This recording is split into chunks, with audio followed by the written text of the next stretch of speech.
Almighty God, we willingly acknowledge you as the Supreme Being, most gracious and most merciful.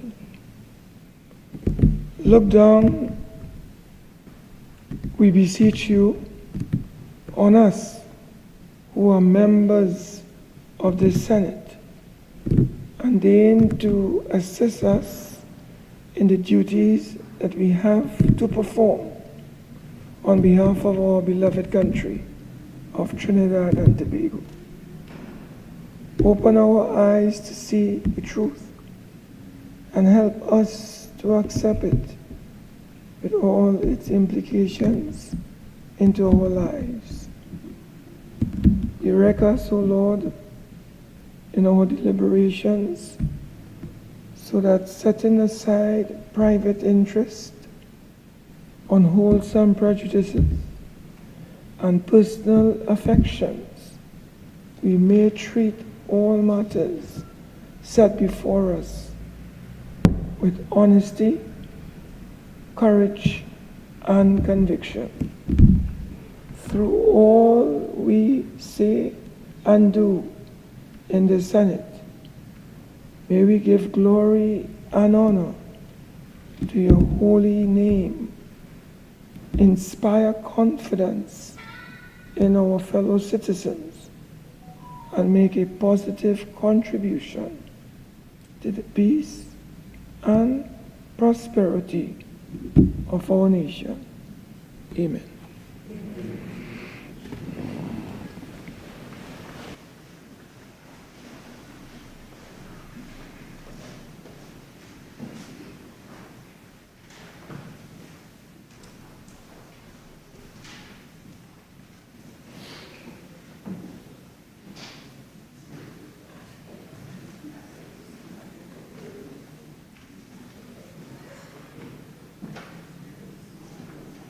Oath or affirmation, announcements by the President.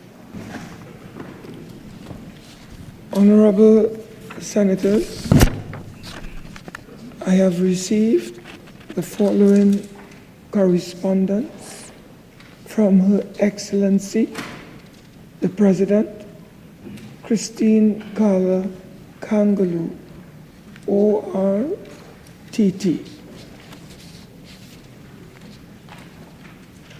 By Her Excellency Christine Carla Kangaloo, President of the Republic of Trinidad and Tobago, and Commander-in-Chief of the Armed Forces.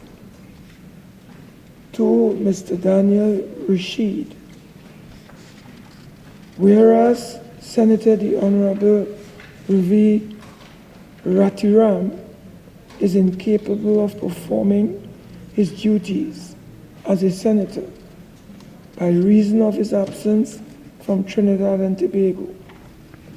Now, therefore, I, Christine Carla Kangaloo, President, as aforesaid, in exercise of the power vested in me by Section 44(1)(a) and Section 44(4)(a) of the Constitution of the Republic of Trinidad and Tobago, acting in accordance with the advice of the Prime Minister, do hereby appoint you, Daniel Rashid, to be a member of the Senate temporarily with effect from the 27th of June, 2025, and continuing during the absence from Trinidad and Tobago of the said Senator, the Honorable Roberts-Radgman, given under my hand and the seal of the President of the Republic of Trinidad and Tobago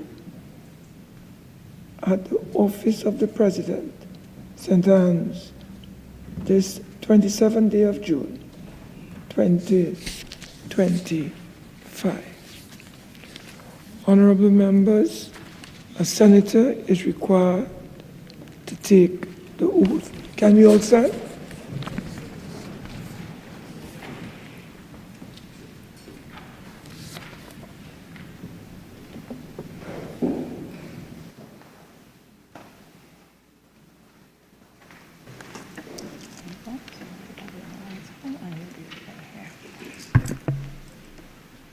I, Daniel Rashid, having been appointed a Member of Parliament, do swear by Almighty God that I will bear true faith and allegiance to Trinidad and Tobago, will uphold the Constitution and the law, and will conscientiously and impartially discharge the responsibilities to the people of Trinidad and Tobago upon which I am about to enter.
Bills brought from the House of Representatives.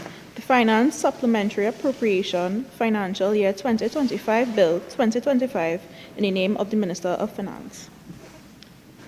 Minister of Planning, Economic Affairs and Development, and Minister in the Ministry of Finance. Mr. President, in accordance with Standing Order 621B, I beg to move that the next stage of the Finance Supplementary Appropriations Financial Year 2025, Bill 2025, be taken later in the proceedings. Honorable Senators, the question is that the next stage of the Finance Supplementary Appropriation Financial Year 2025 Bill 2025 be taken later on in the proceedings. All in favor say aye. Aye. Those against say no. The ayes have it. The next stage of the Finance Supplementary Appropriation Financial Year 2025, Bill 2025, will be taken later in the proceedings. Papers. Minister of Planning, Economic Affairs and Development, and Minister in the Ministry of Finance. Mr. President, I have the honor to lay on the table the following papers as listed on the order paper in the name of the Minister of Finance: the reports of the Auditor General of the Republic of Trinidad and Tobago on the financial statements of the Princestown Regional Corporation, Chairman's Fund account for financial year ended September 30th, 2021 and 2022. Questions on notice? Questions for oral answer?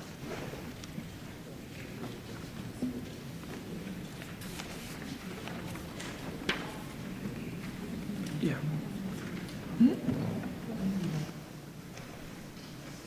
On business. Mr. President, we're very happy to announce that we are ready to reply to all three questions this morning. Okay.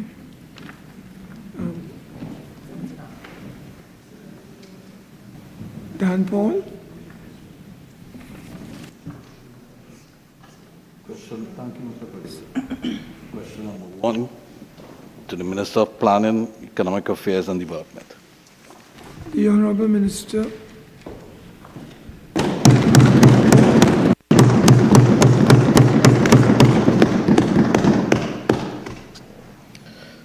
Question number 1 to the Minister of Planning, Economic Affairs and Development.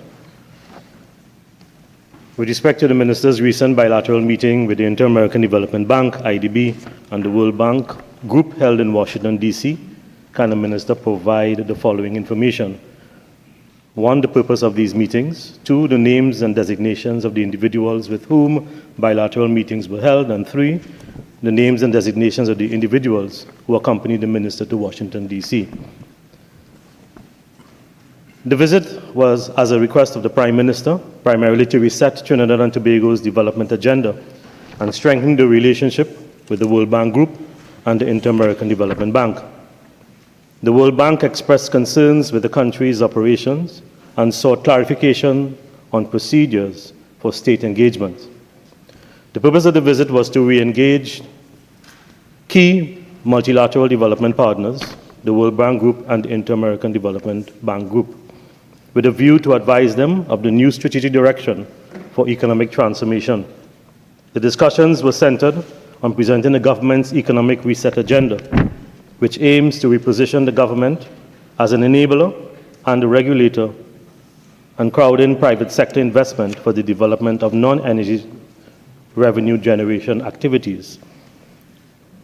Both institutions responded positively to the expressed policy direction and indicated strong interest in supporting this transformation. Our international partners expressed rebuilding trust, while rebuilding trust will continue to require sustained effort. Our partners recognize the new trajectory and momentum to drive meaningful progress. It is particularly encouraging that this renewed engagement has occurred early in our term and in the term of this government, setting a promising tone for closer collaboration moving forward.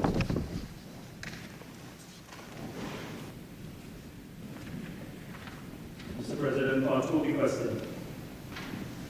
The following persons from the World Bank and the Inter-American Development Bank, IDB, attended the bilateral meetings in Washington, D.C. On the World Bank, Ayat Suleiman, Director, Strategy and Operations, Office of the Regional Vice President for Latin America and the Caribbean.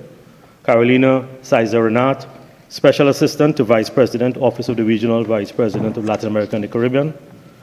Ansa Elisa Lunas Barros, Manager, External Affairs Unit, External and Corporate Relations. Oscar Calvo Gonzalez, Regional Practice Manager, Latin America and the Caribbean. Alberto Leighton, Practice Manager and Lead Public Sector Specialist, IDRD. Lilia Burunciuk, Division Director, Caribbean Countries Country Management Unit. Priyani Malik, Senior Country Officer, Caribbean Countries Country Management Unit. Elizabeth Ann Marcano, Director, Hub for Central America and the Caribbean. Runki Amonki Ogonsulere, Country Manager, Latin America and the Caribbean Office, IFC. Bexy Jimenez Mota, Senior Business Development Officer, Latin America and the Caribbean Region, MIGA. Marcos Chiliato, Executive Director for Brazil. IDB, Ilian Gorfan, IDB Group President. James Escrivan, CEO, IDB Invest. Arias Hoffman, General Manager, IDB Lab. Annabelle Gonzalez, Vice President of Countries. Anton Edmond, General Manager, Caribbean Country Development. Darrell White, Managing Director, IDB Invest. Anderson Caputo, Division Chief, Connectivity, Markets and Finance. Daniel Fonseca, Sector Specialist, Financial Markets. Mr. President, as a part 3 of the question, the Minister of Planning, Economic Affairs and Development was not accompanied by a delegation from Trinidad and Tobago. However, Dr. Alvin Hilaire, Governor of the Central Bank of Trinidad and Tobago, did participate in the meetings virtually. Additionally, the following persons did join the meetings. On the World Bank, Mr. Delvin Cox, Advisor to the Executive Director for Brazil, Colombia, Dominican Republic, Ecuador, Haiti, Panama, Philippines, Suriname, and Trinidad and Tobago. On the IDB, Navita Ganu, Executive Director for the Caribbean Constituency. Umati Jiwan Ramdas, Councillor and Representative for Trinidad and Tobago. and Julian Belgrave, IDB Country Manager for Trinidad and Tobago. Thank you, Mr. President. Yes, Senator Vishnu. Thank you, Mr. President. Mr. President, the minister has been quoted in the newspaper as saying that he planned to raise $2 to $5 billion. $2 to $5 billion. The question becomes, is there a sovereign component to this borrowing?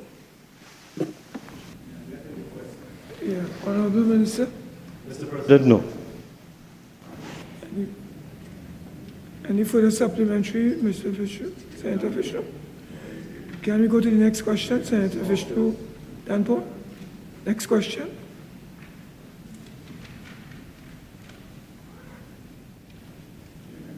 Mr. President, I find I'm being disturbed next to him. All right. Unprovoked. Please. Question number 2 Let's to the calm Minister down. of Planning, Economic Affairs and Development.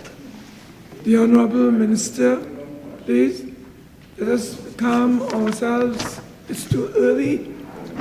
Let's start on a calm note.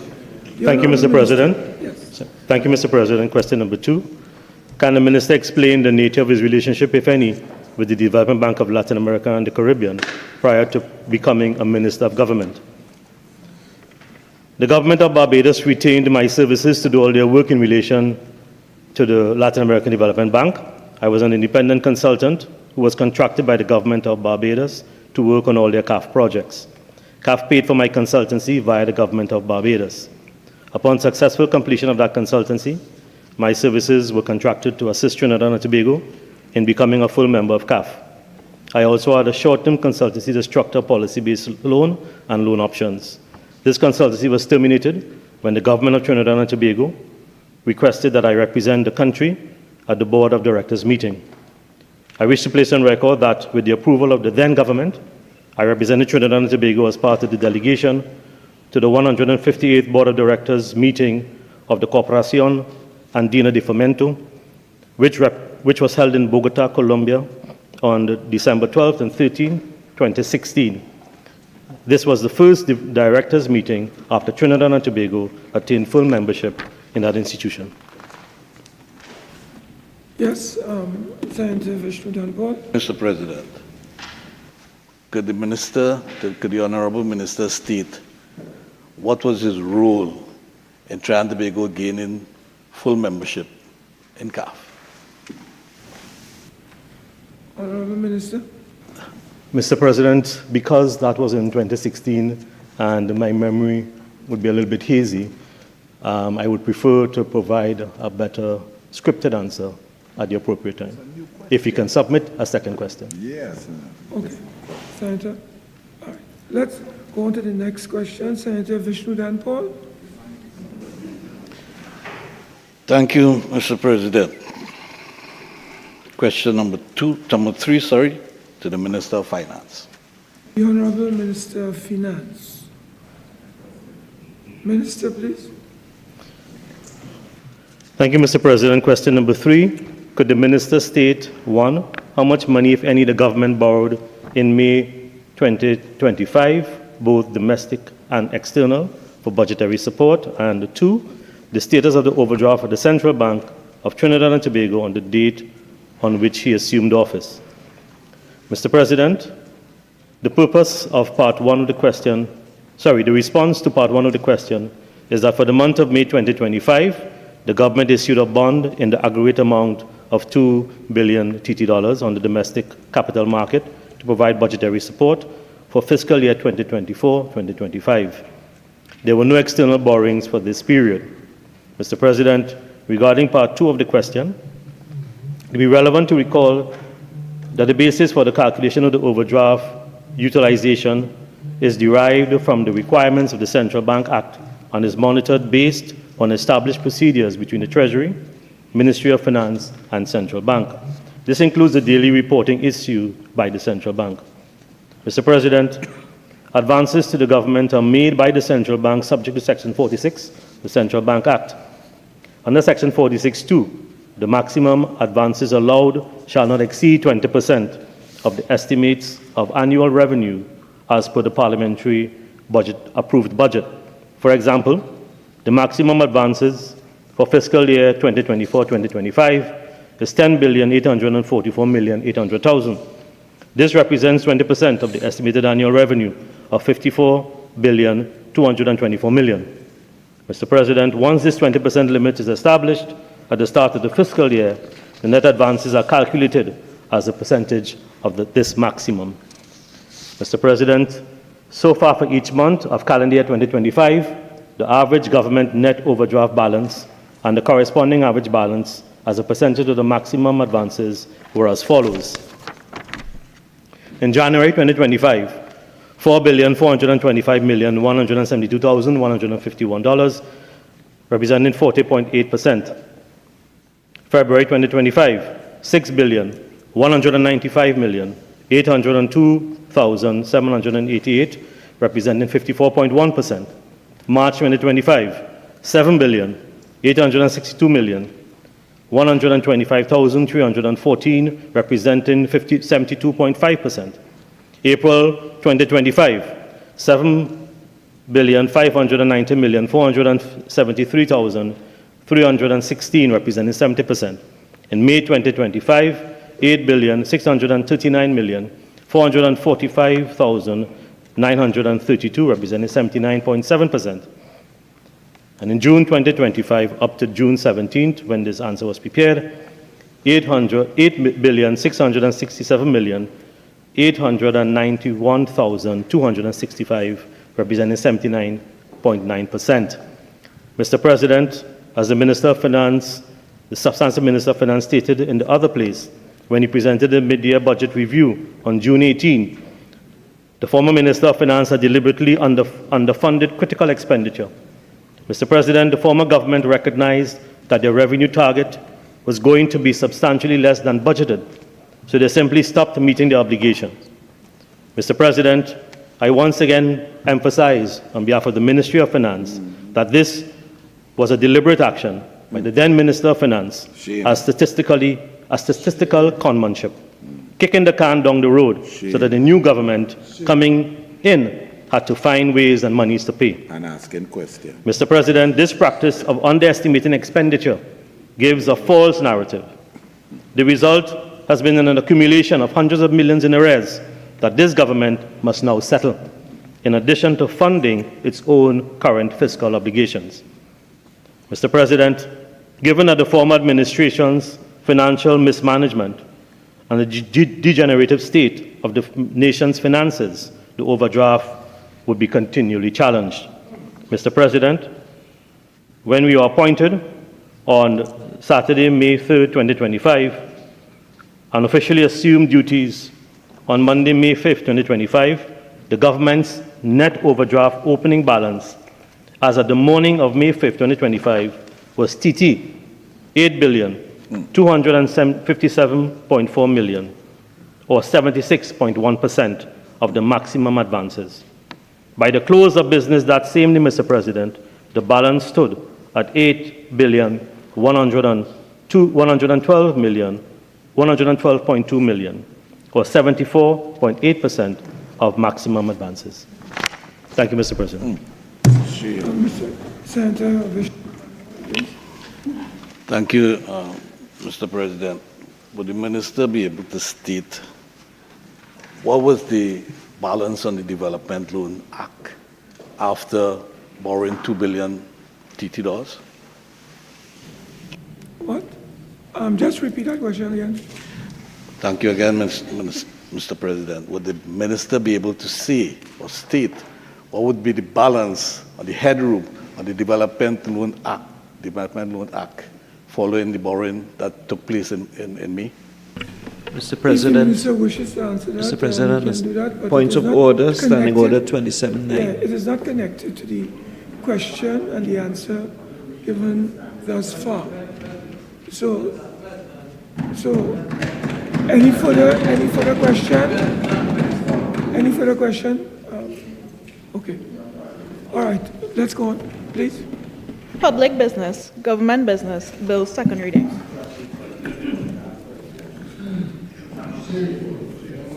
Could we have some peace and calm? Honorable Senators, the debate on the second reading of the following bill, which was in progress when the Senate adjourned on Monday, June the 23rd, 2025, will be resumed. A bill entitled An Act to Repeal the Trinidad and Tobago Revenue Authority Act 2021, Act number 17 of 2021. Honorable Senators, before I invite the next senator to contribute to this debate, I wish to remind the members of this Senate of the provisions of Standing Order 68-1B.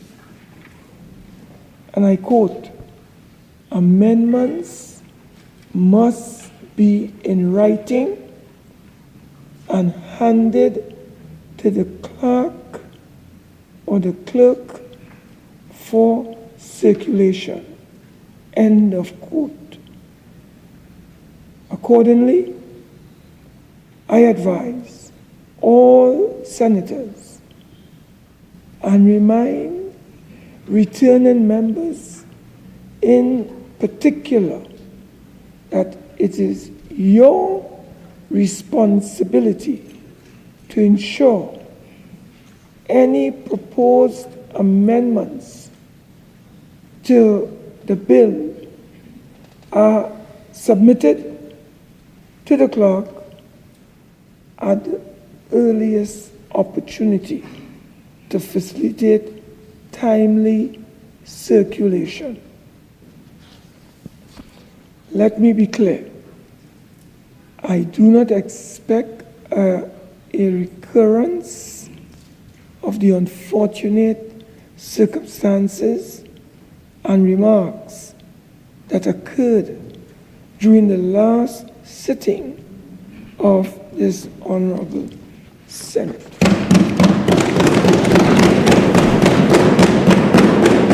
I now call on Senator Vishnu Dhanpaul to take the floor. Thank you, Mr. President. This is my first official contribution in this honorable house. Firstly, I'd like to congratulate you on your election as President of the Senate, and also on your recent acting appointment as President of the Republic. I look forward to observing you and learning from you, from your vast experience as you navigate and take us through the complex issues of the Senate. I'd also like to take this opportunity to thank the Honorable Leader of the Opposition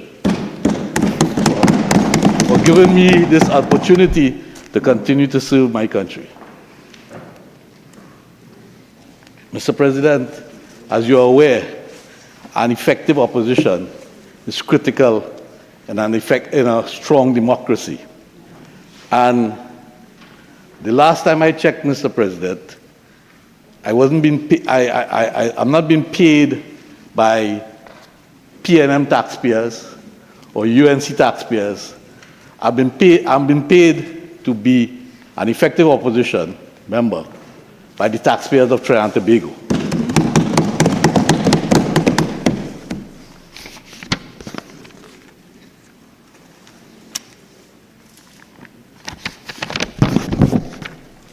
Mr. President, I've been involved in dealing with some version of the TTRA since 2002. Since the Dean Committee was established, headed by the late Gordon Dean, to establish an institutional framework for revenue collection in Trinidad and Tobago. That Dean Committee And before I say that, Mr. President, for me personally, this whole TTR exercise, and I'm sure I could speak for a lot of my former colleagues in the Ministry of Finance, this TTR exercise has been an exercise in absolute frustration. It has been a case of yes TTR, no TTR, yes TTR, no TTR. It has been a case of he said, she said, over and over as administrations change. Just to let you know, Mr. President, I've worked with every single Minister of Finance since 1991. So I am accustomed to changes in administration and changes in policies. But it has been a frustrating exercise. Mr. President, the Dean Committee, having reviewed the issue, outlined 13 deficiencies in revenue collection in Trinidad and Tobago. And I want to put them on record because I honestly feel this probably be the last instance when we'll be debating anything in this country on the TTRA. The committee identified the following deficiencies: deficient human resource management processes, inadequate management capability, accountability and training, inadequate staff development and training, lack of control over and accountability for budgetary allocations, inadequate employee compensation packages, high incidence of corruption and corrupt practices, inefficient systems of internal investigation and enforcement, inadequate information exchange and coordination between the administration and various taxes levied, poor customer relations, anti-business rules and regulation, lack of appropriate information technology systems, poor physical infrastructure accommodation, and this is 2002, long before they moved into their new accommodation, and 13, deficiencies in the legislative framework. The committee also concluded that the Revenue Authority model of revenue collection management provided an excellent framework to tackle these deficiencies. Again, I repeat, Mr. President, this is in 2002.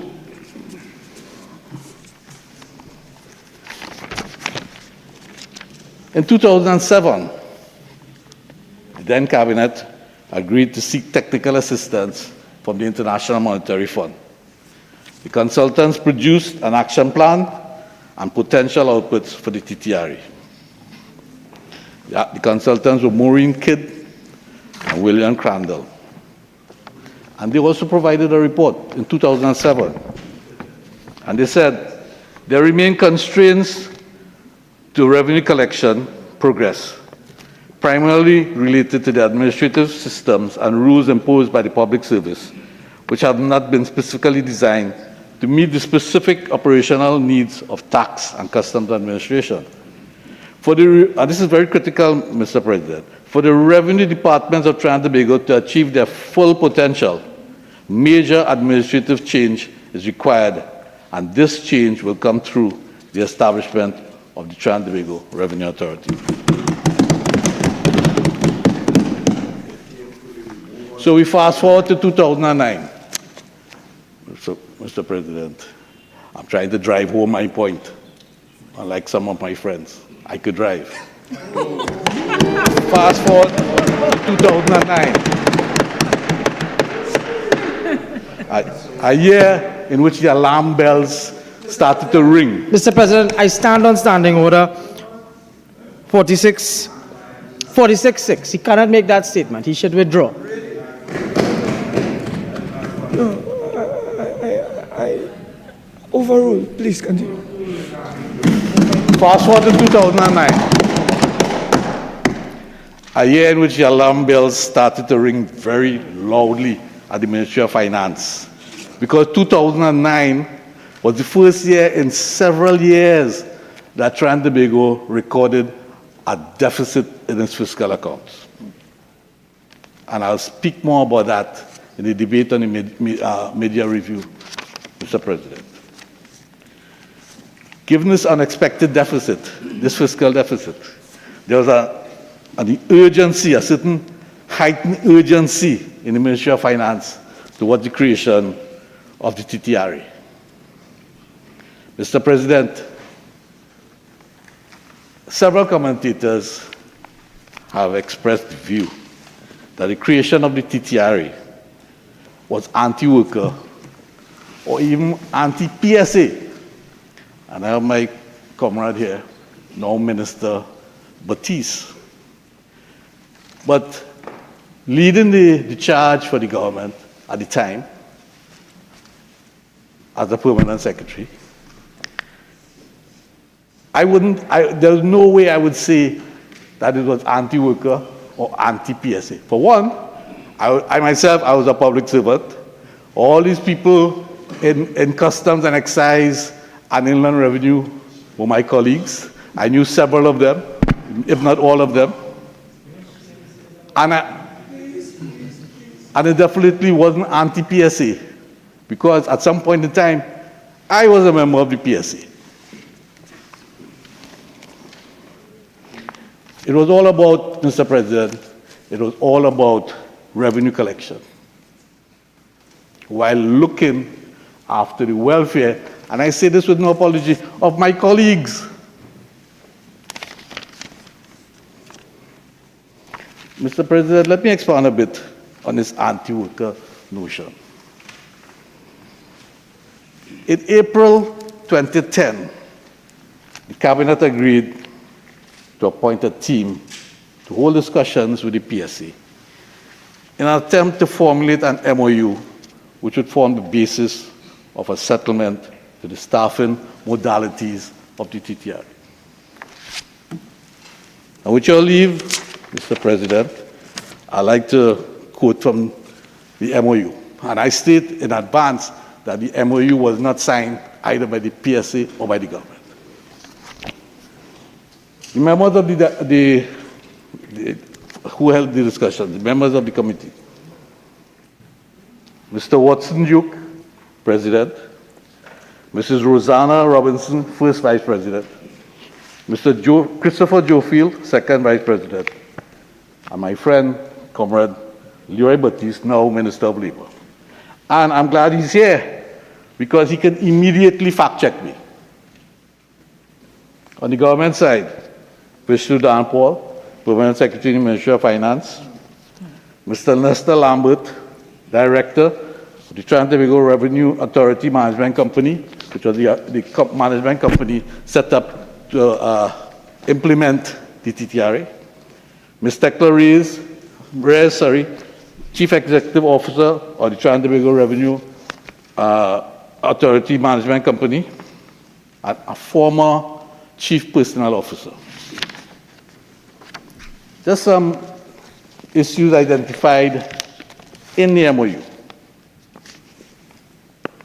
Firstly, in the spirit of good industrial relations practice, the PSA and GOT shall engage in open, meaningful discussions on transition issues relating to the design of the TTRA, its organizational structure and job descriptions.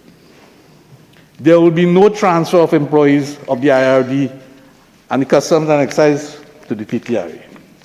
Upon request, employees shall be transferred to other ministries or departments in accordance with public service regulations. Existing employees of the IRD and Customs shall have the first priority for employment in the TTRA after consideration of their qualifications, experience, training, and aptitude. Where existing employees of the Inland Revenue Division and Customs and Excise Divisions are not successful in obtaining employment in the TTRA, they shall have the option to: 1. Apply for a transfer to other ministries or departments in accordance with the public service regulations. 2. Maintain their substantive post in the public service or be transferred to an equivalent post in the public service. 3. Apply for benefits under the voluntary separation of employment program. Let me tell you a bit about that, Mr. President. When calculated, that VSEP for many employees of the Customs and Excise and Inland Revenue Division, especially ones with long careers and over 30 years of service, the calculations were in the 7 figures. Several more were in the 6 figures. And guess what, Mr. President? They were going to get back their jobs because you cannot hire a customs and excise officer 1, 2, 3 from off the street. Similarly, you cannot hire a field auditor from off the street. You cannot hire an assessor from off the street. These are specialist positions. So they were going to get 7 and 6 figures in VSEP, as well as get back their jobs. It was a win-win situation. So this notion of anti-worker absolutely did not apply. Continuing on the MOU, pending determination of the application for recognition, the PSA reserves the right to represent an individual TTRA employee in respect of his or her rights, disputes, and grievances where he or she is a financial member of the PSA. The PSA and the government shall discuss matters relating to the VSEP, but it is understood that the negotiations of the terms of the VSEP are to be held between the PSA and the Chief Personnel Officer. As a former permanent secretary, if I'm to be honest with myself, I would say, Mr. President, that this was our best opportunity at that time to establish the TTRA.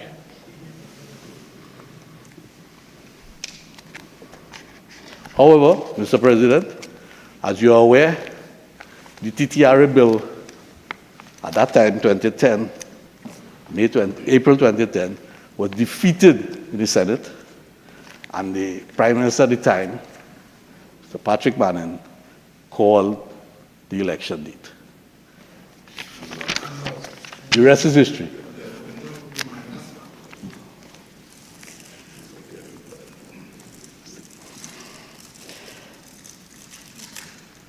In September, well, obviously, Mr. President, I was saying, the PNM lost the election. In September 2015, the PNM returned the government. And in 2017, the Minister of Finance at the time approached the IMF again for technical assistance. The IMF produced a document called a Technical Administration Diagnostic Assessment Tool, called the TADAT. And this is the IMF, the International Monetary Fund, presenting a document based on free technical advice to the government of Trinidad and Tobago. Free in inverted commas.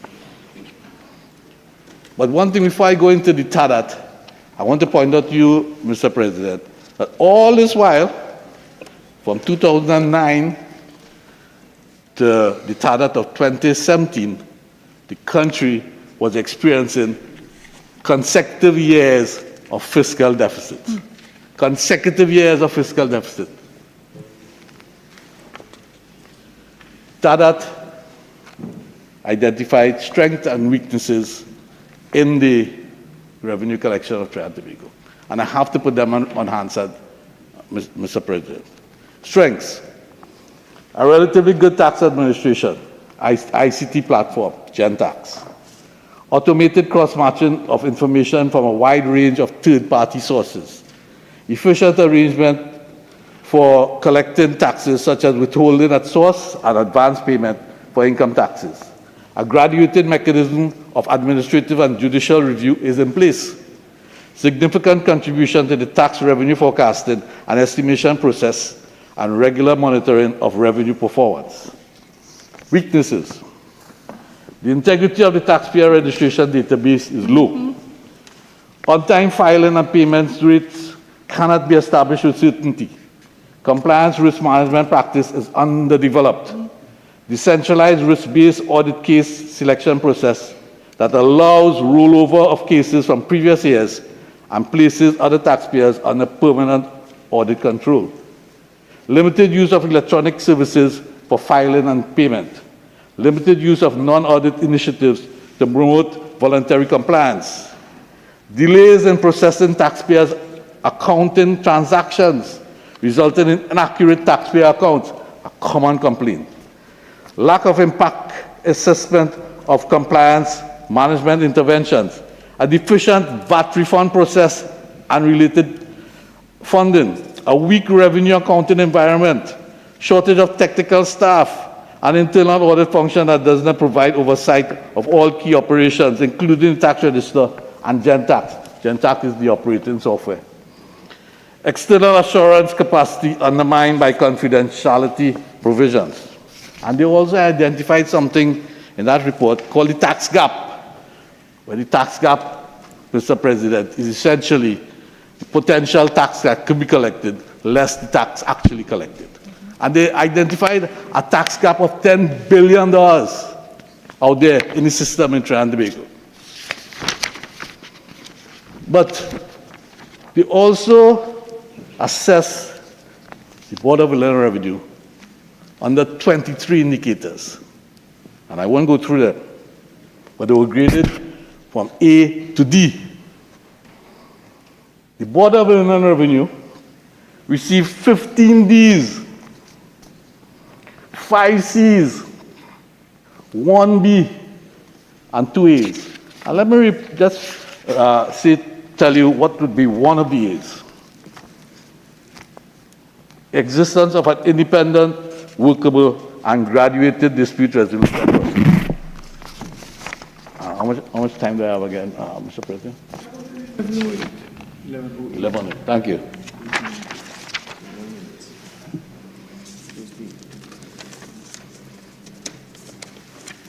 Fast forward again, Mr. President. In 2009, the government approached the IMF again for technical assistance in setting up the TTRE. The IMF produced a report called the Trinidad and Tobago Revenue Administration Gap Analysis Program, the Value-Added Tax Gap. And the IMF Fiscal Affairs Department estimated the VAT gap at fluctuating at 5% of GDP. In that year, 2019, the GDP was estimated at about $158 billion. So it's roughly around $8 billion was the tax gap at that time. Carl Theodore also did a study, and he was a little more liberal, for want of a better word. And he estimated the tax gap and the VAT gap to be $20 billion. Mr. President, I left the Ministry of Finance in December 2020. Almost 5 years now. And in those 5 years, several court cases, litigation, whatever, took place with the Revenue Authority. Ended up at the Privy Council. The Privy Council, and I'm quoting from the summary of the Privy Council's ruling. The Privy Council, in its ruling, Privy Council Appeal number 0051 of 2024, Teresa Dorey versus the Attorney General and the TTRE, affirmed the constitutionality of the TTRE, acknowledging that the enforcement provisions did not grant the Finance Minister or the TTRE Board undue power over public officers. The Privy Council's ruling affirmed the constitutionality of the Trinidad and Tobago Revenue Authority Act, stating that it does not violate the Constitution's mandate regarding taxation and the proper handling of collected funds. Further, the court addressed and dismissed a challenge positing that the Act undermined the authority of the Public Service Commission over public officers and permitted non-public officers to conduct governmental functions. However, all such claims were dismissed. The Privy Council clarified that the Constitution does not require tax assessment and collection to be exclusively performed by government employees. Instead, it supported the TTRE's establishment as a body corporate charged with these responsibilities, noting that its independence and the implementation of safeguards against political interference align with constitutional practices.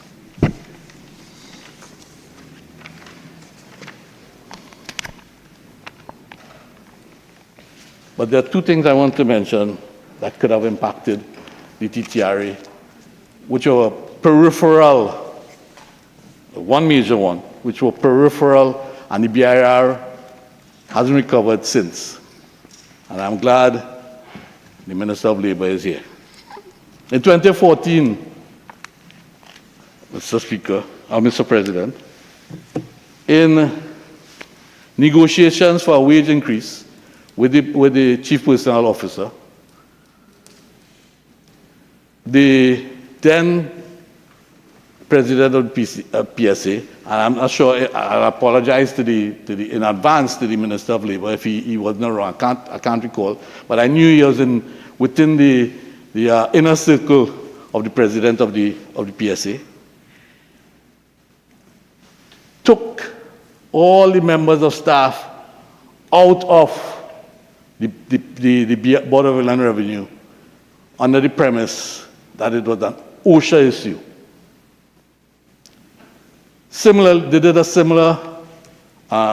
They did something similar with the Treasury.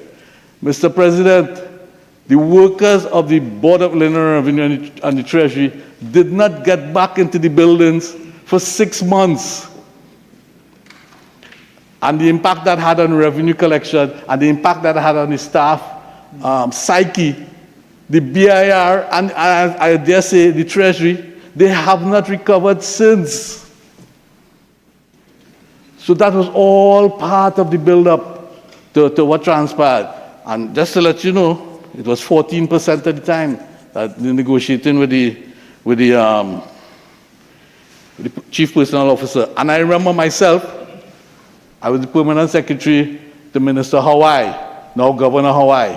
And we sat down, Minister Hawaii and myself, and we worked out how that 14% could have been paid.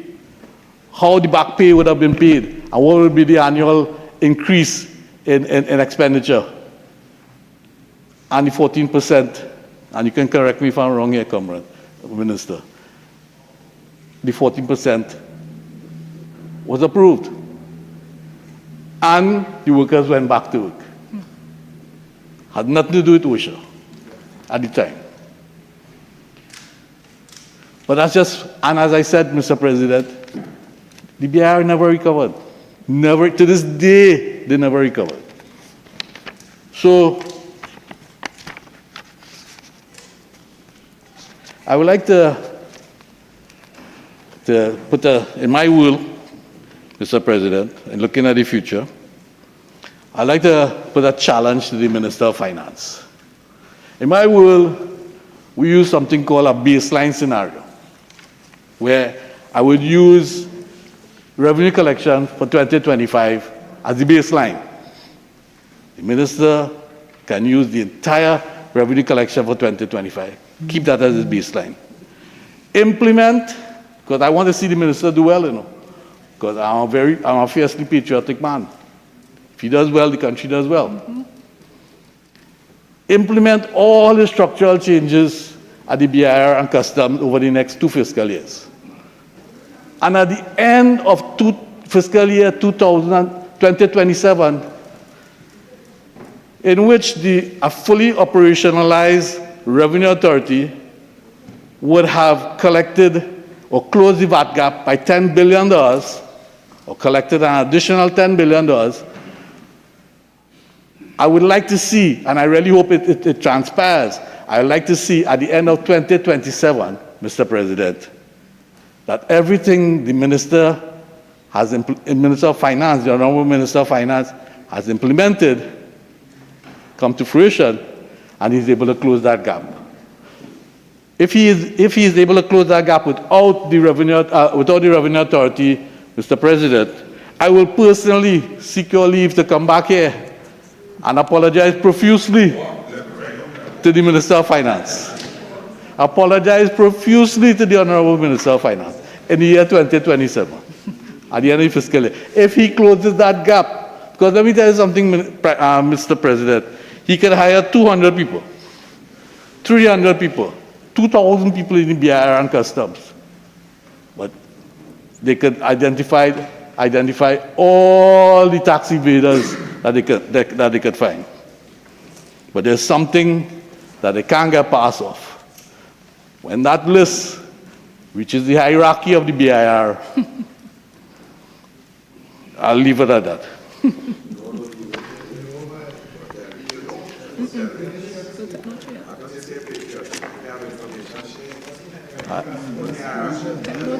Proceed. Mr. President, through you, I will say more in the media review. Yes. But you see, the TTRA, Mr. President, should be bipartisan.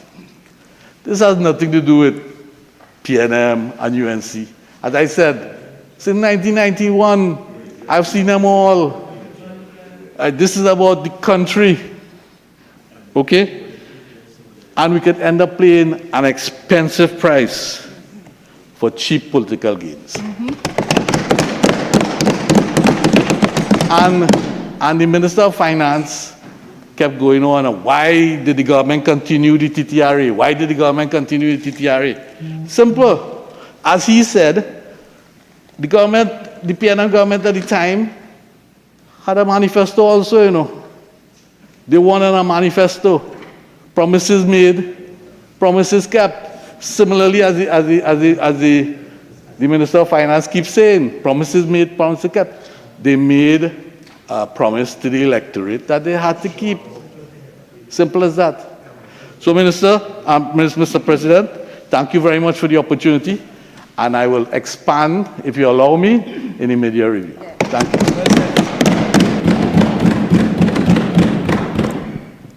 Yes, yes, can we have some peace? On behalf of the Senate, may I warmly extend heartfelt congratulations to Senator Vishnu Dhanpaul on his maiden contribution. I now recognize Senator Anthony Vieira.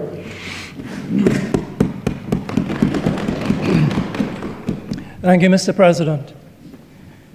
Mr. President, as you know, I am a student of philosophy and history. It is important to consider history because without history, there is no context. So today I would like to share the parable of the Chu dynasty's bronze tripods. A tale of clinging to outdated institutions for the sake of tradition, even as the world around collapses. During the warring period of the Eastern Chu dynasty, the imperial house had lost much of its power. Real authority had shifted to regional warlords and mandarins, yet the Chu dynasty still clung to their symbols of their fading legitimacy, most famously the 9 bronze tripods. These massive vessels had been cast centuries earlier and were said to embody the mandate of heaven. Possession of the tripods symbolized the right to govern under heaven. But by the late Chu period, the dynasty was crumbling. Corruption was rife, people were starving, and the empire was fractured. Ministers pleaded with the court, please modernize. Let's modernize the military, reform taxes, strengthen regional administration. But the emperor and his loyalists refused. Instead of fixing the failing empire, they expended energy defending the symbolic tripods. And ultimately, the tripods were lost. We don't know whether they were swallowed by floodwaters or taken by invaders. But with them, the last shred of the Chu authority vanished. The refusal to let go of outdated symbols and institutions hastened the dynasty's collapse. So, this parable teaches that systems built for another time, no matter how revered, cannot substitute for legitimacy, performance, or adaptation. Insisting on preserving an ineffective institution, whether out of nostalgia, fear of change, or symbolic pride, can cripple a society, especially when better alternatives exist. Like the shoe court, clinging to those tripods, defending the BIR, not for its effectiveness, but for sentiment or out of political alignment, risks deepening dysfunction. The Revenue Authority proposal, though imperfect, represents needed reform. And as in the parable, I fear that failure to act boldly and to modernize invites eventual collapse or irrelevance.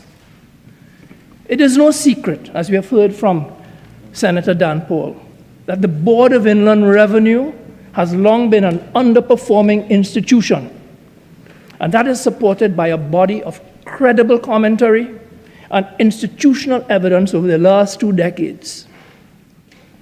Poor systems, outdated legal infrastructure, and human resource inefficiencies have all been repeatedly identified as structural deficiencies within the BIR. Evidence of BIR underperformance includes, as we have heard, outdated operational systems. The BIR still relies in part on manual paper-based processing, which is inefficient and prone to delays and error. The BIR's IT infrastructure is fragmented and outdated, limiting its ability to detect tax evasion or automatic key processes. And there are assessments, as we have heard, conducted by the IMF in 2021, by the World Bank, and PEFA assessments. Please. Listen, I'd like to hear Senator Vieira, but there's a running commentary that is taking place that is prohibiting me from properly listening. Those who would like to carry on conversations, you're free to take until 5 minutes, go behind the chair and discuss. But allow the senator to make his contribution in silence. Continue, Senator. Thank you, Mr. President. There was a weak legislative framework. The existing inland revenue legislation is pre-digital. It predates modern tax administration standards, making it hard to enforce compliance or to track high-value transactions in real time. The absence of a unified tax code and gaps in transfer pricing, anti-avoidance measures, and real-time filing mechanisms are recurrent issues. We've heard about the human resource challenges. There is no modern HR framework for performance evaluation or promotion based on merit. The BIR is constrained by public service regulations that limit its ability to recruit and to retain highly specialized tax personnel or forensic auditors. On the other hand, the Revenue Authority, as proposed in the now about to be repealed 2021 legislation, as we have heard from Senator Dhanpaul, it sought to replace the BIR and Customs Division with a semi-autonomous, professionally managed authority. It sought to introduce modern governance, HR, IT systems. It sought to improve taxpayer services and compliance enforcement. It sought to ensure more agile recruitment and accountability. The Revenue Authority offered significant institutional advantages, including the fact that it was based on models from Barbados, Jamaica, and Guyana, a semi-autonomous authority that would be nimbler and better equipped to modernize tax enforcement. The Revenue Authority would no longer be tied to general public service constraints. It could offer market competitive compensation, and it could apply strategic planning.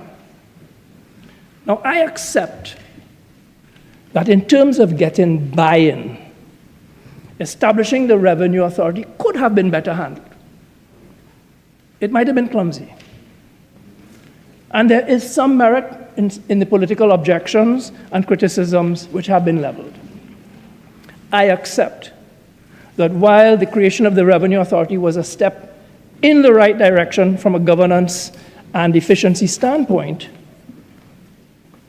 concerns expressed about political control, especially regarding the appointment of the board and the Director General, they should have been taken seriously. Loss of job security for existing BIR and customs employees under the transition mechanism, they should have been better handled. The lack of independent oversight mechanisms in the original bill should have been addressed.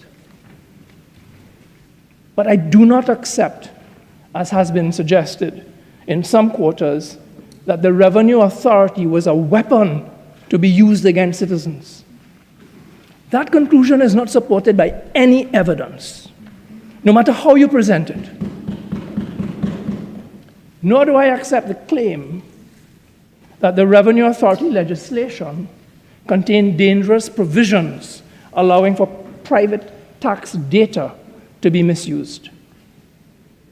The TTRA Act provided for a new governance structure, replacing the BIR and Customs and Excise with a semi-autonomous authority. That much is true. But the legislation also retained legal obligations related to data privacy under the Data Protection Act, the Income Tax Act, including criminal penalties for unauthorized disclosure.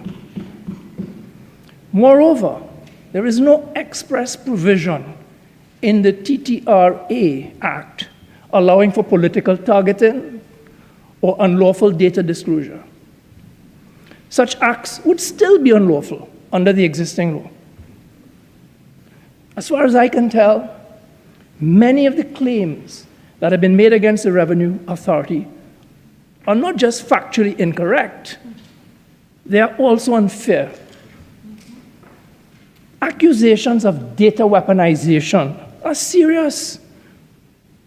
The example that has been cited by certain detractors about alleged leaked tax data of a prominent businessman, that's anecdotal, without any clear evidence linking it to the TTRA structure or governance. And what is evidence? Evidence refers to a body of information that supports a given position. Evidence is used to prove or to disprove a belief or to decide whether a judgment or opinion. I have seen no evidence, systematic or of any abuse. I haven't seen it, has not been presented. So therefore, while concerns about potential misuse might justify stricter safeguards, the suggestion that the Act itself authorized such conduct is overstated.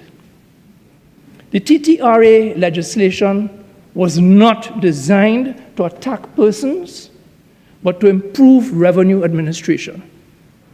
A side-by-side comparison between the BIR and the Revenue Authority with reforms should make clear why the Revenue Authority is preferable. In terms of the respective legal frameworks, the BIR is outdated, while the TTRA as proposed is modernized and OECD aligned. In terms of HR flexibility, the BIR is constrained by the Public Service Commission, while the TTRA as proposed is agile and merit-based. In terms of technology, the BIR is paper-based and inefficient, while the TTRA, as proposed, is designed for digitization. In terms of enforcement, the BIR is weak, while the TTRA, as proposed, is potentially stronger. In terms of autonomy, the BIR is politically embedded, while the TTRA, as proposed, is semi-autonomous.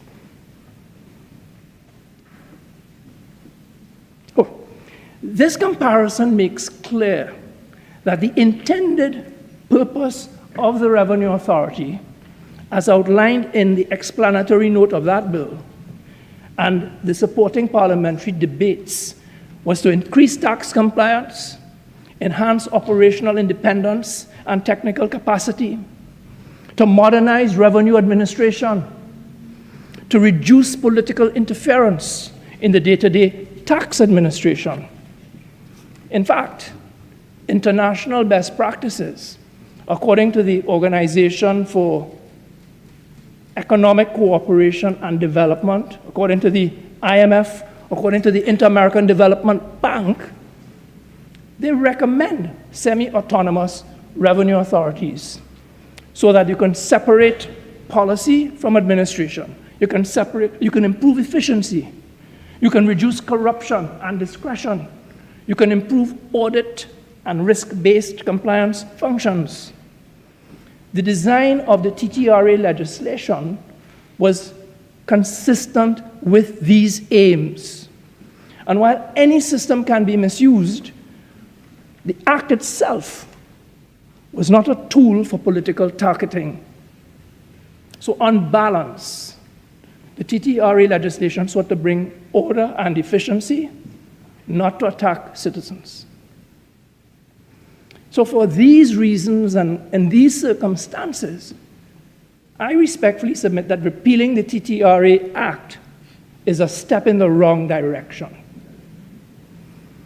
When weighed using appropriate policy evaluation criteria, the scale overwhelmingly tips in favor of retaining the Revenue Authority. Now, I disagree with this legislation, not just on the details, but fundamentally. There are many arguments against repeal, and I would summarize the main ones as follows. The Revenue Authority aimed to correct long-standing issues in revenue collection, including outdated systems and weak enforcement. Repeal may be seen, at worst, as politically motivated, and at best, as regressive, returning control to a structure long criticized for inefficiency. The proposed alternative, that is to say, enhancing the BIR with new governance rules, mirrors key TTRA elements, but without the operational independence or a modern legal framework. All in all, while today's repeal may solve some stakeholder concerns, I fear we risk abandoning reform rather than fixing its execution. The government has produced no compelling reason to say why I should agree with them. With all respect to the mover of the bill, the Honorable Dr. Swaratsingh, he did not make out a cogent, compelling, or persuasive case. He spoke with passion. There was a lot of fire, but very little illumination. It might have been better, perhaps, if this debate had been framed around outcomes rather than institutions. It might have been better, perhaps, if the goal, instead of overstating the flaws in the TTRA legislation, had been geared towards effective revenue mobilization, taxpayer fairness, and fiscal sustainability. As far as I am concerned, it would have been far more progressive to retain and amend the TTRA legislation. We could have looked to strengthen the data safeguards, to improve the board appointment processes, for example, via an independent selection panel. And we could also have looked to ensure parliamentary oversight of the Revenue Authority. So all in all, I would summarize as follows. While it may resonate politically with some, it seems to me that the flaws in the TTRA legislation have been overstated. There is a lack of substantive evidence that the act enabled weaponization, as has been alleged in certain quarters. The TTRA was intended as a reform mechanism aligned with regional and global best practice, not as a political weapon. We should avoid idealizing the Board of Inland Revenue. Its track record shows systemic failure to meet contemporary standards, and I don't think tinkering will help. Tinkering will not suffice. Repealing the TTRA legislation outright, as we're doing today, I see that as a retrograde step, especially as if it delays meaningful revenue reform. A more balanced approach might have been to revise and strengthen the TTRA framework rather than to just discard it. We are at a crossroads, not just about whether to repeal the Revenue Authority Act, but about how we as a nation debate and decide on the issues that really matter. And to those of you who may say that if you question the repeal, you must be anti-government, or you're a supporter of the previous administration, let me say this plainly. That kind of thinking misses the mark. This is about what is in the best interests of Trinidad and Tobago. We are talking about how our country collects the taxes that will fund our schools, our hospitals, build our roads. We are talking about systems that will ensure fairness, transparency, and accountability in the way revenue is managed. Shouldn't those questions matter, regardless of who is in power? To reduce this debate to partisan finger-pointing is to sell the national interest short. It is to say that governance must be about loyalty, not logic. But the truth is, good governance transcends politics. Let's focus on what matters. Let's not disregard a long list of historical facts. Let's ask the right questions. How do we safeguard your private information? How do we make tax collection more efficient and fair? How do we build institutions that will serve all citizens, not just those aligned with the government of the day? That's why some of us are saying, don't throw out the entire act. Fix it. Fix it. Reform what needs to be reformed. Strengthen oversight. Tighten privacy protection. Appoint boards transparently. But don't abandon over a decade of work on modernizing our tax system just to score political points. This is about building a better Trinidad and Tobago. And let's raise the level of debate. Let's do what's right, not just for party, but for the people. In the event, I see no compelling reason to repeal the Revenue Authority. To my way of thinking, this is a catastrophic case of misplaced priorities. I thank you. Thank you. Senator Ettienne, please. Ettienne.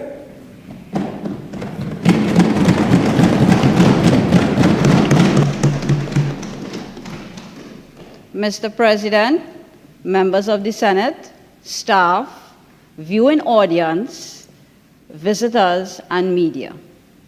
Today I stand here because I would like to say that I thank Her Excellency, Christine Kangaloo, for affording me the opportunity to represent our people.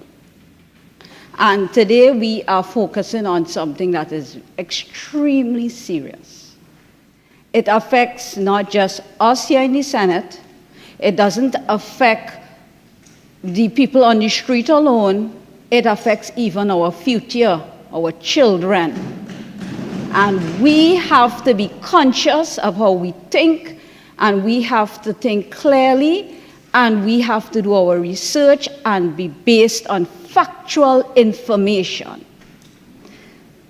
A country cannot run effectively on inefficient tax systems. No way could a government in power deliver promises on an efficient tax collections system. So if we all, and if the government have to, with development, with delivering of promises, we have to have an effective tax collection system. And being fair to everyone throughout decades, and I will give acknowledgement to all governments who came in power from different parties and who opposition, then into power, then into opposition, then into power. We even had a coalition system that tried to solve these problems of our revenue system. And yet still, there were problems and failure. So over the years, we have seen the results of what is happening. And if we don't look at it in a constructive way, what is going to be happening is that the billions of dollars that is not collected, all right, what is going to happen is that we are going to be borrowing more to fill that gap. Each citizen in Trinidad, all right, we have rights and we have to be able to pay our taxes. And we must have an efficient system for proper recording and collecting of taxes because it's a ripple effect. So yes, different governments come and go and have tried. And the revenue system, it's an outdated system. And we have a country, we would like to claim that we are progressive, we are going forward, not regressive. Regressive means that you're going back to either your former position, and your former position, obviously, if you were going forward at the beginning and you're going backward now, that means that you're regressing. And we have to be a progressive as society. We of Trinidad and Tobago have to be always considered as a leader. We have to be take the first advantage, be a first mover within the hemisphere. So we have to look at things. Now, repealing this bill over the years have looked through the legal eyes, the political eyes, okay? But we have to also look at the logical business aspect of it. And for the common man on the street will say, I cannot understand these debates because I'm hearing all these big technical terms, and you see me, it's not important. It's important. And I stand here today because we have to think about it, all of us. It's a collective effort. It's not about the government. It's not about who in the opposition. It's not about who have instrumented under their governance, the TTRA. We have to think about our future, our children. As the previous senator commended, it's the future, schools, our advancement. We have to think about that. And when we make a decision, we have to think about all the aspects of it. The IMF report with the tax administration tool. This tool, you see the results, you see the rating, you see what is happening. Then in 2019, they did a study on the tax gap. And for people who, all right, everyone in here I will assume that everybody knows the tax gap. For the listening audience and for the man on the street, that tax gap is what's supposed to be collected and what is actually collected. And when you watch at the 5% pertaining to the GDP, you see we are losing billions of dollars, and all right, what is causing it? An inefficient system. The Oxford studies showed that we have a highly inefficient revenue system. We have to go forward. So if we look at all these reports, all these assessments that has been made, we know that something has to be done. And something was done.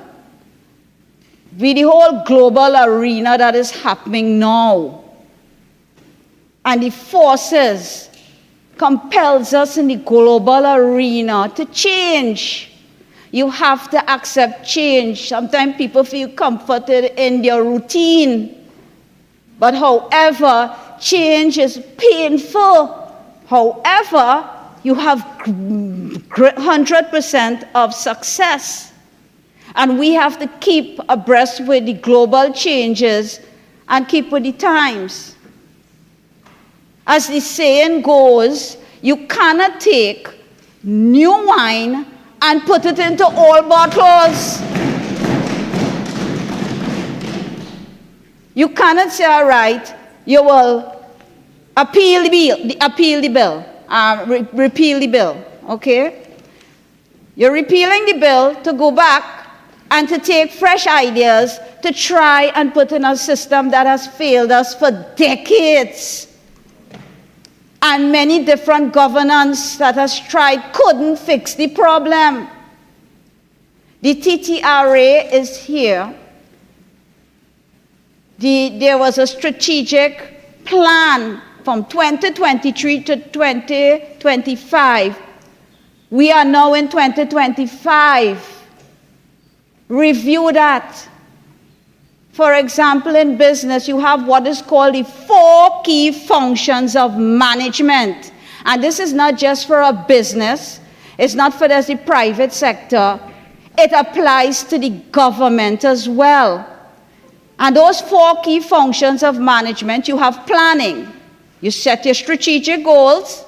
You have organizing. You delegate your various tasks to different sections, duties, what has to be done. Everybody knows what has to be done. Then you have leadership, which is empowering and motivating and overseeing.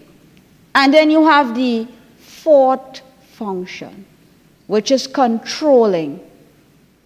And the reason why I stress on the 4th function is that out of this strategic plan, the results from the strategic plan give it a chance whereby you could implement the controlling aspect. All right, there were problems, there were glitches. Nothing comes out perfect in the first instance. However, you have chance to correct the glitches. You have chance whereby you could now take those recommendations and you could correct it.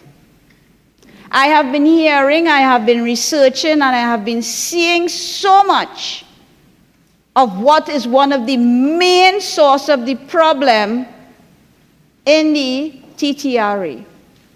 And they're talking about staffing and HR and training. And what's the common denominator?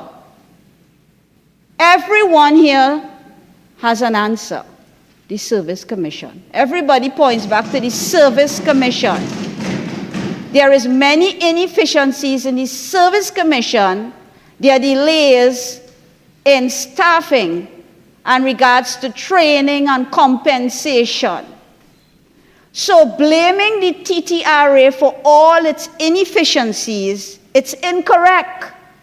Because if the TTRA, if the Service Commission has their obligations and they are not fulfilling it in a timely manner and they are inefficient, you will have a ripple effect. That's just logic. So now I come back to the controlling function. So if now you have information regarding the outcome of the strategic plan, why not try and implement those findings instead of retracking to a failed system? How are we going to go forward? I will give a couple examples. All right, you want to retract and you want to repeal the TTRA. I'm giving just a couple examples. I came through the common entrance exam system. However, the common entrance exam system failed us. It didn't fail us, sorry. I'll take that back. It was phased out because of our economy and how globalization affected us. And in order for us to keep up with an efficient and effective educational system for our children, we came up with SEA. Now, SEA is not perfect. Would the Minister of Education dissolve SEA and go back to common entrance? That's the logic we're looking at through a business perspective. I will take it from a company perspective. TSTT did massive re-engineering because their systems, they were being left behind.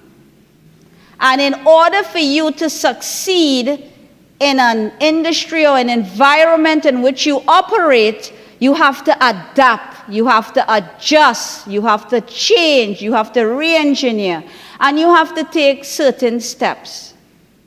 So TSTT realized in the utility industry what was happening. So they went through a massive re-engineering process. To date, there have been glitches still in their modernization model that they have accepted. Would TSTT scrap their modern model they have now and go back to the one that they had previously? In the business perspective, if you look through the business aspect and the lens of business, you never regress. In spite of challenges that you would face, you never regress. You never take new ideas and place it into outdated systems. It will not work. It cannot work, even though you try. And instead of going back, because you know what was going to happen? If this bill is repealed and the TTRA has become invisible, it's no longer, it will just be a word. Systems have to go through again, so you're going through the same steps of independent analysis, the IMF, different agencies, to step in again. And they're going to come up with the same results, the same rating, because it's a failed system.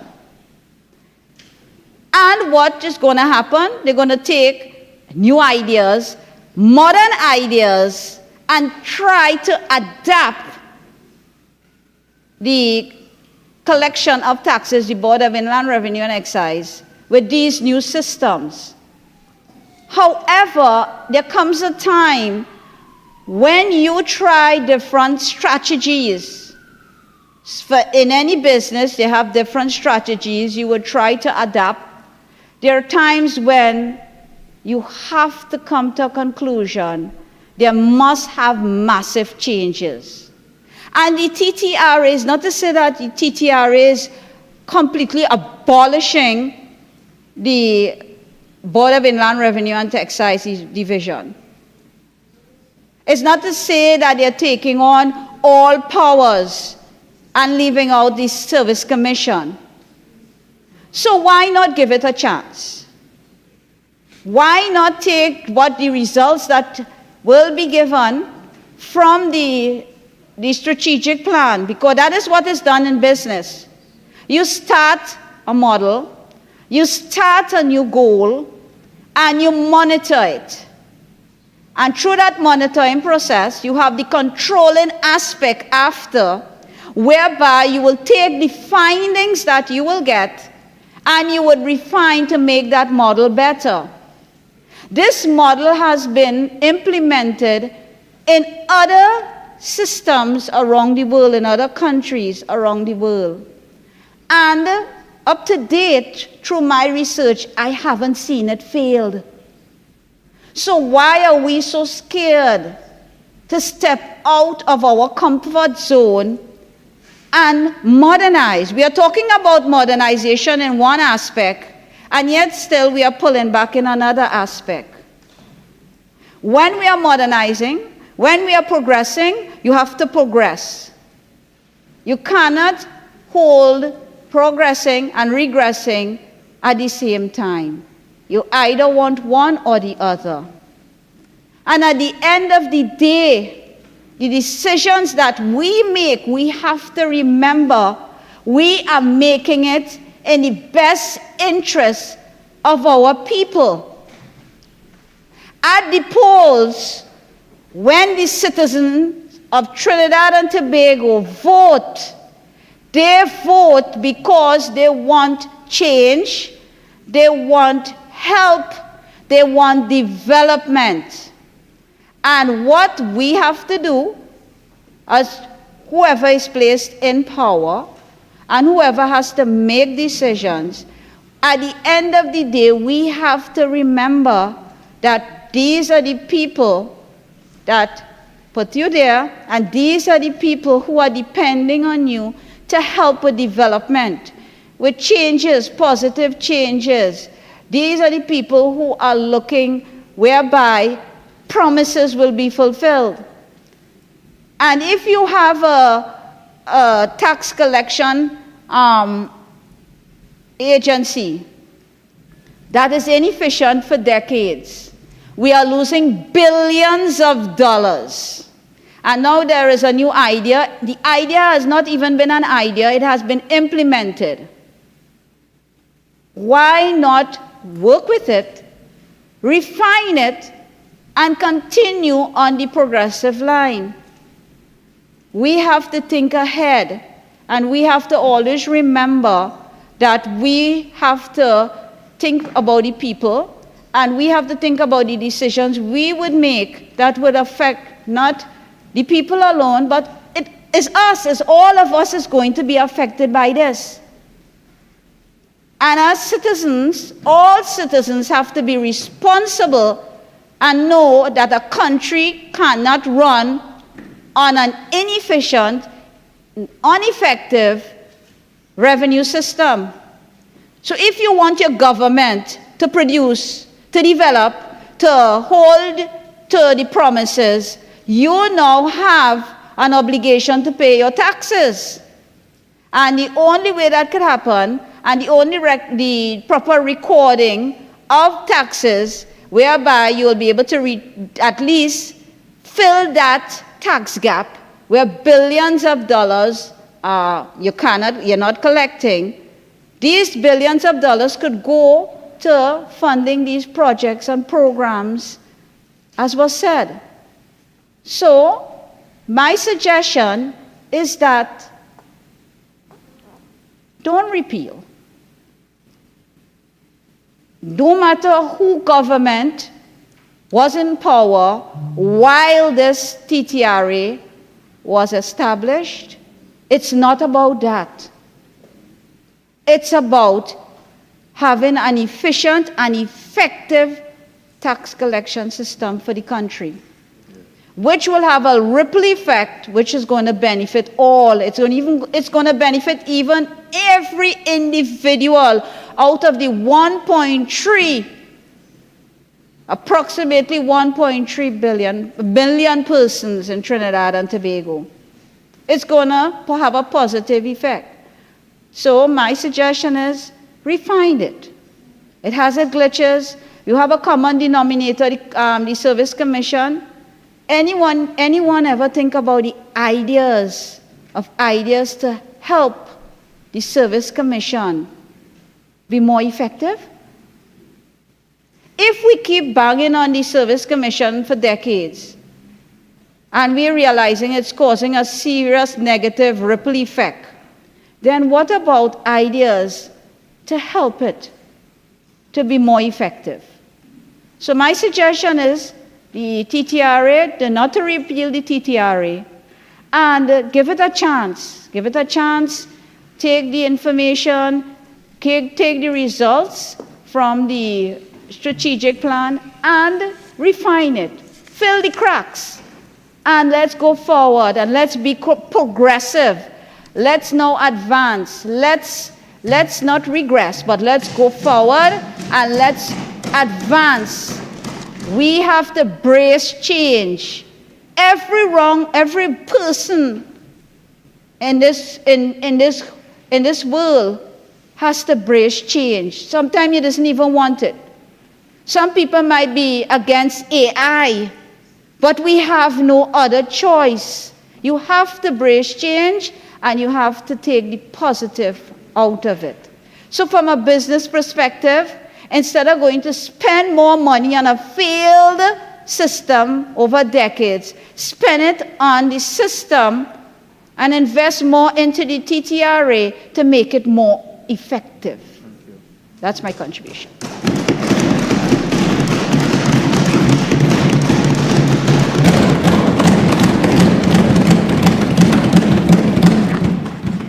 Honorable Senators, allow me to join in warmly congratulating our Senator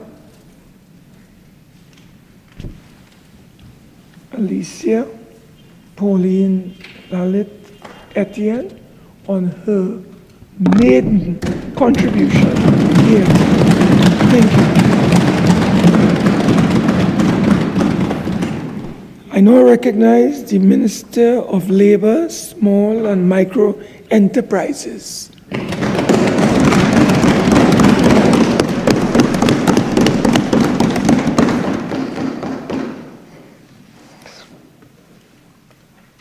Mr. President, allow me to extend a heartfelt congratulations to you on your elevation to the position of President of the Senate. And Mr. President, let me take this opportunity to recognize and congratulate the Honorable Prime Minister, Mrs. Kamala Persad-Bissessar, SC, for not being the first, but second time around as a female Prime Minister of Trinidad and Tobago.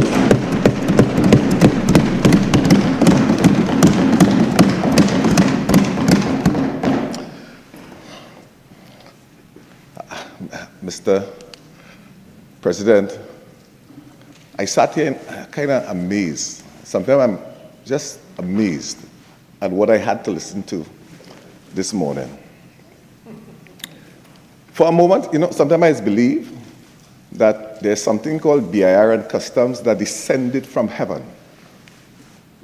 And it's just taking advantage of all of us. And we had to find some way around it.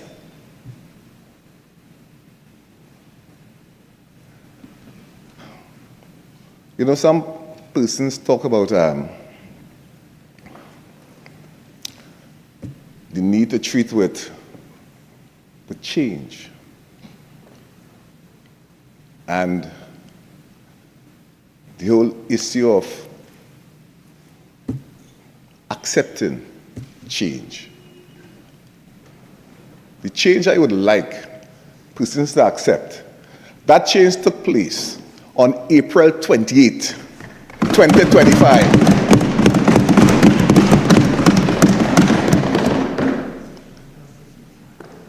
And that change is what we are here to discuss. A change in policy.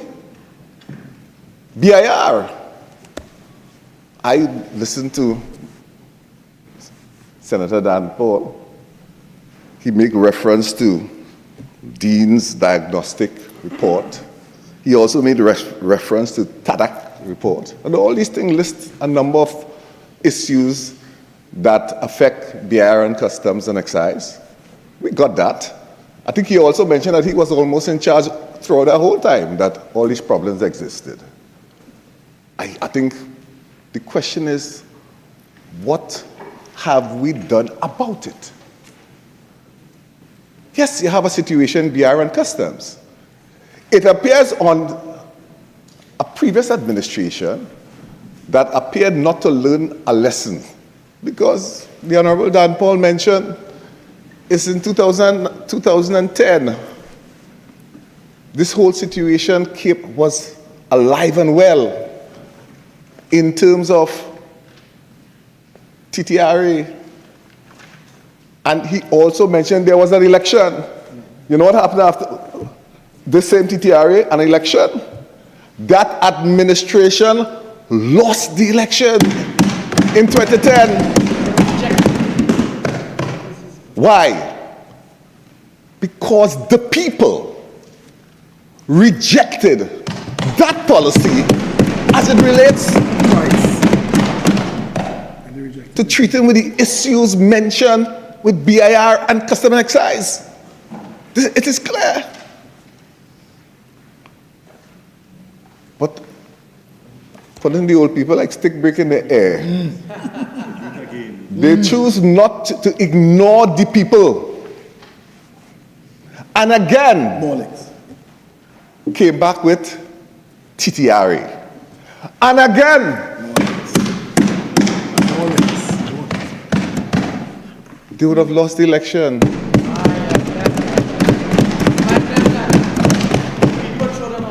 Vox Populi, Vox Dei, the voice of the people, the voice of God.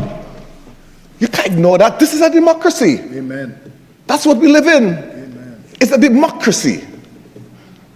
And I want to say more than that. When we try to hold out that we have issues with BIR and customs, again, like it's some kind of super creature that we all have to look up in fear of. All the reports deal with basic, simple issues. And the issues caused deliberately in many instances by the political administration. Mr. President, they're talking about understaffing. They're talking about under-resourcing. A deliberate ill-treatment of the staff of BIR and customs by that then administration.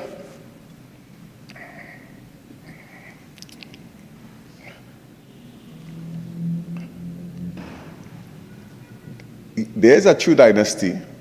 It was the PNM.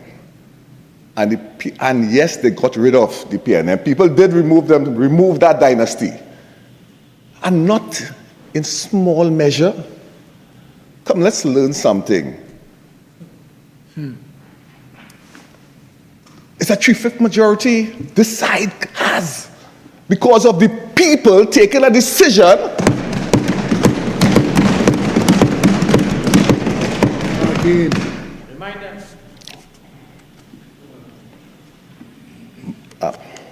Mr. President, I want to remind, if you want to understand why we are where we are, that in terms of self-governance, It's 69 years we had this. Since 1956, we had this thing called self-governance. Of the 69 years, the People National Movement had stewardship of this country for 53 of the 69 years.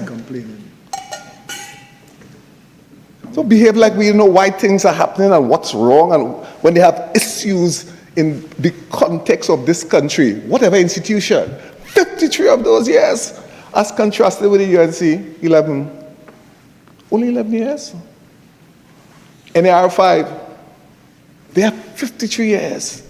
And suddenly they're listing problems up with institution and behaving like it came from heaven.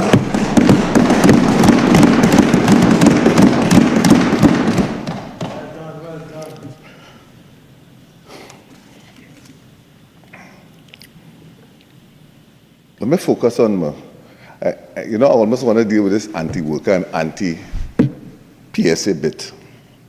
And I know the Senator Dhanpaul making reference to a MOU, but then he has a disclaimer.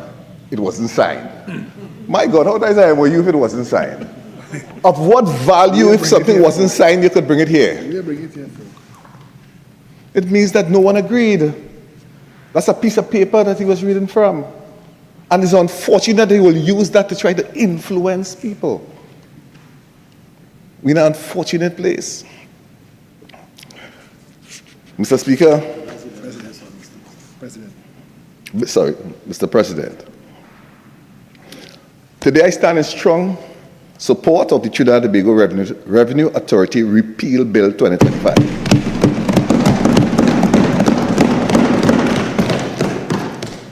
My contribution to this debate rests on principle, policy, and evidence.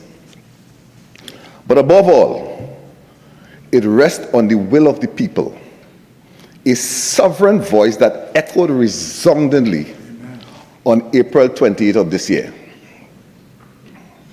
The matter before us is not just one of repealing a legislative artifact.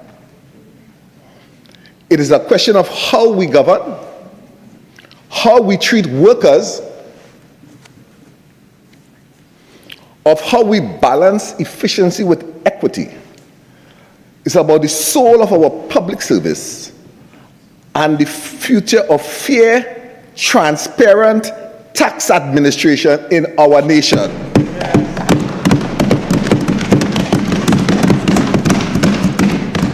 Mr. Speaker, I want to say it's not only 53 years that they run this place, They had stewardship over 53 years.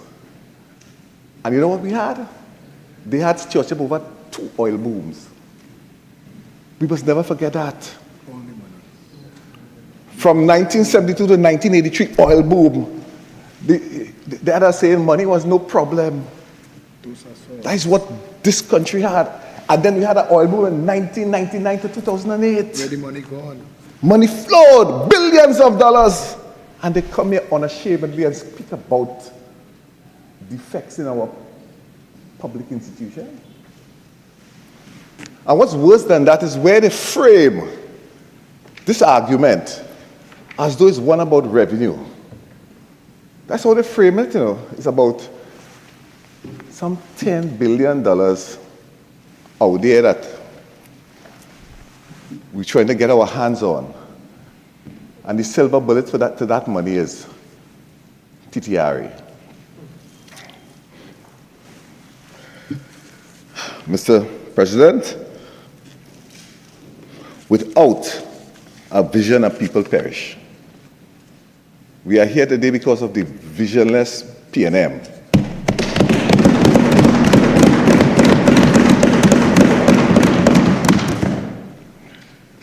This crisis that has been manufactured based on some hypothetical $10 billion that hang out there to be collected.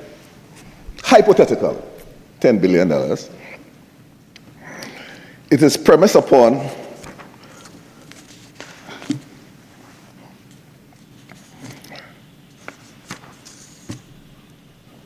a false equivalence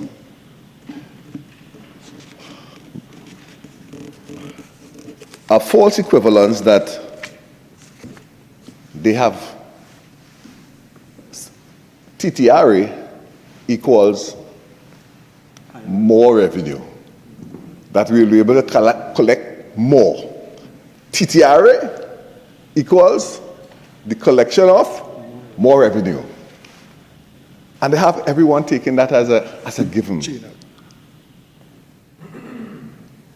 Mr. President, that's not so. Where's the evidence? Where's the evidence? Mr. President, that is not so.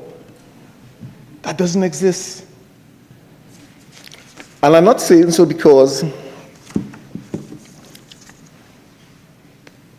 I feel like saying so. Evidence.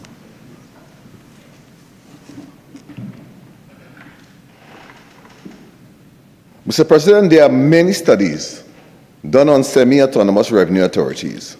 I want to make reference to just 3. You know, if you want to find out something, you have to go to the expert. And these are experts brought by the last administration. Exactly. All of these experts were brought by the last administration. They're all quite acquainted to them. One called Kidd and Crandall's. You know what Kidd and Crandall's? Didn't know about them. It was signed? Signed in 2009. They had them here. They brought them here. And Kidd and Crandall's, let me tell you what they said. I'm quoted. That they found no consistent evidence that the creation of a revenue authorities lead to increased revenue performance. They said that improvements stemmed from unrelated reforms or short-term gains that later eroded. Say that again. Say that again. But Kidd and Crandall's went further. They said that there is no objective analysis showing that countries with revenue authorities outperform countries without them. That's what the expert says. But we've been irrelevant. So this money, there's absolutely no correlation between a revenue authority and the collection of more revenue. But let's look at another one. Royal Dome 2017, their report. Hear what this next international recognized expert. Another silent. That they brought.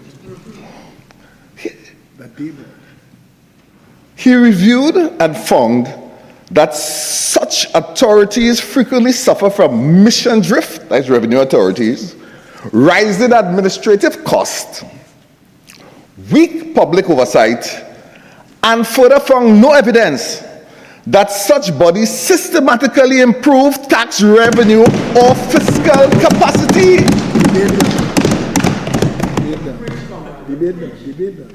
But just maybe another one. Let's look at another one. Not one in 2017, not one in 2009, but one in 2023. Who was the government? This is one that was commissioned in 2023 by the PNM government comrades. Oh my goodness. Wow. This person was used as part of the affidavit in the Teresa Dore versus the Attorney General. I'm talking about that's just the other day. And it's their affidavit? Their affidavit. No, say it's not so. And this expert is Professor Mickmore. That was utilized by them. And he did a report. Comrades, I use the word comrades because of force of habit.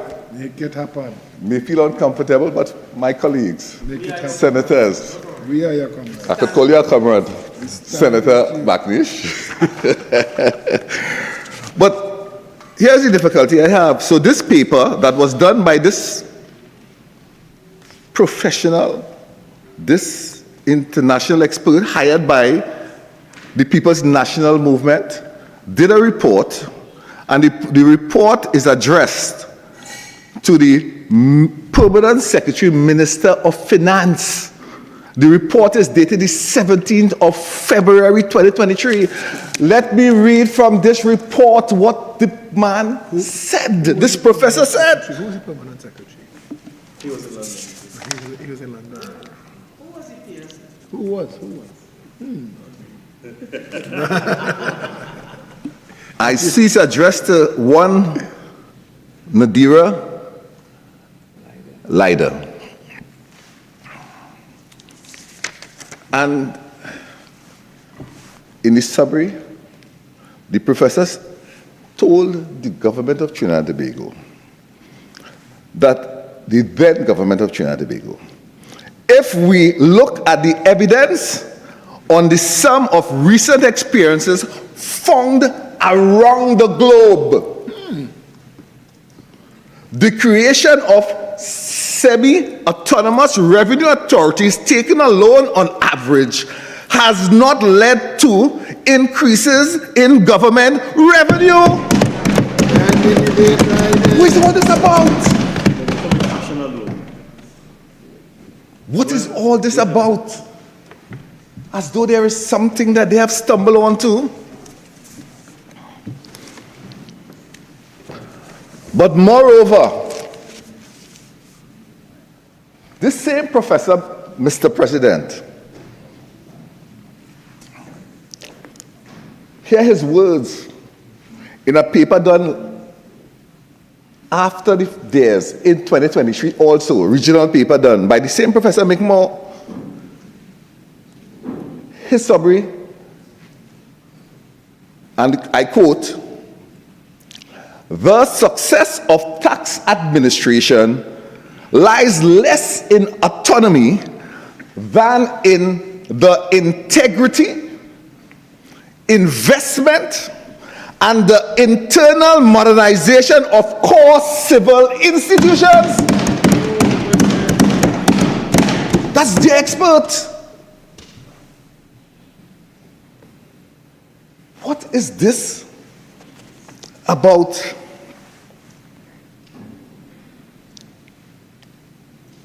TTRA and billions of dollars?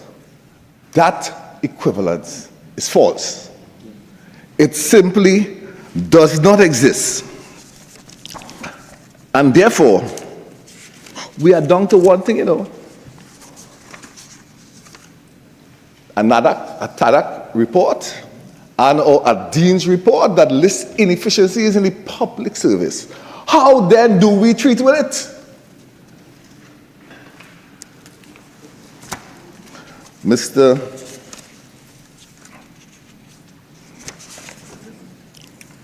President,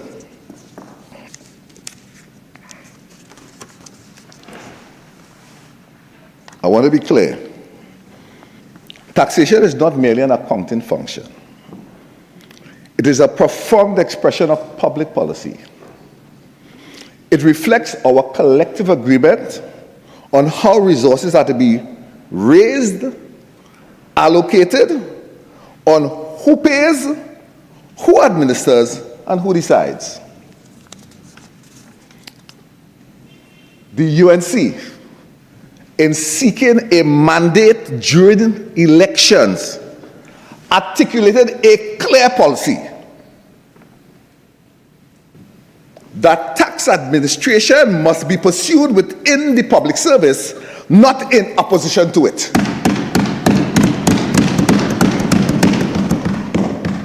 And it didn't make no secret. It says, and therefore, the TTRA Act must be repealed. That is what was the clear policy decision of this government as the way to treat with those issues as identified. As the expert agreed that you fixed your civil institution. We agreed with the experts? Dear expert. Mr. President, you know what? The electorate endorsed our decision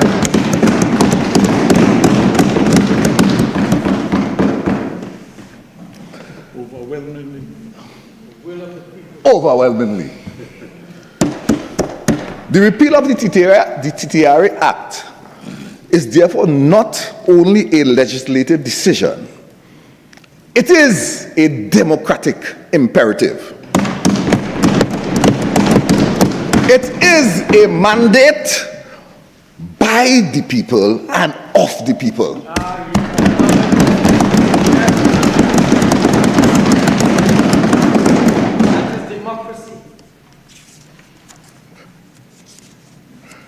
PNM don't like that. Don't like democracy.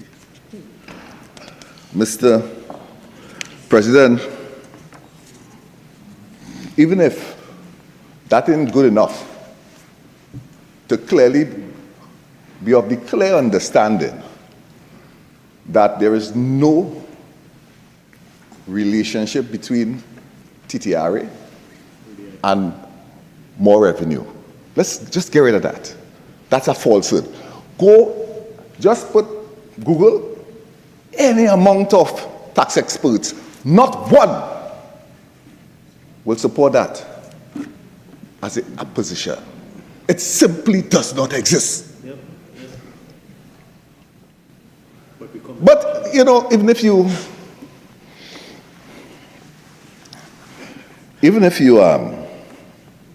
somehow you want more reason for supporting this government that has adopted this policy and would have taken the position that whereas the last administration engaged in,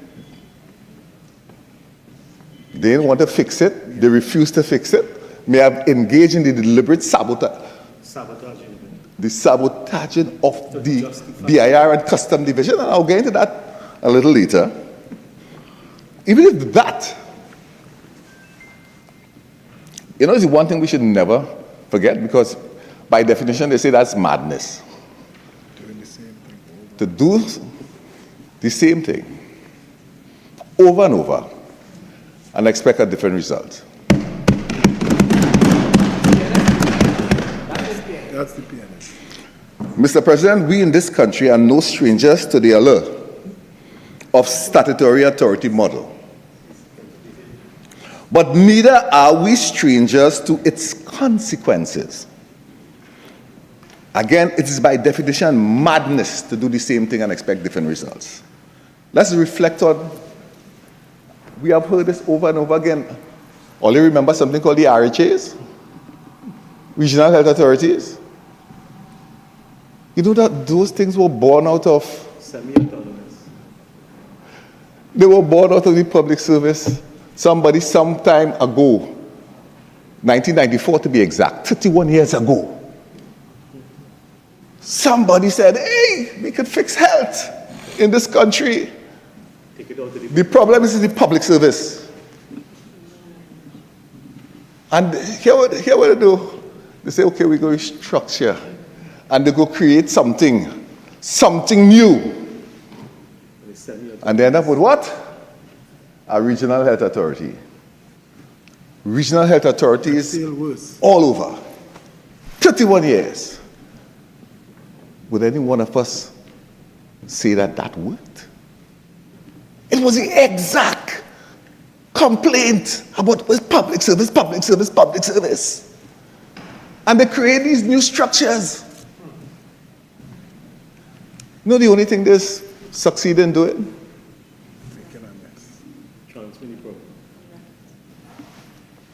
Try to get rid of oversight. Trade unions in the environment and promote contract work, moving from decent work to indecent work, from permanent jobs to contract jobs. That's what they succeeded doing. That was the plan. And after 31 years, Mr. President, and delivered nothing. The regional health, which one of us? I mean, I recall Senator Bates. John Bates would have pointed out that she got a good experience in our healthcare. And she's right. That deserves coming to the parliament and making a boast, because that is so infrequent. It's not that it must come. It's worthy of mentioning here. But that is not the truth for the average person. You would only go to the public health institution 31 years after. You will only go to the public health institution if you must. You have to. Because if you can afford to go to St. Clair or the St. Augustine private hospital, you would go. And most, on the other side, might even decide to go elsewhere, another country, in furtherance of their health challenges, rather than stay here. Rowley and coffee. Rowley.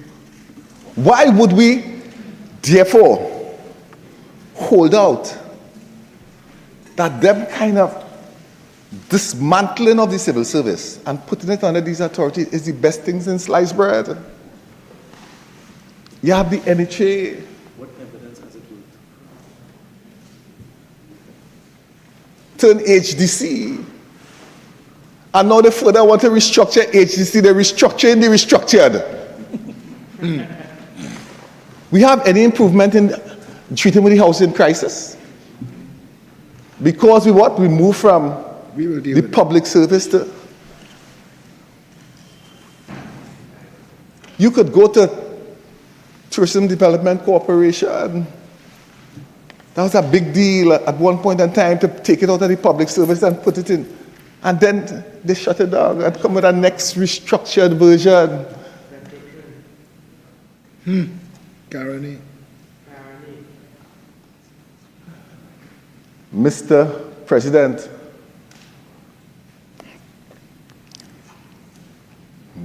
that approach to improving the level of service by engaging in vilifying public officers has failed every time. And restructuring to these. Listen, you have TTRA. If you fail to invest in the human resources, you fail to invest in the technology, you fail to invest in training and development, guess what happened with TTRA? Just what happened in the RHA, just what happened in the HGC. Because those are not the root problem. It's just the failure to invest. What about the theft that's taking place now? So that, Mr. President, the inescapable conclusion is that we cannot repeat the mistakes of the past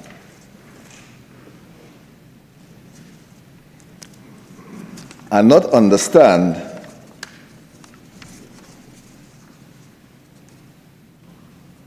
we cannot do things the same way and expect different results. And if you fail to heed the mistakes of the past, you are doomed to repeat them. We must therefore repeal the TTRA Act, as promised.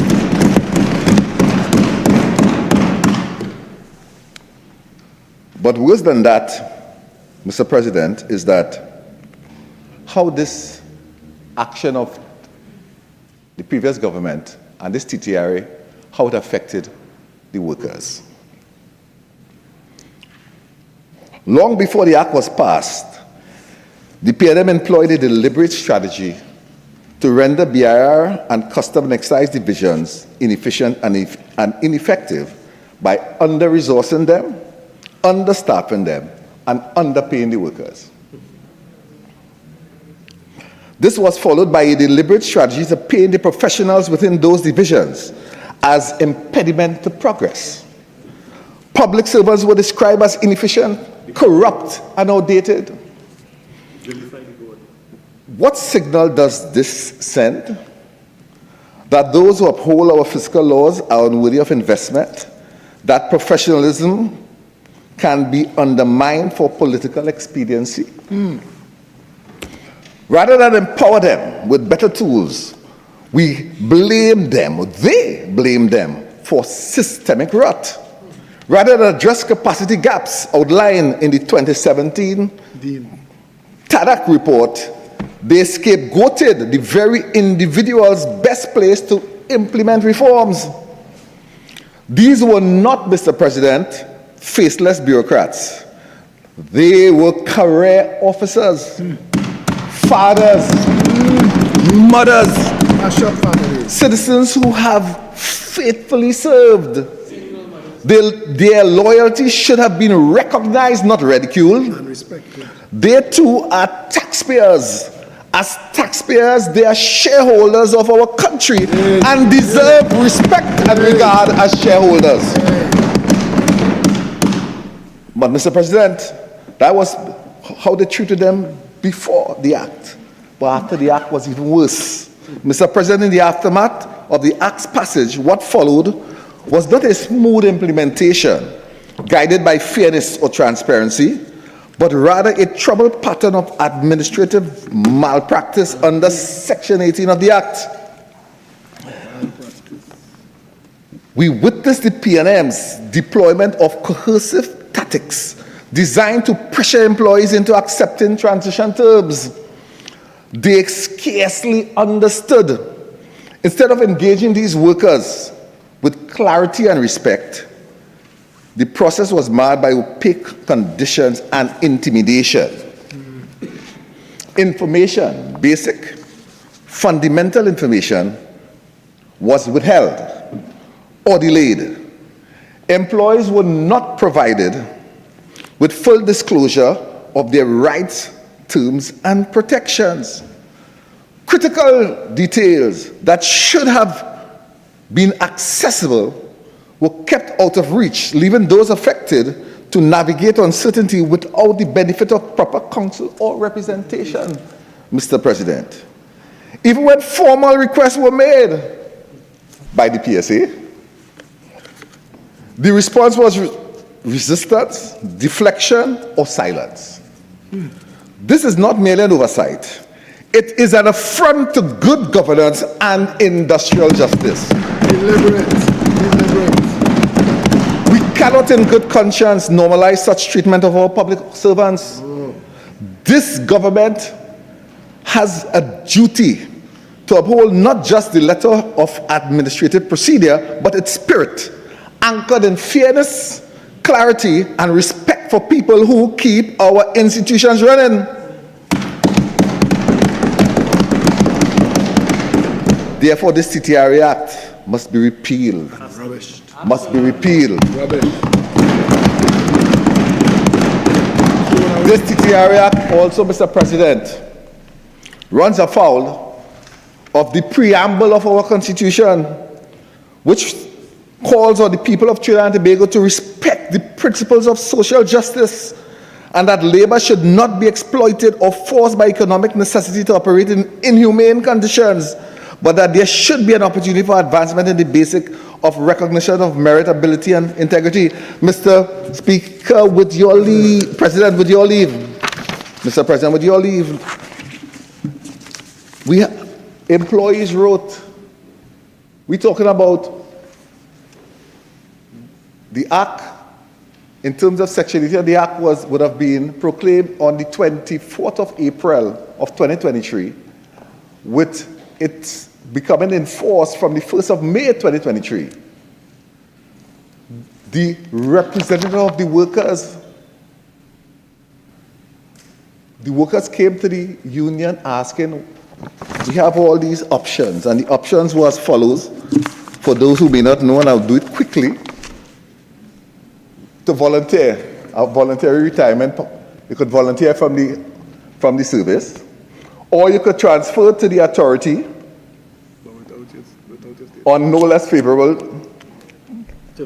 terms and conditions enjoyed by him in the public service, or you could transfer to the enforcement division on no less favorable terms, or you could transfer to the public service in an office commensurate with the office held by him in the public service, providing that what is available.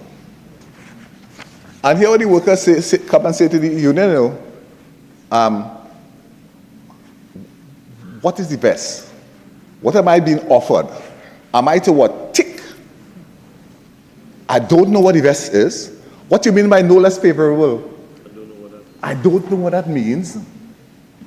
You know when the union write the management and ask for explanation, we got absolutely nothing. The CPO would have said to the union, and I'm speaking intimately about what transpired, that he has to get some information from his Minister of Finance.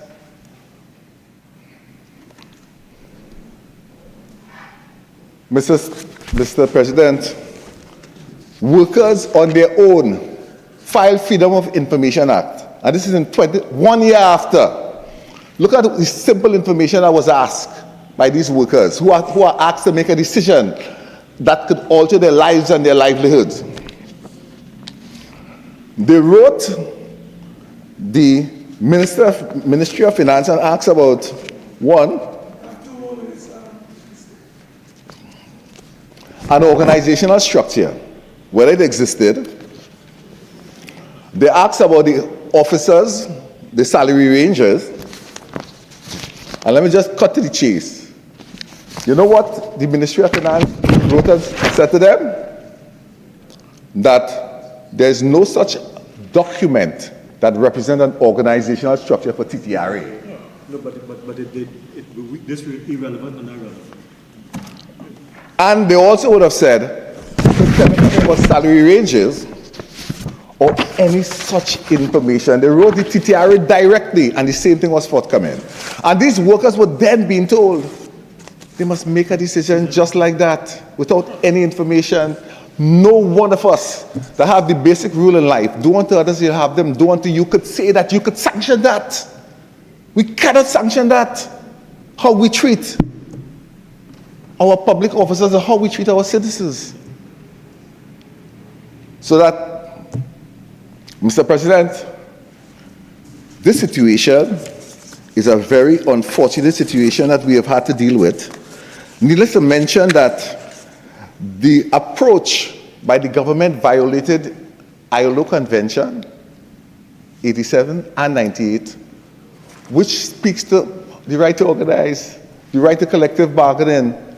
But when you have a situation where you move in person from where they have that right and putting them in a situation that removes that right from them, we go in the wrong direction. We are members of an ILO. We have signed up and commit to promoting And that is going back. the conventions. That is going back. That is going back. We ratify those conventions, and yet you have a government Going back.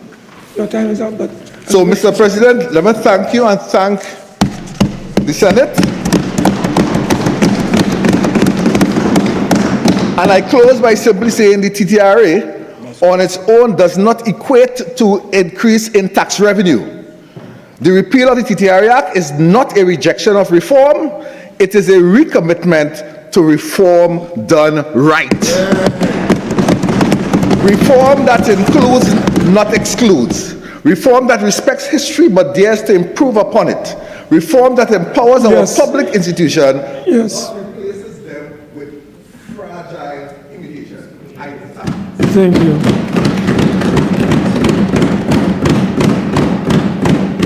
May I extend on behalf of the Senate my congratulations to the Honorable Minister of Labor, Micro Enterprises, Small Business and Micro Enterprises Development on his maiden contribution.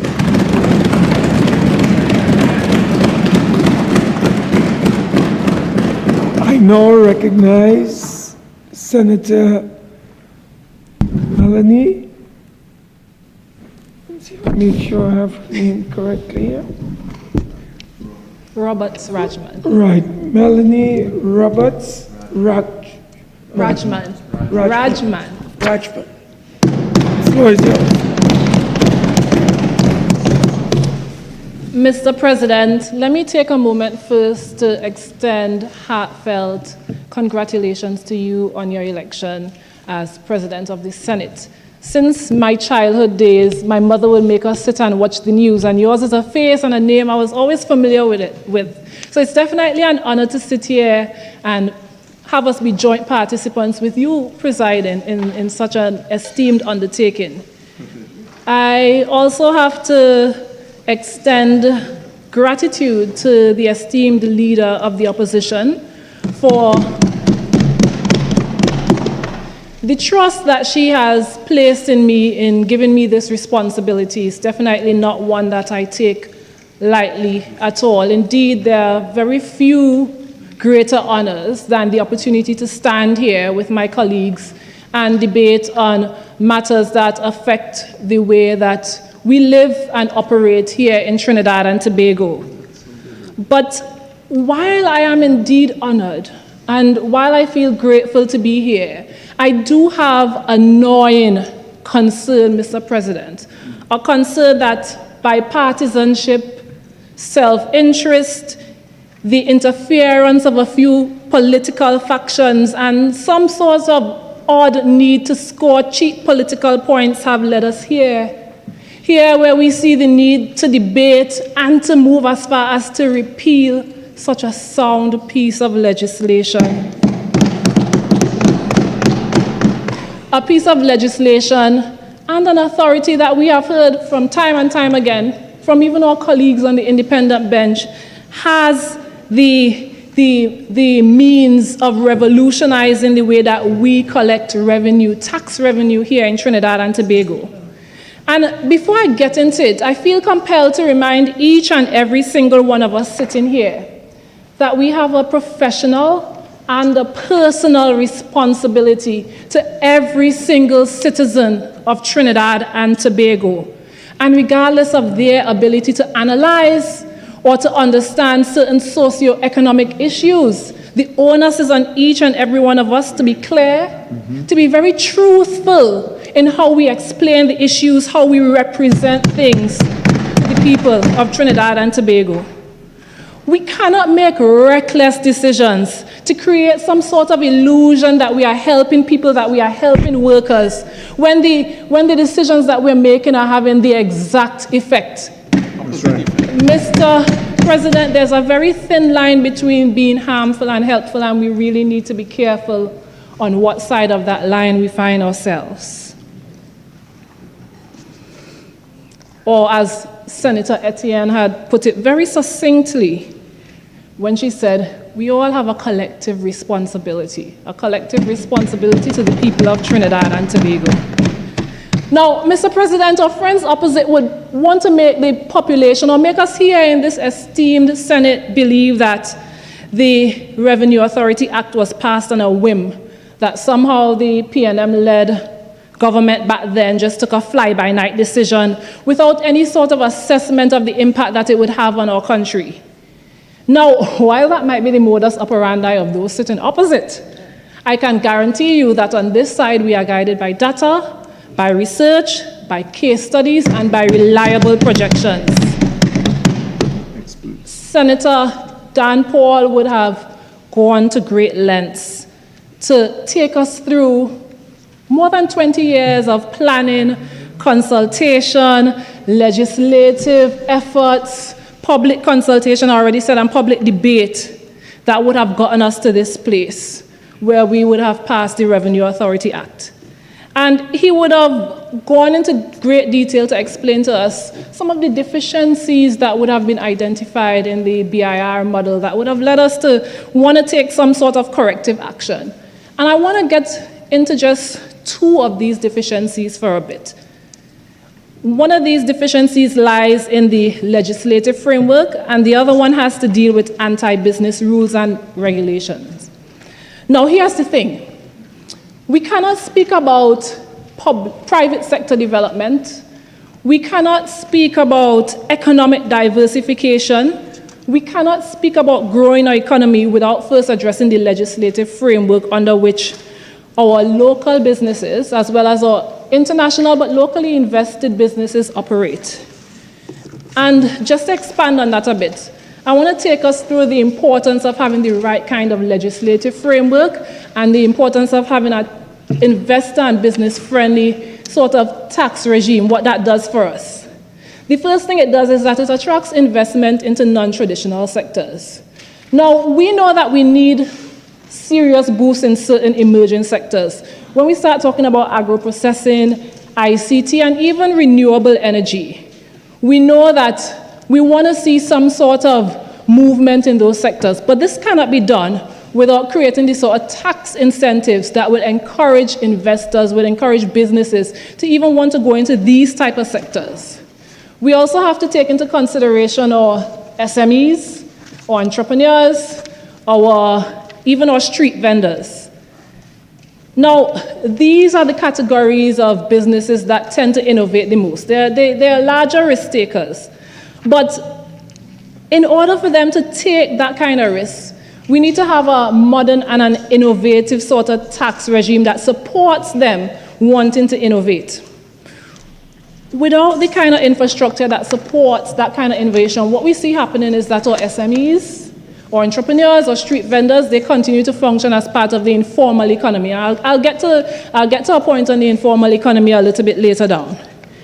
The other thing we need to take into account is the fact that we need to move towards sector-specific development here in Trinidad and Tobago, and this is where I'll help the government out a little bit. The government can identify certain priority sectors, the sectors that they want to see experience a boom. But in order to push those priority sectors, you need to have this certain kind of tax reforms. You need to create the legislative framework that allows for these sectors to be given the kind of priority they need for them to expand here in Trinidad and Tobago. Now, let me just tie back all that I've just said into the whole deficiency around anti-business rules and regulations. And let's tie that to one of the key functions of the Trinidad and Tobago Revenue Authority. And this function is outlined in Section 6, subsection 1G of the Act. And that function is to advise the government on matters related to taxation.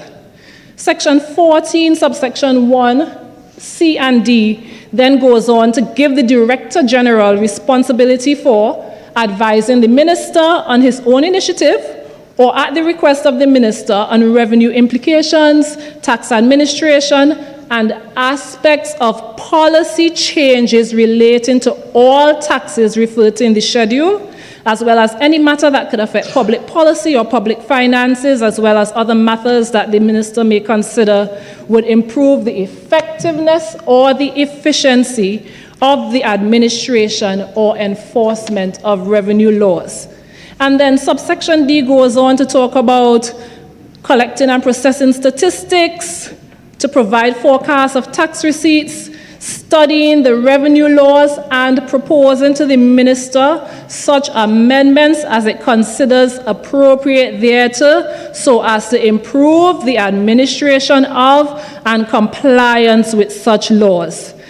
Now, Mr. President, the Act then goes on to sort of set out in 13.2 the qualifications and experience that is required to carry out the function, and then 13.3 sets out the disqualification criteria. Very well thought out, so we don't necessarily need to get into it. But what this means is that through the TTRA, the Minister of Finance can avail himself of expert advice and guidance on the types of reforms that is needed to develop a more business and investor-friendly framework within Trinidad and Tobago. Now, this is one of our first real steps towards economic diversification. We need to understand how all these things are connected. First, through the Revenue Authority, the Minister looks at our tax regime, it looks at the reforms that are required, and then the Minister is able to avail himself of expert specialist advice, and then that plays into reforming our tax policy, which then provides a resultant boost in the sectors that the government identifies as being priority sectors. And just a bit more on the advisory function and how important it is to addressing our current anti-business rules and regulations. Now, any environment that is hostile or inconvenient to business and investment creates a series of impacts. And there is one that is particularly relevant to the matter at hand, and I would have mentioned it before, and that is informal economy expansion. Now, in environments with outdated, antiquated, inefficient, and inconvenient tax assessment and collection frameworks, small businesses tend to function informally in order to evade taxes. If they don't have to pay, they're glad to not pay. Naturally, tax revenues are reduced. And guess where the country's tax burden lays? Squarely at the feet of the public servants, squarely at the feet of the workers that Senator the Honorable Baptiste would have said that they are here to protect. So we don't address the issues that we have, we don't address the leakages, and then we leave these poor workers to carry the entire tax burden in order to generate revenue to then support all of government administration. And here's the thing. It's ironic, right? Because these are the same workers that the government would leave us to think, and the government would want us to think that they're supporting and that they have their best interests at heart. As a matter of fact, this is what they campaigned on, right? But then you have the opportunity to spread the burden around, and you leave these poor people to carry everything by themselves. Now, let's get into some figures, because the figures don't lie. Everybody has an opinion on something, but figures are figures, right? World economic reports have estimated that our informal economy, meaning that grouping of entrepreneurs, businesses, street vendors who aren't paying taxes, they comprise anywhere between 25 to 32% of our annual GDP. And actually, the Caribbean Development Bank had placed this percentage at around 36% during the period 1999 to 2007. So some time ago. The thing is, we have seen an expansion, significant increase in the number of small businesses, micro businesses, street vendors, and entrepreneurs that operate across Trinidad and Tobago. If this is the case, Mr. President, the government is then called upon to explain to the tax-paying citizens of Trinidad and Tobago why it is so intent on permitting tax collection underperformance for some sectors of society while burdening others with monthly contributions towards the cost of public administration. Mr. President, as my friend over there, Senator the Honorable Baptiste would have said, they've won. They're in office. And they're in office because people believe them when they said, when UNC wins, everybody wins. But how can one win when some are made to carry the weight while others live in tax-free? That doesn't sound like an everybody scenario for me. If everybody is supposed to win, both the benefit and the burden of tax collection and tax administration needs to fall squarely on the shoulders of all of us, not just some of us. And with that being said, I want to reiterate my opening caution. Scoring cheap political points should never come at the expense of the collective public interest. The government needs to move away from this practice of destroying something good just because it came from the people's national movement. Because if that's the case, you're going to have plenty things destroyed. There's plenty things come from the PNM. And the hard part about it is that the people who really stand to lose are the people who elected the government to serve them. In front of us is a very solid piece of legislation. Senator Vieira pointed out a few areas for improvement. Senator the Honorable Baptiste also pointed out some areas where he sees we need some improvements in order to protect our workers a bit more. They're in government now. This is the perfect opportunity to take a closer look at it, analyze it, amend it if you need to amend it. But to decide that you're going to throw out the baby with the bathwater, it just seems like it's vindictive, it's petty, it's unreasonable, and it's highly irresponsible. The benefits have been sufficiently ventilated. So here's my advice. Settle down. Right, Senator Roberts? Settle down, implement it. Engage whatever technical expertise you might need to get if there's any gaps in understanding or any gaps in comprehension on your side. But get the work done. We need to accept that a good thing doesn't become a bad thing just because somebody else from another team created it. Now, my friends on the other side, when they were in opposition, they had their concerns. I'm not sure if there was any real merit in any of those concerns, but nonetheless, they would have been ventilated. They would have gone all the way up to different judicial forums, all the way up to the Privy Council, and they were laid to rest on each and every single occasion. And up to, he's not in here, but up to on Monday, I listened closely to Senator the Honorable Swaratsingh. And he came up with the same old argument about the erosion of the principles of separation of powers and the checks and balances. You know, the same old argument has been beaten and it has been ventilated and very skillfully disposed of. Now that the Privy Council has handed down its ruling, you would think that the next logical step would be to continue the very incredible work of this administration and, well, the previous administration, sorry, and prepare the authority to and prepare the opportunity to assume that on God face you'll never see. Prepare the authority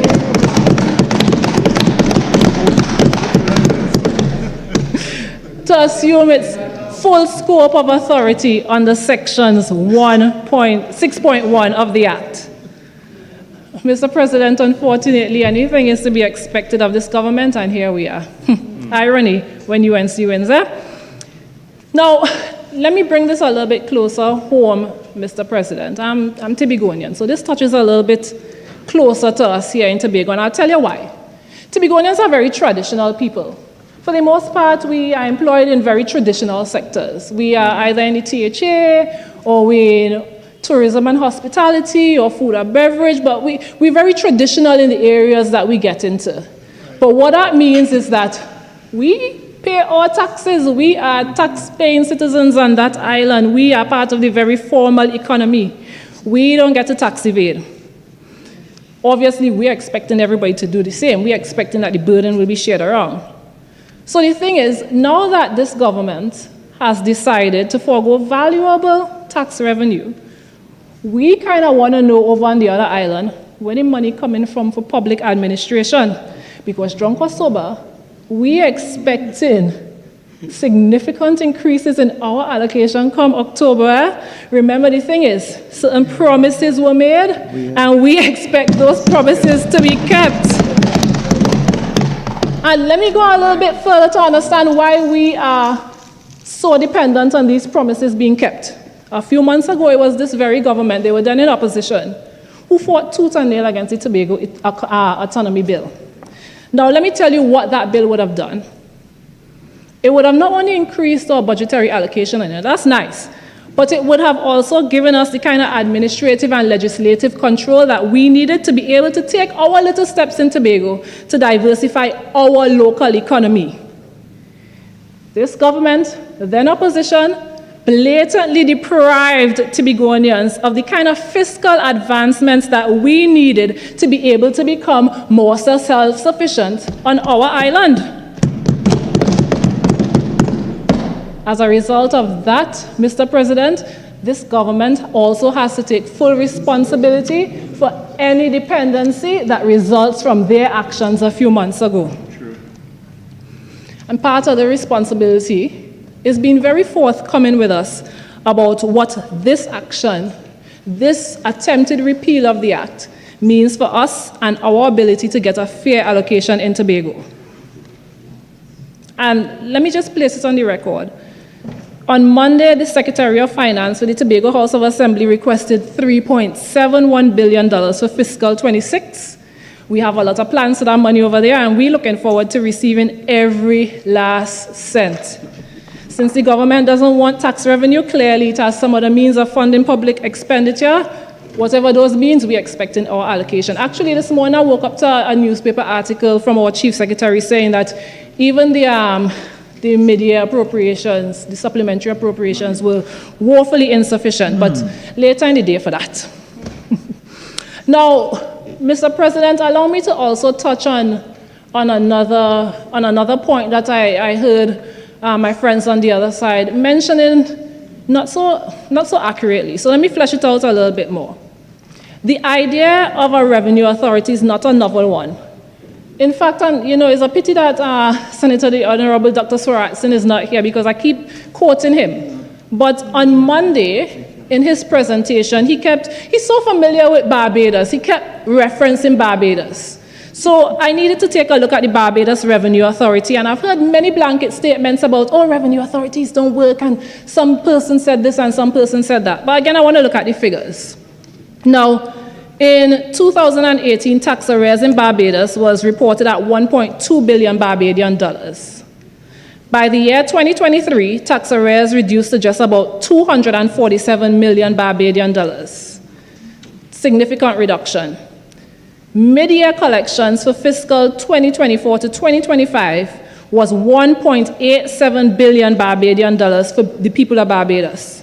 Now, this mid-year collection actually exceeded estimates by 12.5%. Now, let me break that down. What that means is that how much ever money Barbados expected to collect from tax revenues, they exceeded their own expectation, whether they were estimating by a whole 12.5%.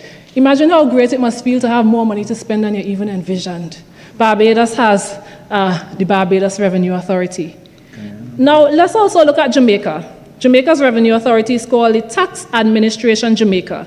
The TAJ was launched around 2016, and the results, they have also experienced significant growth in their revenue collection.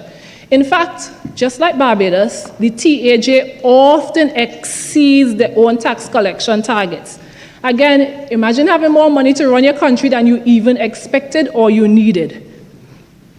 Even the UNDP has chimed in to indicate that Jamaica's tax reform via their Revenue Authority, note tax reform via Revenue Authority, is what contributed to them having a tax to GDP ratio, that is above the regional average at this point. Now, let me bring it a little bit closer to home right here in our backyard with rich and famous Guyana. Guyana also has a revenue authority. And I've heard loose comments about, the ineffectiveness, but again, I have figures here. Now, between the period 2016 and 2019, the Guyana Revenue Authority experienced a 166% increase in its annual tax collections. In the year 2023, they surpassed their tax revenue collection target by 30 billion Guyanese dollars. Again, Mr. Speaker, we are seeing where all these jurisdictions just up and down the waters from us, they are using their revenue authorities in a way that creates significant benefits for them. Now, the evidence is there.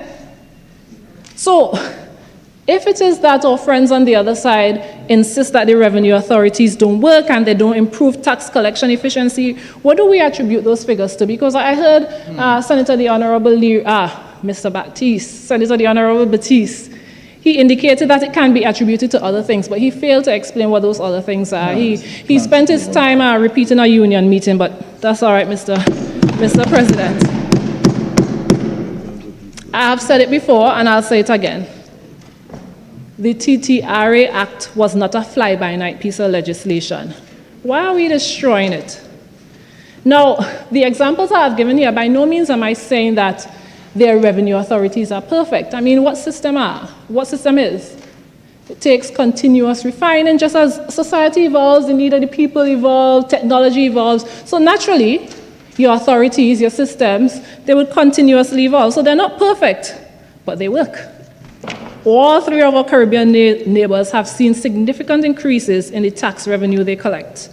Now, at a time like this where the energy sector is in such limbo, why are we leaving money on the table? Mr. President, the United States has the IRS, the UK has the HMRC, Guyana has GRA, Jamaica has TAJ, Barbados has BRA, Trinidad and Tobago has TTRA. And as I said, Senator Dhanpaul would have taken us through several reports highlighting the excessive tax gap that we face right now. Senator Vieira, also not here, would have cautioned that a failure to modernize invites collapse. It's really sad, indeed, Mr. President, to see what the TTRA might become at this stage in the name of political folly, it's pure folly, and condoning irresponsibility. Now, Mr. President, now that I mentioned irresponsibility, there's one other thing that I realize I need to address. Senator, the Honorable Swaratsingh, there he is. Senator Swaratsingh would have mentioned that the government intends to resource and rebuild the BIR. And, you know, he would have said that to date the government has employed 97 new persons on short-term contracts. And it sounds good on the face of it. But here's my caution. Let's not take the political hiring of our friends' family and party fanatics and cloak it under the guise of resourcing the public service. People have already begun to see that for what it is there. And in any case, on strategically hiring new workers on short term to work inside a broken system is the perfect example of what Senator Etienne would have said to us. You're pouring all new wine into old skins. It done spoil. Or I could even reiterate what Senator the Honorable Baptiste would have said to us. You're repeating the same thing over and over. All you're doing is madness. Now, before I close, Mr. President, I want to remind us all of something that was said back in 2021 when we were having these debates when the bill was first introduced, yes? And it was our own Prime Minister, who was then the leader of the opposition, who quoted from a paper published by the Cambridge University Press on January 12, 2018. And it was authored by one Barrington. Now, I'm quoting her, not the paper. I'm just quoting the Honorable Prime Minister. And she said, of all the activities that the state takes up, collecting taxes is perhaps the most critical. Without extracting revenue from society, a state cannot function and it cannot do what it sets out to do. Taxation is a sine qua non of the contemporary state and a social contract. And I'll end the quote right here. Well, Mr. President, if one is to agree with this position as endorsed by your own Prime Minister, then it is with extreme concern that I note that this government, having just made about 2 months in office, is now in breach of contract with the people of Trinidad and Tobago. And this breach would have been brought about by the government's decision to repeal the TTRA Act without offering any feasible alternative to efficient tax collection. Undeniably, this government is demonstrating to us its intent to abandon one of its most critical activities. But make no mistakes, this level of reckless abandon and deception will not be allowed to pass unchecked by this opposition.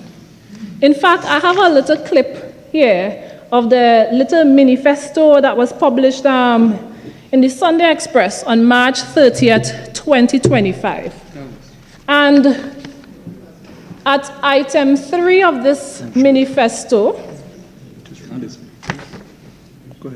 it says, the UNC is committed to amending the Trinidad and Tobago Revenue Authority legislation for PSA union successorship to ensure the representation of TTRA workers.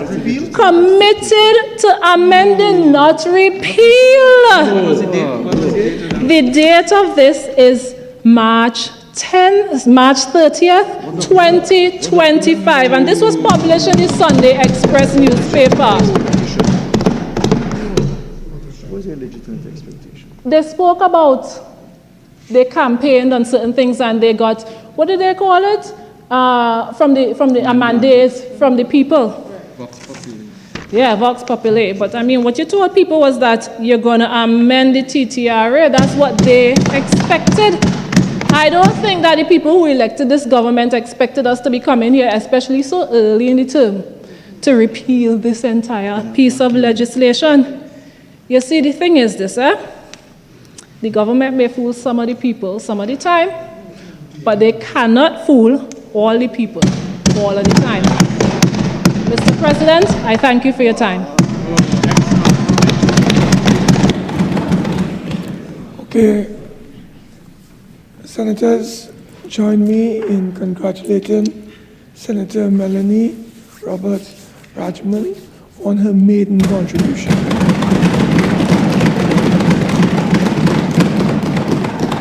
I think this is a good time for us to take a break for lunch, and we can come back at around, now it's 12:55. We can come back at around, I would say, 20 minutes to 2. So let us come back here at 1, I would say 1:45. We can come back around 45, okay? So let us suspend until 1:45, okay?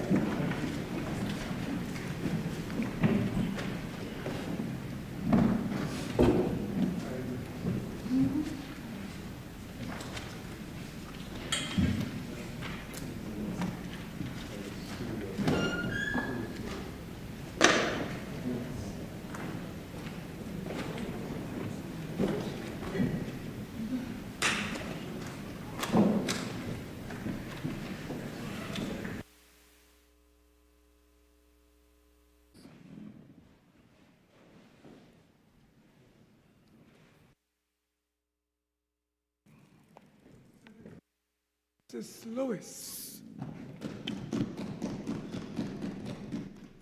Good afternoon, Mr. President. Thank you very much for the opportunity to speak on this seemingly simple bill of just 3 clauses. We're being asked to consider and decide not just on the repeal of the TTRA, but between what has been presented as 2 alternative mechanisms for tax administration and collection. The debates have been robust and vigorous, not just today, but over many years. At the heart of this are 2 quite different outlooks and philosophies. However, they both share a common goal: how to improve the nation's tax administration collection.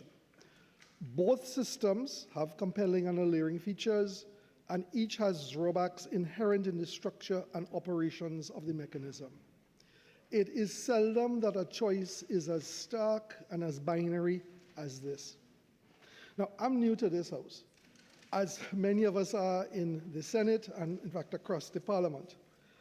And colleagues, I want to share with you that, very frankly, I've been troubled and tense thinking about the consequences of making a wrong choice.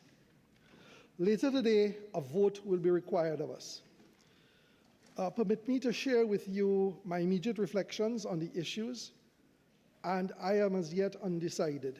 I have reservations, which I would hope through the course of this debate they can be addressed. So with the debate and the guidance of the discussion yet to come, I look forward to listening. There are 4 considerations I have. The first is our choice needs to hinge on what will best serve the greater collective good for our republic for generations to come. The choice is momentous, and the decision will have an enduring effect over decades, if not generations. Our BIR started life in 1942 as the Inland Revenue Department. It was reorganized in 1966, establishing the Board of Commissioners, commonly referred to today as the Board of Inland Revenue. That was 81 years ago. Our Custom and Excise Division started life earlier than that in 1939, with the law then passed, giving legal foundation to its establishment. That's 84 years ago. Our VAT administration is more recent, but even that was introduced in January of 1990, some 35 years ago. For the institutions that have become the BIR and Customs and Excise, both came into being before all members of this House were born. The fundamental structures were designed for a very different economic time, with a little tinkering over the years. I think we'll all recognize how much and how radically the country and the world has changed over the intervening generations. So, the fundamental structures and systems used for tax administration and collection have evolved quite significantly in a range of other countries, less so in our own. It is our task to consider what change is required. And perhaps one of the roles of the independent bench is to nurture and help bring light to this. Now, good people can differ in means, but agree on worthy ends. The nation's tax systems need to be trustworthy, it needs to be reliable. It is the pipeline, as others have pointed out, that generate the financial flows on which the lifeblood of the country depends.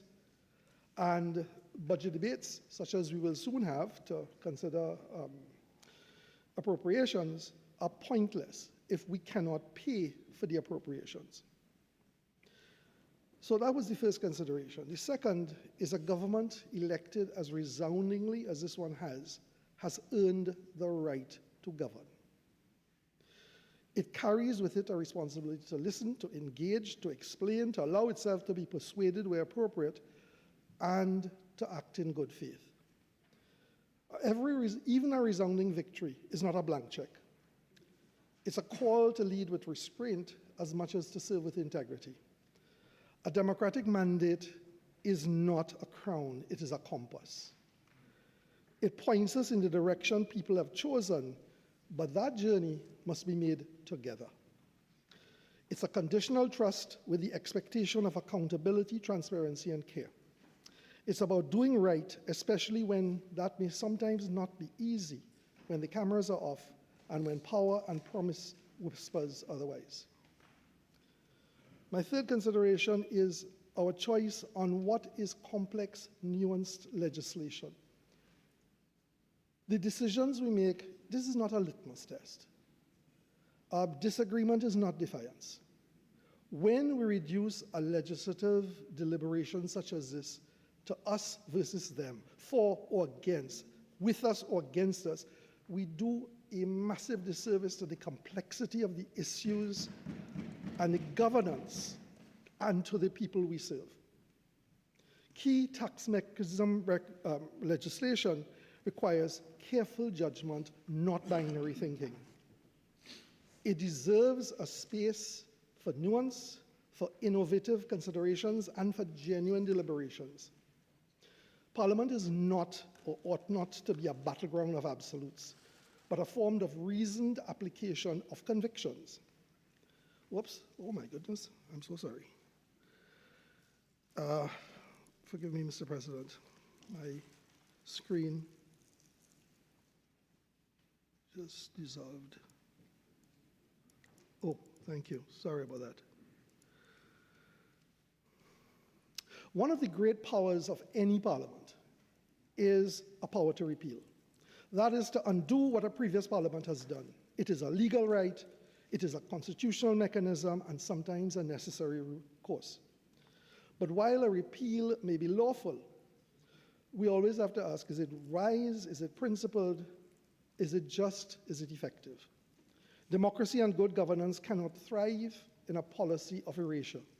I'm sure we do not want to be here to govern by a policy of reversal. Our nation's laws, especially laws as complex as this, on which people rely, must not become a revolving door, spinning with each change of administration. That undermines continuity, stability, and ultimately people's confidence in this very institution. Therefore, I submit that any move to repeal a significant law is not whether it passes the legal test, it certainly must do that, but it must pass the higher test. It's not just can it be overturned, but should we? Are we acting for the good of the country? Is this the best that we can do?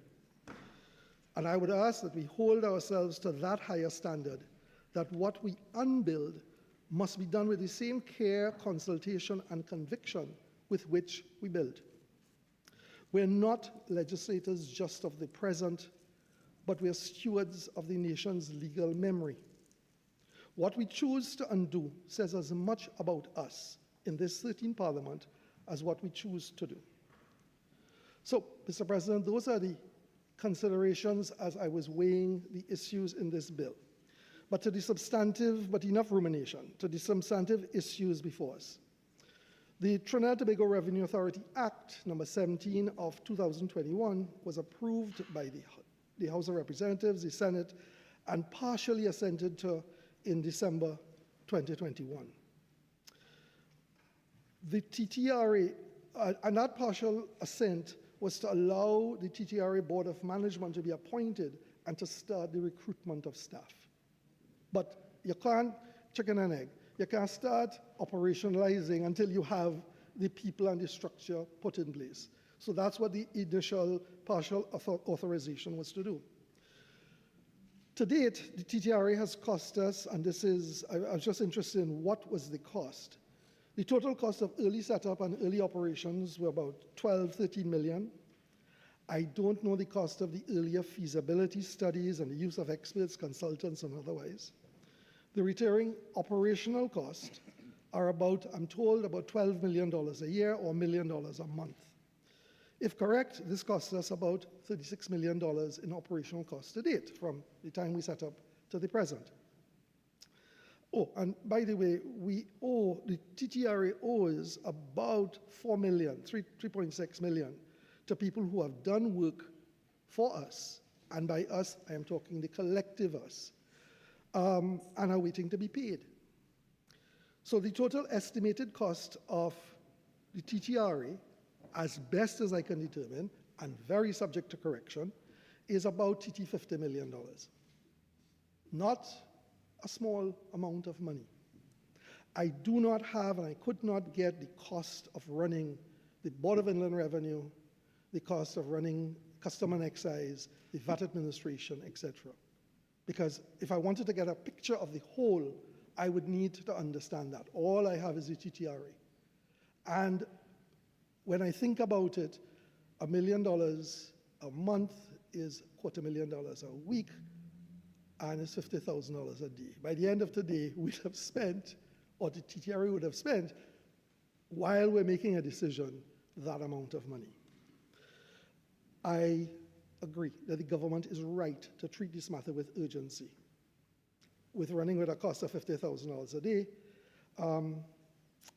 Now, if I look at the TTRA repeal bill, it's 5 pages, 3 clauses.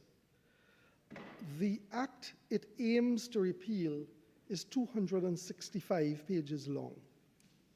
And that page count suggested to me a very rough proxy to the complexity and the nuance of what this bill is seeking to do. And I don't think you could consider this bill without looking at the parent legislation. I did it in a very cursory way. There are those who are far more accomplished than me in going through that parent legislation in detail. But the undoing of it will tell a story of us and how we treat with complexity. Any government needs, as many have said, a sustained and sustainable source of financing for its operations, its social programs, for the investments that it hopes to make for the future. We're told that the need for the TTRA are driven by the need to address deficiencies in current systems stemming from limitations within the public sector. Long-standing deficiencies that have been identified and documented in feasibility and performance reports over an extensive period of time, dating back, as I understand it, up 2002, and in some cases a little bit earlier. These have been, I think, reasonably well ventilated. The task of the country's tax administration system, because anything you design, if I say this is a mechanism, put aside whether it's TTRA, whether it's Board of Inland Revenue, whatever mechanism, it has a job of work to do. What is the job of work? The country's total tax revenue fluctuates at about 28 to 30% of GDP, according to the World Bank, per year. The annual tax revenue is about 45 billion to 48 billion, and roughly we fall short of that by about 10 to 15 billion. That's the tax gap that so many people have spoken about. That tax gap represents, and if you think of the appropriation bill that's before us, gosh, it would be lovely to have that gap to be able to fill that appropriation. Because a question that I'm sure will come up is, yes, we understand why the money has to be spent, or where it has to be spent, or where it's coming from. The debt to GDP ratio of the country right now, I'm told, is about 62%. It is projected to increase to 65 by 2026 and 68% by 2027. As that goes up, it's going to affect interest rates. So everybody across the country who borrows, who has a loan, will be seeing an impact if those tax rates go up. The financial mid-year update shows national financing worsening significantly compared to original budget projections, with a deficit of about 9 to 10 billion versus about 5.5 that was originally planned. If the GDP continues at 140 billion, this suggests a deficit of about 6.5. And we're in a world, and I just use a term from my area of activity, it's called VUCA, it's an acronym for volatile, ambiguous, complex, and uncertain. That degree of complexity has increased. So when we talk about projections, that itself has to be stress tested against, will that be realized? So it's into this milieu that we face ourselves, that we are faced. And the question that I am asked, as I'm sure many of us are asked outside, is twofold. How do we as a country and as a parliament pay for this? And followed often by, and what are you going to do about it? There's been a lot of discussion around what a tax administration collection system needs to do. It needs to be seamless. But taxes are collected in response to society's need for healthcare, roads, schools, other social benefits. It needs to work for the good of citizens, collecting taxes that they have agreed to in a fair, efficient manner. The system itself needs to encourage compliance.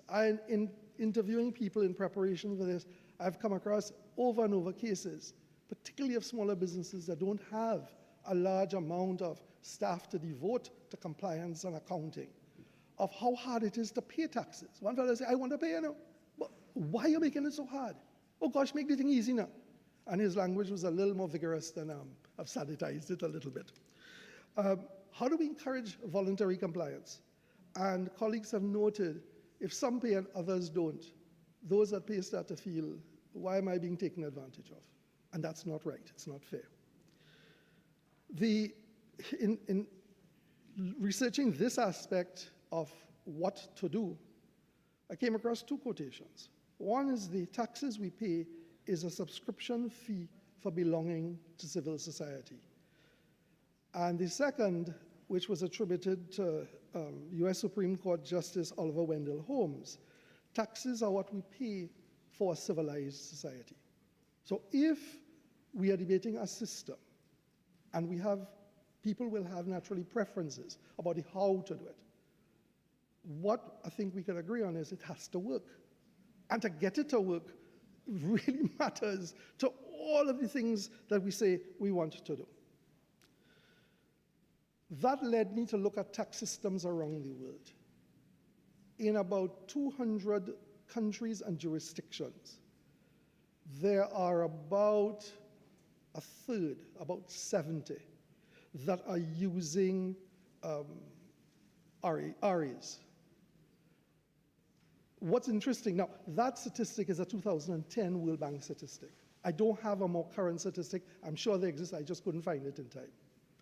The trend is countries are moving towards a revenue authority. Put aside the title, because the title carries a baggage that is political, emotional, otherwise. It's about the centralization of information, and it's about streamlining the system. And if you think of it as a system, countries are moving towards that. What the data seems to suggest is that with the increase in that revenue authorities are in fact performing. The performance can be variable across countries, but overall, the research, and I do admit that others may have a much deeper research base than me, but the research I've seen suggests that they are working, and they are in fact working better than the traditional legacy systems that they replace. The idea of customs and Board of Inland Revenue and VAT and other miscellaneous authorities talking to each other, sharing a joint base, of taxpayers being identified as a single entity but not as separate, matters. The critical success factors is countries fit to work. Whatever structure you put in, it needs a level of autonomy. That was not designed in the old system that dates all the way back. Yes, you must have oversight, but the system itself needs to be autonomous, to have far more autonomy than the present systems and far more flexibility, because it's dealing with a far more dynamic world than the original systems that were designed. And they're continually playing catch up. When I talk to professionals in this field, some retired, some operating, they struggle to catch up. And that's a big issue. We're putting people to do the work, and then we're hobbling them. The need for greater speed and flexibility, and the need to understand that different tax pools, large business, small business, individual taxpayers, corporate taxpayers, whether you put a property tax or some other forms of specialist tax, they each have very different requirements. And when you break it apart and you silo it, it works against efficiency. It's not impossible. Some countries continue to work with the separate systems, but the cost is higher. It's more difficult. The tendency seems to be towards some form of greater coordination. Whether that coordination requires the legislative setup of a revenue authority, I'm putting that to the side. It's how do you achieve that kind of coordination so that agencies can talk to each other. One of the comments made when I was interviewing people on this is how stark the difference is in culture, outlook, support, the way they deal with various tax agencies deal with the public. Presumably, there's a need for some common way of dealing with the public. But it's interesting that when we look at tax collection administration systems, they're only a platform. It's a pillar to support what does a modernization program look like. And at the heart of that is a political commitment to do the utmost in establishing and sustaining a professional, effective revenue administration. So when I hear the comments in this house and in other places, and I think some of them can be unfortunate because others listening to that take it at face value. And that does not help the case that we need to make to the population. A number of countries, some of whom are easy to recognize, have walked the road of centralized tax systems, whether called revenue authorities or otherwise. The earliest, interestingly, Mr. President, was Saudi Arabia, 1954, with the centralized, long before it was something that was done. And they had their own reasons for doing it. So said the source that I read. But some very, very recent ones, recent as in the 1990s, Uganda 1991, Singapore 1992, Zambia 1993, Kenya 1995, Tanzania 1995, Canada 1999. The point is, different countries at different levels of economic development have made certain choices. And a number of them have chosen the route of modernizing through centralizing the systems so that they can coordinate better. Moving forward, Ghana in 2000, Lesotho in 2001, Botswana 2003, Mauritius 2004, Barbados in 2014, Jamaica in 2014. This is a trend, is what the data suggests. Does it work absolutely wonderfully? Probably not. Is it an improvement over what was there before? Probably. Have they faced some of the issues that we have faced? Public sector issues. How do we deal with separation of power? How do you deal with the legislative power of our customs? We're in the first. We can find ways to deal with it. I was particularly drawn to the Jamaican example, where they set up and passed their law in May of 2011, but didn't set up the TAJ to become a semi-autonomous agency until 2014. They felt it needed that amount of time to make the transition. And I think Trinidad, to some degree, was following that model. The problem of what you want to do with the organization is that you can have tax authorities, administrations in the same ministry as we do. But they need a mechanism to exchange information, to carry out joint investigations, and to treat taxpayers as a single, not multiple entities. And as they develop their own cultures, processes, and practices, often they become rigid and calcified. That's not an objection against siloed authorities, but it is a significant consideration with that revenue authorities seek to address. If a broad, robust tax base and a well-functioning revenue administration of critical importance, it is absolutely needed for fiscal discipline and for the policy that flows from it. It has to be efficient. The candle can't cost more than the funeral. So it cannot be expensive. And that apparently is one of the agencies, one of our current agencies, is costing way more, I'm told, than the amount it is taking in terms of efficiency. That needs to be fixed. The issue is keeping the status quo, from all that I have heard, suggests it would be very detrimental to the country. And I want to propose for the consideration by the sponsors of the bill that perhaps some other options, alternatives for performance improvement may be worthy of some consideration. And the options and the alternatives could range across a very broad spectrum. But what it says, sir, it's got to have autonomy, it's got to have flexibility, and to a degree that is not there now, not impossible, but is not there now, we need to give to streamline the authority to make its management decisions, which everything from hiring to promotions to discipline, and how to do that in a way that is acceptable to all of the, not just the Constitution, but the mores that we have come to accept, but how do we cause it to work? Here's an option for consideration. This is an interim step, maybe, and I would ask, don't laugh at me too hard. We have over how many decades had a Ministry of Finance, right? The Ministry of Finance is the ministry that allocates, we know it from the budgets, and to which, or into which reports the various revenue authorities.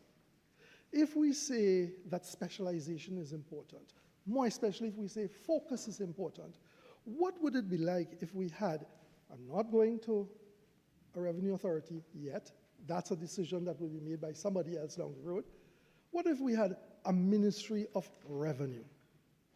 Or, as I'm sure Trinidadians will eventually end up calling it, the Ministry of Money, where it can focus on how do you strengthen that and not have its attention split across multiple requirements and initiatives and programs, because most of the effort is spent on how do we spend it. When I look at the budget books that are given to us, and I measured it, it comes up to about 18 inches with all the details. The amount of money spent on, the amount of effort spent on revenue is a fraction of the amount of money spent on allocations. Necessarily so, because you want to make sure you spend the public money well. But collecting the money is a problem. If you disagree that the tax gap is 10 million, you say it's 5, and others say it's 15, there's a gap. And it can be solved. Does it need a revenue authority? Maybe, maybe not. But how do we get it better? A revenue ministry would create a singular focus on revenue administration. Might that be something we wish to consider as we evolve the system from what it is now to what we would want it to work at? when we talk about how things happen and what our various arms of government do, we more often speak to things that do not work well, and we don't talk about the things that, in fact, have worked well. I want to offer 3 examples, Mr. President. And those examples, and let me stress, none of them are perfect, but they are all a significant improvement over what was there before. And 2 of them I have a very personal experience with. The first was licensing office. I remember going to renew my driver's license I would put aside a half day, because that's the amount of time it took as you moved from station to station, window to window. They changed the system. I'm not even sure who they are, but it is Trinidadians that changed the system, right? Ministry of Work, Ministry of Transportation Works. The Division of Transportation, Ministry of Works.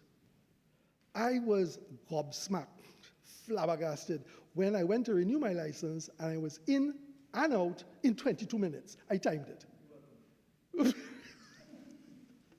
The point is, it was just so startling. I had not expected that. So when you say you can't do it, well, there they did it. Is it perfect? No. Could it be improved? I'm sure it can. I remember going for a new passport. The interview process, the application for the process, I was given a date 18 months in advance.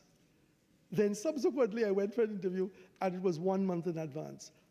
Something happened. That was very, very good.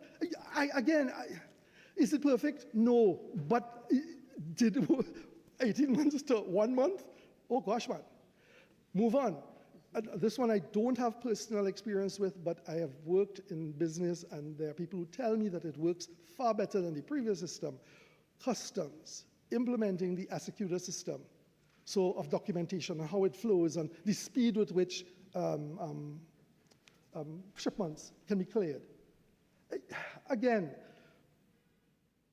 why do I cite these? And I hope I'm correct. It is that in small ways, now they're not as complex as the entire tax collection system, but in small ways they demonstrate us working at our best and making it happen. How did they do it? I don't know the internal workings of it, except to say I could see the output. Okay, so the last thing I want to say, Mr. President, is what would be the requirements for support? And here it's very, very personal. Disruptions are going to come whether we stay with the TTRA or whether we repeal it. That's going to happen. If that is to happen, and because disruptions are inherent in any change, especially in the case of the dissolution of TTRA, the reverting or upgrade, whatever verb you want to use, of Board of Inland Revenue, VAT and Customs, how are we going to deal with that? I felt very uncomfortable. I am very uncomfortable when I'm faced with a choice as stark as keep or repeal, vote yes or no. And I haven't heard what it would take to upgrade and what the change management program would look like to upgrade the Board of Inland Revenue and Customs. If I've sat on boards of directors, if a manager came with this and didn't present how you're going to do it, I would say, I would have some more homework to do, boss. Time is of the essence. How long will it take? What is the schedule and the milestones for improvement? And I'm not looking for a detailed plan. I'm looking for a high-level plan. Something that somebody puts themselves on the line to say, broadly, this is how we're going to do it, and this is what's going to cost, and this is the way in which it will be structured and staggered. Given the various tax pools, which are critical to the country, what changes are needed for both? That's not just simply stay with the old, go with the new. That is far more nuanced than that. And ultimately, how do we nurture and build and reinforce a management and a staff to get this done? And we have done it before in other smaller areas. This one is monumental. This one's big. But that don't mean that it can't be done and that we can't do it. I just want to speak a little bit to change management since it's an area of my professional practice.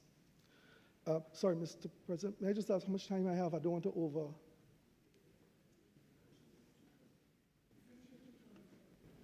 $225. Thank you. I'll keep the story very short. I was retained by a large regional bank to handle the combination, the merger, not the acquisition, of two banks across the region. One bank had been in the region since 1834, the other one since 1910. Guess the cultures that each had. They just didn't talk to each other. They saw each other as rivals. So we did the combination. We were putting in a common IT system, and in one country on the high street, we had two branches. One branch, these are the main branches in that country. One branch had 4,000 customers, the next branch I think had 5,000 customers. For this to work, we needed one branch, not two. The costs were excessive at two. The architects looked at it and said, look, in the larger branch, there were about 9 or 10 telepositions. By gutting the branch and reconfiguring it, we can get to 18 telepositions. So we say, okay, sounds good, and we're prepared to spend the money. It took about 4 months to do, and this is working 24 hours a day. This was your turn blood to stone. You're working through nights and weekends to get that conversion to happen. Now, those 9,000 customers were assigned to the other branch that had 10 telepositions or 8 telepositions and simply wasn't structured to deal with it. The comments, the criticisms we got deservedly from dissatisfied customers was legioned. But it was the price that we had to pay, and we explained, we took out ads, we did all of the communication, but people still vexed because they expect their branch to work. Now, when the new branch opened and things ran smoothly, everybody said, starting with the customers, how wonderful.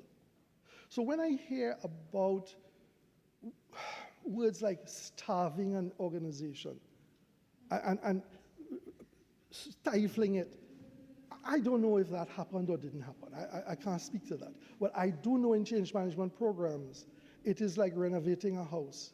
It's all nice to have a new house built, but if you ever try to live in a house being renovated and you're struggling with where to put resources, how to do it, I think we should not be unkind to change managers who deal with the technical but also the human aspect of it.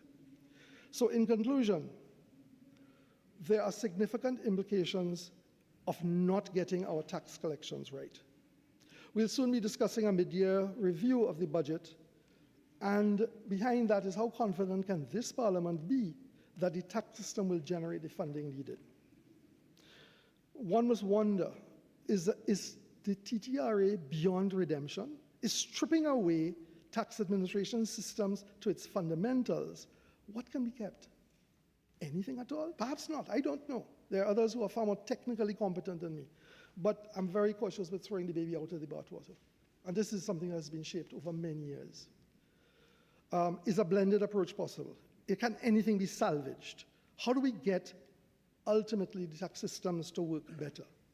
And as the various parties talk, is there any room for zones of agreement where a negotiation is possible to optimize?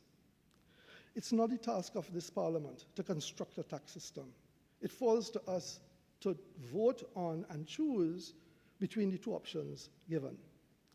To support decentralization of tax administration, the promise it holds, or do we go, and I'm going to use the word back, and some may find that unfair, but to go back to legacy siloed systems which have served long, but have recognized deficiencies. The decision of which of these two systems or what hybrid would best serve the country, and my question is there a third route? Is there room for a suspension of this bill to give perhaps, and again, I'm new, Mr. President, so I'm maybe saying calling the wrong term, to give a joint select committee a chance to do a review and find a way of using to take the best of both. The message I would like to send is that I am hearing that people are here to help. Everybody wants the same end objective, what we think is good for the country. And it is in that invitation that there is goodwill. And a new government perhaps could use that goodwill to get to the end objective that everybody says that they want. So, Mr. President, through you, to my colleagues, thank you very much for sharing these thoughts. Senator Teemal.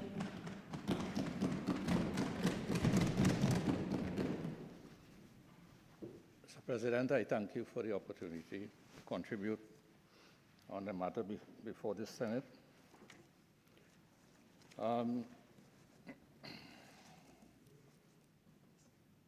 Mr. President, the TTRA is an attempt by the previous government, we have heard, to meet ineffective tax evasion challenges, to address lack of tax compliance, and corrupt taxation practices. I think so far in this debate, I have not heard the word corrupt, so I'm inserting it here.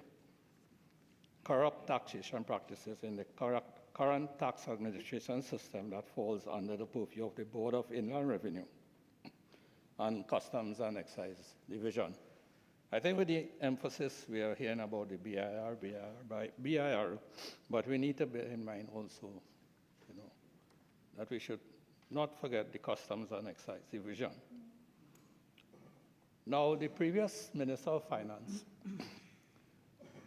in piloting the bill on September 14, 2021,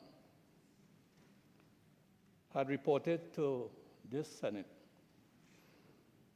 that in 2017, the Inland Revenue Division was assessed by the IMF using the TADAT system, which we have heard about.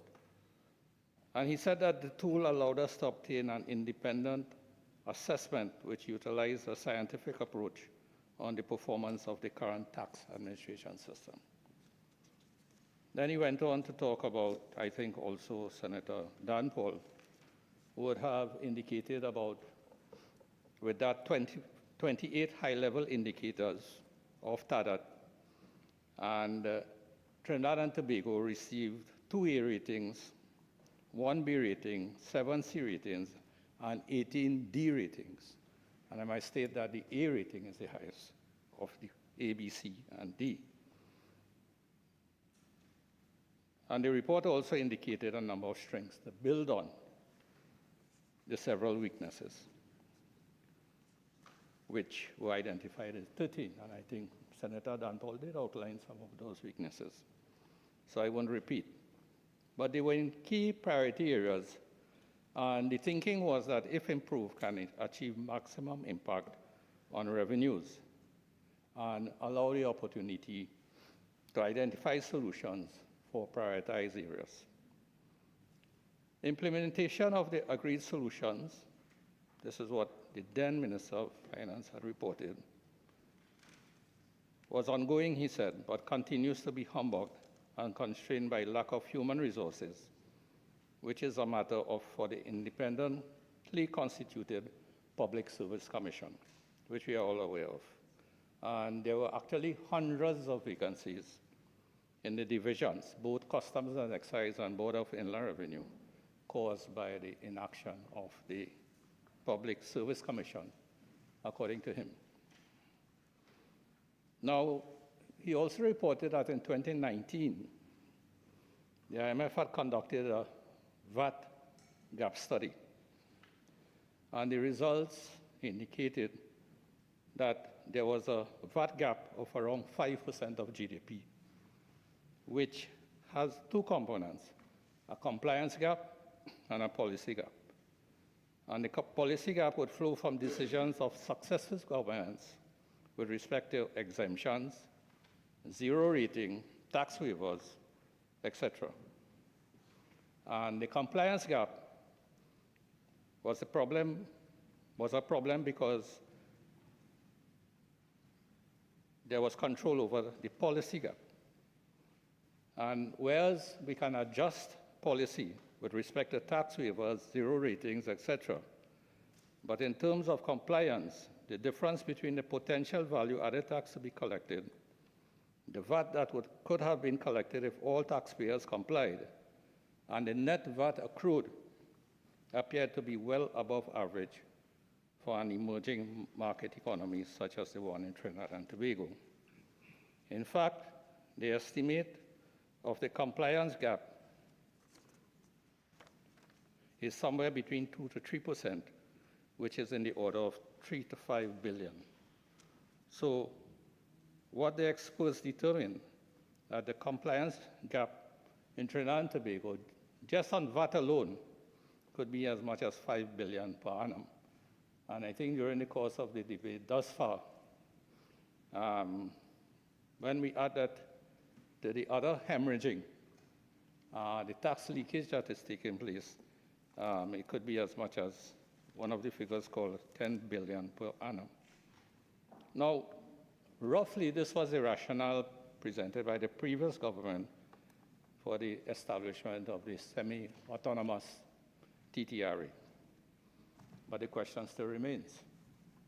Whether instead of the establishment of a TTRA, a reform of internal processes, internal systems, and procedures aimed at reducing tax administration deficiencies, if properly identified and implemented, could prevent significant amounts of the tax leakage, and there would be no need to go as far as to remove the tax function from the public service and establish a semi-autonomous revenue authority to solve the problems identified. Now, at that time, I had also heard from other senators during that debate that the revenue model being used in several countries, including Guyana, Jamaica, and Barbados, had been implemented successfully. And then in this debate as well, we are hearing frequent references to other countries. And in some cases, we are saying that it has not succeeded, and in some cases, we are saying that there has been success. Now, in such a situation, you know, how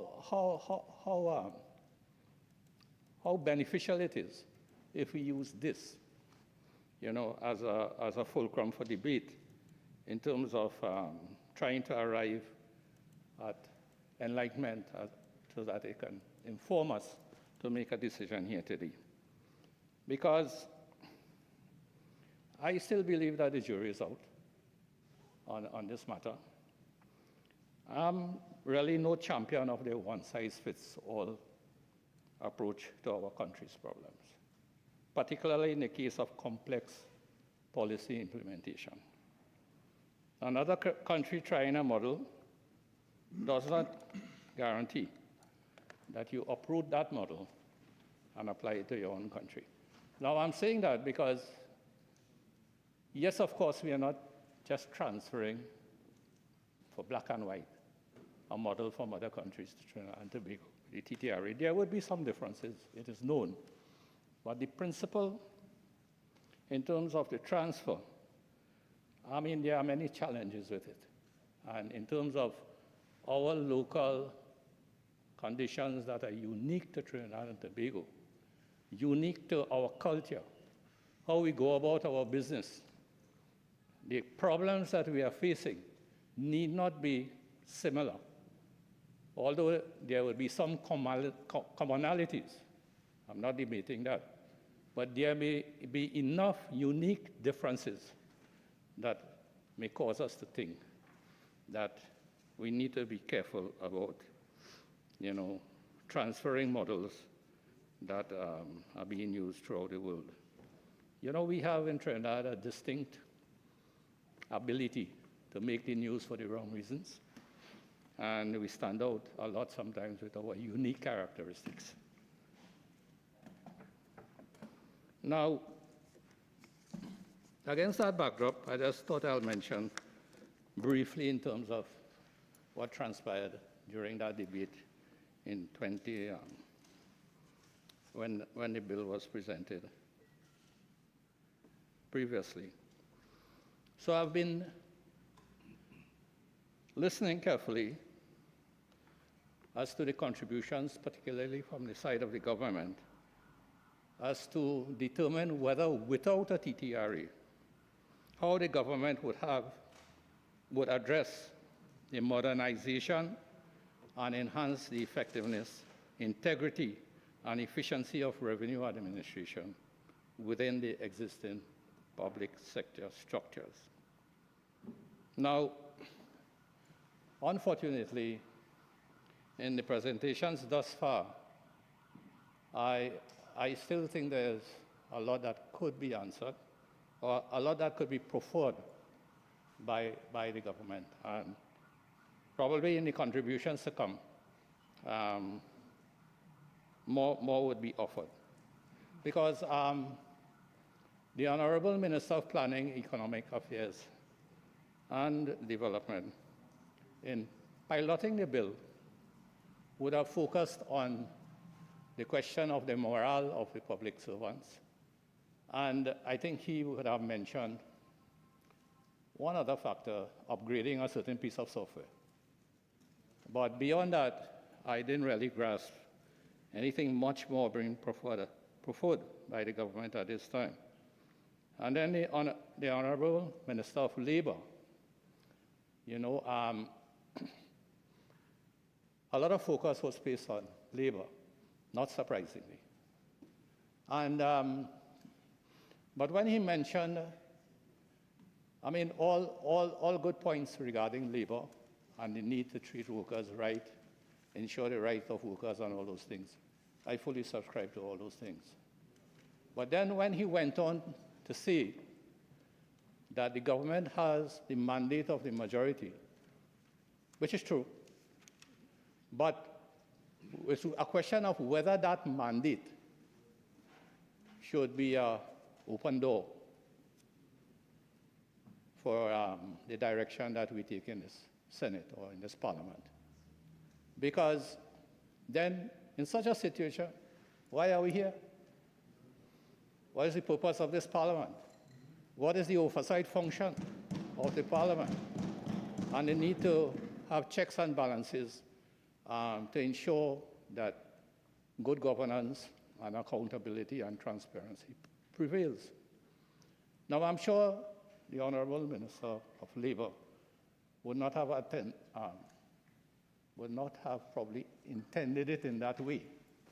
But at the same time, we need to recognize that an overwhelming mandate does not automatically guarantee the government passage of legislation. And we have a duty in this House, in this Senate, to raise and to put forward our views where it would differ, or even in support of the government when they come with legislation. But thus far, it seems as though the entire focus has been mainly on labor as the key issue for the repealing of this TTRA Act.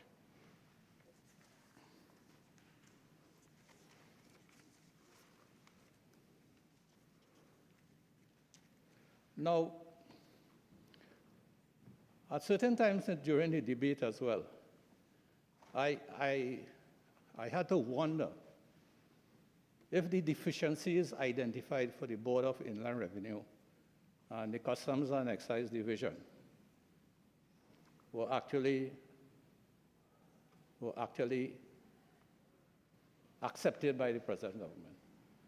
Because sometimes I was thinking that maybe the institutions, like the TADAT and the IMF and all the other studies that were done, that there is no consensus on the problems plaguing the Board of Inland Revenue and Customs and Excise Division.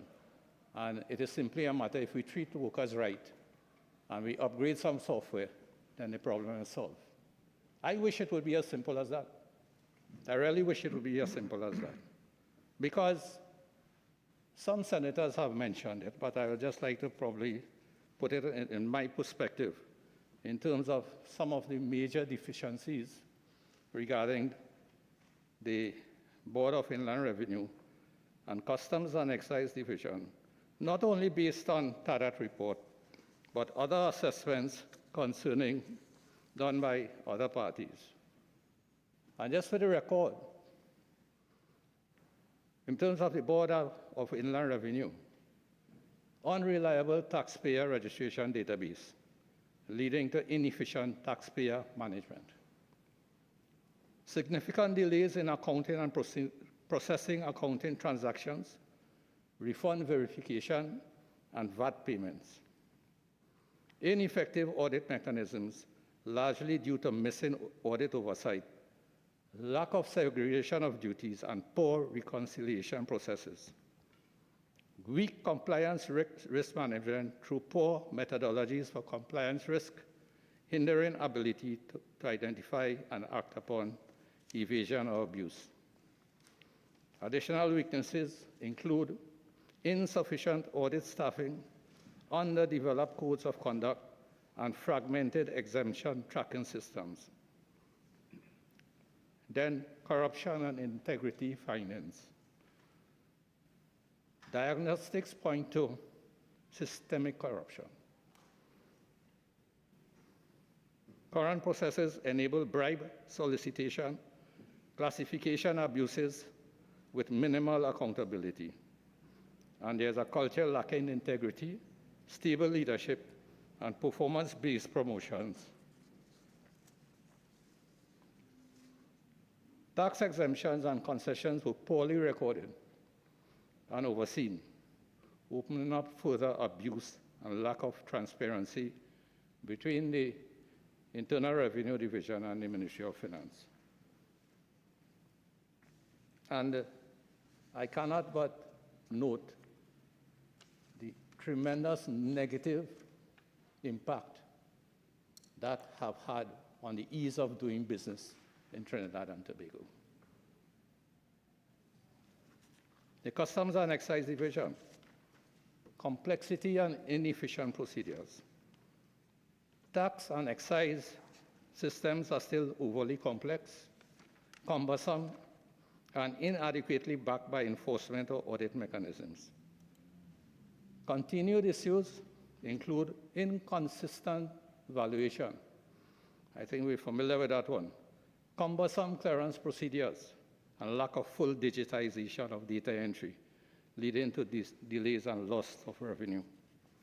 Talk to our businessmen, talk to people who import things into this country and who export, and how much money is lost through these delays. Not only a businessman, but how much money have to be paid in bribes to circumvent the system. Revenue leakage and undervaluation. The reporting of documents with flat import duty. Collections despite rising, flat duty collections despite rising import volumes, suggesting significant valuation suppression, exemptions of avoidance of fraud at customs. And again, within Customs and Excise Division, a corruption and a bribe culture. Collusion, discretionary misuse of... Just one minute, just. Honorable members, it is about the third time in the last few hours I've heard cell phones, mobile phones ringing. May I appeal to members to please put your phones, your mobile phones on silent, please. It is becoming a practice, a literal habit. I don't want to start asking members to exit the chamber for breaching the rules. Honorable Teemal, continue, Senator Teemal. Thank you, Mr. President. Yes, collusion, discretionary misuse in classification and tax rate setting, precipitating widespread corruption and bribes. And the risk is compounded by poor accountability mechanisms and management instability. Then lack of digitalization and oversight tools. Now, despite the partly digital customs clearance, the ASICUDA software, excise operations remain largely manual, fostering opportunities for manipulation. And the Internal Revenue Division internally developed system, the RAMIS, suffers from delays and technical limitations, undermining risk management. Now, Mr. President, those are just some of the specific issues. But then there are broader institutional weaknesses, and some of which has been mentioned. Leadership instability. The heads of the Board of Inland Revenue, in particular, they typically serve just 1 year because of the process, reducing ability to implement any type of continuity and multi-year reforms. And promotion is based on seniority rather than skills. Poor public trust and resistance to modernization. Inefficiency, outdated systems, integrity issues, demotivated staff, and eroding taxpayer confidence. And insufficient external audits. Actually, the Auditor General lacks full BIR access. Now, in both the Vieira and Customs Excise Division, it has been discovered that there is a severe challenge with human resource management and lack of discipline and corruption amongst persons who are employed by these institutions.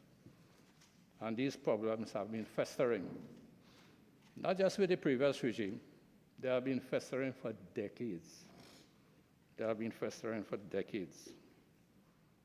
And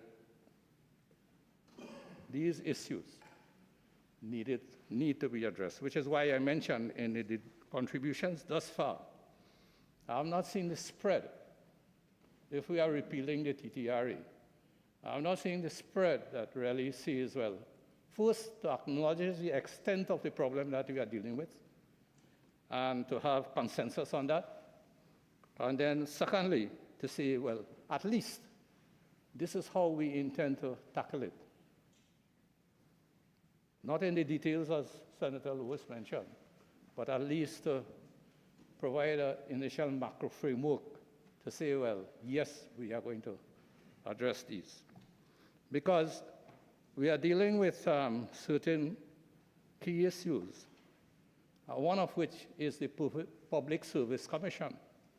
Now, we get the impression that the hiring and firing of public servants lies with the government. It is the Public Service Commission, role and function. And seeing that a dysfunctional Public Service Commission, and I'm not making that statement in a vacuum. It is based on decades of assessments of our service commissions. A dysfunctional service commission, how are we going to bring about reform by keeping the tax revenue administration within the public service without addressing, the challenges faced by the Public Service Commission? Let me rephrase that. I have not heard thus far as a key point for the success of a non-TTRE how the government intends to approach that. And I felt that should have been relevant, that should be relevant to this debate, which is why I'm looking forward to the contribution from our Honorable Minister of Public Administration, AI, because the reform that is intended without the TTRE have far-reaching implications and drilling down into the depths of the problems affecting the public service, including the Public Service Commission. And it has been, you always hear from the service commissions in this country, no matter which government is in power, over the years, that they are under-resourced, they are underfunded. That has been, are we going to deal with that? In order to have an effective Public Service Commission that ties in with what is being proposed here.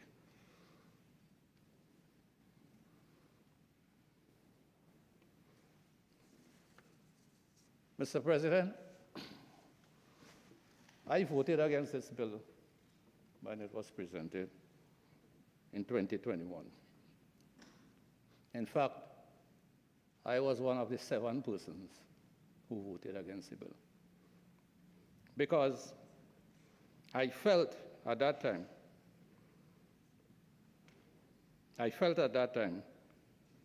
that in attempting to work around the requirements for a 3/5 majority to pass the original bill prior to 2021, and the government came with a truncated version of a TTRE.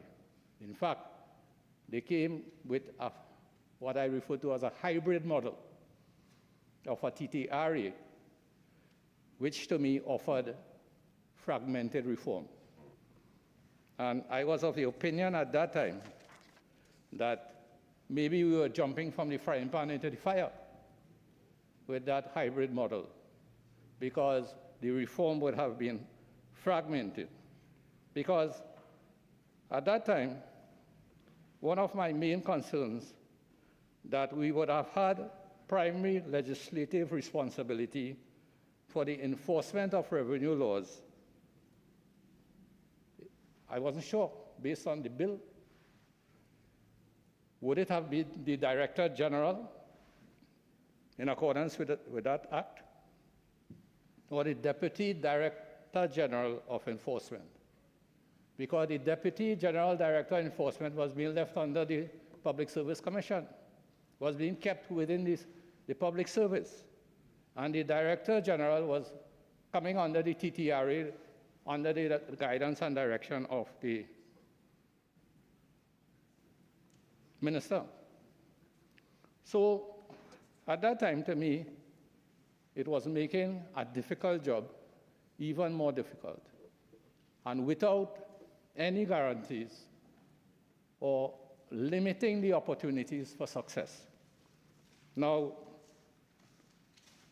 I understand that this hybrid model would have been probably used in other countries as well.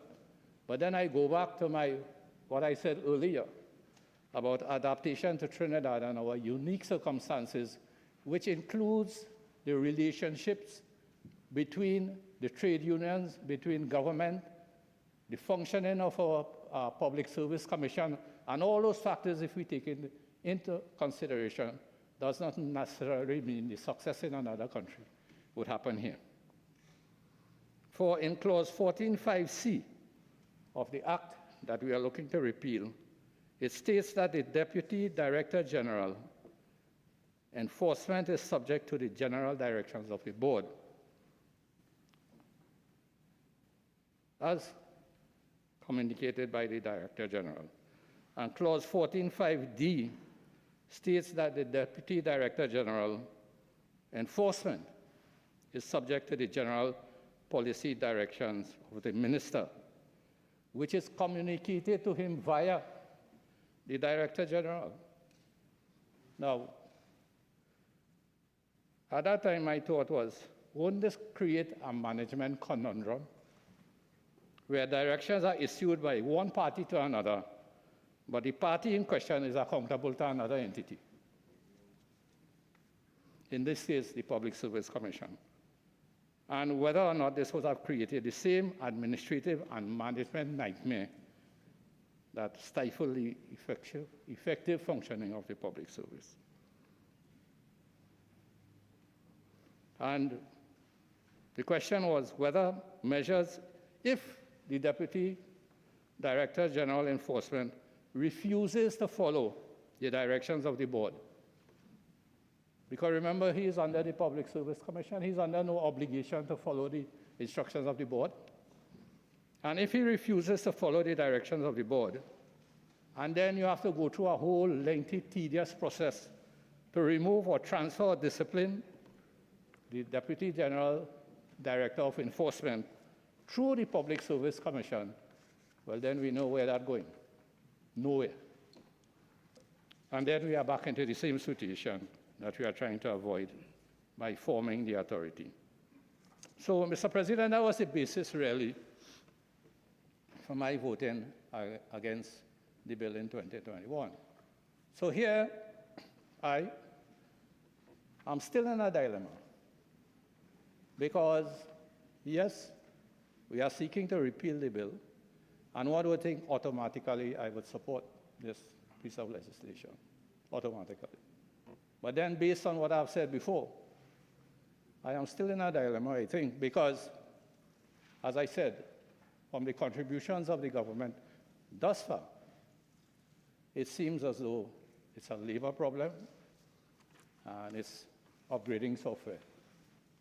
And if we are to take into cognizance all of the studies done before and all of the assessments done before, including the views of the respective of the trade unions as well, I don't think it's as simple as that.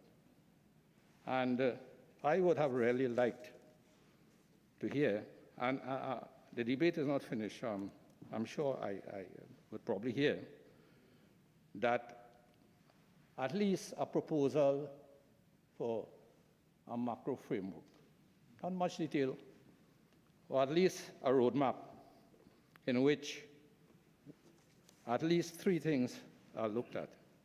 One, to amend relevant tax legislation to give the institution more flexibility, tools and incentives to function efficiently and transparency.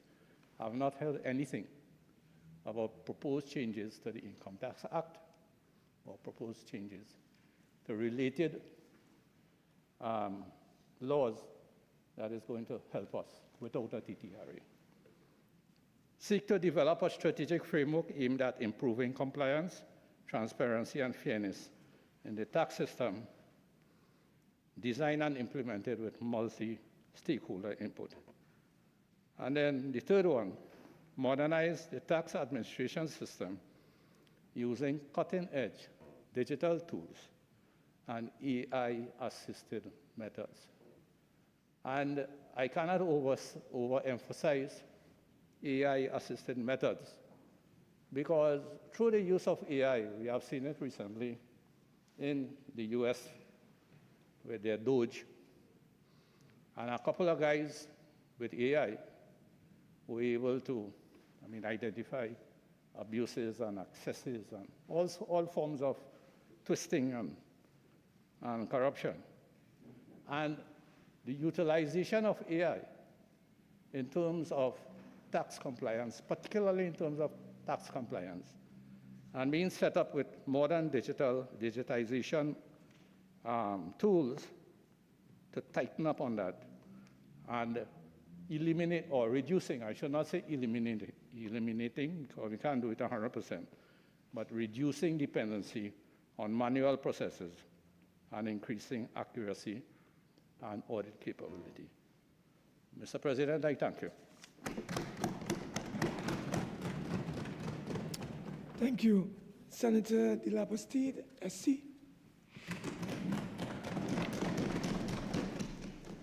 Mr. President, I must thank you for giving me the opportunity to speak today. Mr. President, this is my maiden contribution in this House or in Parliament, and therefore I think it is appropriate for me to add my congratulations to your election as President and to all of the senators here on their appointments.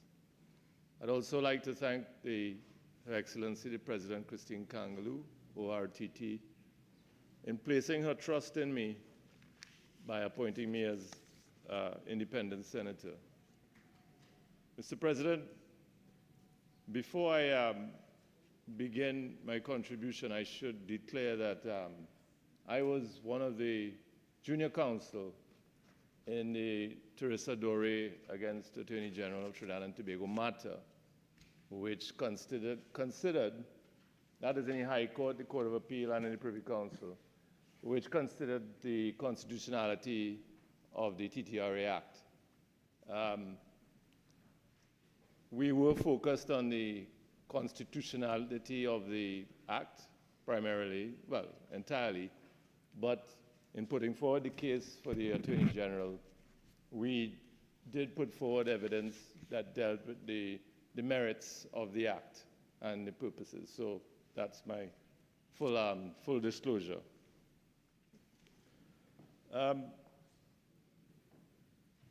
Mr. President, the members of the government bench and the opposition bench, they've come here with understandably fixed views on this repeal bill. I say understandably because no doubt when the opposition was in government, they would have piloted and passed this bill, the act, sorry. They would have done that after giving consideration, serious consideration, I assume, to doing so. And therefore, one cannot really expect that they would come here today and just step down and say we made an error, because they would have given thought to it before. And similarly, the government now would have given consideration as to whether the bill should be, the act should be amended or repealed, and before coming here today. So both sides have a very fixed view, and it's difficult, it would be difficult for them to perhaps come here with an open mind in terms of listening to the arguments on the other side and saying, well, we'll change. And I don't criticize either side for that position, because as I say, they would have given a lot of thought to their position before. But on the independent bench, perhaps, Mr. President, we have the luxury, if you like, of having a slightly more open mind to what the government bench and what the independent bench, the opposition bench have to say, because we haven't taken any position publicly. No doubt we would have done our research, and we may have formed provisional views on the bill.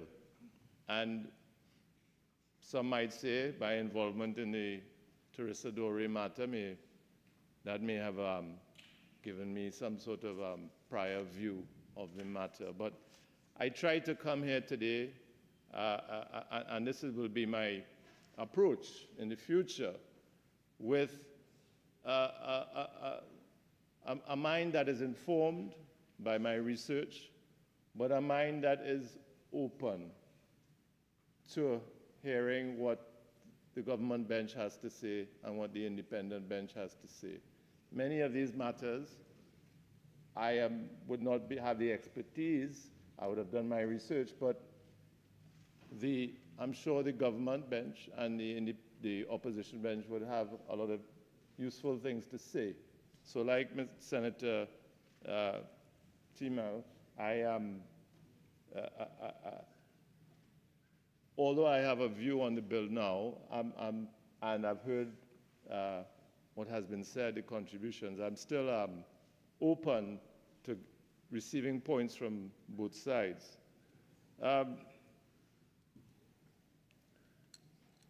Mr. President, in determining whether I should support the bill or not, I took the approach, which is perhaps the lawyer's approach, of first identifying what is the purpose of the TTRA Act. What are the problems it tries to address? What is as the lawyers say, what is the mischief that it seeks to cure? And clearly, in a broad sense, the purpose is to improve the system of tax administration, the administration of tax laws. And no doubt a more specific purpose was to increase tax revenues. by collecting taxes that were due to be paid but were not being paid. In other words, as we've heard today, closing the tax gap. But I suspect another purpose, or perhaps what should be a purpose anyway, is not just about closing the tax gap and raising revenue, but also there are other aspects, and I think this may have been referred to by my colleagues, of the tax administration system that would need to be addressed. The ease with which taxes can be paid, public accountability of those who administer the taxes, the management of the system, how efficient the system is. Is it costing to collect the taxes? Is it costing too much to collect the taxes? Can the cost be reduced? So those are also problems that the Act or whatever system we have should be addressing. Now, one of the problems that closing the tax gap can do is it'll raise revenues, but it assists in reining in what I think by all accounts has been a burgeoning fiscal debt. I think it's my research has told me that I believe since 2009 to present we've been, governments, PNM or UNC have been running a budget deficit, except for maybe the year 2022 when I think it was almost balanced. But now, so that now we have I think it's an almost high adjusted general government debt of $142 billion. And that size debt, I think, while I'm no economist, has to be of serious concern. And as one of my colleagues said, in the next few years, it's projected to increase. And one of the reasons why that is such a serious concern is that it affects our international credit rating, which affects the cost of borrowing and the access to foreign credit. And the fact that we are borrowing so much, we have to be very concerned about the cost. The two international credit rating agencies, as we know, are Standard & Poor's and Moody's. Now, with Standard & Poor's, we have a BBB stable, I think they call it, credit rating. And we want to maintain that or improve it. But in July 2022, I noticed that Standard & Poor's did a report, and with your leave, I'll just quote a brief extract, in which they warned that, quote, "We could lower the ratings over the next 2 years if GDP per capita fails to recover to the degree that we anticipate, and the pace of fiscal consolidation is materially slower than expected." So it's a serious concern, and the fact that being able to close the tax gap can create significant revenue to be applied to those deficits and the fiscal debt is something that we need to focus on, in my view. Of course, there are two ways. I don't need to spend too much on this, but there are two ways of reducing the government debt: cutting expenditure, which is economically very painful, cutting government expenditure. So we want to stay away from that. The other way is to increase revenue. We are oil and gas economy heavily. Those revenues are dictated by international prices. We have no control over them. But we do have control over our system of tax administration and potentially closing the tax gap, raising revenues, and improving the taxation system. Now, I'm not sure whether the government bench, I hear the opposition bench mentioning the $5 billion tax gap.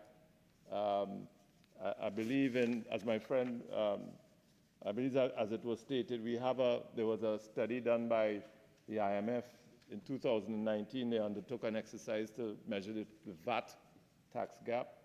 And the compliance part of that, I think they measured 2% of GDP.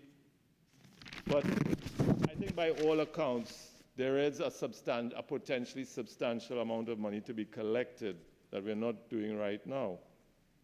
And the government's view, or the last government's view, was that the TTRA would be, and the Act would be instrumental in closing that gap.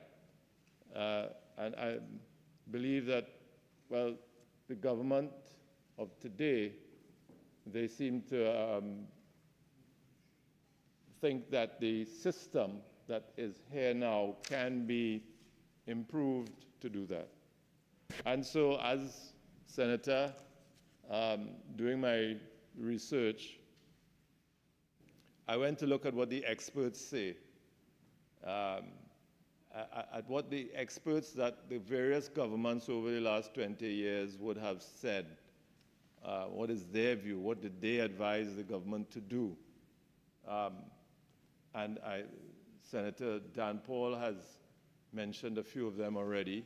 The Dean Committee, and I think the TADAT assessment, and I believe he may have referred to another IMF assessment. And they all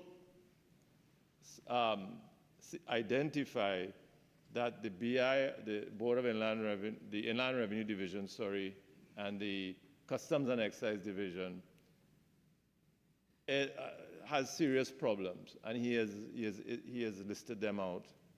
And they all suggest that the Revenue Authority establishing a Revenue Authority and moving the administration of the tax laws from the civil service, public service, to such an authority would be part of the solution, at least, to improving the administration of tax laws. I would like to perhaps just for the record, add one or two of the reports that I considered as well that weren't mentioned. With your leave, sir, Mr. President. Now, in that regard, I go to a report, a mission that was sent by the Fiscal Affairs Department of the IMF that visited Trinidad in 2013. And the mission was the purpose of the mission was to evaluate the effectiveness and abilities of the Inland Revenue Division and the Customs Excise Division to achieve an appropriately high level of taxpayer compliance. That was the purpose. And I would just read, and they came, they did the visit, and they issued a report. And I'll just quote, with your leave, Mr. President, an extract from your report, which, well, let me quote it first. They said, the civil service system in Trinidad and Tobago has long been recognized for its deficiencies and rigidities. These are seen as impeding the provision of quality services to citizens and the ability of government agencies to modernize. Over the years, several reviews of the civil service have come to similar conclusions, the last being a 2011 Green Paper commissioned by the Ministry of Public Administration. However, little substantive action has been taken to address these issues. And then it goes on. Being bound by the civil service system, the Customs and Excise Division and the Inland Revenue Division face many serious HR and workforce challenges. While other government agencies are similarly encumbered by this system, a clear distinction is that the revenue collection capabilities of the tax and customs administrations are being compromised by being unable to adequately respond to threats and development of a changing world. The outcome may go beyond a poor standard of service to citizens, causing an inability to effectively enforce the revenue laws and ensure taxpayer compliance, with the risk of lower revenues and a widening rather than a narrowing fiscal deficit. And the report went on to state that there was reason for optimism, as great expectations were on a revenue authority initiative to overcome the challenges. And, Mr. President, there was another visit in 2016 by a mission from the Fiscal Affairs Department of the IMF. and this visit was to provide technical assistance to the government. And in their report with respect to that visit, the mission stated that the Inland Revenue Division and the Customs and Excise Division continued to be plagued by profound and long-standing human resource problems which arose from the civil service rigidities that had become worse and which were preventing tax revenue administration reforms. The report described as key challenges, Mr. President, flawed organization structure, high vacancy rates, and limited performance management. And it went on to describe as a welcome development the announcement by the authorities to set up a revenue authority to address long-standing issues.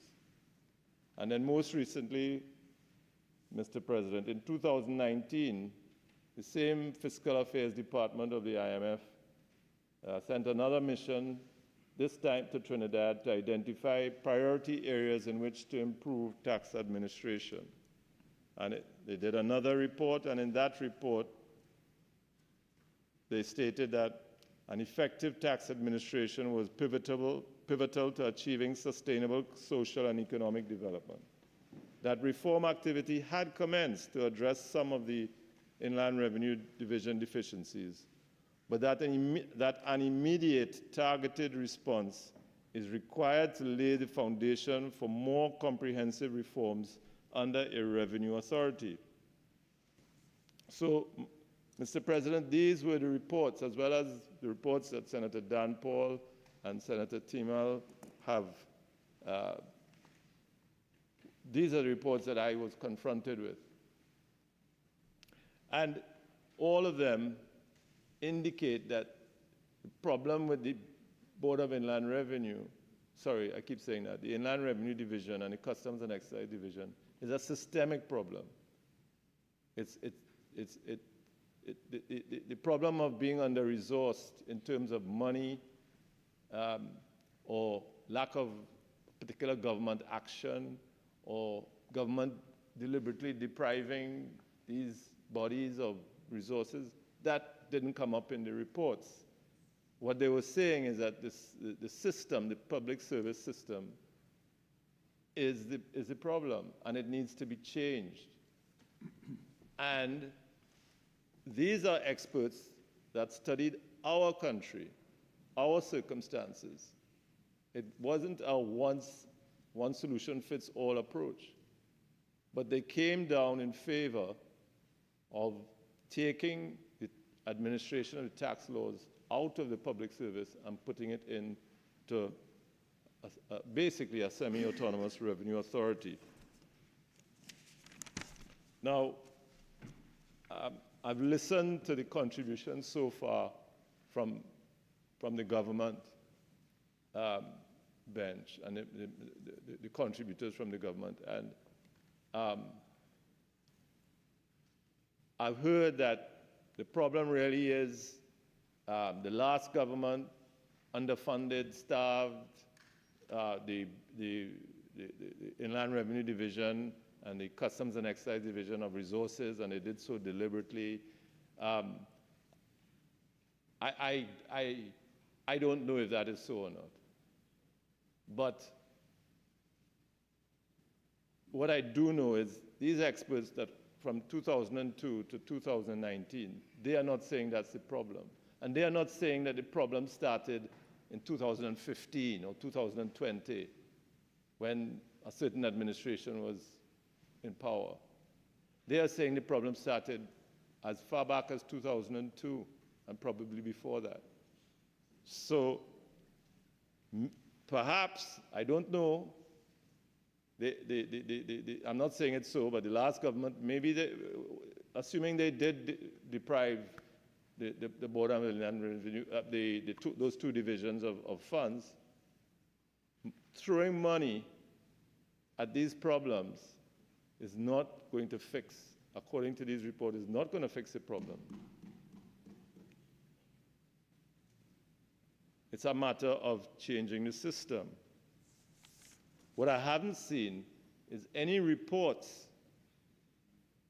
or any studies or any analysis which says, hey, the public service can do this. This is how the public service needs to be changed. And I think this alludes to the point that a number of senators on the independent bench have made. I think which is we haven't seen from the government any solution, any real substantive solution, anything that analyzes, well, this is the structure of the public service, these are the problems, and this is how we're going to fix it. And being someone who is trying to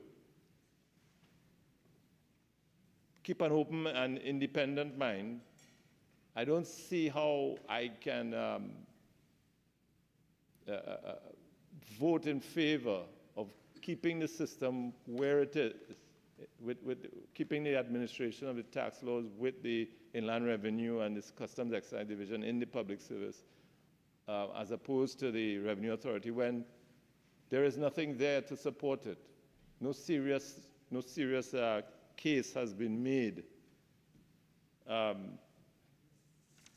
Now, I agree that there are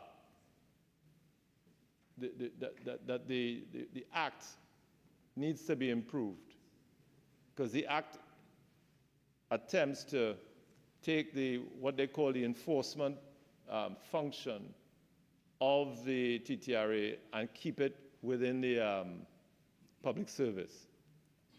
Now, I think anybody reading the Act, or any lawyer, whether when you were involved in the proceedings that I was involved in or not, can discern an intention that the purpose of doing that was not to run foul of what was perceived to be the constitutional rules, if you like.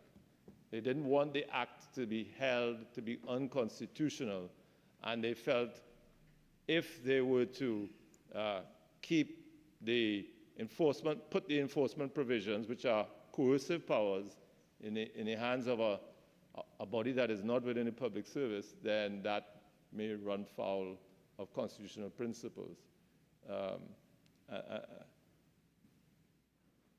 And I agree that the provisions by which they attempted to do that were not happily framed. It's vague. It needs to be tidied up if that's the way you're going to go. In other words, when I say if that's the way you're going to go, I mean if it is that you want to keep that coercive aspect of tax administration in the public service, then those provisions need to be tidied up. And I think the Privy Council, in their decision, although they held the Act to be constitutional, they did address that issue about those provisions being, I think they alluded to the fact that they were circular and that they could give rise to potential litigation. But interestingly, whereas I think it was felt that putting the enforcement powers in the hand of a non-public service body would be unconstitutional, and that was certainly the view of the Court of Appeal in these proceedings. The Court of Appeal held that basically those coercive powers were powers that you could not devolve to a non-public service entity. And that was the line. Non-coercive powers, you can devolve them. You can send them over to a body like the TTRA. Coercive powers, no, they have to stay with the public service. But the Privy Council rejected that position. What the Privy Council said is that once the entity to which you are handing over those powers to is independent enough from the government, then that would be the criteria. And they held the TTRA to be sufficiently independent. So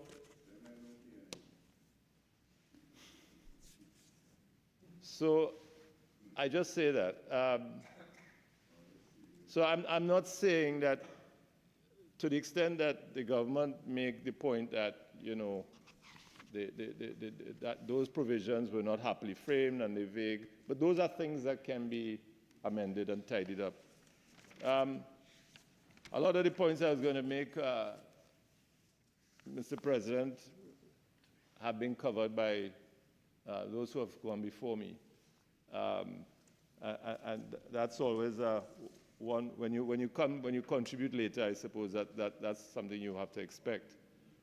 But when you contribute later, you have the advantage also of hearing the other side and being able to respond to their views.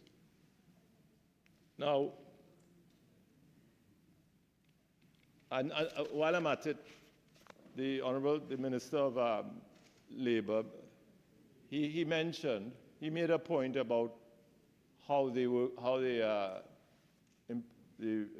public servants were notified of, got late notification of the enforcement of Section 18, that they were expected to make a choice without sufficient information. And I don't want to say anything more than I think there is a case, he makes a case that has to be answered. He makes, from what I think it deserves an answer. It's, on the face of it, it sounds like a valid complaint. Maybe there's another side, but it needs to be answered. But that doesn't change the fact that my central point, which is that the system, from all accounts, is defective, and we need to move to a new system.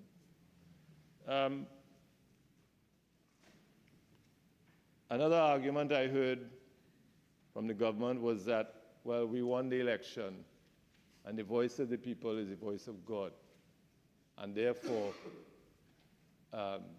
that's it. You don't question the people on anything that we may have put forward in our manifesto. No. Now, as Senator Teemal has said,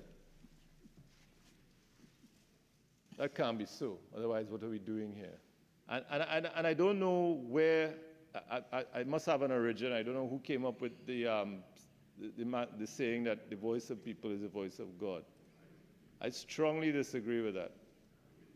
If you believe in a God, I thought it would be heresy to say, and you believe in all that a God entails, it would be heresy to say that the voice of people is the voice of God. Or the voice of God is the voice of people, or whatever. People have made some terrible decisions in history. Majorities have done. Hitler came through the democratic process. So I don't know that that is an answer. And then in 2020, I guess the PNM would have won. They were, I believe, I could be wrong, the opposition will let me know. They had already started the initiative of a TTRA. So they won the election. Is that the voice of God? UNC came, they won the election. Does God change his mind? If you believe in God, that doesn't seem to... Anyway, I'll move on, sir. No, I don't mean, but I just thought I would mention that because I keep hearing this voice of people, this voice of God, or vice versa. And now, the other argument I heard was PNM power for 53 years and the UNC's power only for 11 years. And maybe on that basis alone, the PNM is to blame for a lot of things because they're here longer than the other side. But whoever is to blame for the deficiencies of the tax administration, whoever is to blame, that's not the point. The point is how do we cure it?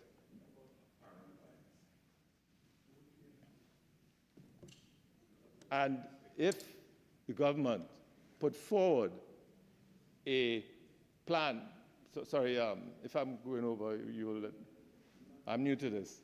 If the government put forward a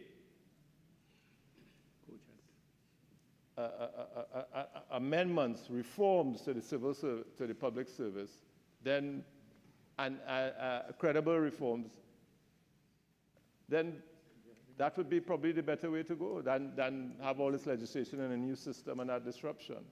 But as again, we haven't heard anything. I don't think the TTRA is a silver bullet. It provides an opportunity for the government, for the state to bring in reforms to the public service where the tax administration is concerned. And I just, one other thing, the Honorable Minister of Labour, he quoted a report from a report done by Professor Mick Moore. And I think the quote was correct, but when you read, Professor Moore did 2 reports, and it's true that they were used by the government, by the state in those proceedings. But I think just to focus on that quote may not give a correct picture of what Professor Moore was saying. The quote was that there is no statistical evidence that on average the establishment of semi-autonomous revenue authorities has led to larger increases in total government revenue than in countries that did not establish semi-autonomous revenue authorities. That was a report in response.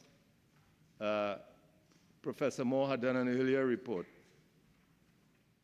Now, the interesting word there, he says, on average.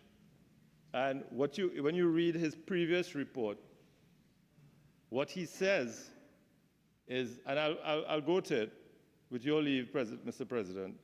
He says that there are countries that have done very well using in terms of revenue collection, using the revenue authority system. And one was, he gave 2 examples, Rwanda and South Africa. And if I could go to the first report. In that report, he does list a number of advantages and benefits of the revenue authority system. And I'll just quote, he said, this is the first report, I list below the actual and potential benefits of creating a new SARA, starting with those that I believe on an impressionistic basis are likely to be the most important and useful in countries broadly similar to Trinidad and Tobago. I'm not going to read the whole thing. A, freeing the tax administration from standard public service rules makes it possible for managers to make more effective decisions about organizational structures and procedures, recruitment and promotion of staff, with appropriate skills, staff training, and procurement, notably of IT systems.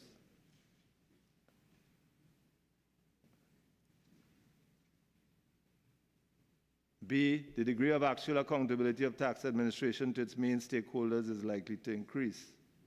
C, the very act of reorganizing tax administration can make it possible to reform and modernize practices and procedures that in normal circumstances become stuck.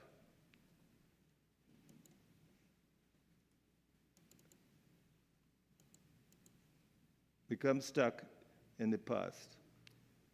D, integrating hitherto separate tax collecting units provides opportunities for efficiencies through sharing a range of resources, including IT systems, a range of back office functions, and specialist staff who may be needed only in small numbers. E, that integration also increases the likelihood of improved tax coverage and higher tax compliance. F, partial autonomy from direct ministerial control as summarized. Partial autonomy from direct ministerial control. Thank you, Mr. President. And he then says, with respect to the Rwanda and South Africa revenue authorities, 2 SARAs are of special interest. Above all, they exhibited very considerable improvements in both revenue collection and various process indicators over sustained periods of time. The South Africa Revenue Service for about 2 decades after majority rule in 1994, and the Rwanda Authority since its creation in 1998. And what he goes on to say, because I'll need to wind up, is that those, what explains perhaps the failure of the Revenue Authority system to be an improvement on what he calls the within ministry system is, in order for the SARA, the revenue authorities, to work, they need political support. They need that backing of the politicians, and that is not always there. It was there in South Africa for 20 years. Then they didn't get that support. The performance decreased. Then they got the support. It improved. So when you read the whole report, the statement that the minister made seems to suggest that it doesn't work. But what he is saying, Professor Moore is saying, is it doesn't work all the time. And for it to work, it's merely an opportunity to improve. But you have to, it's like a tool. If you don't use the tool correctly, it's not going to work. And before my time runs out, I'll just end with what he says.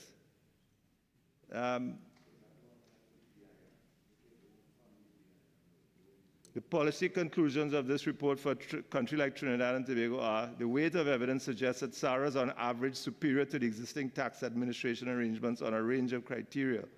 B, the benefits of the creation of a SARA are likely to be significantly larger if the Ministry of Finance simultaneously takes advantage of the opportunity to modernize administration processes as well as changing the organizational framework. C, the success of a SARA or any other form of tax administration is significantly dependent on the provision of consistent and constructive political support for fair and efficient tax raising from the government, especially the Ministry of Finance. D, there's always a risk that this consistent and constructive political support can cross the line into undesirable or illicit interference in operational matters. The creation of a SARA board to intermediate between the SARA management and the Minister of Finance is a standard arrangement to reduce risk. So it's a tool, and if the tool is not used correctly, it will not have the benefits. So at this point, Mr. President, in the absence of any substantive case put forward for the tax administration remaining within the ministry, as like Senator Teemal, I'm open, but my provisional view is to vote against the bill. I hope to hear more from the government, so I can be better informed of what they think, what their plan is, substantive plan. Thank you very much, Mr. President. Thank you. May I, on behalf of the Senate, sincerely extend warmest congratulations to Senator de la Bastide, SC, on his maiden contribution. The Honorable Minister in the Ministry of Housing, Phillip Alexander.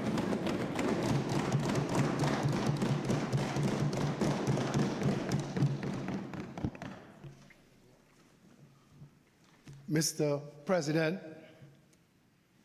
let me first of all thank you for this opportunity and congratulate you in my maiden speech on your appointment as President of this august House. You are demonstrating the type of presiding officer that we've been waiting for the past 10 years. I'd like to also congratulate our dear and esteemed leader, Prime Minister Kamala Persad-Bissessar, on winning the election.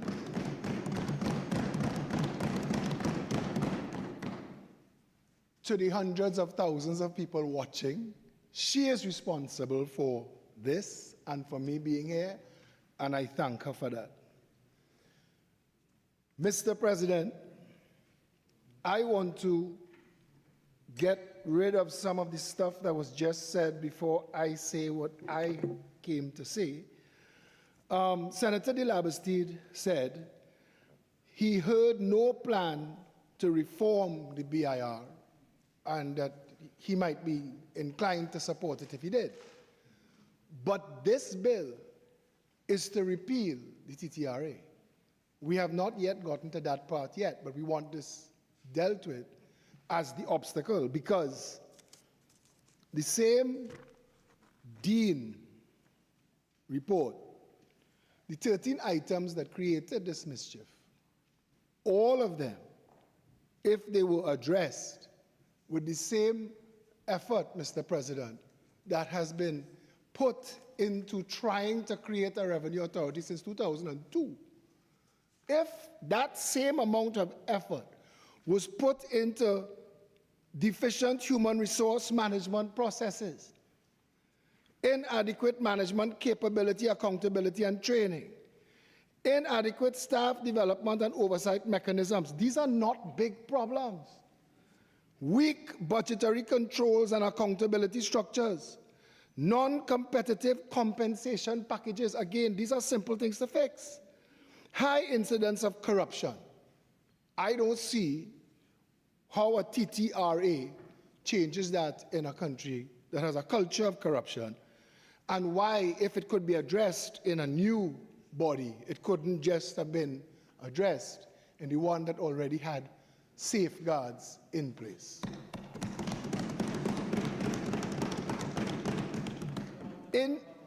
Ineffective enforcement. This is from Mr. Dean, dear Mr. Dean.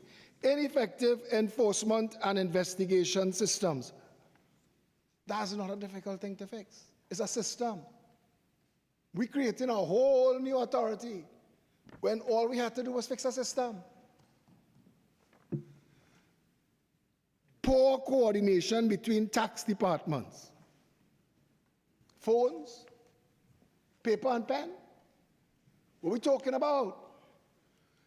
Anti-business tax procedures. That sounds like policy to me. And policy is what we do here and what the other place does. So if these are the problems, weak customer service, obsolete IT systems, I've learned that the GenTax system that the Board of Inland Revenue operates is 8 upgrades behind. Why that was not addressed before we went frolicking looking for a new tool? Mr. Senator de la Bastide said, a tool incorrectly used does not give you the result that you want. We didn't use the Board of Inland Revenue correctly. That is what Mr. Dean was saying before we went off on the idea of getting a new authority. This here is a document quoting a contract for a private organization called Ernst & Young. And Ernst & Young was given responsibility for a lot of what the Board of Inland Revenue does now. And Mr. President, every time we raise the issue about weaponizing confidential information, we are told that there are safeguards in place. I don't know how that could be so when in the scope of work from Ernst & Young, they said, as part of this engagement, Ernst & Young will not provide recommendations or advice with respect to the following: individual taxpayers or any targeted group of taxpayers. I don't understand what a targeted group of taxpayers are for a revenue authority. We, on this side, believe that the TTRA would have allowed P&M ministers to circumvent public service safeguards and given them power to go directly after their enemies, after political enemies. Mr. Speaker, I have seen myself being in politics. I have seen myself deal with organizations victimization, just because I had a political voice. I remember when the People's Partnership government came out of office in 2015, we had a project that we were doing with the Ministry of National Security to provide Trinidad and Tobago with rapid response communications in case of an emergency.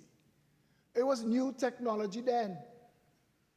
2015 seems like just a little time ago, but for cell phone technology and other things like that, it might as well been 100 years.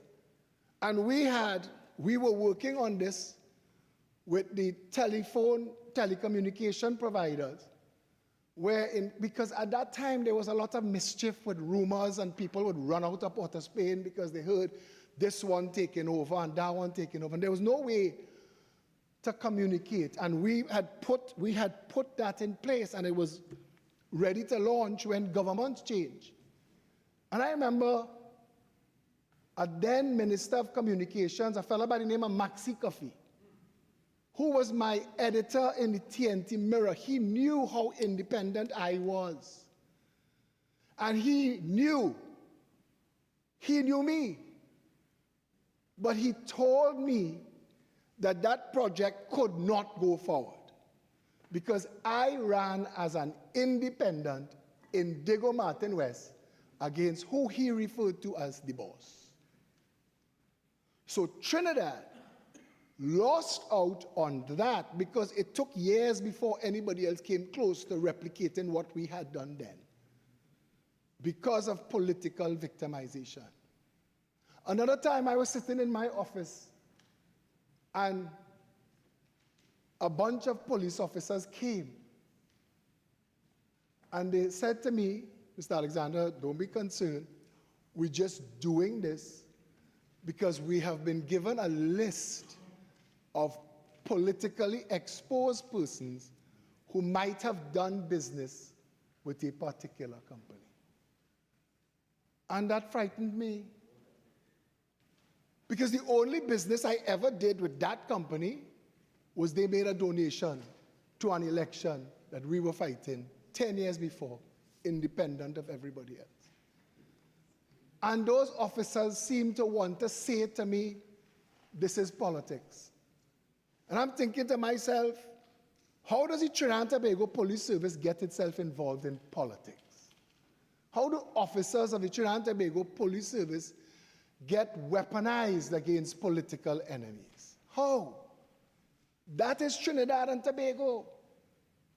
I remember listening to a former member of the government, Prakash Ramada, talk about how he had to run to Sadiq Bash's house because Sadiq wasn't in the country, and that certain persons they believed to be police officers were somehow involved in the placing of missiles and cocaine in Sadiq Bash's water tanks, and they were going to say that Sadiq Bash and he and his good police had to get to Sadiq Bash's house before the bad police. This is Trinidad. Up until now, I don't know of anyone who has ever claimed that the Board of Inland Revenue has been using their tax information against them.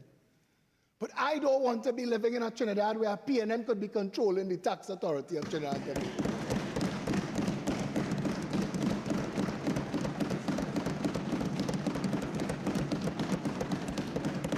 Because all the safeguards in the world wouldn't protect me from the director of Ernst & Young at the time, who was literally in bed with the man who became the prime minister for a day. This is Maria Daniel, who was the director of Ernst & Young that got this contract from the PNM, who was in a serious relationship with a former wannabe prime minister. That is too close for comfort. We have to face the reality of what we're dealing with here.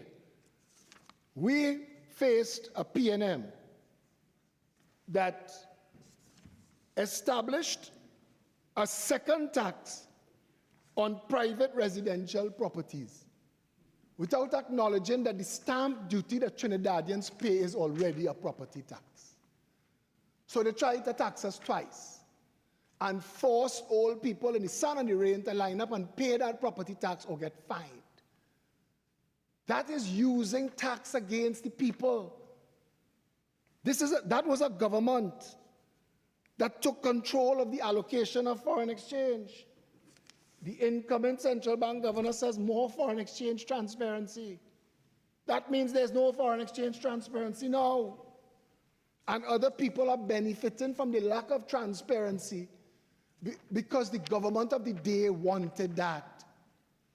They wanted to control who got foreign exchange and whose business survived. And that is the reality of what we all lived for 10 years. A government that created monopolies. One organization in Trinidad controls all pharmaceutical imports into this country. That is a dangerous development that should never have been allowed to take place. That shouldn't allow to take place now. And we as a government should pay attention to that. I had to fight a group of people that were living around a park that decided... Mr. President, Standing Order 46-1. None of this is related to the Revenue Authority. Minister, I just ask you to just bring that TTRA matter, which is broad, and connect those dots. Thanks. Mr. President, I thank you very much. But I don't know what the senator is having a problem with there, but we went through COVID. Trinidad and Tobago went through COVID. And while some people couldn't burn their dead or visit their mother on Mother's Day, other people had Mr. President, weddings in Sinclair. Point of order, Mr. President. 46-1. Once again, Standing Order 46-1. I don't think the senator has responded to your admonition. He shows a clause in the bill. Like my relevance. Yeah, I do it. All right. All I'm asking is that we are dealing with the TTRA. I understand the points you're making. However, link those points to the broad subject matter that is before us. Please. Thank you. Mr. President, the point that I was trying to make is that heading to a semi-autonomous revenue authority could put the people of Trinidad and Tobago in danger.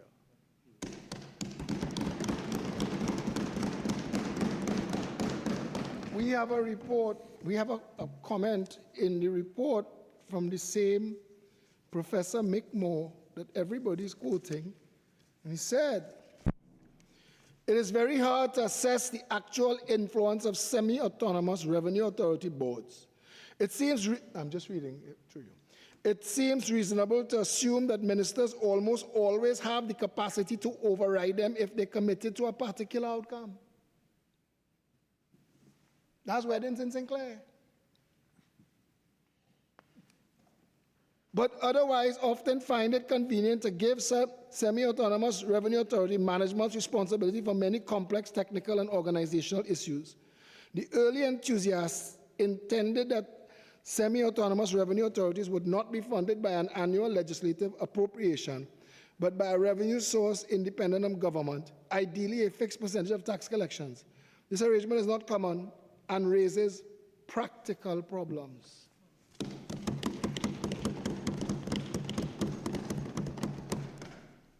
Mr. President,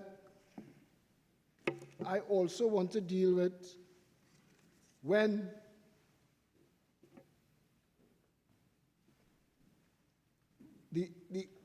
I was taking notes when Senator Dhanpaul was speaking, and he said he's having a difficulty trusting the hierarchy in the BIR. But you must trust the hierarchy in the Revenue Authority. Because they appointed. What's the difference? Because they fired them. Mr. President, it is our position on this side that the Board of Inland Revenue as structured, provides sufficient safeguards as long as it remains under the public service, separate from the controls of the government.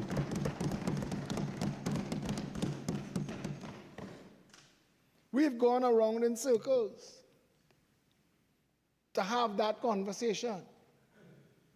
The Prime Minister of Trinidad and Tobago, when she says the voice of the people is the voice of God,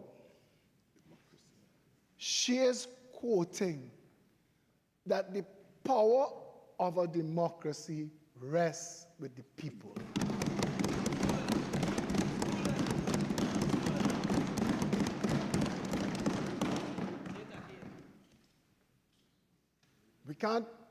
We can't get away from that.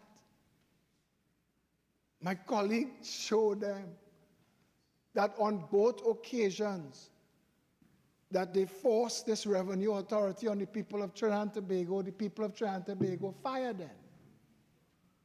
That must be something.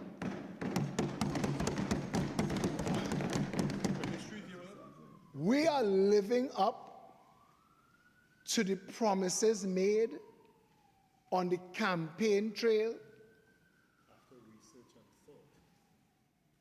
And I want to say to you also that while things were happening in a very fluid fashion, you would remember, during these fast elections, we weren't expecting it so short.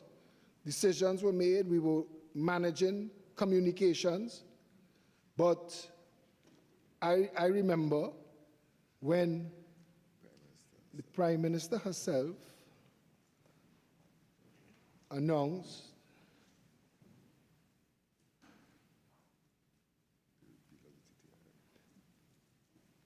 this is a political correspondence quote. The UNC had, during the campaign for the April 28 general election, made security and legislative reform, including the repeal of the Revenue Authority Act, a priority.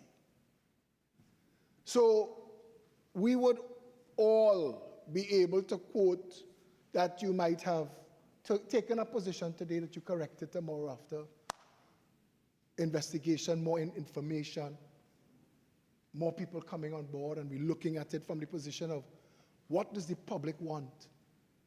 Because that's what guided the election in April 28, 2025.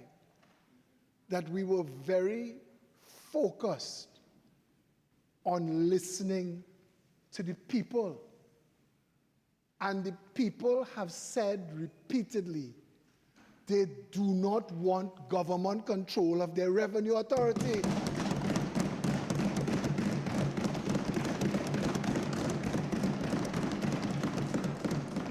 So to come back and tell them that it works in Rwanda and South Africa is missing the point. This is Trinidad and Tobago. And the people of Trinidad and Tobago have lived with a lot of these issues that we raised earlier.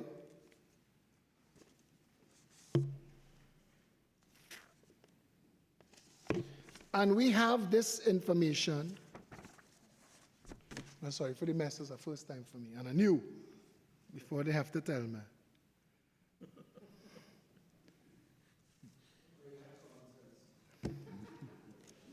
At the end of the day, thank you for that. But going along this investigation, just more and more information keeps coming to us. Generally, a revenue authority is any tax administration entity that enjoys some measure of autonomy from the public service. It seems to us on this side, one of the major takeaways from the Board of Inland Revenue to deliver a revenue authority was to break labor contracts so that the government could hire and fire who they pleased. When you could hire and fire who you please, you could get them to do what you want. And that's how it works in this system.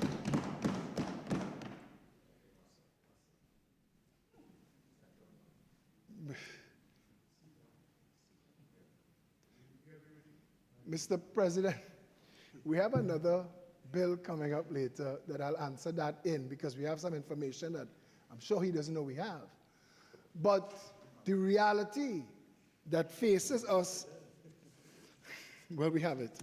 The reality that faces us as a nation, and I don't want to be too long here, I want to be able to stand up and say to all of us here, the opposition bench, the independent bench, the people of Trinidad and Tobago is taking their governance very seriously now.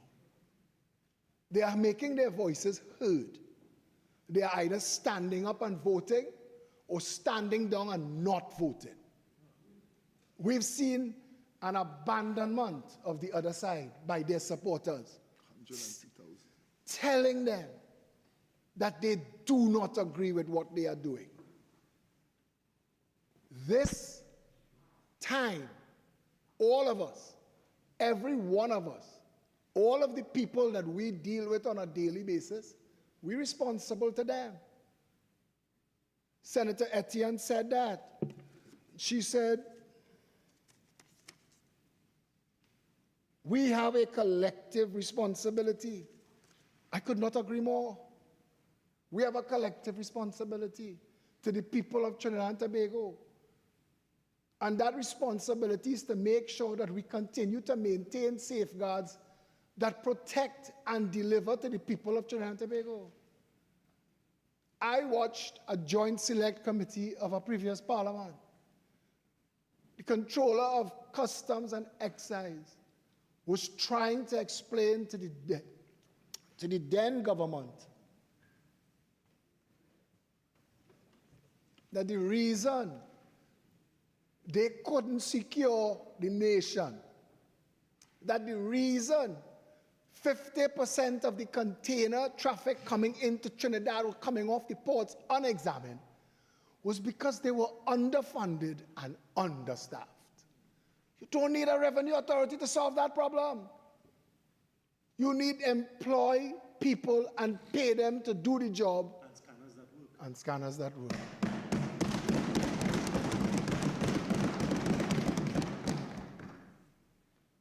There's a lot of mischief at work here in these conversations, but we are certain that the solution, whose device? Could you leave the chamber and come back in the next 10 minutes, please? Yes, continue, please. Mr. President, I won't take up too much more time. I think the point is made. We are very interested in delivering to the people of Trinidad and Tobago the kind of representation they were starved for the last 10 years. They want a government that listens, that is responsive, that makes quality of their lives a priority. We believe that paying attention, upgrading, reforming, staffing and funding the Board of Inland Revenue and Customs and Excise is what is required to take care of everything that we need to take care of where fundraising revenue generation is concerned. Another issue that missed the other side, that was not brought into this conversation, we keep hearing it passed over, revenue generation. We're an oil and gas country, like that's all we could ever be. No one spoke of diversifying the economy as a way to get us the revenue generation that would increase us past the problems that we have. The $20 billion shortfall that we were told that we're going to experience. This government is very much focused on taking care of business from that point of view. So we will move forward with a proper diversified economy, with a country where the Board of Inland Revenue and Customs and Excise are properly funded and properly staffed to do the job that they were set up to do, so that the people could go about their own business safe and with confidence. With those few words, I thank you, Mr. President. Allow me to extend congratulations to the Honorable Senator, or Senator the Honorable Philip Alexander, Minister in the Ministry of Housing, on his maiden contribution. Please. I now recognize Senator Faris. I now recognize Senator Dr. Amery Browne. Thank you very much, Mr. President, for recognizing me. It's now 4 p.m., and it is my privilege and honor to join this signal and important debate in the upper house of Parliament. Mr. President, we've had a number of contributions in this debate thus far on what is a very short bill, but a very important bill, which seeks to repeal the Trinidad and Tobago Revenue Authority Act and really turn back the clock on a significant volume of work that has already taken place. Mr. President, I have listened very closely to some very enlightening and well-composed contributions from senators. I'll give a few examples. Senator Vieira, Senator Alicia, Senator de la Bastide, Senator Lewis, Senator Melanie, who gave her maiden contribution, among others. And of course, the subject matter expert, who happens to be sitting within the bench of the People's National Movement opposition, Senator Vishnu Dhanpaul, who really gave us a lecture and set a very robust framework for our examination of what is before us today. So all of them are highly educated and gave very rational contributions. And then the Speaker, well, Mr. President, in violation of the standing order that we should not speak and immediately leave the chamber, of course, the Speaker who just contributed has left the chamber at this time. Mr. President, I tried to listen closely to what was a very rambling and political contribution by the member, largely irrelevant, but we decided not to unduly disturb because it was the senator's maiden contribution. Mr. President, it is clear that that member has absolutely no experience in the public service of Trinidad and Tobago. Sorry? In education. Well, I'm not going to refer to his education level. Absolutely no experience with the public service of Trinidad and Tobago. Mr. President, but one of the points, and I really thought he was going to make a substantive point, in referring, I thought the member was going to make a substantive point, in referring to the contribution of independent Senator de la Bastide, who took his time to ask. He gave his own perspective, and he took his time to request of the government some additional details in whoever would contribute next that would support some evolution in the thinking that a foundation has not properly been laid for the repeal of this Revenue Authority Act. That is what I heard Senator de la Bastide taking the pains to request, which is not always a feature of these debates. So he gave the government some insight into what it would take to persuade, he's not speaking on behalf of a bench, but to persuade him in his independent mind to maybe consider more favorably what was being offered on the government side. So Senator Bastide requested some details. Take us into your confidence. Some details of how the government proposes to reform revenue collection in Trinidad and Tobago. And do you know what the minister in the Ministry of Housing's response was to that, Mr. President? He quoted the request from Senator Bastide, and this is what he said. We haven't gotten to that yet. That is for later.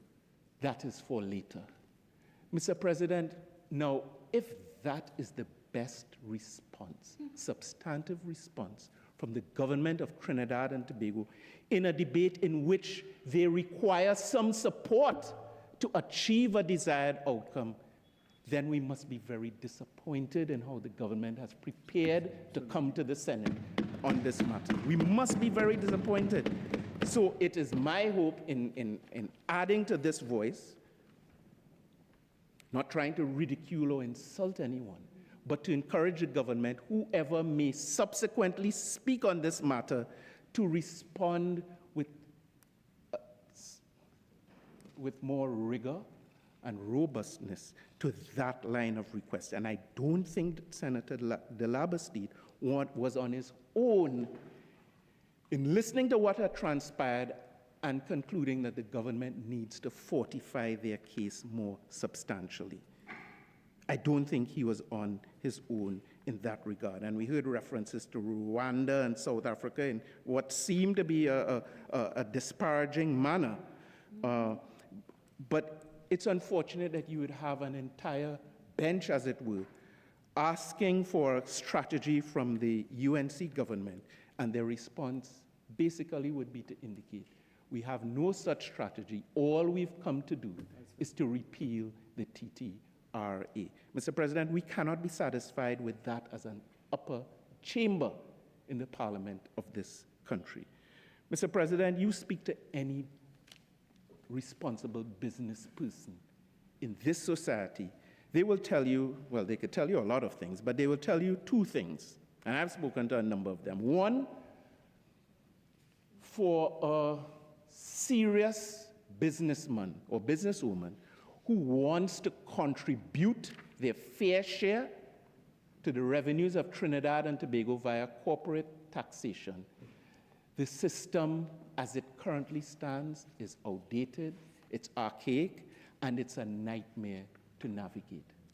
The other thing they would tell you is that if you are not so minded, and if you are part of those who wish to not pay your fair share and avoid your taxation, your corporate taxation responsibilities, that same old archaic system and weak framework of enforcement is a dream come true for you. So in all of that political exchange, and some members on the other side, not all, are in the practice of railing and ranting against the 1%. I put it to you, Mr. President, and I put it to this chamber. The measure this government is bringing to this Senate today, and the lack of rigor in which they have approached this debate, the absence of a strategy to really improve the Board of Inland Revenue and the Customs and Excise Division. They've presented no action plan, strategy, or time frame today. Plays completely into the hands of those, whether it's 1%, 2%, 3%, 4%, who are not serious about contributing their fair share to this economy. And the irony of it, Mr. President, and Senator Melanie Roberts-Radgman touched on it before, the very same workers that our Minister of Labor speaks so passionately and eloquently about are the same ones who are being cheated and denied the revenue support that they require, that we all require for a properly functioning society. So in attempting to make a case for a few workers, what he and colleagues are in fact doing is dismantling a future for all workers and all citizens of Trinidad and Tobago. That is the irony in what has been presented today. And I listened very closely to Senator Dhanpaul, who started our response on this bench, a subject matter expert, uncontested by any of the subsequent speakers during the debate, who gave us an extensive history of this matter, which included significant consultation with all and sundry, all stakeholders and members of the national community. And he gave a comprehensive history as well of revenue administration in Trinidad and Tobago. And the basic summary, Mr. President, of that contribution is that we are way behind. We have been way behind for a significant period of time. The other phrase that this fairly new government likes to throw around is diversification. Diversification. But, Mr. President, one of our former ministers of finance, who is now the member for Diego Martin Northeast in the other place, has reminded us that practically the government, the Treasury, really has two main sources of revenue. You could jump high, you could jump low, you could dance, you could sit down, you could stand up. One is royalties from the petrochemical sector, and two is taxation. PPT, whatever it is. So, in the best case scenario, and we wish stridently for the best case scenario, diversification unfolding further than maybe it has unfolded in the past, thriving new businesses, whether it's in artificial intelligence, technologies, and getting our young people more and more invested, fine. But at the end of the day, even if we are able to achieve success along those avenues, if we are unable, as this government seems unable to even contemplate, if we are unable to modernize and update and make more rigorous and effective and efficient our revenue collection modalities, it would all be in vain, because the same workers and the same ordinary people of Trinidad and Tobago will not benefit the way they should be benefiting. And I've listened to the speakers on the bench, the upper bench. They've all been requesting of the government an action plan, a schedule. Don't leave it for surmise or speculation or assumption. Just throwing a few phrases into every contribution, as I minister in the Ministry of Planning and the Economy, etc. Close enough? Yes. Minister of Planning, Economic Development, Economic Affairs, and Development. Thank you, Mr. Speaker. The minister of that ministry and that important sector, as he did and others on that side did, just throwing a few phrases into your contribution does not a plan make. Just throwing phrases such as beefing up inland revenue does not a plan make. Just throwing phrases such as protecting data privacy without building an argument or building a case does not a persuasive presentation make. So I would have to say, if I were to give a diagnosis thus far, the government's case has fallen way short of what is acceptable, persuasive, or appropriate to even contemplate support for the dramatic and drastic measure that they've brought before the Senate today. And I look across at my most honorable colleague and the Attorney General, and I would have thought at this stage in the debate, they might have become a bit concerned. They should be a bit concerned. So this is almost me giving some free advice across the floor.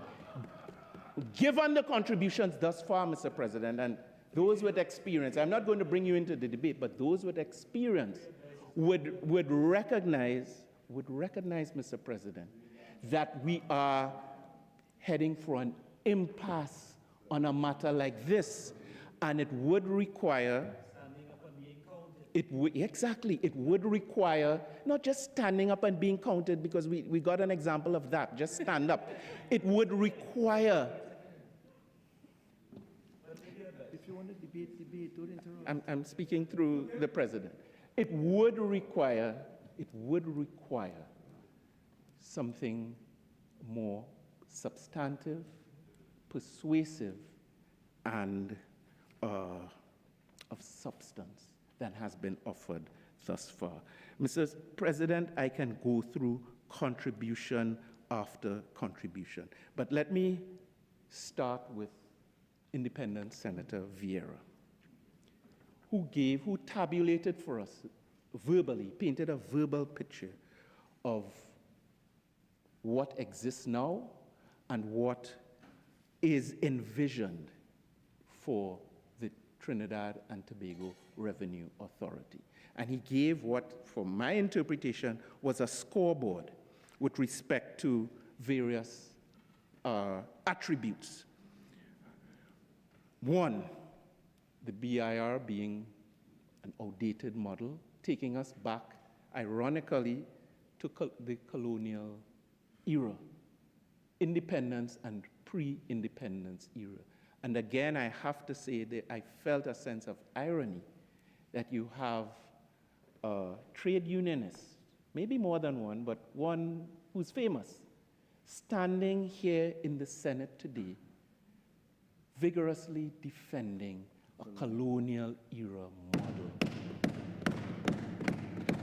and offering that to the citizens of Trinidad and Tobago. There must be some irony in that. So outdated versus modern. Response from the government on that attribute, no response offered thus far. Fossilized and inflexible versus agile and responsive. I awaited a response on that attribute from the government, something to persuade us otherwise, no response. Paper-based and very inefficient, admittedly inefficient, as established by Senator Dhanpaul, with crystal clarity, versus modern use of IT infrastructure. No response or persuasion from the government. Weak on enforcement, obviously, given our fiscal position, versus strong on enforcement, a particular focus on enforcement. No response from the government. Non-autonomous versus better autonomy and at least semi-autonomous. No response or persuasion from the government side. So, Mr. President, we either have to assume that the government really does not have the ammunition to persuade on this matter, or they are holding it for the very end of this exchange, which is a debate in the Senate today. So, Mr. President,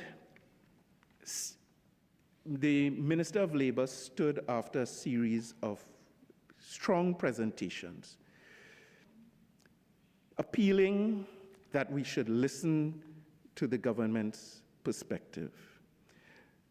Senator Alicia Lalite-Ettienne gave a historic contribution here today, speaking off the cuff, comfortably, speaking also on behalf of the ordinary citizens of Trinidad and Tobago, who are concerned about the future of our economy. And I want to commend that particular contribution for those who might have trouble weeding through and deciphering some of the heavy and substantive parliamentary language that would be deployed sometimes, to really make good sense of what really is before us here today.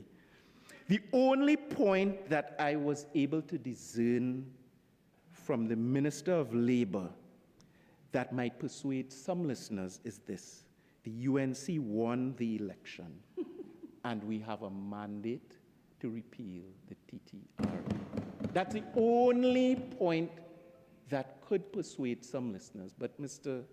President, unfortunately, those listeners who could be persuaded by that and that alone should not be considered the right-thinking citizens of Trinidad and Tobago. That cannot persuade a rational right-thinking. And it was Senator Lewis who said, an election victory is not a blank check. An election victory is not a blank check.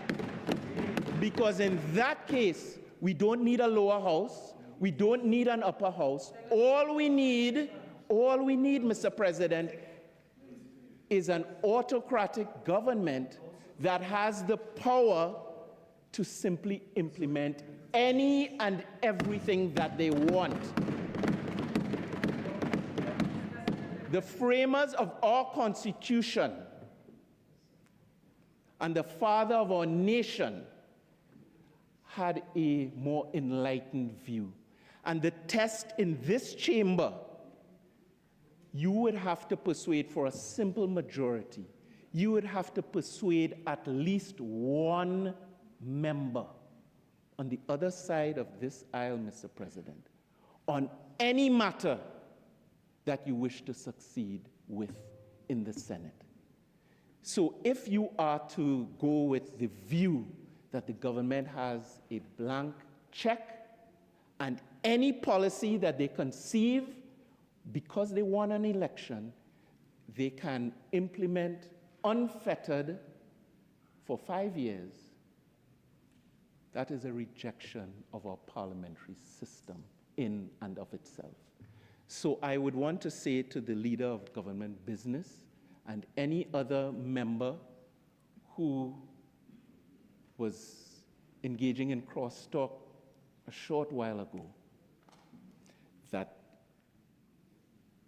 Vox Populi, Vox Dei does not apply to the automatic approval of government policy and government bills in this red house. You have to come better than that, Mr. President. You must come better than that. And I heard, so that was the semi-persuasive part, and then it went to weak points, even reaching back in the health sector to say that what preceded the regional health authorities was better than what we have now. It appeared to me that was what the case the minister was making, which is a complete disconnect from the reality that many of us who have worked in the public health system would have lived and experienced. So while the health service, and I'm responding to the point the minister made, while this system is miles from perfect today, I can say that there have been significant improvements. Significant, if only, Mr. President, I am going to request that members who had the opportunity to contribute and did not disturb the scorers should be quiet at this time. Thank you for your guidance, Mr. President. So, with respect, even with the ability to recruit modern, trained registrars, consultants, house officers, pharmacists, and other disciplines in a modern framework of human resource engagement. What we currently have is light years better than what we left behind.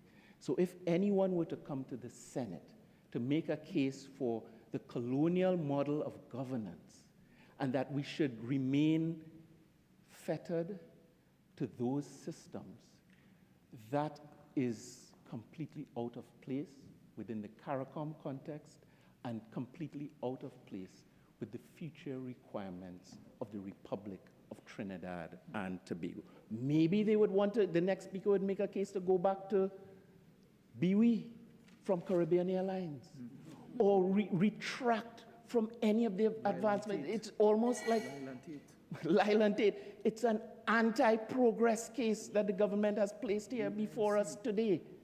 And I don't understand how they can,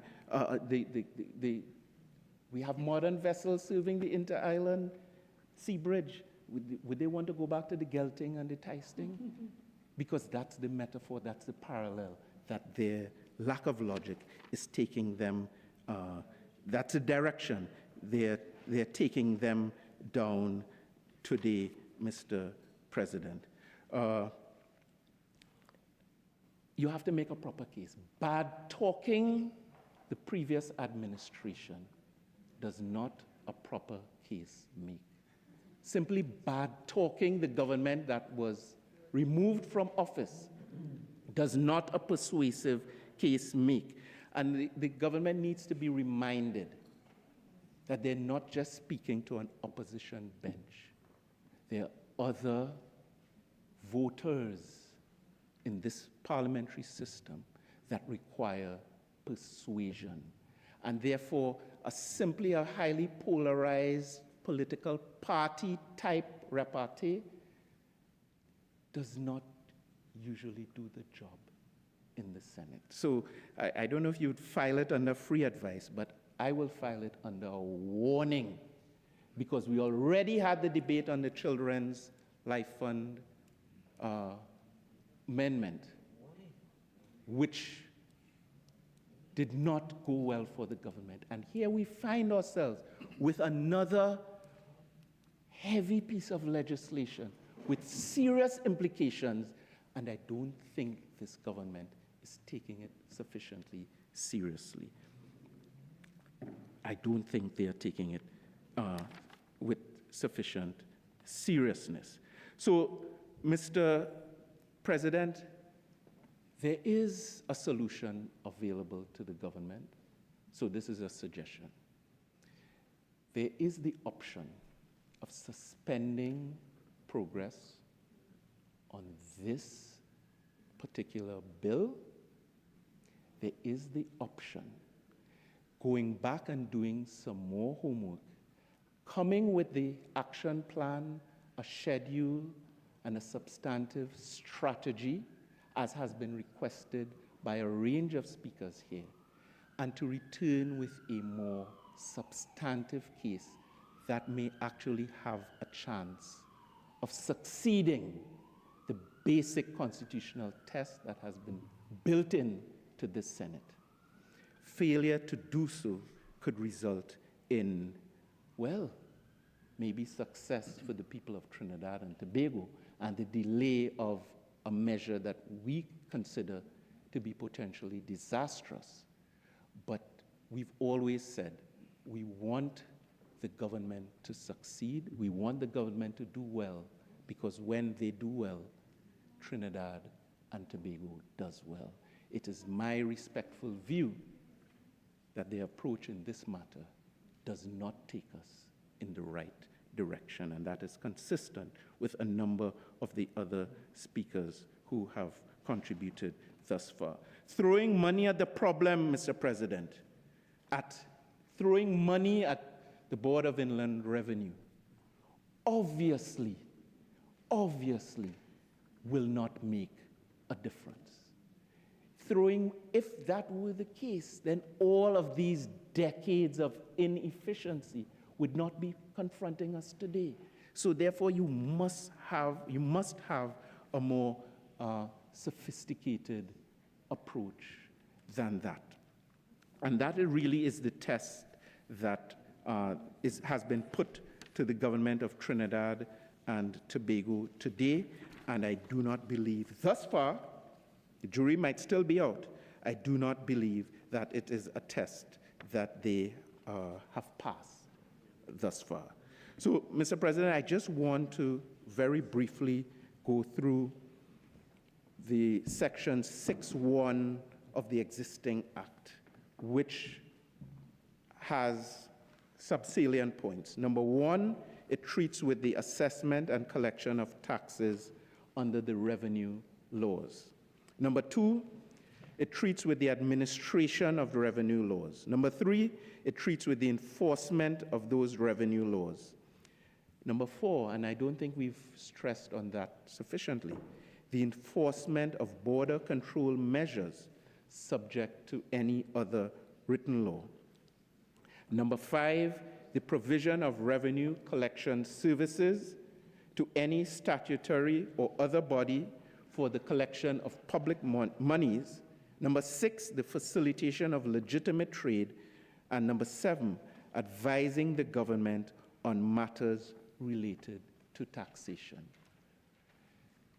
The government would have to indicate where those modalities, facilities, and areas of strength would come from if this TTRA is repealed altogether, if they reset the clock and take us back to that old colonial model, reversing considerable expenditure that has already occurred, reversing considerable implementation work that has already been undertaken, and confronting us with the same dilemma that we considered way back in 2002 and even before that. How do you modernize a revenue administration and collection framework that has been extremely resistant to change? We were listening, we got no answer except for a few items of rhetoric. So, Mr. President, the debate is not over. I just wanted to intervene, and I wouldn't call it free advice, but to clarify the stakes to the government in a debate of this nature, because I got the impression that those stakes were not sufficiently clear at this stage. And whether it's a citizen in Tobago listening to these exchanges, citizens located in Trinidad, members of our diaspora abroad, even within the Caribbean community, many of whom are quite familiar with a more modern and efficient system, and who look at us and what we are discussing now with some degree of anxiety, to hinge it all on an election promise, which has been cast in doubt based on one senator's contribution on this bench, based on the manifesto. There is room for adjustment in course by the government of Trinidad and Tobago at this stage. I would recommend that this repeal not be put to a vote unless a clear action plan for an alternative route to improve revenue collection is presented to each and every senator in fairness to our role, individual and as a bench, under the Constitution of the Republic of Trinidad and Tobago, and in respect to the basic test that every item of legislation must pass before being approved by a Senate under our current system. In the absence of that, it is difficult, Mr. President, to contemplate any member of this bench giving support to this measure, and in listening even to the independent voices that are present, it is difficult to contemplate that such support might be forthcoming at all. Mr. President, with these few words, I thank you. Senator Courtney McNish, I think you're next. Mr. Senator McNish. Thank you very much, Mr. President, for recognizing me. I think it is an order that I do as my maiden contribution. Offer to you, Mr. President, my own congratulations for your elections to the position of President of this upper house. I have two declarations to make, Mr. President, before I make my contribution. In my business, disclosure or declaration cures conflict. I know very well senators that sit on the government benches. I know very well beforehand senators that sit on the opposition bench. That is not a conflict for me. And therefore, how I cast my vote has nothing to do with who I know, who I'm aligned with. Has to do with my own conscience as an independent senator. My second declaration is that sometime in the second half of last year, my firm, Human Resource Management Company Limited, along with 3 other specialist recruitment companies, were engaged by the TTRA to assist the TTRA in filling critical vacancies in order to operationalize its movements. So I was involved as the managing director of my company in pursuing the offering of those services to this organization. And I think it is necessary that I declare this before the House.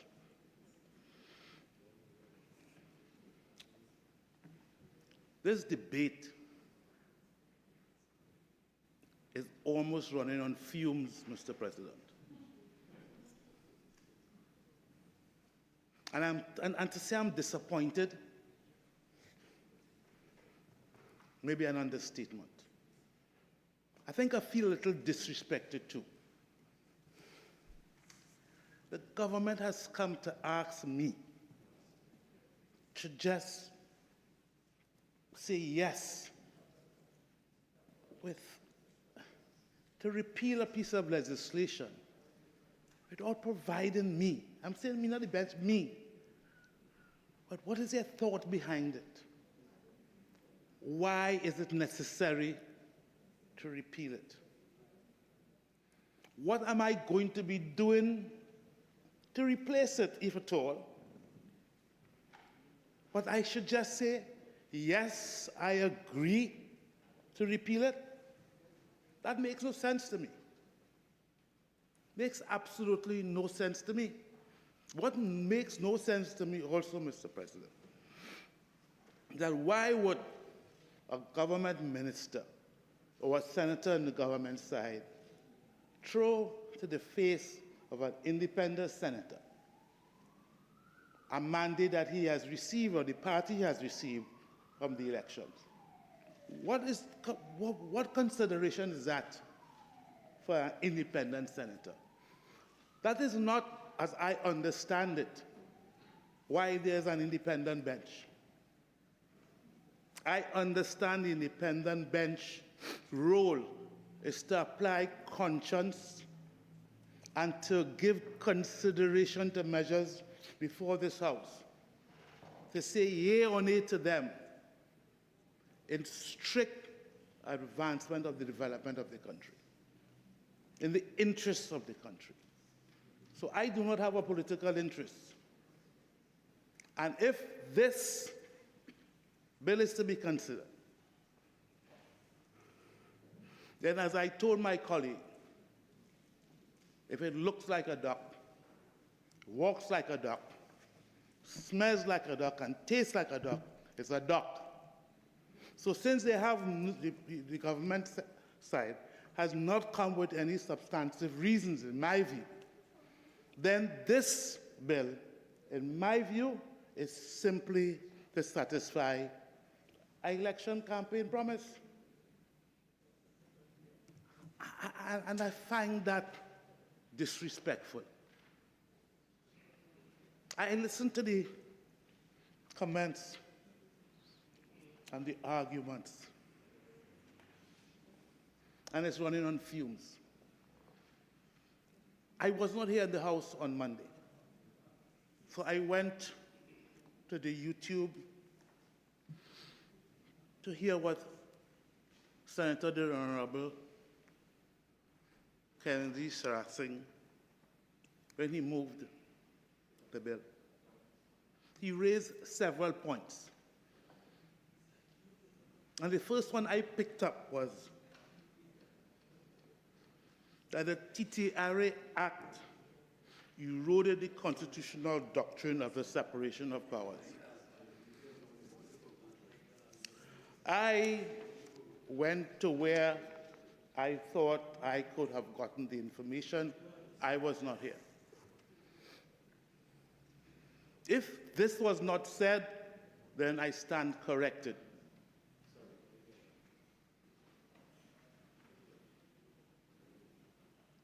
I find this strange, Mr. President, as this matter has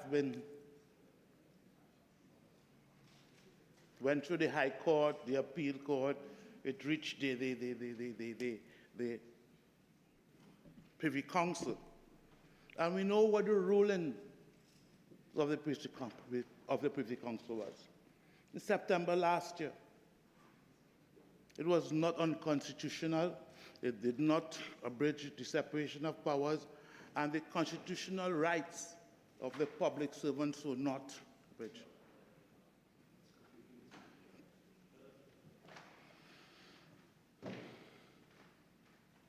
Again, I am reading from what was in the public domain as published as the words and justifications by the minister. He said that the TTRA forced a split and that it created a dual system over roles, terms, and conditions. But that is not strange. That is not strange. I have worked in manufacturing for years. And when a company commissions a new piece of equipment, it doesn't cut one off and start one. They run parallel systems for a while to ease transition so all systems can be debugged before they move over to the new system. To me, if a dual system is created, it's one that is based purely on time, and it's temporary, and it's transitional. I have also read the strategic plan. Mr. President, 42.9.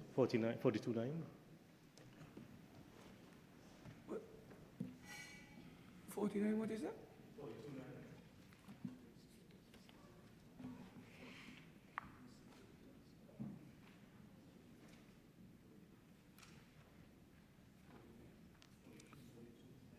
Nine, 42, yeah.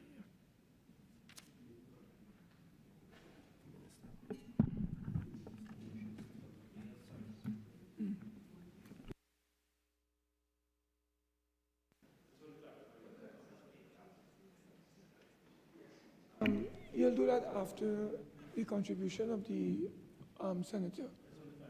Yeah, when he's through. Continue, please. Thank you very much, Mr. President.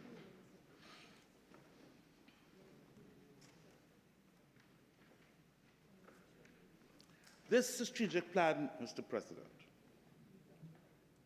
my research has suggested or indicated that it was completed sometime in late 2022, and it was brought before the Parliament in February 2023. So it was approved by Parliament. It was considered by both houses. And therefore, it was well known and established that the plan looked at all the intended deficiencies, systems, and challenges that will be faced. The strategic plan was just simply tabled. It was not debated. It was not discussed. So it was just tabled. So it was never considered by the Senate. Thank you for your education, Mr. President. But if it was tabled, Mr. President, then it can be correctly assumed that members had sight of it at least. Correct? Thank you very much, sir.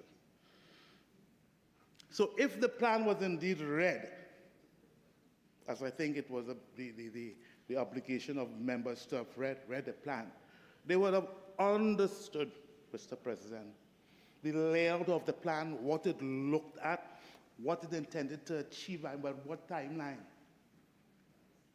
It was not like instant coffee. It's a process. It's a process, a dual process at times, so that transition can be as seamless as possible. That is how these things are done. That's the way I know they're done. So therefore, to indicate that there's a split system is superfluous. It doesn't make sense. That's what it is. It is a dual system until such time as the transition process is completed. And as I have read, Mr. President, these transition periods last 10 years.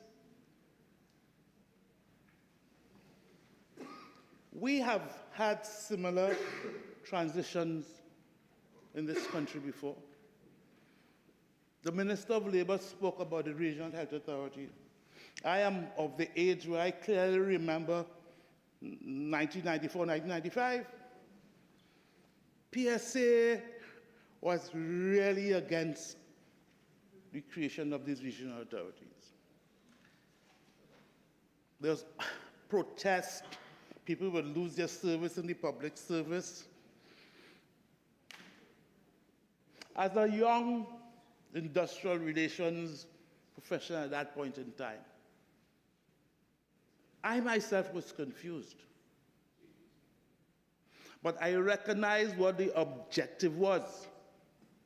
The objective was to decentralize the dispensation of health services to the country in a manner that intended to be more efficient. That was the objective. And if that objective is bad or wrong, then I don't know where we'll be going. The PSA's objection to it, and I understood that also, people's service, the security of tenure. These are about nurses, wardsmaids, etc., etc. Today, 31, 32 years afterwards, the regional health authorities are well-established institutions. I have had cause to use them, and I can compare before 1994-95 and today. The transition period between the two systems wasn't yesterday, it was about 15 years. That is how these systems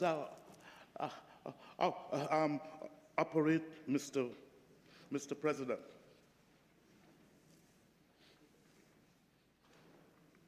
I also consider the point raised by the Honourable Minister, where he said, or he's reported to have said,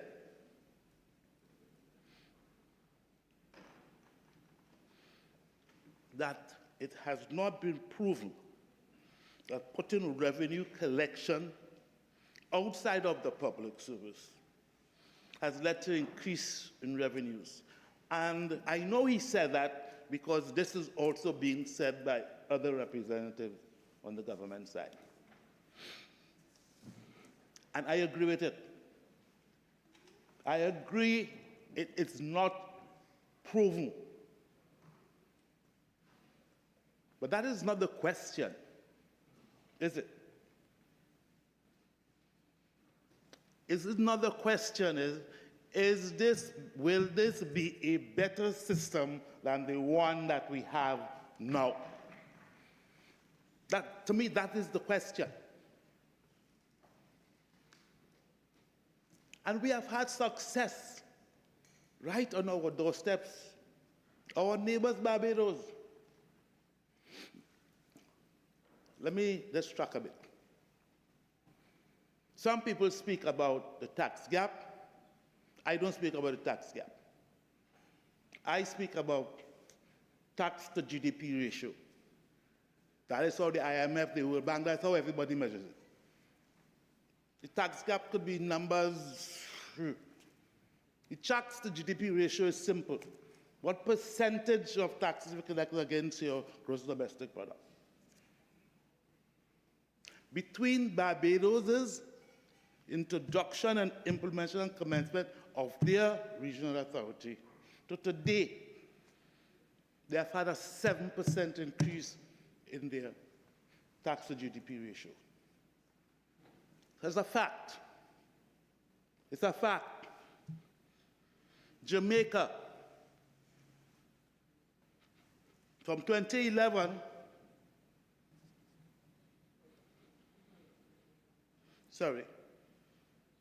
Jamaica implemented in 2011, so let's look at the year before 2011, 2010. From 2010 to now, 15 years, they have seen an average increase in their tax to GDP ratio from 24.9% to 29.3%. The opposite, however, applies to Guyana. So it works in some places and it doesn't work in others. It is not a prescriptive smoking gun that guarantees success. It's our commitment to the process as a people and an agency that will secure the success.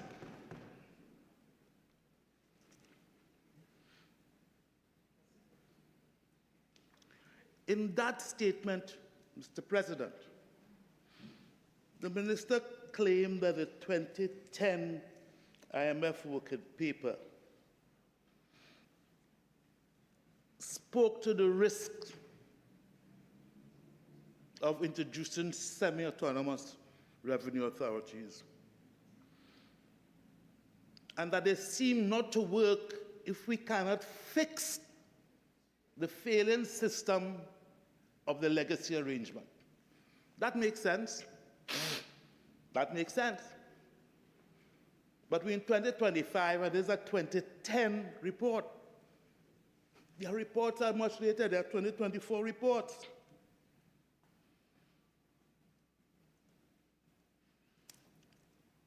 In the 2024 IMF Ad Hoc 4 report on Trinidad and Tobago, there is IMF country report 24-150.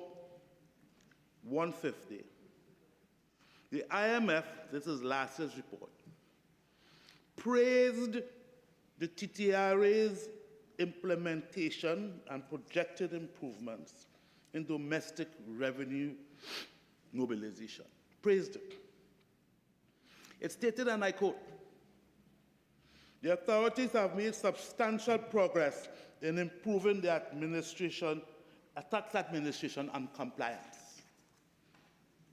The Ministry of Finance is in the process of staffing and operationalization, the Revenue Authority, which will improve domestic revenue mobilization." This is last year. This is the IMF. So I would say, Mr. Minister, far from unproven, the Revenue Authority is recognized by the IMF as a legitimate and impactful reform. It's a reform intended to address inefficiencies in the current system, inefficiencies which will be difficult to overcome if you continue to use the traditional legacy civil service structure.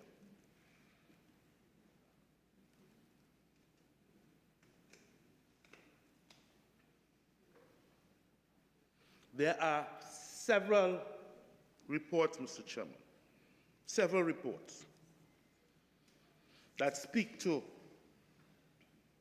and they have been quoted here, many of them have been quoted here, that speak to the fact that this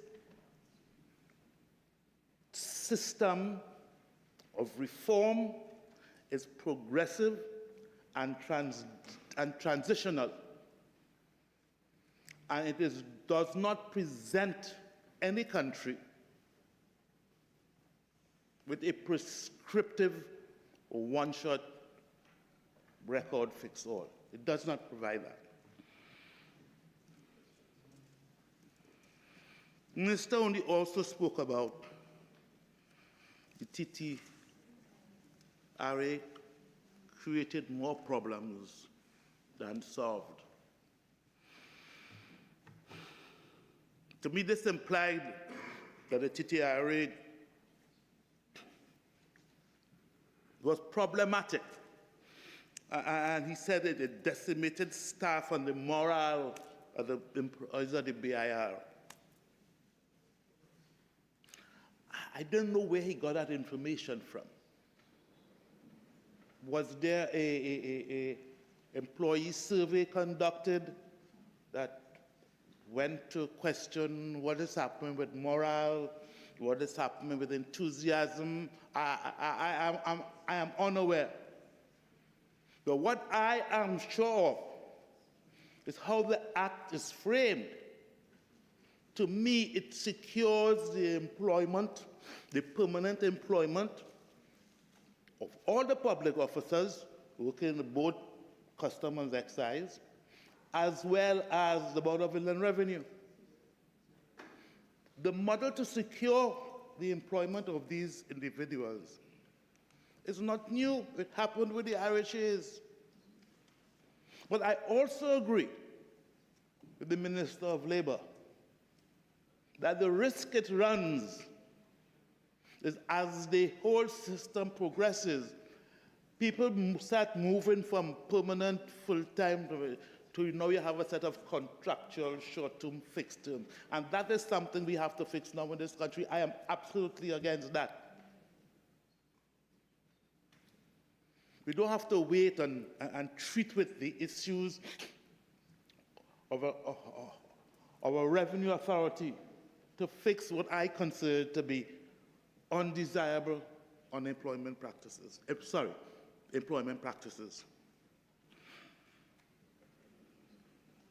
The minister also stated that the Revenue Authority of Barbados particularly faced a problem in integrating particularly customs and revenue.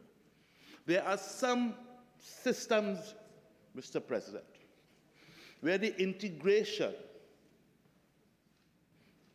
or operating the system outside of the public service has only been related to the inland revenue side of the revenue connection, leaving the enforcement side separate and attached directly to the public service.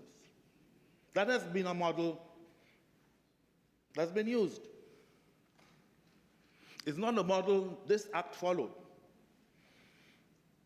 But it is something that if this government really wishes to move away from the legacy system, that it could consider, if it sees it in the interest of the country, instead of repealing, to amend the provisions of the current legislation.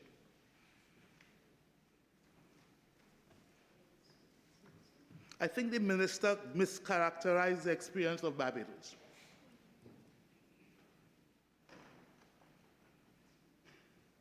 He did. You were talking about a 10-year experience. The 2023 IMF Article 4 report, particularly concentrating on technical assistance, spells out that this assistance is being used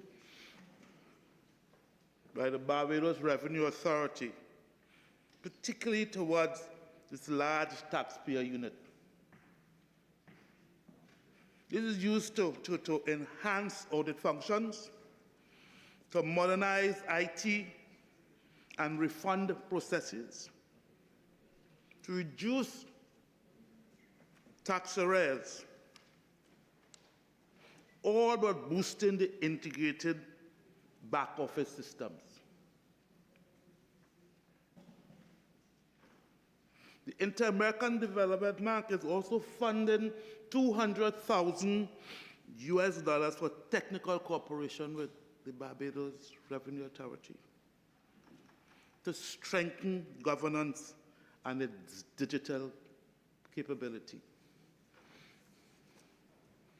This is how you get compliance. Compliance is not by coercion. You don't jail people or fine people. Compliance is normally voluntary and is supported by the ease of doing business. And the ease of doing business cannot be achieved without it being a completely digital environment.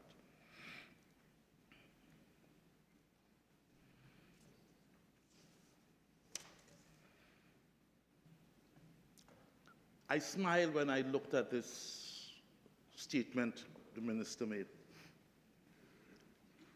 talking about IT neglect. But I agree with him.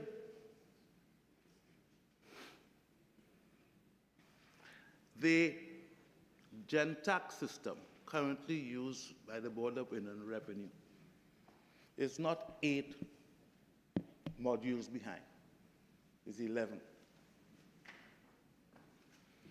It's older than my father, who's died years ago. Several of its modules have never been commissioned. Who do we blame for that? Who do we blame for that? There was no will. There was no will by the PNM administration to fix that. Will the current administration fix it? What, will you spend the money upgrading? Then why don't come and tell us this? Why you don't come and tell us this?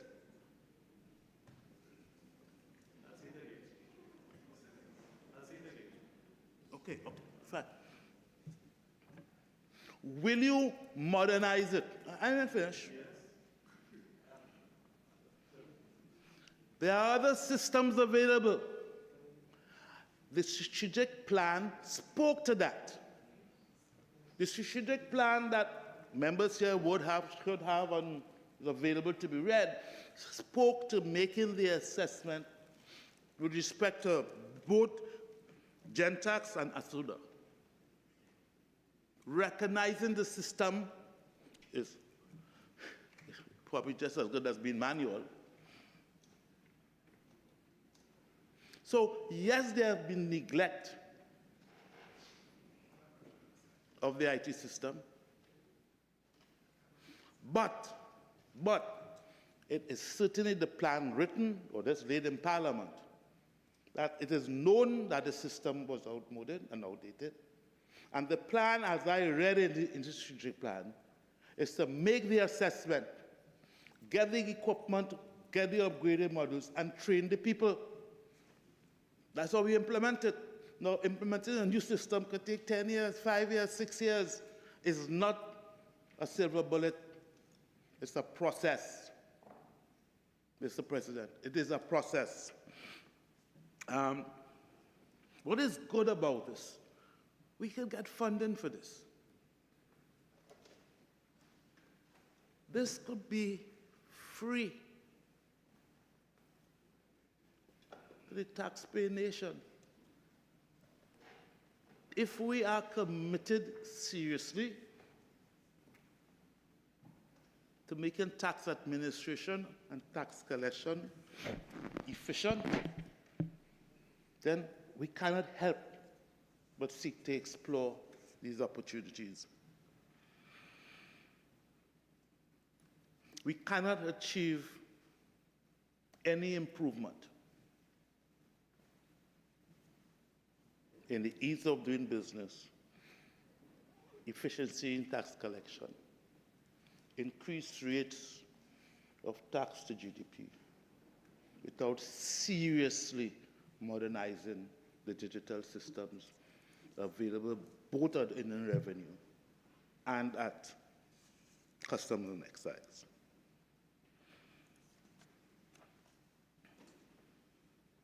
Mr. President, this is fumes.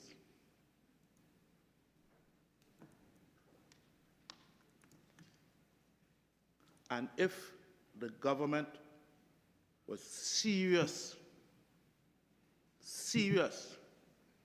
about getting support from me to repeal this, they cannot come and ask me to do it without a plan. What is your plan you're going to use? What are the strategies?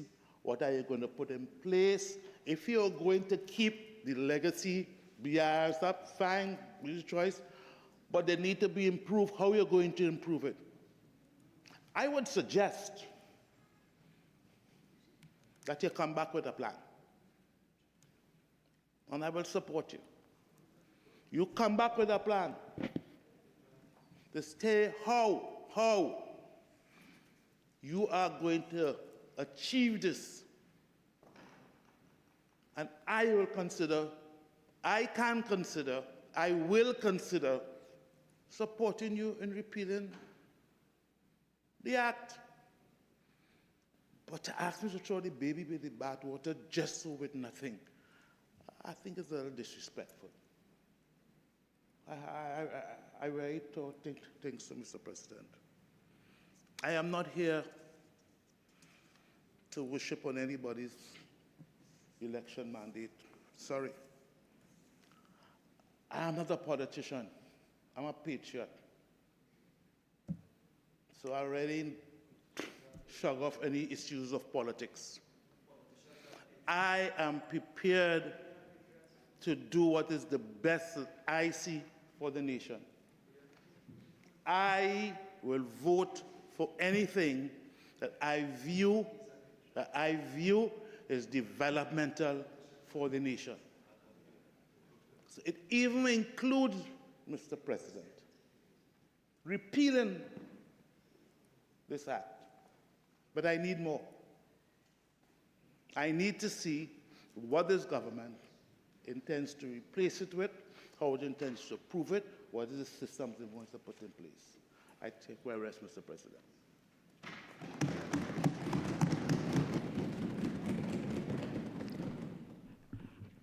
I'd like to congratulate Senator Courtney McNish on his maiden contribution in this debate.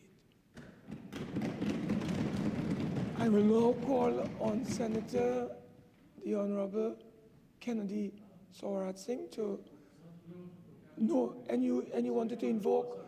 You wanted to invoke 42? Yes, please. 9. Thank you. 2 minutes. Thank you. Just clarify. Mr. President, I could always do it in my wrap-up as well. I could do it in my wrap-up, or you want me to do it now? Now, you can do it, or if you want to do it. Mr. President. Okay. Thank you. All right. Okay, well, I'll now call on the other speaker. Is it? Oh, Senator Dr. Desirée Marie. Senator Marie. Thank you, Mr. President.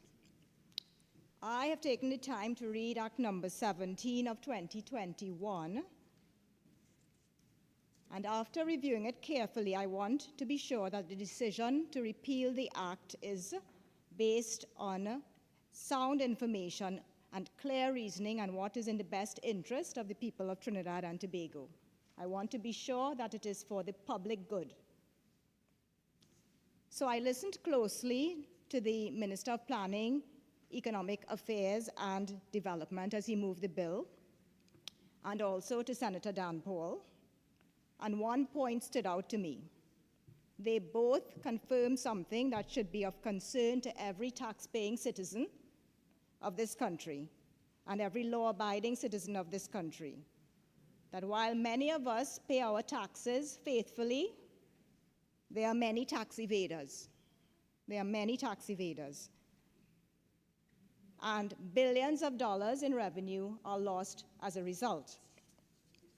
That money could be used to fund roads, schools, healthcare, and social services for the vulnerable in society.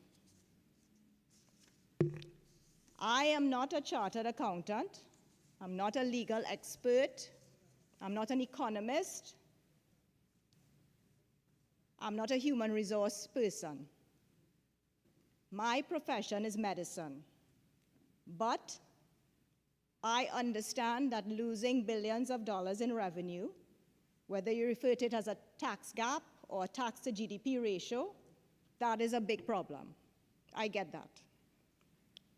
So sometimes these complex issues are best broken down into an analogy that everybody can understand. Senator Lalite-Ettienne and Senator Lewis gave examples, and I want to add to that. So let me turn to an everyday issue. Picture this. A family of 5 inherits an old family home from their deceased father. So they have a limited amount of money to update or improve the family home. There are 5 children, and they do the responsible thing. They get 2 quotes from 2 contractors, but here's the issue. One contractor says, you can renovate it. The other contractor says, demolish and rebuild. So there are 5 children, and they hold a family discussion and a vote. And the vote at that time is in favor of demolish and rebuild. So they proceed to demolish. But halfway through the demolition, some change their mind, and now they decide that we want to renovate, even though previously they had decided they would demolish. So the dilemma is the demolition has already started, even though there's now a change of heart. So, large parts of the old structure have already been dismantled. Whether one agrees or not how we got to this point, the fact is, this is where we are today. So again, the family has a difficult choice to make, a difficult choice. The options are continue to rebuild, because we've already dismantled, or occupy or reoccupy the partially demolished building and restore it. Yeah, those are the options. So, honorable members, let's stop talking about houses, because I don't want to invoke any standing order. And let's talk about the administration of the tax system and the bill to repeal the Trinidad and Tobago Revenue Authority. We have already heard from almost every speaker before me about the state of the Inland Revenue Division and the Customs and Excise Division. I think most people are in agreement. This is not a partisan issue, this is a practical issue in my mind. I'm a scientist. So the TTRA was introduced as a structural rebuild to modernize revenue collection, improve efficiency, reduce interference, and future-proof the tax system. It has not been fully operationalized, but the fact is that it has already been introduced. We cannot change that fact, so let us move on.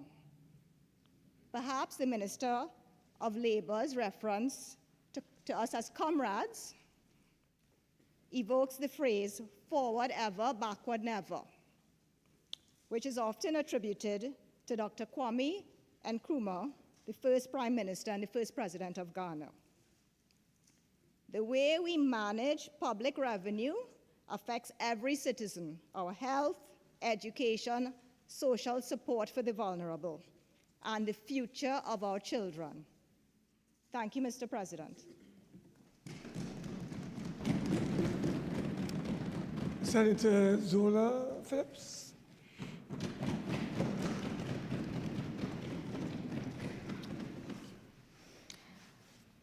Mr. President, I take this opportunity to congratulate you on your election to the position of President of the Senate.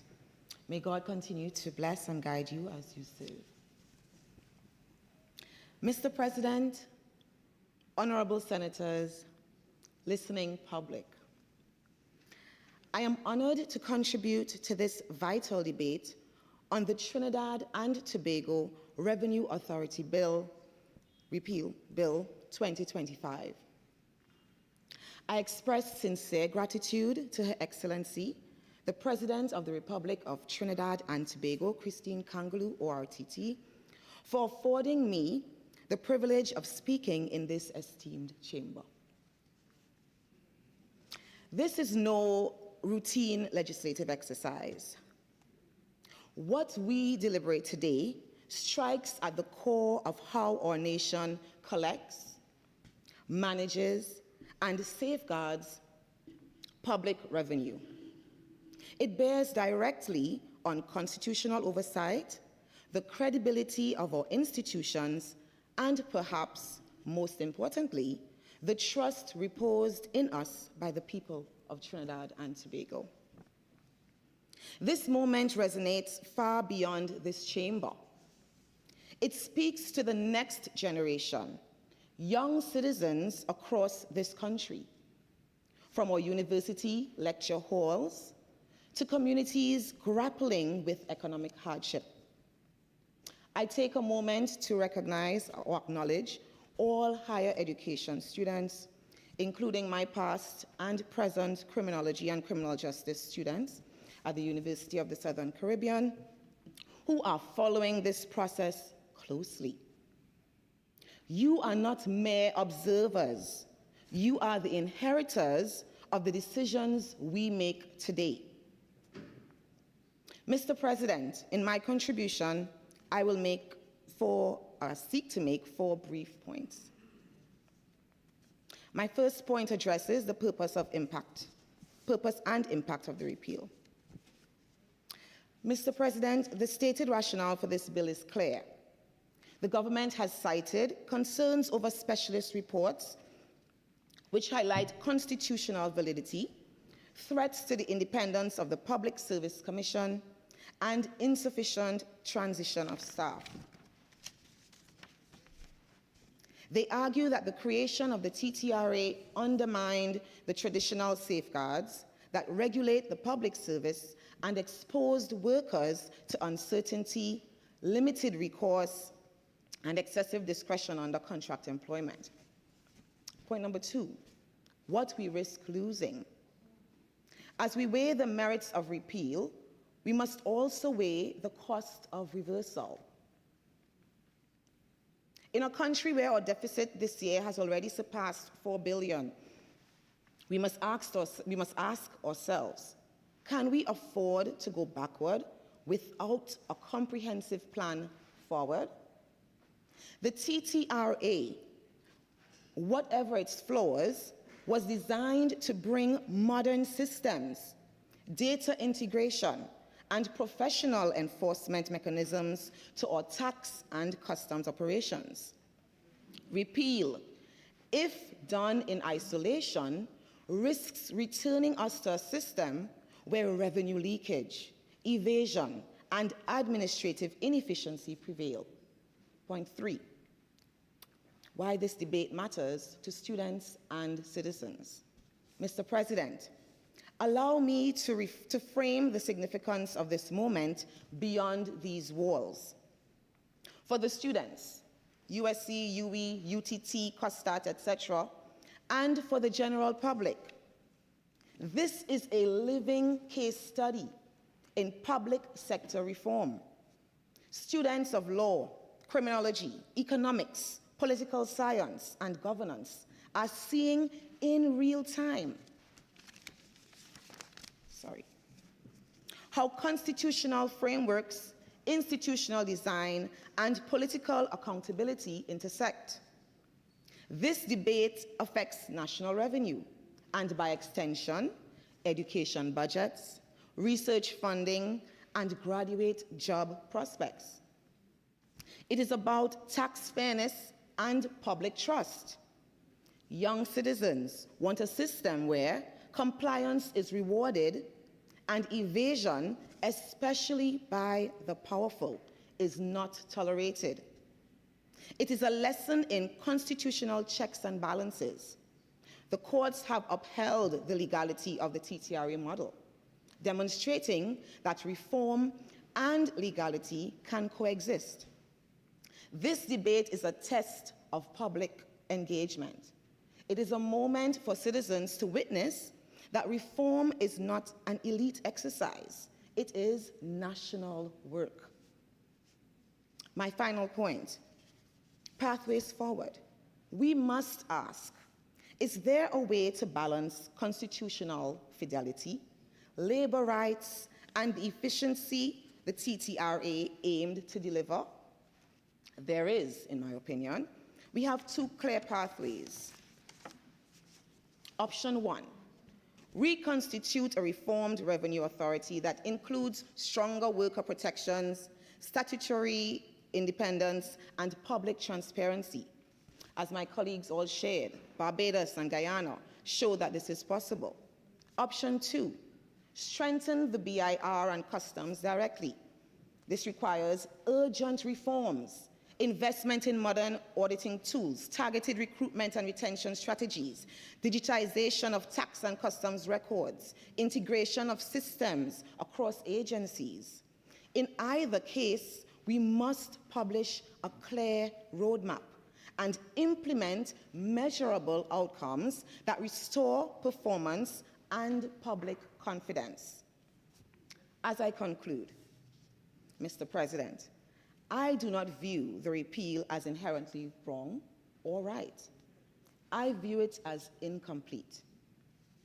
Repealing the TTRA without a replacement plan, without immediate and tangible institutional upgrades, risks doing more harm than good. Let us take this opportunity not to walk backward into the past, but to walk forward into reform, guided by evidence, inclusive dialogue, and a deep sense of fiscal responsibility. If we want to restore trust in governance, especially among the educated youth, we must prove that Parliament is a place not just of politics, but of purpose. Let this repeal be the start of reform, not the end of ambition. I thank you. Thank you.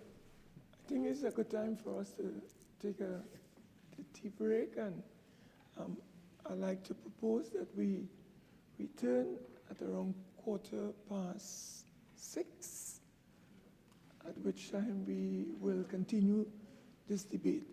This sitting is now suspended until 6:15 p.m.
The Honorable Attorney General.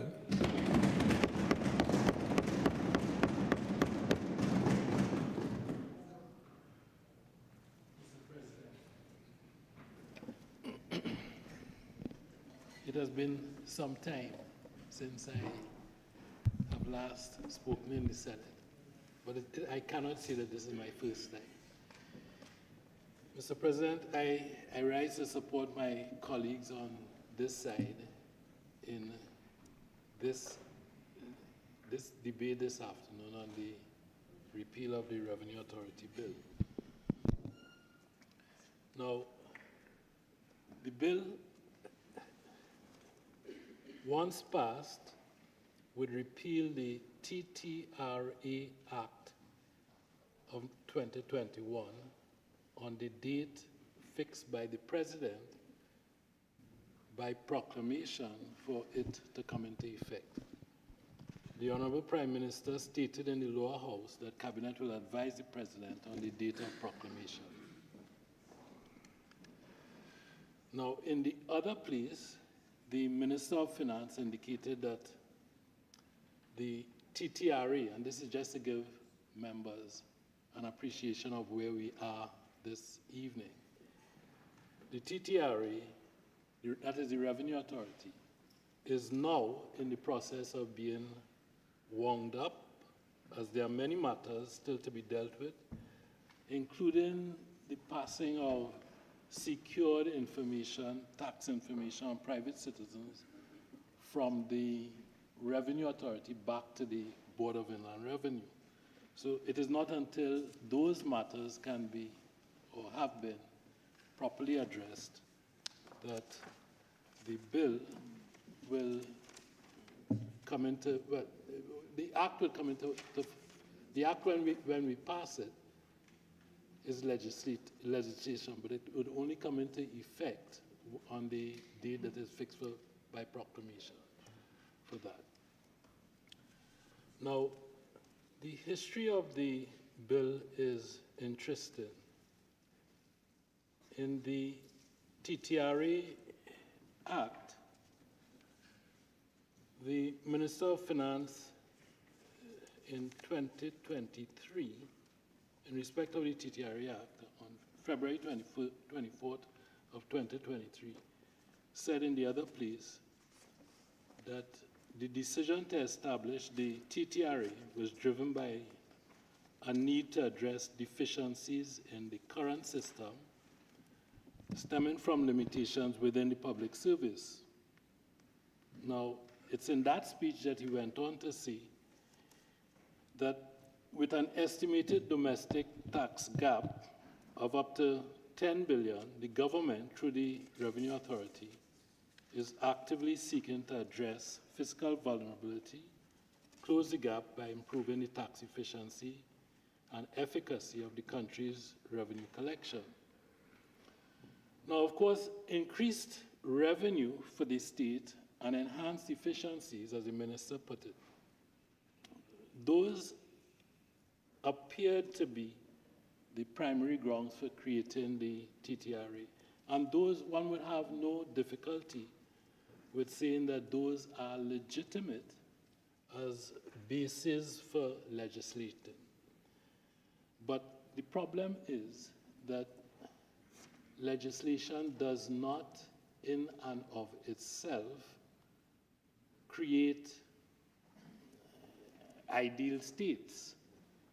And the Revenue Authority, in particular, if you look at the legislation that the state itself, if you look at the affidavits that the state itself put in to defend this legislation, the state was forced to concede that a number of things, and importantly among those things is one of the matters that is stated here, that there is a need for enhanced efficiencies and increased revenue from the TTRA. Now, much has been made of the affidavit of Svetlana Das, which put in the expert report of Professor Moore.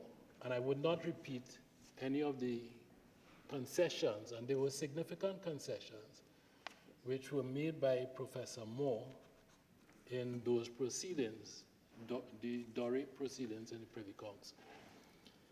But just for the record, Professor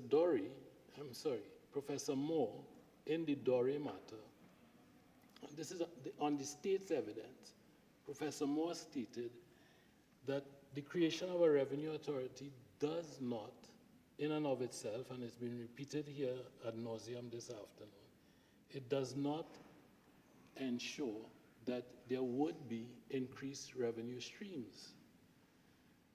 And if that is so, Mr. President, one has to ask the question, well, why are we doing this? Why are we creating a revenue authority? And with respect, that is the question that the government did not address. The government in the other place, the government in respect to the TTRA never addressed the question, why are we creating a revenue authority if we concede the point that it is not going to result necessarily in an increased revenue stream? Mr. Speaker, Mr. President, that is a fundamental problem. It's a problem of identity. If you do not know why you are legislating, invariably the legislation does not succeed. That sort of ambivalence and disquiet in the mind of legislators usually undermines the legislation that is produced. And with respect to the Revenue Authority, that is precisely what took place. Now, if you look at, I said I was at pains to tell the House this afternoon where exactly we are in respect of the Revenue Authority. It is not functional, it is being wound up, it is not doing work at this time.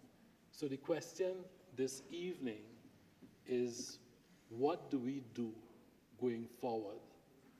It's not a question, the question is not, that is before us, is not what is an ideal state. This is, if you look at where we are now, this is an experiment which has failed.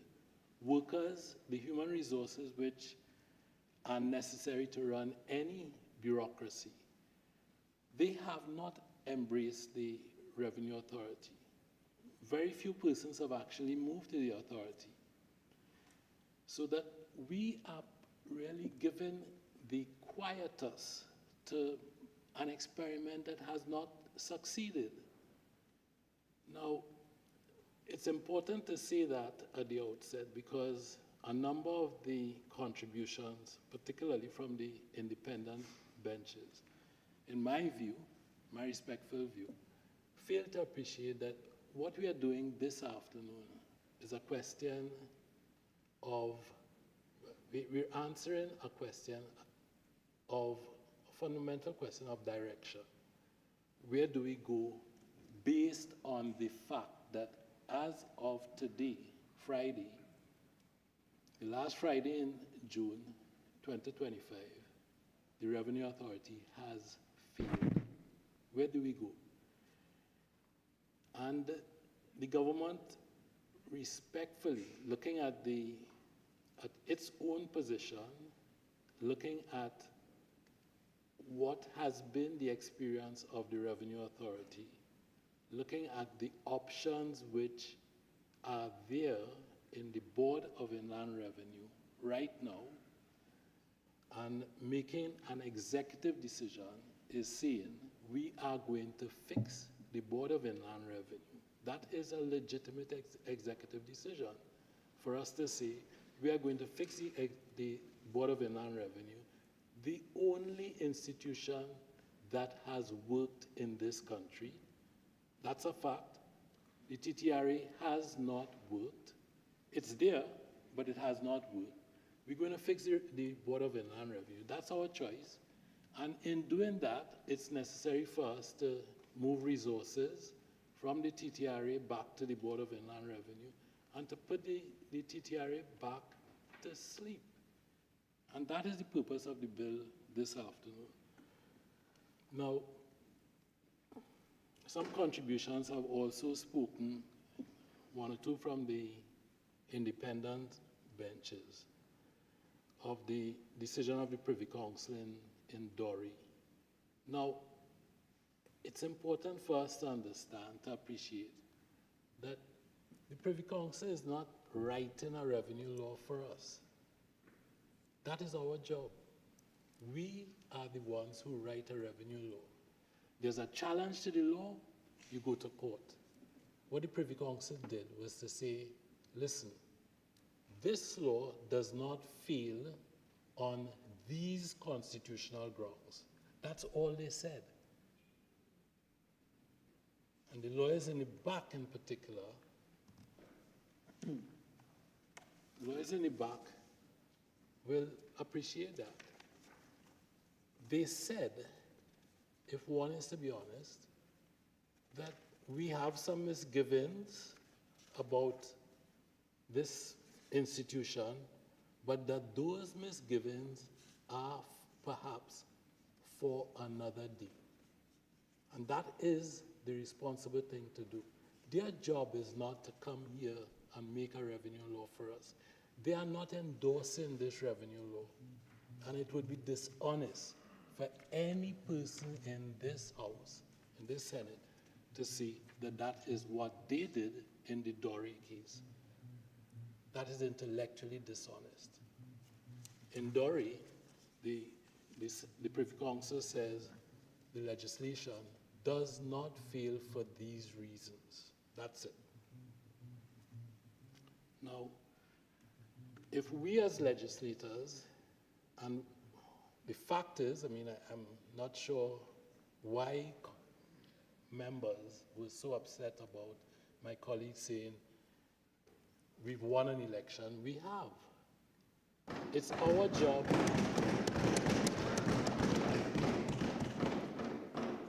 It's our job to govern. That is our job. And governance requires us to look, and me in particular, to look at what we've done before and to make an assessment, a recommendation to my colleagues as to the way forward. And I'm sorry, the Privy Council does not ever tell us, and it does not get to tell us how to legislate. Never does. So we made a legislative choice, and the choice is reflected in the legislation that is before us this afternoon. As I've said, that legislation is just a few clauses, contained in just a few clauses. And all that it says, apart from the title to the bill, the operative part says the authority is, the revenue authority is no more. We put it to death. That's what we do. We put it to death in this piece of legislation. Thank you, Honorable AG. Sorry to interrupt you, but may I just ask a question? A couple senators on this side have suggested that we would really like to hear more about government's plans. And so the question is whether there's a possibility that we could either send this to a joint select committee, interview all the stakeholders, take the evidence, and say that this is what government is doing is the wiser, better choice, or suspend and come back with that data and information. Would government be open to either of those suggestions?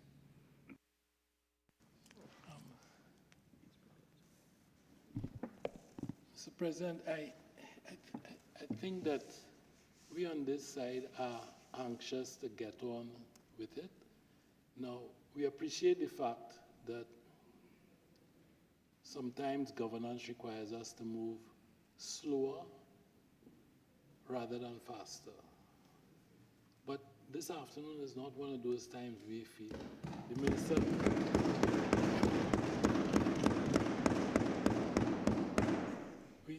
have an important task before us. There is a huge budget deficit this year. The goals that the Minister of Finance set in the debate in the other place, the then Minister of Finance, of increased revenue from taxation, that is something that we think is an urgent necessity.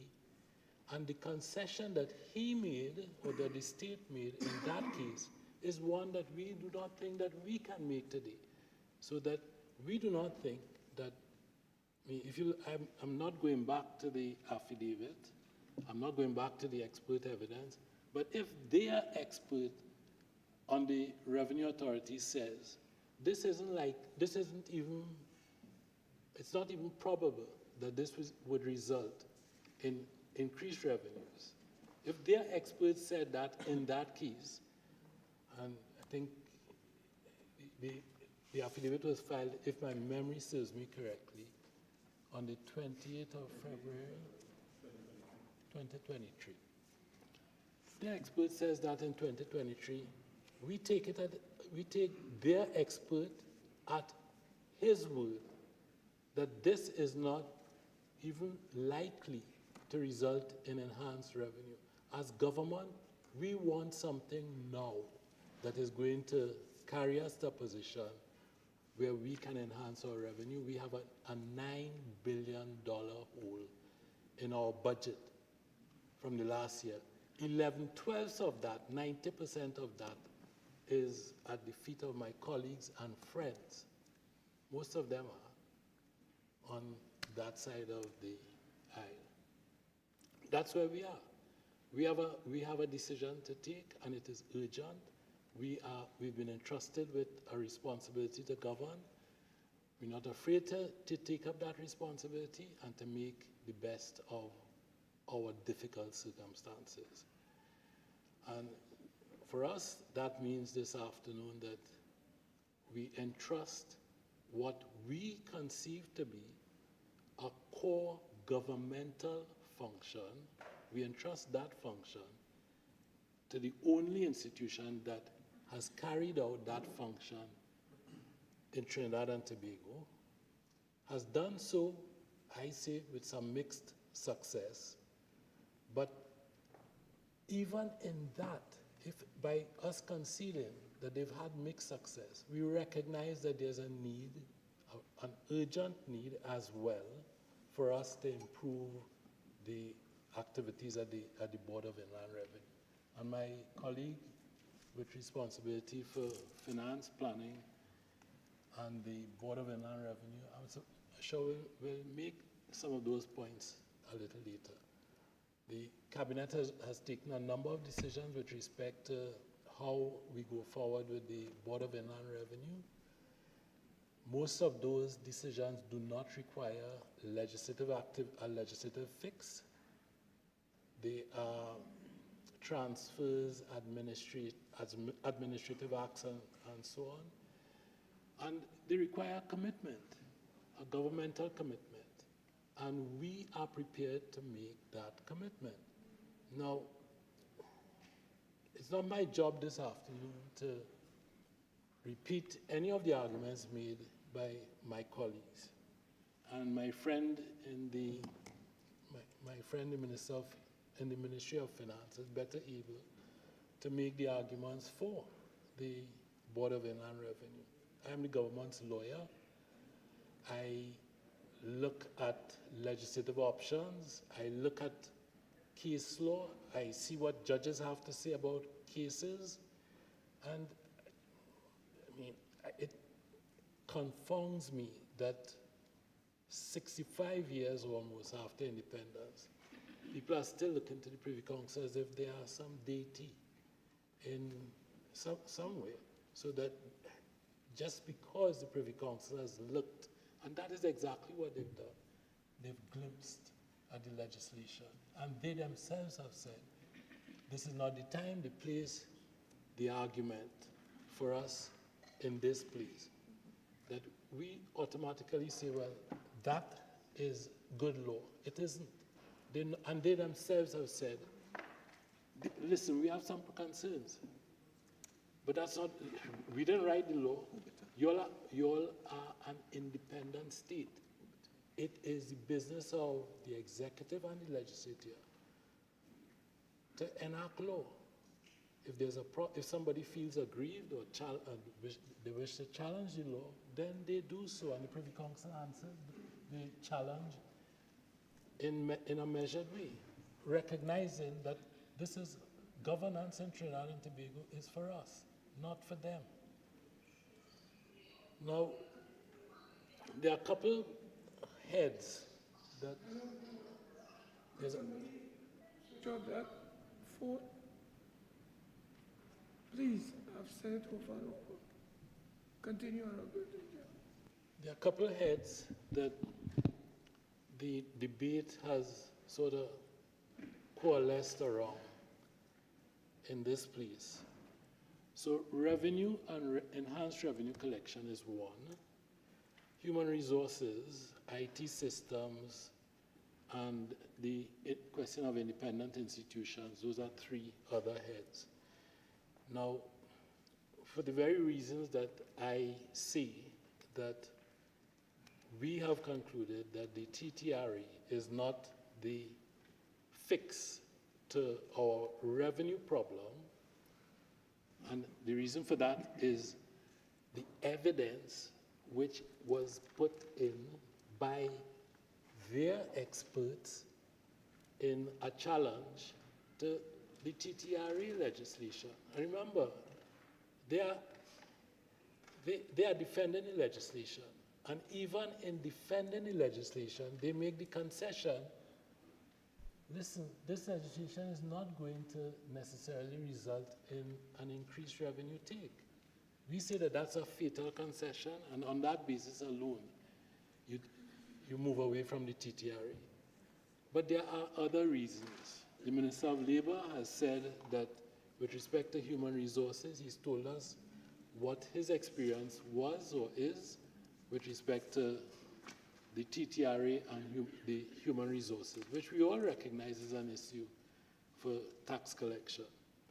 And the fact is that workers did not move or gravitate towards the TTRA. And on that basis as well, this experiment has failed. Now, the independent institutions, well, that is a head that I think if there is one, if I was Attorney General and looking at the case from the Privy Council, I'd be concerned about that. Because they never say more than they are absolutely required to say. And for them to flag that this is an issue would have given me serious cause for pause. It's somewhere, I've done this job before, a couple times, with mixed success. And I would have been concerned about that. And it's my job now to say to my colleagues, for the same reason that I say that the TTRA fails with respect to Revenue Authority, Human Resources, that this is a concern, and if you can't address it, then maybe you might wish to take a different tack. So my colleagues have come, the Minister of Finance has come with a policy which says that he's going back to the Board of Inland Revenue, he's going to properly resource it, he's going to give it IT solutions which are consistent both with the public service strictures and which feed off of the new technologies that we have.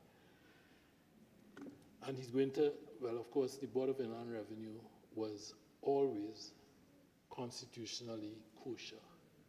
So, Mr. Speaker, the bill is an extremely short bill. It is just a few clauses long, but it is a necessary first step to get us to a place where we will achieve the objective that Mr. Moore in the affidavit that we've all read, we've all spoken about. And the reason that we've all read the affidavit is because that paragraph is startling. I don't agree with my friend Senator the Bastide who qualifies the effect of the statement of Mr. Moore, because there are several other clauses, both before and after that statement, which say, well, this is a serious issue. So, Mr. President, we on this side are urging our colleagues, even now, in opposition now, for the second time after they've attempted to enact this legislation. We're asking our colleagues in opposition to support us. We're asking the independent bench to support us as we move towards a different future.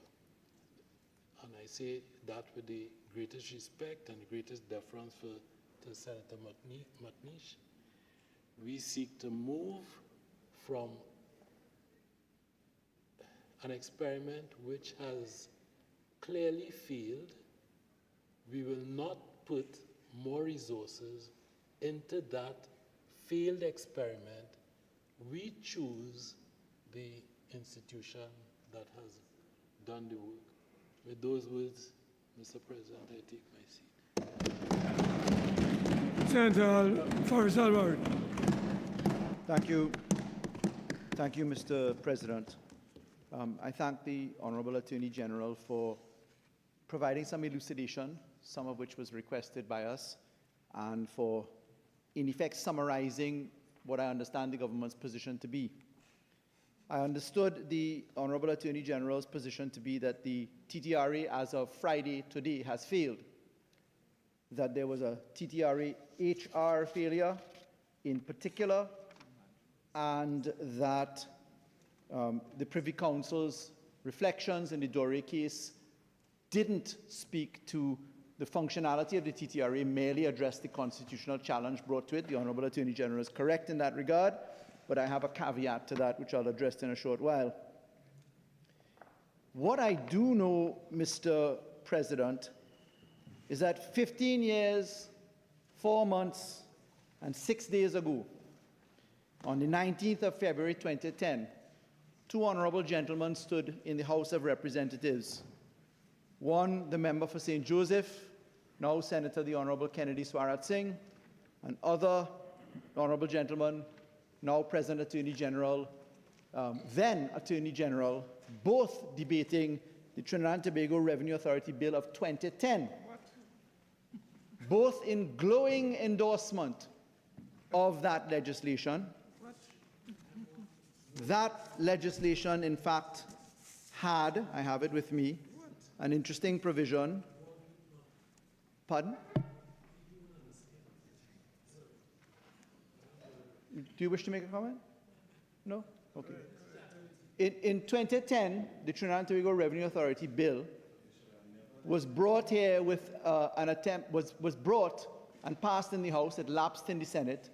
It required a 3/5 majority, and then Attorney General, the Honorable John Jeremie, SC, provided a very good explanation as to why the law was bona fide, legitimate aim, required, in line with 40 to 50 countries that had gone to a modern approach of revenue authorities, why it was necessary to equip that revenue authority with the ability to treat with what was then considered a failed Board of Inland Revenue, as well as a failed Customs and Excise Division. It's true that 15 years, 4 months, and 6 days have gone by, but let's start to the relevance of this bill. This bill seeks to repeal Act Number 17 of 2021. But there is a history. This bill seeks to repeal an Act of 2021, which has a schedule incorporating 70 revenue collection and customs laws, and has 43 clauses in length, now Act of Parliament, so sections. What is very important is that the TTRA act as proclaimed, and there was a proclamation in effect, which I think is relevant, because we're being asked to cancel something which has been brought to life. We're told by the Honorable Attorney General that the law has failed, but it has failed in the circumstances offered of human resources, and there is the intention that the human resources will be addressed by hiring. But we hear nothing about how we're going to get past the Public Service Commission, which has been the cause of the failure for decades at this point, the under-resourcing of the authority. But when we proclaimed this law, by legal notice number 60, number 5 of 2022, Her Excellency underhand, 14th day of March 2022, brought 32 sections to life and the schedule. It is important to note that we're being asked to put people out of employment again, all of the people hired under the Revenue Authority. We're being asked to cancel positions, but we're not told that there is nothing stopping the reflection point that Senator Vieira asked us to consider. Nothing. Why? Because the act itself, notably, we did not proclaim Section 40 of the Act. It was a partial proclamation. Section 40 of the Act is the important one, which says that Section 3 of the Income Tax Act is repealed. What does that mean? You get rid of the commissioners. So all the commissioners of the Board of Inland Revenue are in effect. I confess that I designed this law, Act number 17 of 2021, and that law came about as per the reflections of Senator Teemal, because we could not achieve a constitutional majority to pass an entire Revenue Authority Act with the 3/5 majority that we wished, which caused us to adopt the Kenyan hybrid model, where we kept the Board of Inland Revenue in place, we kept the Customs and Excise Division in place, we put a supra body called the Trinidad and Tobago Revenue Authority atop them, we kept the Enforcement Division in the Board of Inland Revenue, we kept the enforcement in the Customs and Excise Authority, but we allowed the Revenue Authority in this hybrid structure, which has come to life, to deal with a very large mischief, which is the employee quotient of the Board of Inland Revenue that has caused us no end of troubles. But there was a mission creep in getting there. So let's pause for a moment and look. We're here to repeal this entire act. There was a direction by which we came there. Senator Dhanpaul took us through some of the history. Let's go a little bit quickly. So we know that my learned friend, the Honorable Attorney General, was part of the government that passed the Trinidad and Tobago Revenue Authority Act in the House in 2010. It lapsed in the Senate in 2010 when an election was called. We know that for an entire 5 years and 3 months, the UNC did nothing in its first incarnation in government to improve the Revenue Authority and the management of this country. We were blacklisted by CFATF. We joined the Global Forum. We failed in the Global Forum positions. We entered into a chasm. When we go to 2016 and 2017, the mission to commence the Revenue Authority came about. But Mr. President, what is amazing is that we have not reflected upon the fact that this Revenue Authority actually articulates and works with 32 specific laws. 32 specific laws. The Income Tax Act, and I'll name a few, the insurance amendments in part, the Mutual Administrative Assistance in Tax Matters, another one, the Non-Profit Organizations Act, the Public Procurement Act in part, the Tax Information Exchange Agreements with the United States of America and those globally, the Base Erosion and Profit Sharing Inclusive Framework. We went through 32 laws apart from the schedule. But what took so long for that bold statement to stand that the Revenue Authority failed? The government has, unfortunately, left out the fact that we had a very serious position in trying to amend the Income Tax Act. We had the Income Tax Act amendments in 2017, 2018, 2019. We could not pass them until 2018, but then we had to pause because we had the Mutual Administrative Assistance in Tax Matters Bill, which took us 2018, 2019, 2020, 2021, 2022. It was only assented in 2024. Why? Because the UNC in opposition refused to give the 3/5 majority required, parked it in a joint select committee for years, so that Trinidad and Tobago remained in blacklisting. Trinidad and Tobago could not get out of difficulties in advancing the Revenue Authority mission, which is to improve the tax collection. And what was the consequence of that? Blacklisting by the European Union, blacklisting by the Global Forum, grey listing by the Financial Action Task Force until we came out in the 4th round mutual evaluation. So the history of that and the facts standing behind the very clear statement of the Honorable Attorney General that the Revenue Authority has failed as of Friday today. It's a very bold statement. That's like saying I gave you a car, but I ain't getting no gas for the engine. You have a nice new car, but no gas. Because the fact is that there was a withholding of all reasonable consent required to make this Revenue Authority work. So today, and I commend the Honorable Attorney General for the tone and measure that he took in putting his positions forward, we're being invited to support.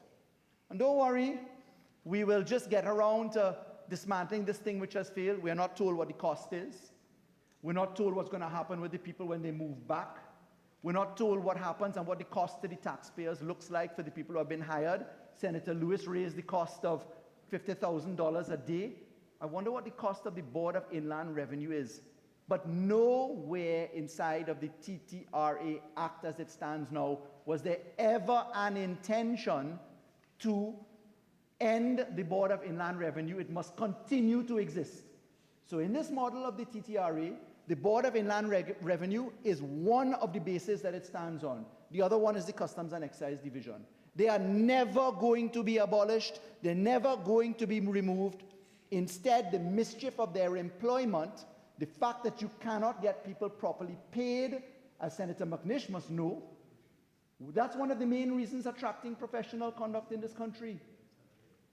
That is solved by the TTRA, because the TTRA says that you can hire employees, you can deal with their salaries in a different way. Look at it. The government has fired 10 people at WASA. But in the management structure, they've hired a CEO for $100,000 a month. $100,000 a month. That's more than any minister of government earns. So in the discretion of contract, it's okay for the CEO of WASA under this government to earn $100,000 a month. Mr. President, but it is not okay in this bill. Mr. President, Standing Order 46-1. Oh, you couldn't be serious. Yeah. Just link your question. I'm dealing with the bill. Perhaps I welcome my learned friend back from slumber, but I'm talking to the bill itself, and in dealing with the act. Just take a seat. Listen, you can't tell somebody about slumber. And I noticed a practice developing with the speaker. Inconsistent with Standing Order 51H. You do not turn your back to the speaker, to the presiding officer, when you are speaking. And I notice that is a practice that has now seeped into your contribution. So could you all face me? I mean, I might be a nice fella. But look at me now, rather than turn your back towards me. Okay? I just ask you to do that consistent with these standing orders. Continue. Thank you so much for your guidance, Mr. President. I learned my trade in part from somebody who used to sit right here on my right, but sits elsewhere now. Mr. President, in dealing with the law before us, the repeal of the entire act, all of the Revenue Authority Act is therefore relevant, and that's what I'm speaking to. I don't know where the leader of government business didn't make that connection, but perhaps I'll make it a little bit cleaner for him to follow. So in treating with the human resources aspect at the Board of Inland Revenue, and in making the point that it is never going to be a position where we achieve the good purpose of getting correct employees in HR at the Board of Inland Revenue if we fail to pay them right now at the public service, we have a range 54, a range 42, there are multiple ranges. None of them can climb past the salary of a minister of government. And if a minister of government is earning $60,000 a month, but the WASA CEO under this government is earning $100,000 a month, not that I have a complaint with that, I think that's laudable. I'm saying, how are you going to attract the quality of care in the Board of Inland Revenue as the vehicle to take us through the reform which it is posited that the TTRA can't make if you can't raise the salary? So when the Honorable Attorney General says that the Revenue Authority has failed as of Friday today because of HR issues, how are we going to make it better in going back to the colonial model and to watch labor representatives now in government support a colonial law which is contrary to raising the salaries of the very public service or employees that we treat it in the Revenue Authority Act itself? It does not make any sense at all. It's easily disproved by a mere inspection of the public service. From the Constitution, be it Section 3 of the Constitution, or be it the public service law, or be it the regulations. It does not make sense. There is absolutely no rush to repeal this act. The Board of Inland Revenue, as long as we have not proclaimed Section 40 of the Revenue Authority Act, which we have not, the Board of Inland Revenue is completely in situ with its commissioners. But Mr. President, Section 3 of the Board of Inland Revenue Act says that there should be commissioners. It's referred to in Section 40 of the Revenue Authority Act. But Mr. President, the chairman of the Board of Inland Revenue is appointed by the Cabinet. I heard honorable members opposite say they will not trust any kind of management of data by a government-appointed person. Mr. President, I am actually informed right now that members of the opposition financial information, tax information is being directed by the government to be disclosed by the Board of Inland Revenue as we speak.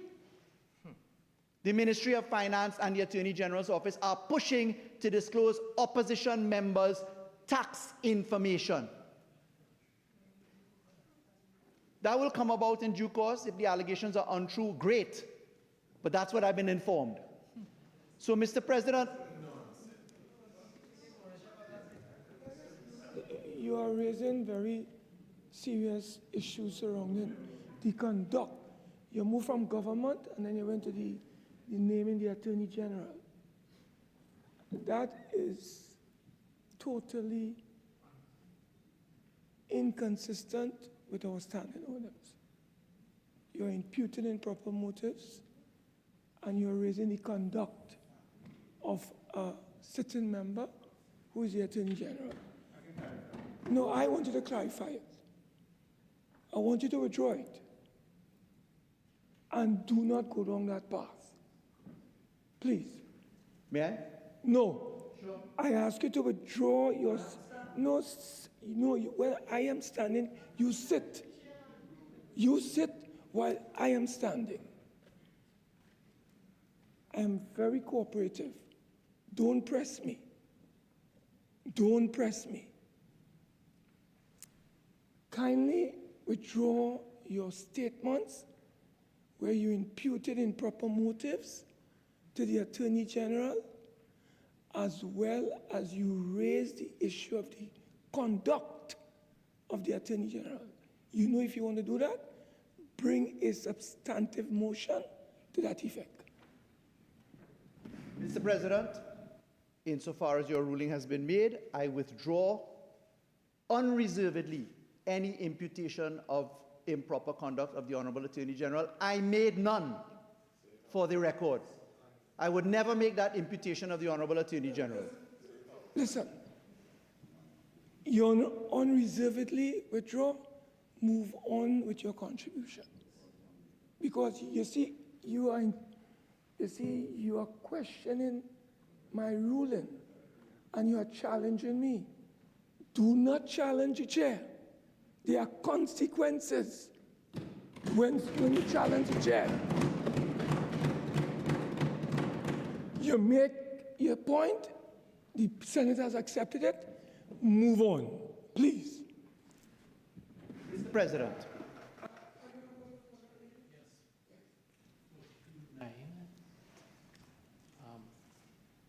Mr. President, it may have been that my friend and former student has... Please. I think he's on his legs, the Honorable Attorney General, Senator Al-Rawi, rather.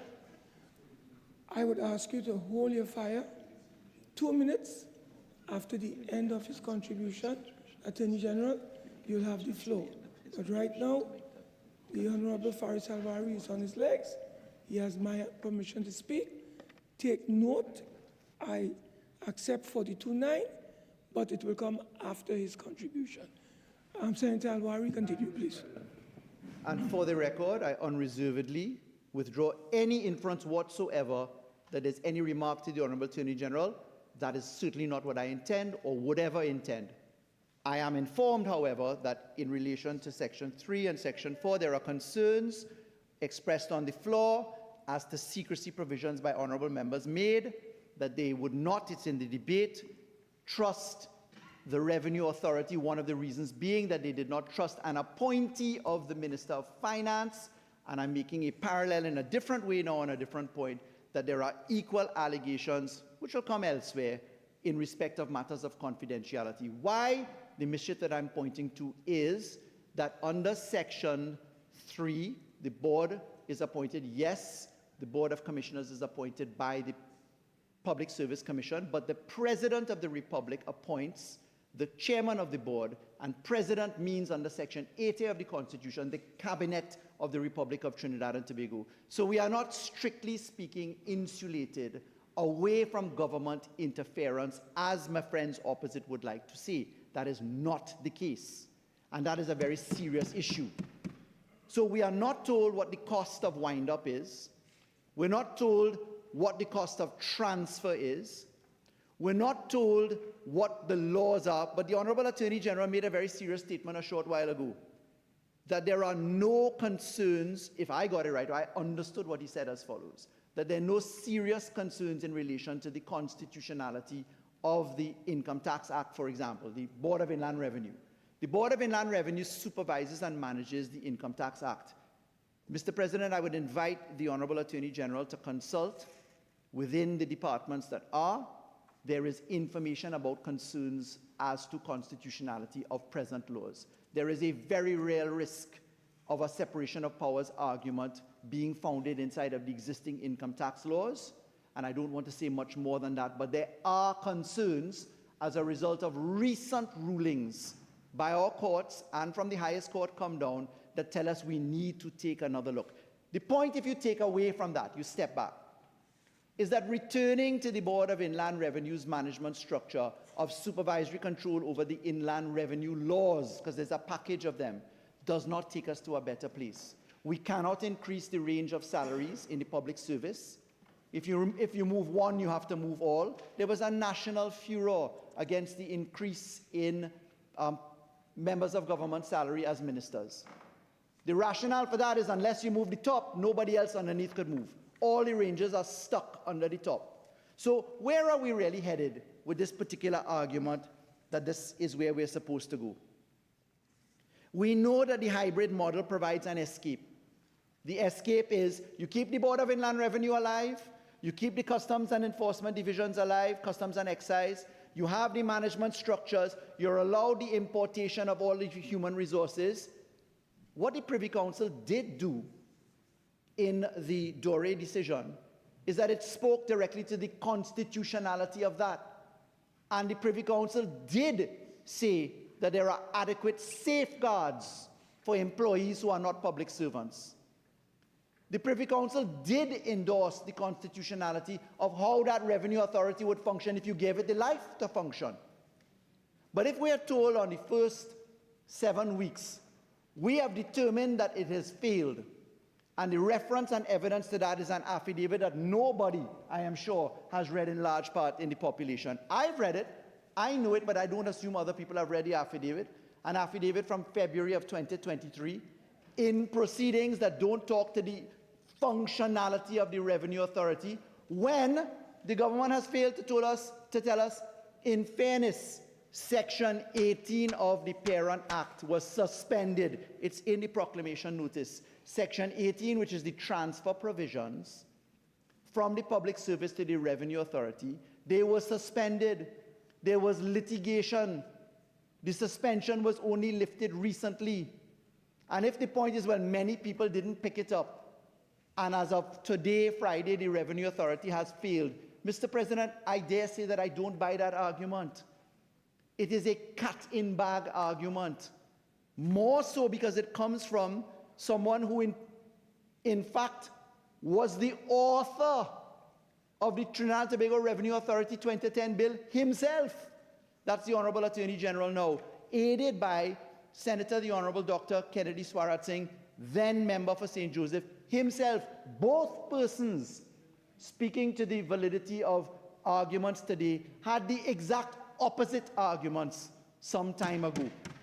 Now, one may say, in fairness, that's 15 years, 4 months, and several days ago, but the point is, for 5 years and 3 months, the UNC was in power, it was trashed. And then for nearly 9 years, in particular in the period 2016 to 2024, there was active opposition to the operationalization of the law. It's not been given a chance. There is a tax deficit. There are allegations of impropriety in many sectors of our society. There is a need for us to deal with the tax gap. Mr. President, these are very serious issues. What would an equality of votes here today equal to? Let's say 15 members opposite disagreed with the honorable members of the government. In my research in Mays and McGee's, it says that the status quo must be preserved. The status quo will be the law as it's not amended. I'm not coming to... There's something that is not relevant to this debate, and you are trying to guide this meeting. Focus on the subject matter that is before this honorable House. Okay? Please.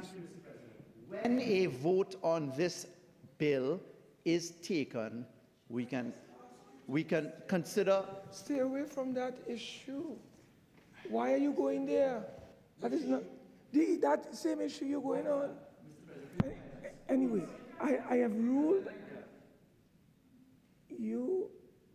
I'm just asking that you pay attention to the subject matter that is before us. Okay? I'll go again. Thank you for your guidance, Mr. President. The bill before us has to be voted upon, and we have choices as senators as to whether we support. We had the exhortation from the Honorable Attorney General calling upon the government, is calling upon the opposition and independent bench to support, and therefore on this bill, when we're invited to support, we have choices to be made. We had a direct question from Senator Vieira to the Honorable Attorney General asking whether there could be a pause period, some reflection, etc. In my research and in my learning on a vote in relation to a bill, I know that there's a period of pause that can happen. Because if a bill is defeated, it can't come back in the exact form for 6 months. Because the rules of parliamentary practice say that if a bill does not pass, you have to have a reflection period and the majority must be taken. So the majority of this parliament is being invited to give support for the repeal of the TTRE. A law which has been partially proclaimed, a law which has caused the hiring of many people, contractual employment position, a law in respect of which there has not been a proclamation for the abolition of the commissioners of the Board of Inland Revenue, that is Section 40 of the Act, a law which tells us that there is certainly much more information required coming from the honorable members opposite. So what's the alternative, Mr. President? What is before us right now? If we vote to keep the TTRA as we can, what will the consequence be? The consequence will simply be the Board of Inland Revenue continues to exist. The Customs and Excise Division continues to exist.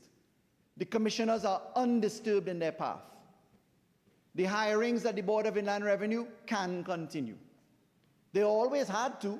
The Enforcement Division was always going to be in the Board of Inland Revenue and in the Customs and Excise Division. Nothing stops the population of those things.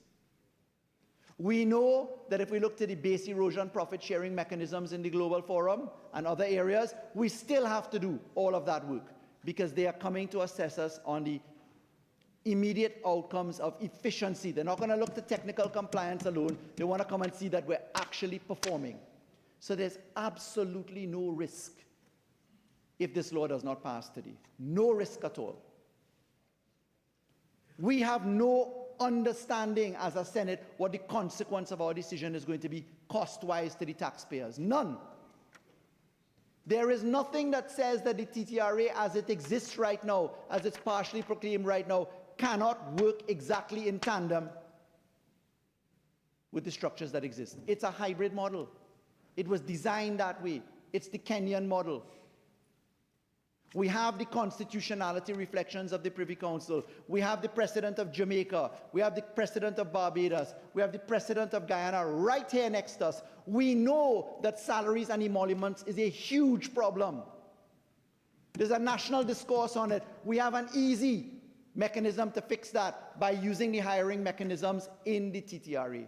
Right now we could do that. Attract better salaries, attract better positions, bring a best-in-class model where rights are safeguarded, as the Privy Council has reflected upon. So, why repeal the Act? Why keep it in effect? Those are the questions before us. To me, most respectfully, there has not been a convincing argument for the repeal of this Act. For me, there has been no evidence, empirical or otherwise, provided. There's been mere reflection to an affidavit sworn a couple years ago for a Professor Moore that nobody has seen here today. No evidence, no reflection. Just trust me. Trust me. Don't worry about it. We don't know what's going to be the fate of the employees. Today, 11,700 CPEP workers were fired. 11,700 CPEP workers were fired. 500 WASA workers. And if you look to the TTRA employees, in the abolition of this Act, how many employees are there? How many are going to be on the breadline? Will they join the near 12,000 people dismissed in 7 weeks alone? 10,000, nearly 11,000 today alone. Is that what this Parliament is being asked to do? Wow. Yes, it is what this Parliament is being asked to do.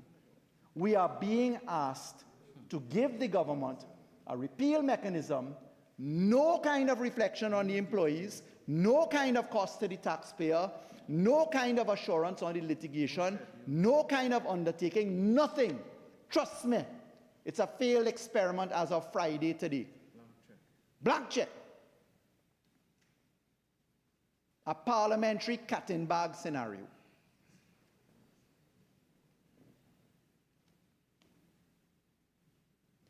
Do we just repeal laws because there's a change in the government? Perhaps. Children's Life Fund amendments came, laudable. Do we repeal this law today just because the PNM did it? Because the last government did it? What was the real reason?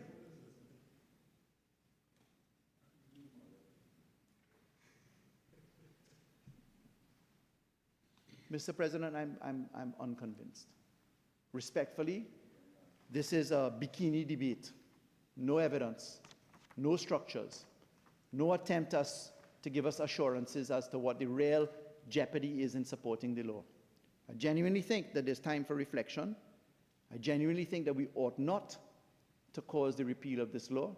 I genuinely think that all senators should consider again. I think the government has time. There's no jeopardy in arranging its affairs and sharing a dossier. We could easily move. But there's one point I'll end on. I have no conscious reflection, because we've not been told on what I know we're being assessed on via the Global Forum, via the Financial Action Task Force, via the European Union. They are specifically looking at our tax transparency. The IMF, in its studies have specifically told Trinidad and Tobago in their last Article 4 presentation that we need modern legislation to better support compliance risk management. We need revenue administration to collect. They have specifically also commended to Trinidad and Tobago. I read at page 20 of the Trinidad and Tobago Strengthening Institutional Arrangements and Cooperations. This is the technical report. Let's go to 2016. That the administration must have structural improvements, both in the IRD and Commissioner and Customs and Excise Division, that as they stand, there is currently a flaw. The International Monetary Fund, in their June 2024 Article 4 consultation, specifically said to Trinidad and Tobago that they are concerned as to upsides or downsides. And this is what they say. On the revenue side, they say at this point, mobilizing additional tax revenues, boosting non-energy revenues is essential given projected decline in energies. This can be achieved by stepping up efforts to operationalize the revenue authority and the gambling tax. This is what the IMF said in their latest Article 4 consultation. We have no reflections coming from the government on the fact that international assessments are going on. What happens if we have poor positions? Our ratings fall. What happens if our ratings fall? Your interest rate goes up. If your interest rate goes up, your cost of borrowing goes up. If your cost of borrowing goes up, your debt to GDP ratio goes up. If that goes up, you have less subsidies and transfers that you can give to the citizens. This is not a simple debate. This requires actual information of the consequences of what we are choosing, and there's been no reflection on what the international community says about these things, our rating agencies, etc. Thank you so much, Mr. President. Mr. President, I think it materially important that we have much more particulars than given. I believe that every government, having received the mandate of the people, has the right to produce its policy. I take no issue with the government having a policy. They are entitled to carry a policy forward. The question is, when one interrogates the policy, what are the consequences? If it is that the honorable members opposite say that there is something to replace the Revenue Authority, well then so be it. But at this point we have absolutely nothing. At least we know our rating agencies are looking to the Revenue Authority. At least we know we have an escape to pay better wages. At least we know that we have a chance, whilst keeping the two very things that we've been saying we want to keep. Because nothing in the Revenue Authority Act abolishes the Board of Inland Revenue other than Section 40, which is not proclaimed.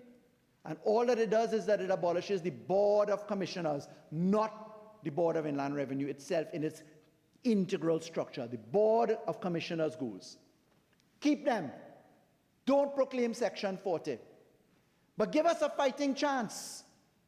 Let our assessors tell us what's going on. Can we hear from the European Union? Can we hear from the European Commission? Can we hear from the Global Forum? Can we hear from the Financial Action Task Force? Can we please, sir, have some more information? Not because you like us, but because if we're going to pass law, law must be done on empirical evidence, Mr. President. And I just think that the government has fallen short of this. I think there's time for them to remedy it. If the policy that they promote can be articulated in better form, and if there's merit in it, you will have our support. You will have our support. At this point, I regret that I cannot support it in the vacuum placed. Thank you very much, Mr. President. The Honourable Minister of Planning. No, before I introduce and call on him, Honourable Attorney General, you have 2 minutes to deal with that. 42. Right.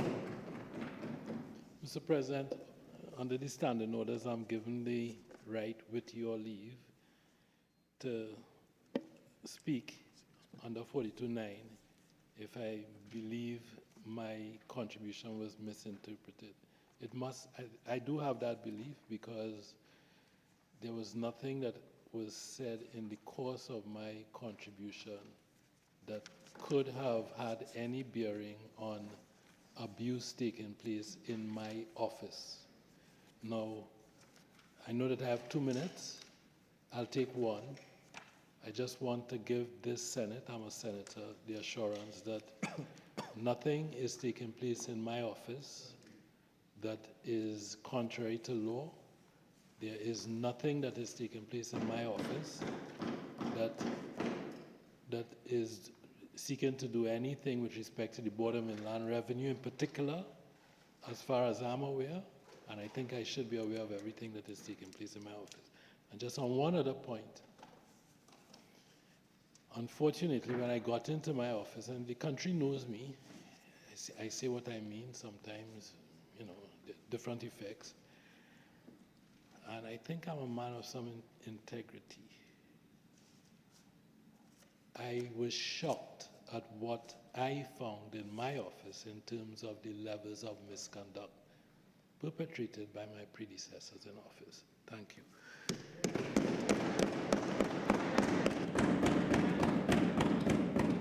The Minister of Planning, Economic Affairs and Development.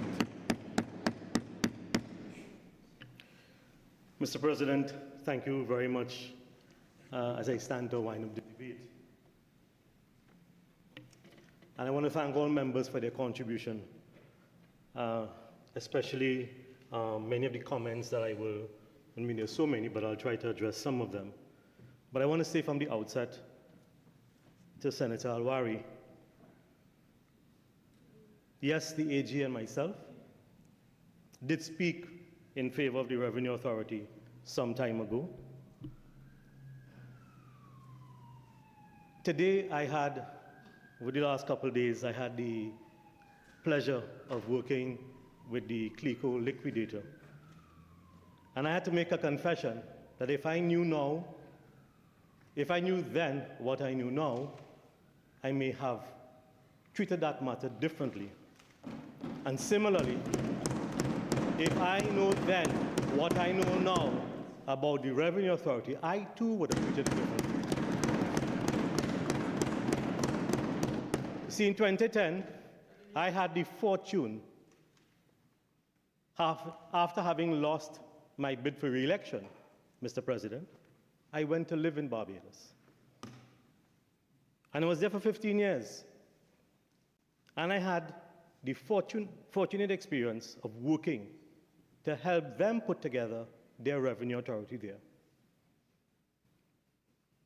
And I can tell you, in fact, let me say something else, Mr. President. After the AG, the then AG and myself helped pilot that bill in 2010, we lost the elections. I know, and maybe I can speak for my honorable friend, I learned my lesson. They then put the same Revenue Authority back within their fold again, went back to the electorate and lost again, like stick breaking theirs. Learn the lesson. You know, people say, fool me, learn the lesson. But no, but going back to the very affidavit, I mean, there are many things inside of here, but there's one paragraph that struck me. There is no evidence, and I highlighted it here. No evidence, and I'm sure the goodly senator is very familiar with this. No evidence, because, you know, in your contribution you said that you didn't, some of the reports, I don't know if you read all, but there's no evidence that the transition from the authorities, from the revenue within ministries to SARAs on average results in any larger increase in revenue collection as a percentage of GDP over the relatively long term compared to countries that retain within ministry arrangements. And I'm sure, Senator, you remember this. This is the common finding of the 3 recent research studies, 2023. So when, Senator Teemal, that the Honorable Minister of Labor, because, you know, you're referred sometimes to the studies that they quote. But the Minister of Labor went through 3 or 4 studies. You know, but no, you didn't refer to that. That wasn't evidence enough. But the goodly senator, Senator de la Bastide, was part of this. And if you all had caucused, or if you all had studied the affidavit, the government's expert that went to the Privy Council, a lot of what we have come to realize, you know, and I don't like to match the tone. In fact, I would not try to match the tone of Senator Al-Rawi. Because you know what they say about empty vessels. But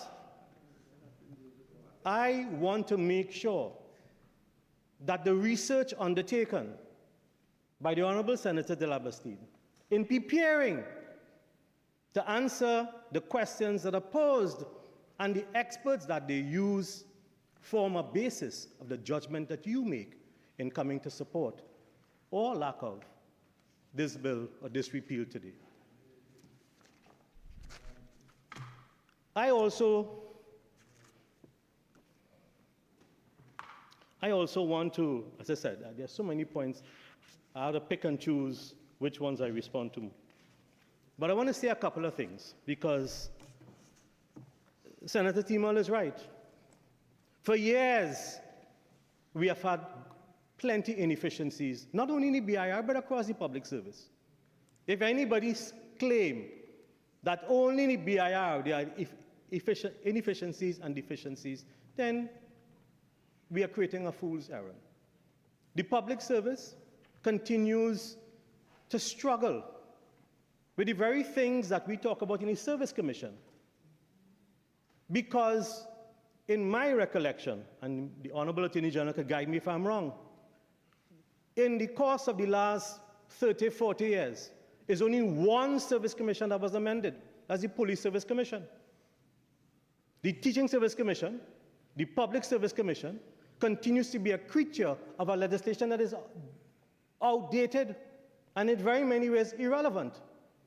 But to change that, my friends, requires our 2/3 majority, a constitutional majority.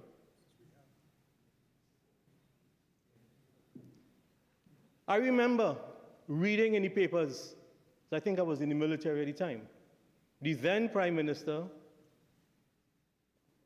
and the opposition leader got together and agreed to amend the Police Service Commission to give the police commissioner disciplinary, hiring, and firing control over the men and women under a certain rank. Permanent secretaries, other accounting officers do not have that. And when Senator Al-Rawi talks about the structures that allows the cabinet to appoint a chairperson of the Board of Inland Revenue, those are the structures that all governments have had. It's not unique to this government. All governments have had it.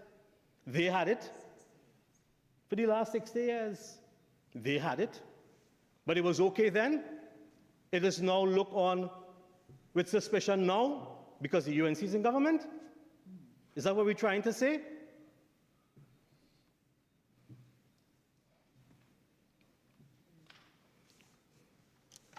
The leader of government business reminded me of an email trail from the Revenue Authority to the Board of Inland Revenue, asking them for all the manuals, all their training manuals, all their training manuals. Now, I'm sure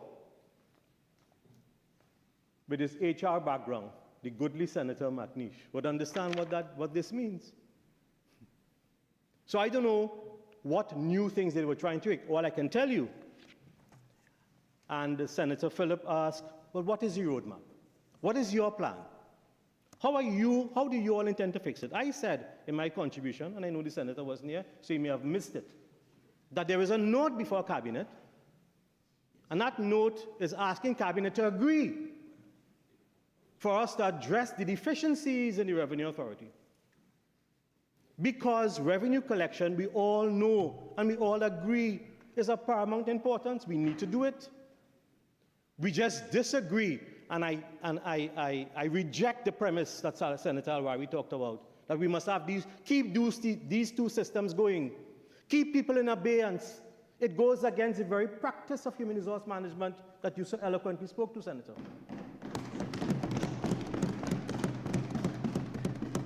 Mr. President, what we are trying to do is to stop this duality and to focus on repealing one so that we can give credence, we can give life, and spend whatever limited resources we have in fixing the one that is working for us.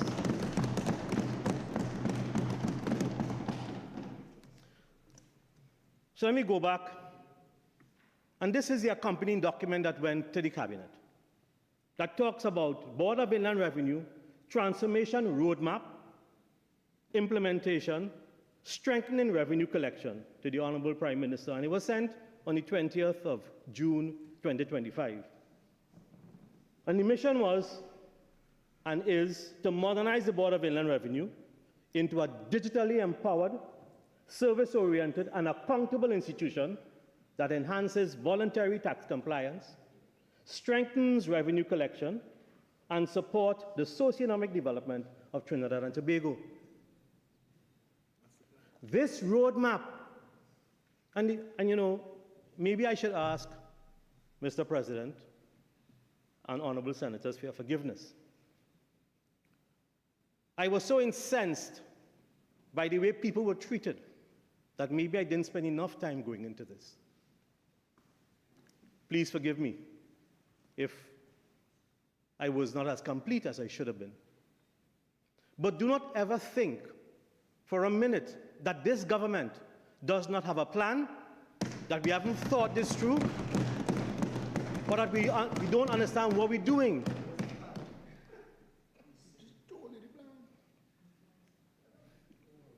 But the plan is certainly not to listen to you.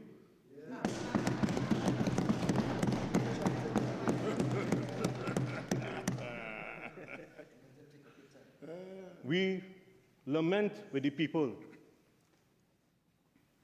I mean, so when, Mr. President, to go back to Senator Radgman's comment as well about the persons we are hiring, it's not we hiring those persons, Senator. They're being hired by the Service Commission. And they were already shortlisted and interviewed. That interviewing process was stopped by your former administration. So that is why we could move so quickly. Those 97 people that we sent offer letters for, or offer letters to, those 97 people were already identified. But the process was stopped, and now we are able to send offer letters to them. And of the 97 who were shortlisted, 64 have accepted.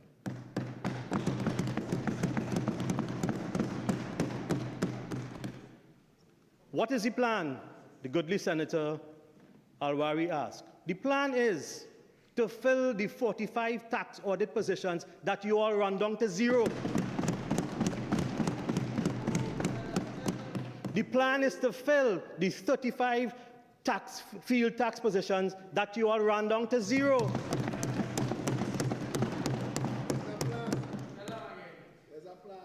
So when, senators, you talk about this bill being piloted in 2021, some of the recruitment was stopped as far back as 2018.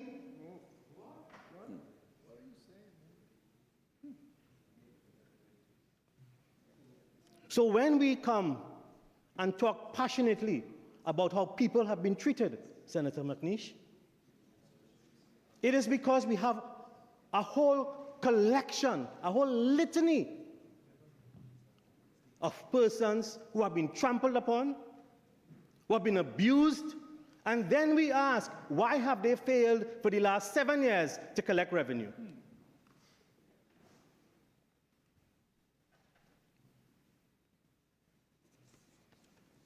You see, that is why I don't like to get passionate about these things. Because, Senator Murray, it is not a house that was broken down, you know. It is that they left one group to live in squalor and build a mansion for the other one.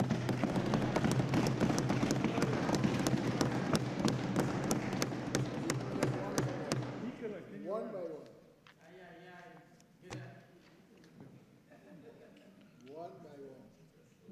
I am very disappointed. And that is why some words that Senator McNeish stated, as if we come here to take, we ain't come here to take you for granted, Senator.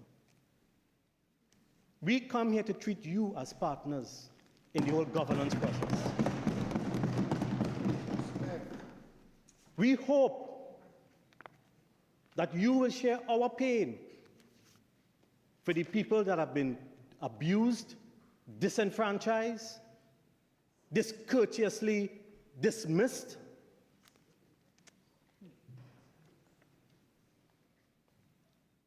The one thing I used to tell my colleagues, Mr. President, forgive me for my passion, but the one thing I tell my colleagues is that I've worked across the entire Caribbean. And the one thing that I understood from working in the Caribbean is that many of those Caribbean islands do little with plenty. But all the monies we spend per day, the Senator Al-Rawi will want us to keep spending it to have these two systems going. Because we are accustomed doing little with plenty. This government will have none of that. This government will not do like them and squander, because when we come to the, and you know, are waiting, Senator Dhanpaul, for the appropriations for the midterm, are waiting. Because our debt in 60 years is 70 billion. Our debt in 10 years is 140 billion. Shame. So I'm waiting, Senator Dhanpaul. Yes. And you know, when I listen to my colleagues on that side, the advice they want to give us, the advice they want to tell us now, how we to conduct ourselves, what we should do, and we should wait. There's no hurry. What you hurrying for? Wait. When they were in government, we're busy putting up all, spending all this kind of money. And expert, I mean, just look, and you know what's the disingenuousness I am angry about this afternoon as well? I listened to Senator Al-Rawi talk about the IMF talking about the Revenue Authority in 2024. What else will they come and talk about? That was the government policy then. What you want them to talk about? If government policy was that they will take the tax process forward with the Revenue Authority, that is what the IMF will review. I met with the World Bank 2 weeks ago. They offered to send a team to help strengthen the Board of Inland Revenue, because that is our policy now. So don't let all that boistering fool you. What your focus on grows. The IMF would focus on what is government's, existing policy. I don't mean to deface the parliament. My apologies. Mr. President, my humblest apologies.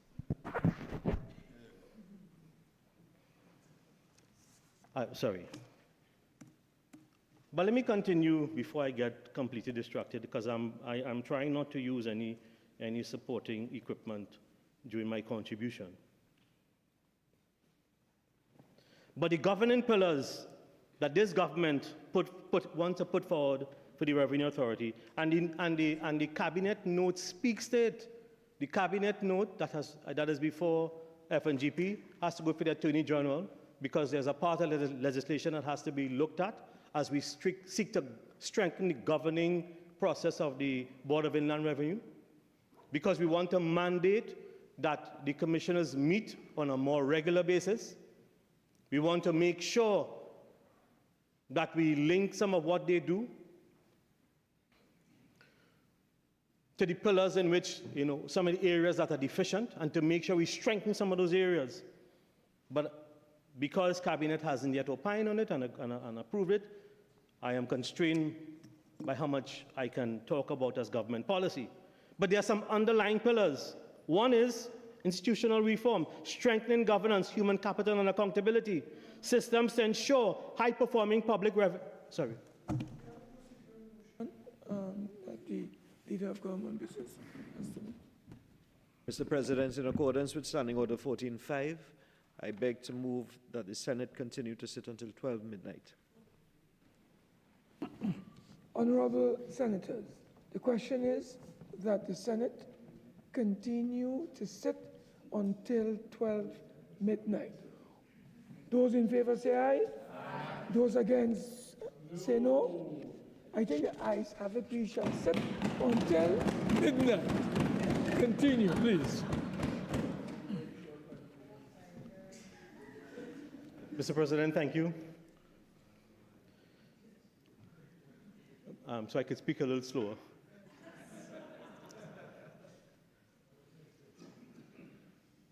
The other governing pillar, and to Senator McNeish's point, is digital transformation, upgrading legacy systems. And the reason why we are seeking to upgrade GenTax is because it will require less training because there's greater familiarity. And as you have alluded to, I thought it was 8, you said it's about 11 iterations behind. But we have already started the procurement process to upgrade GenTax. So upgrading legacy systems and embracing data intelligence, to go back to Senator Teemal with AI, and let me commend my colleague, the Minister of Public Administration, AI. You see, in this government, everything we do will have an AI component, thanks to my colleague. In fact, in the papers, you would have seen the Minister of Homeland Security meeting with the former head of DEA and the former head of Customs and Border Security in the US. And one of the things that we are asking them to come and look as well is to see in the Board of Inland Revenue how we can help strengthen some of our processes there. We are also hoping to bring to Cabinet shortly a National Payment Center for Trinidad and Tobago, because what we have found is that we need to leapfrog. When I was in that job 15 years ago, I was also in charge of government ICT. And so we believe that networking across governments and making sure that people have access to government's goods and services using technology is an important requirement for modernization. I am sad to say that what I left then is how I found it now. That over the last 15 years, very little has changed. In fact, my colleagues and they are going to, and anyway, I shouldn't digress, Mr. President. But in those days, I had started iGovTT. That was my creature. So you don't have to sell me, Senator Teemal, on how we should use technology or AI in trying to transform, but we have to get the fundamentals right. We have to get the human resource inside. We have to fix the governance arrangements. We have to strengthen the legislation. So I hope I would have at least taken some of your comments and addressed them to your satisfaction. But if you're not convinced by that, let me say this. And I think it was Senator Lewis talked about the siloed approach. Siloism is a creature of bureaucracy that pervades the entire public service. What this government has done, and you can see it with how the Prime Minister has structured some of the arrangements. So, for example, the Minister of Finance, myself, and the Minister of Trade, Industry and Tourism form a cluster. And that cluster works across the 3 ministries. In fact, there are many areas where Minister Smith and I are collaborating. Yeah, I talked a bit before. Are collaborating to make sure that we diminish these silos. And it starts with us as ministers. It starts with us as government. The Minister of Labor and myself are collaborating on a number of areas. Because we on this side, unlike those who governed previous understand that we are not here to be served, but to serve.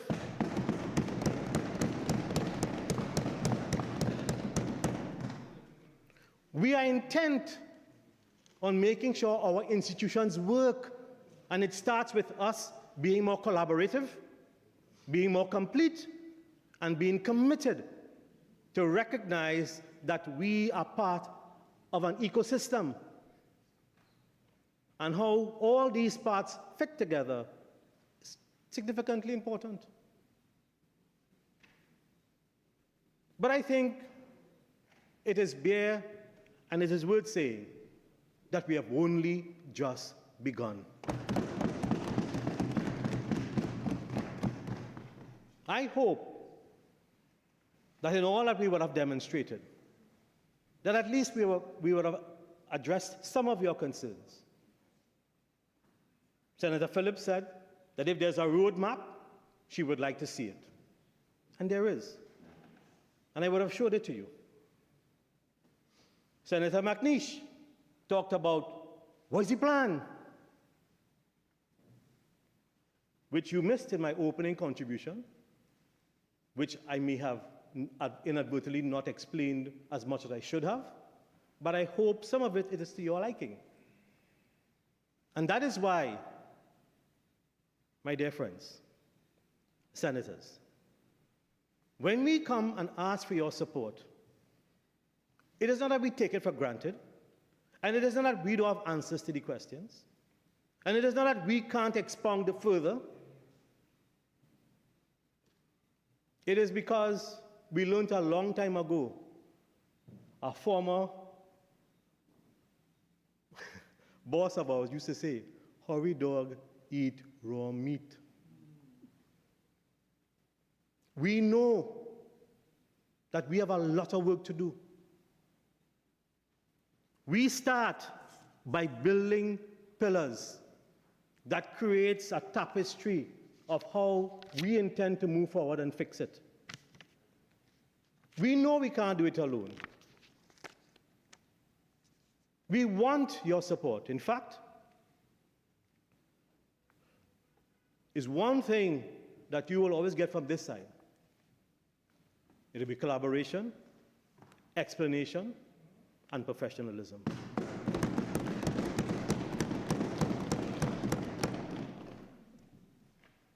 We don't need to raise our voices and to bluster and shout.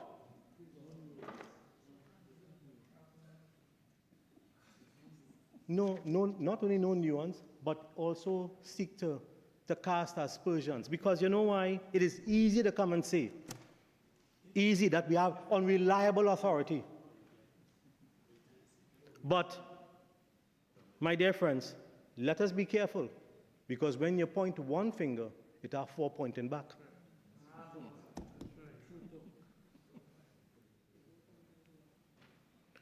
I am happy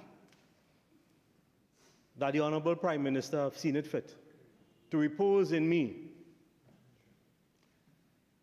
the confidence to build not just an economic strategy, but to help redesign and re-envision, refashion some of our institutions that are in urgent need. I don't disagree that there are significant things to fix, but let us fix it. Let us fix it. That's what we're trying to do. But we can't fix that, pay for this, support that, and have all kinds of wishful things. We are not building monuments. Not building monuments. And we understand that in today's world, and Senator Al-Rawi alluded to it, where there is reduction in revenue from the energy sector, where we have to build revenue in the non-energy sector, that we can't take that revenue and disperse it willy-nilly.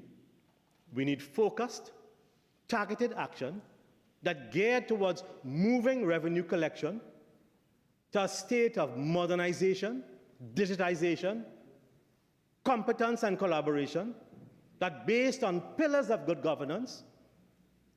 And unlike others who may have come before us, we have no intent on looking at anybody's data. That's not for me.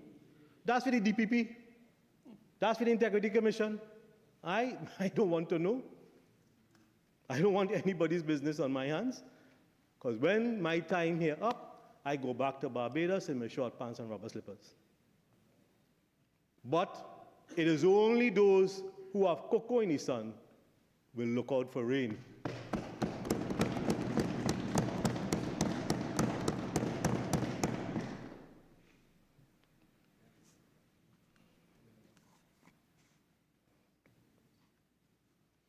So my dear friends, senators, we can agree that the current system needs fixing.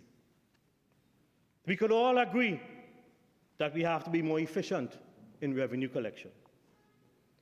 We all agree that we need a roadmap.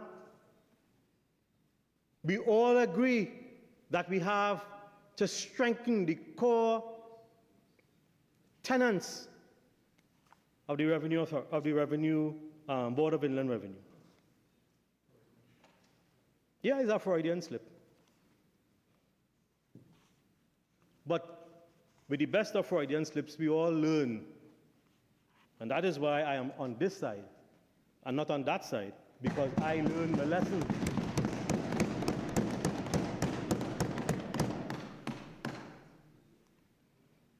You know what they say? To thy own self be true.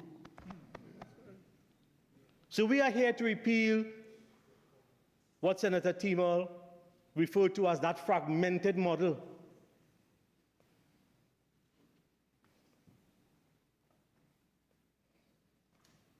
And I want to commend my colleagues for the support that they gave me in repealing this bill. You see, what you interpret that my colleague said, that we refer to as a campaign promise, that it is something, you know, and you see it in all systems, in everywhere. I saw it. This is not my first election. I remembered when we won the election in 2007. The first thing the then Prime Minister did was lay the manifesto in Parliament as government policy. And in the years that follow, he sought to implement that as government policy. And I'm only doing this because that's how he did it. And those who remembered him would remember that. When we won in 20th of April, 2025, it is this government, having resoundingly won a mandate, having campaigned on very clear things that we want to do, took that mandate and laid it as government policy.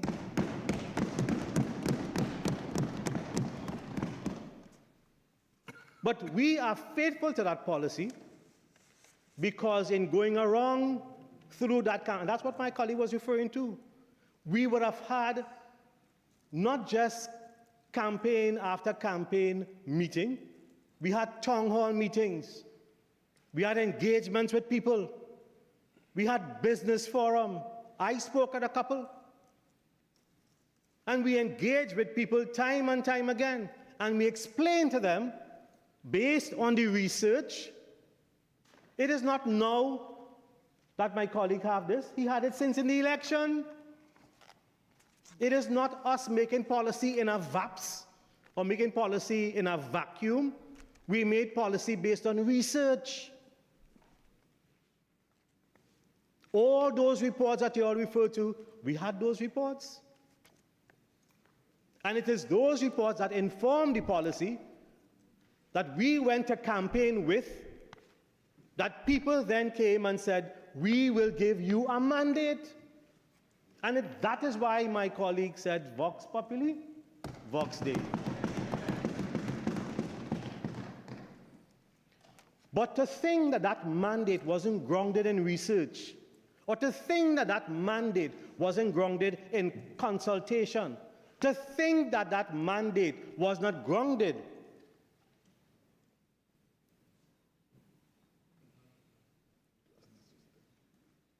was not grounded in well thought out policy, Senator McNish, is a disrespect to us.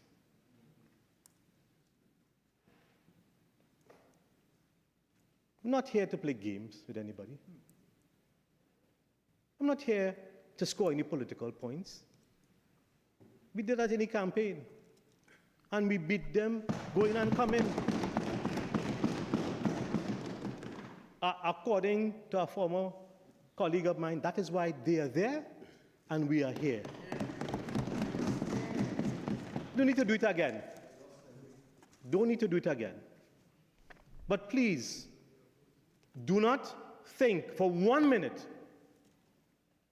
that we don't know what we're doing. And do not think for 1 minute that you could come here and school us. Don't need that schooling.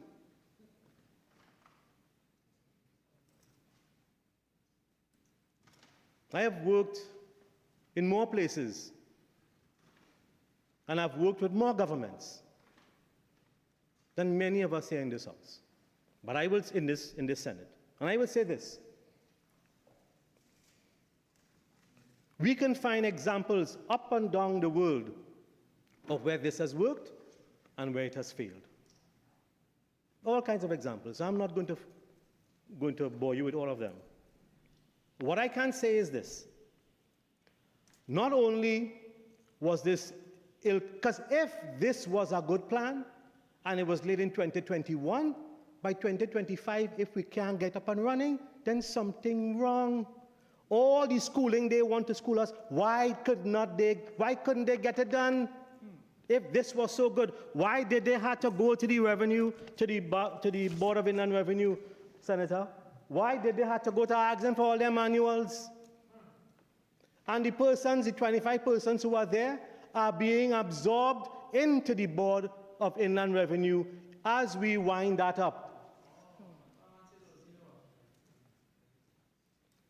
Being brought in, not wasting the resources. So you ask if there is a plan. Yes, there is a plan. You ask if we have a roadmap. Yes, there is a roadmap. You ask if we are treating to make sure that they are tooled to what lies ahead for them. And yes, that's what we're trying to do. That's why we need to focus on doing that. That's why we need to repeal the Revenue Authority so we could focus on the Board of Inland Revenue.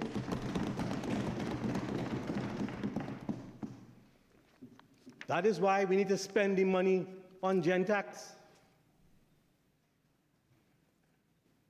and the training that must come as part of it. Sorry? Listen, the World Bank want to fund it. IDB funding is not the problem. There is funding available. And one of the things that we are going to be doing is strengthening not just the compliance, and but the tax audit. We're going to be putting more people on the field for tax audit. So all who have cocoa in the sun, look out for rain.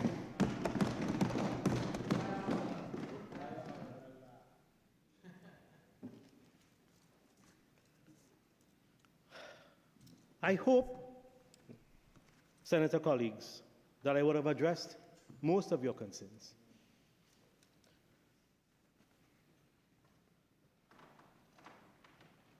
But the one thing I want to spend some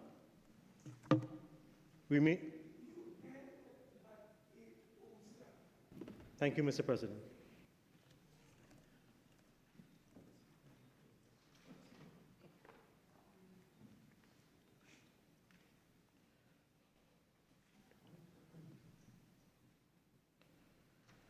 So as I've alluded to my colleagues, that there's a note that we're looking to increase board engagements, mandatory meeting schedules, tighter reporting protocols, and enhance oversight mechanism to ensure accountability, better governance, and efficiency.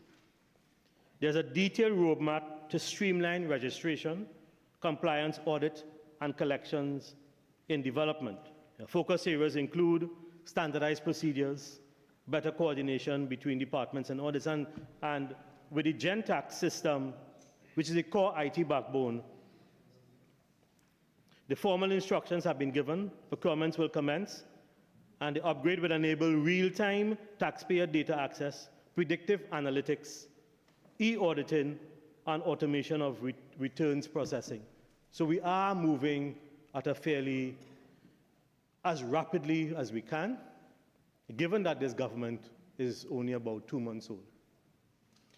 For the last month, every week I have been having weekly meetings with the board at Inland Revenue and working through with them some of the procurement issues, strengthening, working with this Public Service Commission to strengthen and to fulfill some of the shortcomings that they have. So, Senator Murray, we're looking to make sure that the old house start to look a little pretty. Looking to restore it, give it a little shine, and make sure that the people who are living in it a little happier. You know, so that when Christmas time, they could put up new curtain.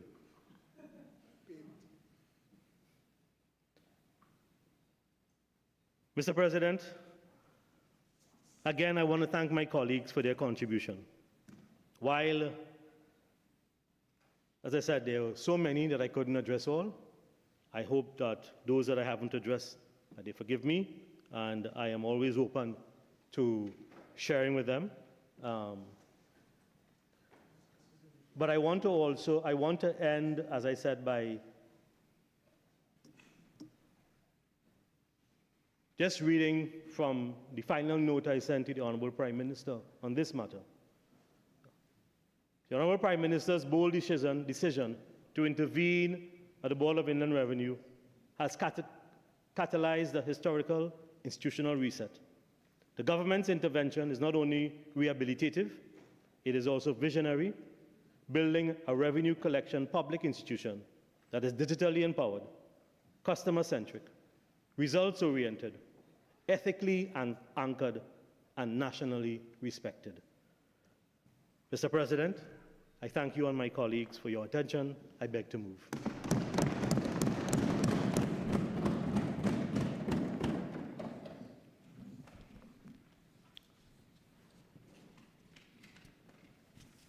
Honorable Senators, the question is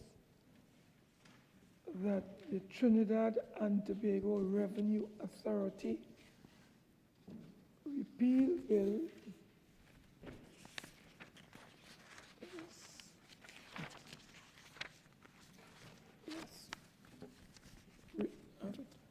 repeal bill, Trinidad and Tobago Revenue Authority Act, 2021, Act number 17 of 2021, be now read a second time. Those in favor say aye. Those against say no. Yeah, I think the ayes have it. Clerk. A bill entitled An Act to Amend the Repeal, A bill entitled An Act to Repeal the Trinidad and Tobago Revenue Authority Act 2021, Act number 17 of 2021. The Honorable Minister of Planning, Economic Affairs and Development, and the Minister in the Ministry of Finance. Mr. President, in accordance with Standing Order 66-1, I beg to move that the Trinidad and Tobago Revenue Authority Repeal Bill 2025 be committed to a committee of the whole Senate forthwith to be considered clause by clause. Honorable Senators, the question is that the Trinidad and Tobago Revenue Authority Repeal Bill 2025 be committed to a committee of the whole Senate forthwith to be considered clause by clause. Those in favor say aye. Those against say no. I think the ayes have it. The Senate shall now go into committee of the whole forthwith to be considered clause by clause.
Senators, there are 3 clauses in the bill and we shall take all together.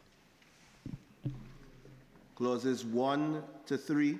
The question is that clauses 1 to 3 stand part of the bill. The question is that clauses 1 to 3 now stand part of the bill. Those in favor say aye. Aye. Those against say no. No. I take.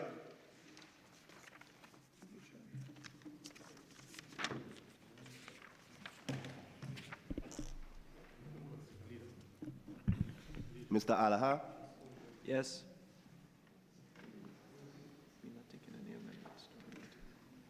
Mr. Jeremie?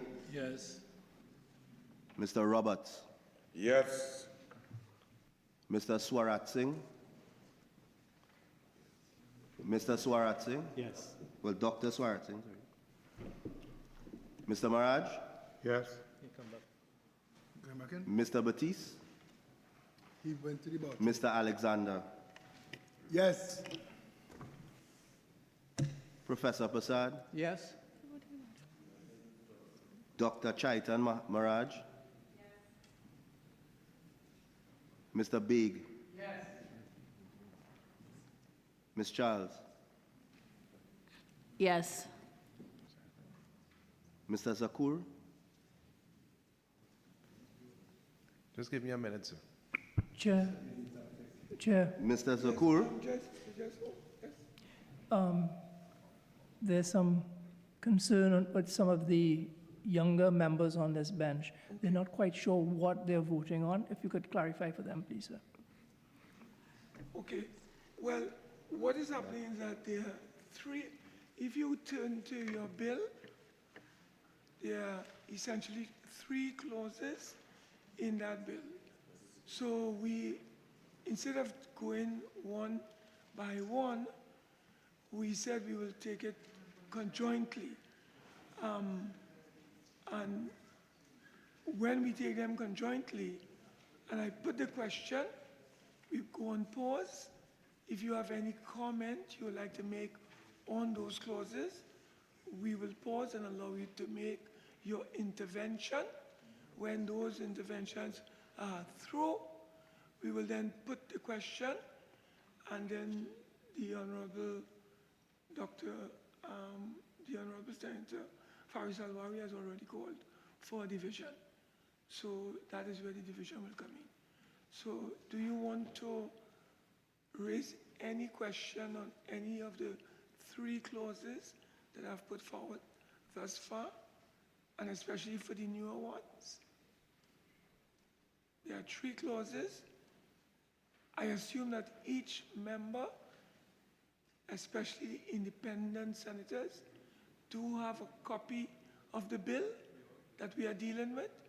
And you'll see there are essentially 3 clauses. So we are taking the 3 clauses conjointly, together. Unless you would like to go clause by clause, that's fine as well.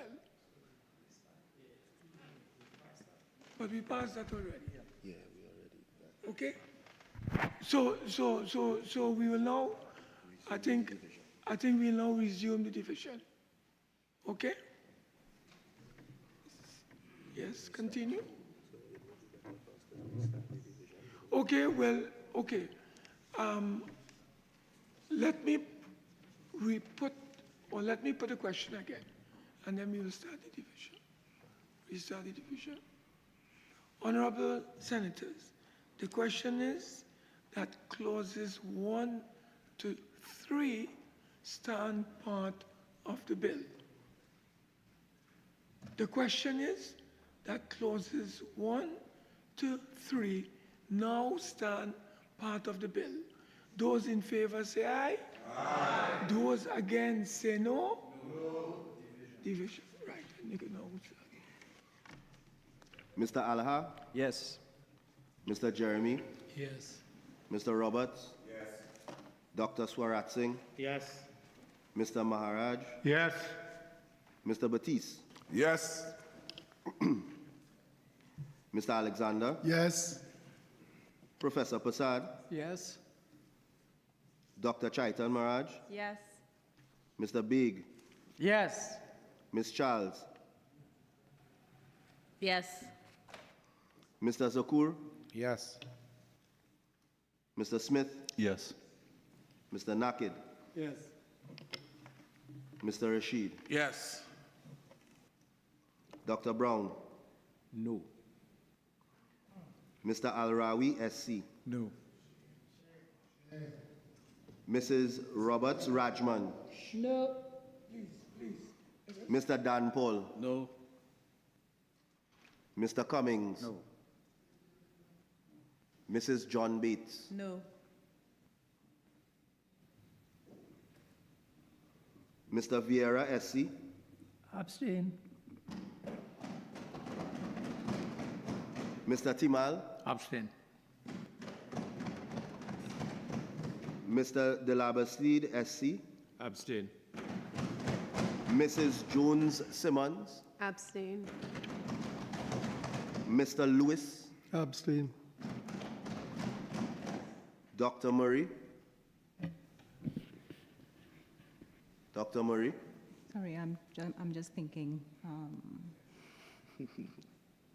Yes.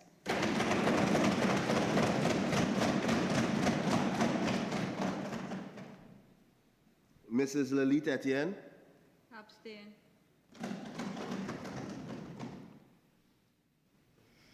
Mr. McNish?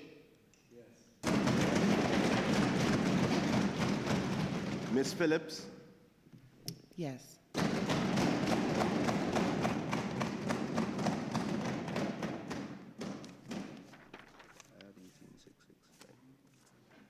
Mr. President, the results of the division is as follows. 18 senators voted for, 6 senators voted against, and there were 6 abstentions. Honorable members, as a result of the division, 18 members voted for the bill, 6 members abstained, and 6 members voted against the bill. As such, the bill is carried at the committee stage.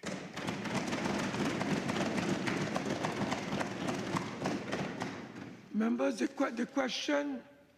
question now that I have to put to you is that the bill will now be reported to the Senate. Those in favor say aye. Aye. Those against say no. The ayes have it. The bill will now be reported to the Senate.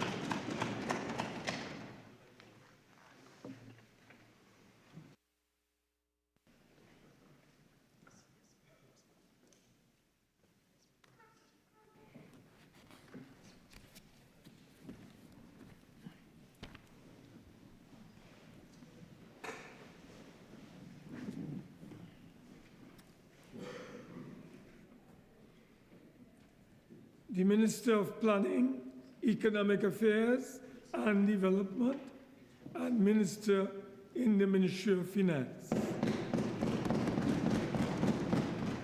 Mr. President, I wish to report that the Trinidad and Tobago Revenue Authority Repeal Bill 2025 was considered in committee of the whole Senate and approved without amendment. I now beg to move that the Senate agree with the committee's report. Honorable Senators, the question is that this Senate agree with the committee's report on the Trinidad and Tobago Revenue Authority Repeal Bill 2025. Those in favor say aye. Aye. Those against say no. I think the ayes have it. The Minister of Planning, Economic Affairs and Development, and the Minister in the Ministry of Finance. Mr. President, I beg to move that a bill entitled An Act to Repeal the Trinidad and Tobago Revenue Authority Act 2021, Act number 17 of 2021, be now read a third time and passed. Honorable Senators, the question is that a bill entitled An Act to Repeal the Trinidad and Tobago Revenue Authority Act 2021, Act number 17 of 2021, be now read a third time and passed. Those in favor say aye. Aye. Those against say no. No. I think the ayes have. You want a division? Yes, please. Okay, a division, please. Mr. Alaha? Yes. Mr. Jeremie SC? Yes. Mr. Roberts? Yes. Dr. Swaratsingh? Yes. Mr. Maraj? Yes. Mr. Baptiste? Yes. Mr. Alexander? Yes. Professor Prasad? Yes. Dr. Chaitan Maraj? Yes. Mr. Big? Indefinitely yes. Ms. Charles? Yes. Mr. Zakur? Yes. Mr. Smith? Yes. Mr. Nakid? Yes. Mr. Rashid? Yes. Dr. Browne? No. Mr. Al-Rawi SC? No. Mrs. Roberts-Radgman? No. Mr. Dhanpaul? No. Mr. Cummings? No. Mrs. John Bates? No. Mr. Vieira SC? No. Mr. Teemal? Abstain.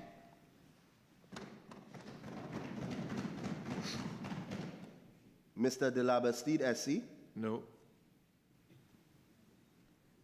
Mrs. Jones Simmons? No.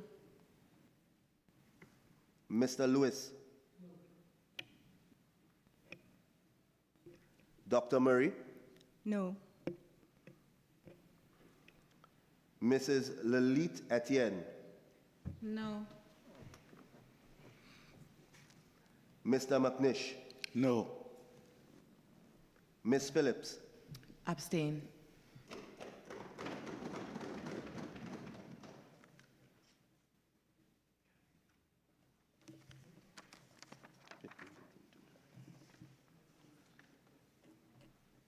Mr. President, the result of the division is as follows. 15 senators voted for, 13 senators voted against, and there were 2 abstentions.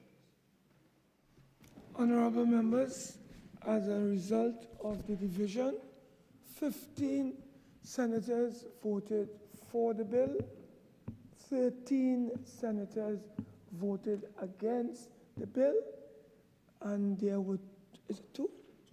There were 2 abstentions. The bill is approved.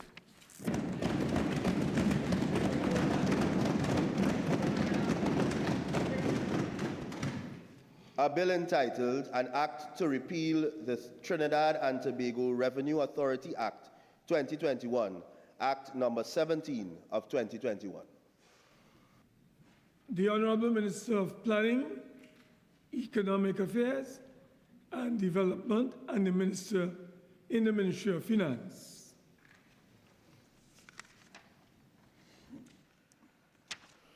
Mr. President, I beg to move that a bill entitled An Act to Supplement the Appropriations with a Sum, the issue of which was authorized by the appropriation Financial Year 2025, Act 2024, be now read a second time.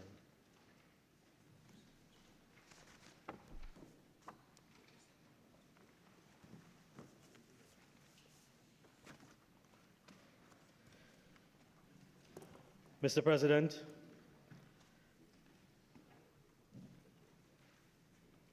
the country is in an economic spiral, debt crisis, and in urgent need of resuscitation. This government, led by the Honorable Kamala Persad-Bissessar, has a transformational plan to restore the economy and to take this nation to a place of growth and prosperity by way of responsible government, fiscal prudence, and forward-thinking policies. Mr. President, today I wish firstly to provide an update on the state of the economy, briefly, to outline some strategic development plans and priorities, and seek to obtain Parliament's Senate's approval for the proposed amendments to the Appropriation Bill 2025. Mr. President, allow me to give some highlights of the performance of the economy. The country over the last decade can be described as one of debt and economic decline. Trinidad and Tobago's economy contracted by 20%. In fact, there was very little growth and sustained contraction from the period 2016 to 2021 and from 2021 to 2025. The non-energy sector collapsed by 12% under the previous administration. The manufacturing sector steadily declined, and agricultural output contracted by 50%. Mr. President, negative or flat growth rate in the petroleum sector were frequent, particularly post-2015, with double-digit decline in 2020 by minus 13.5%. And as I stated previously, Mr. President, in 2015, our debt stand at 70 billion. From then till now, our debt stands at 140 billion. Debt increased from 2010 to 2015 by an average of 38.5%, and from 2016 to 2021 by 74.1%. Actually, the adjusted general government debt increased by 92% since 2015, with borrowing by the PNM government racking up a debt today of over $140 billion. External debt more than doubled from US $2 billion to US $5.48 billion over the same period. This is a 167% increase. Public finances were not managed effectively by rising debt and prolonged fiscal deficits, which signaled the need for revenue mobilization. Under the previous administration, employment experienced stagnation, with unemployment rate increasing from 5.4 to 5.6%. Net foreign exchange holdings dropped by 50% under the former administration, from US $10.5 billion to US $5.3 billion to date. Significant increases in crime was almost as a corollary of the reduction in our economic fortunes. Mr. President, while the economic outlook remains significantly challenged, this government remains steadfast in its pursuit of structural reform, policy innovation to drive inclusive economic growth and long-term resilience. In response to the vulnerabilities linked to our overdependence on the energy sector, we are intensifying our efforts to diversify the economy through investment in key sectors, through institutional transformation, and through strategic investment in emerging industries. Key reforms are focused in enhancing fiscal discipline, strengthening public sector efficiency, and reinforcing economic governance through the adoption of medium-term fiscal frameworks, prudent debt management, and digital tax administration. These measures aim to stabilize the macroeconomic environment, promote transparency, and ensure equitable growth. At the same time, this government is improving the ease of doing business by streamlining registration, customs, and investment processes. In fact, one of our plan and policy as we seek to create the National Payment Center of Trinidad and Tobago is also to create electronic KYCs. Through new legislation, single window platform for trade and investment, the support of SMEs, including financing access, capacity building, and digital tools, this government's intention is to make Trinidad and Tobago and create a business-friendly ecosystem that boosts investor confidence and encourage entrepreneurship. In fact, it is a stated policy of the Honorable Prime Minister to focus on non-energy revenue development structures that will seek to put the private sector at the center of economic activity. Targeted investments in sectors with significant potential serve as additional reinforcement for the nation's diversification strategy. Trinidad and Tobago is becoming a regional leader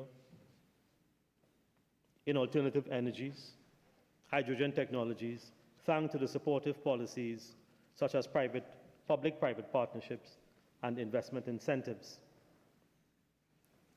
There is soon to be a rollout of the national e-ID system, an e-identification, an electronic KYC platform, and fintech innovations, the foundation of a future tech-driven industry and economy as the digital economy continues to evolve.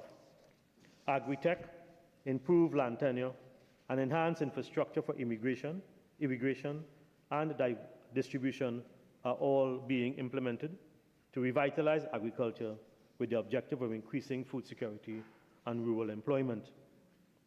The government is currently in the process of establishing new policies to widen the revenue streams outside of the energy sector. Some of these, as we develop them, will be laid in our budget for fiscal 2025-2026. Suffice it to say that Trinidad and Tobago, through this government, will also foster stronger research and development initiatives to promote development in sectors that have traditionally been ignored, such as tourism, and advancement in attracting new investments coming through government-to-government arrangements, through use of private sector funding and funding available to us from both the World Bank, IFC, and IDB Invest.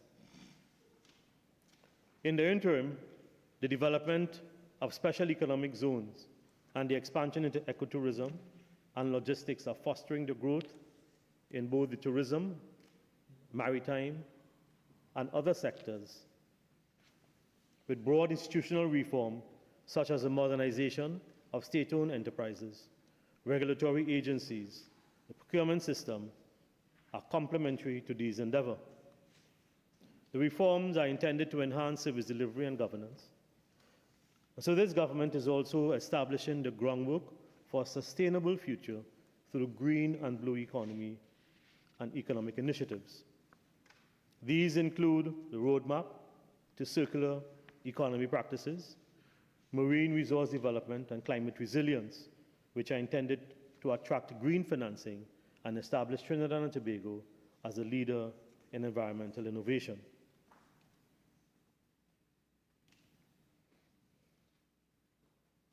The development of our nation is contingent upon the quality of our workforce. So Trinidad and Tobago is generating new opportunities for entrepreneurs and professionals by investing in advanced manufacturing, aviation, fintech, AI, and marine engineering. The workforce will be prepared to meet industry demands and contribute to national development through the implementation of specialized training programs, certification, and global partnerships.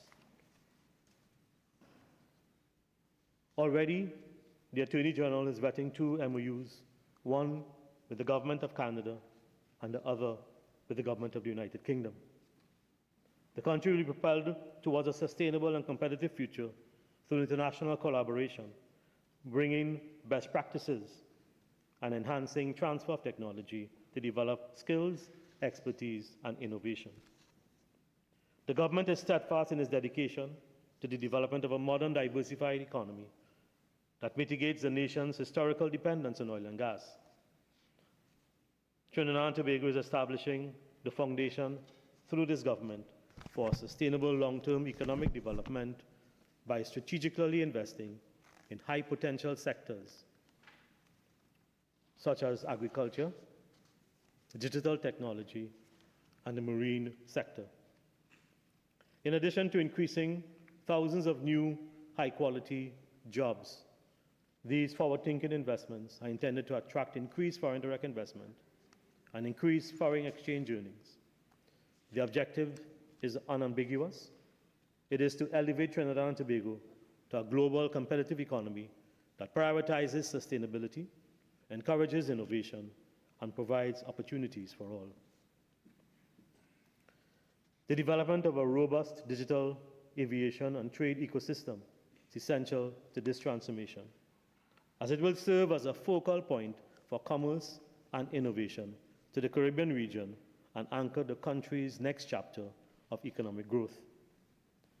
Strategic focus is designed to propel the country's subsequent phase of economic development by fortifying its status as a regional hub, improving logistics, and enhancing connectivity. In practice, this entails the following: the development of contemporary digital infrastructure to facilitate e-commerce, financial services, and government efficiency. The enhancement, this will also, enhance international travel and cargo movement, and the simplification of the trade system to enable faster, more secure, and cost-effective cross-border business.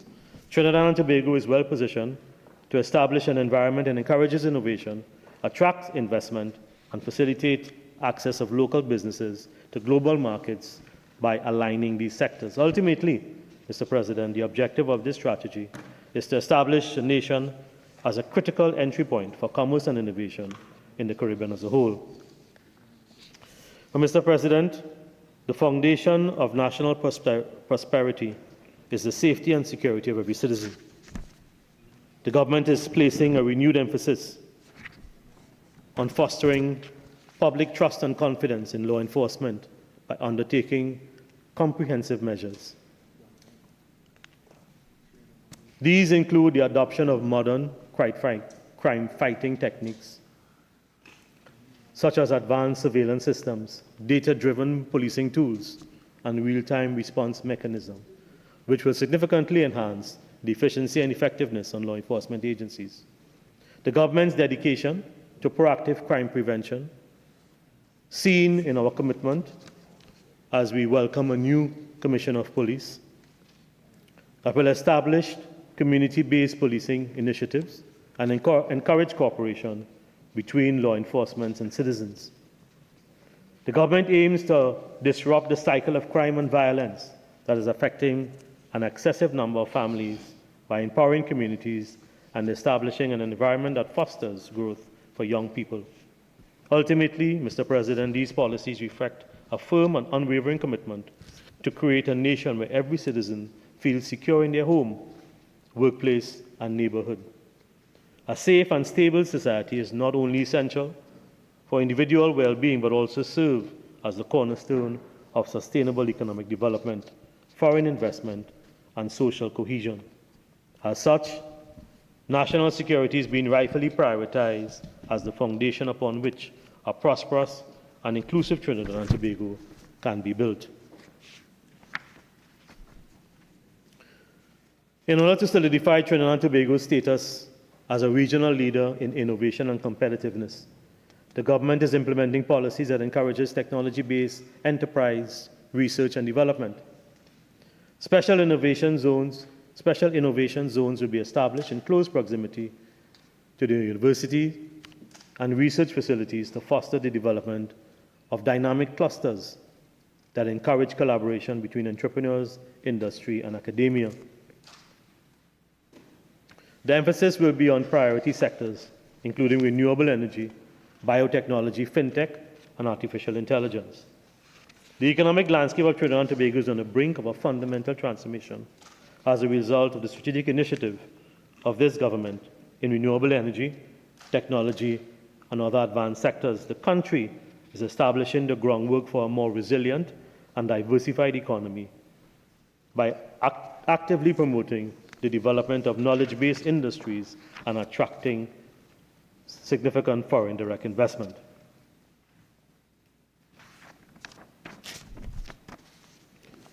Additionally, it is anticipated, Mr. President, that this economic diversification will result in a rise in foreign exchange earnings by positioning the country as a regional center for digital enterprise and innovation. Mr. President, the continued implementation of structural reform combined with bold policies and strategic public investment reflects Trinidad and Tobago's commitment to building resilience and innovation as we seek to diversify and develop the economy. By fostering a more competitive business environment, strengthening institutions, and investing in people and technology, the government of Trinidad and Tobago is setting the stage for an inclusive prosperity and long-term national development. As these reforms mature, the country is poised to emerge as a regional model for sustainable growth and economic transformation. So, Mr. President, the reason we are here today is to seek supplementary appropriation of $3.14 billion.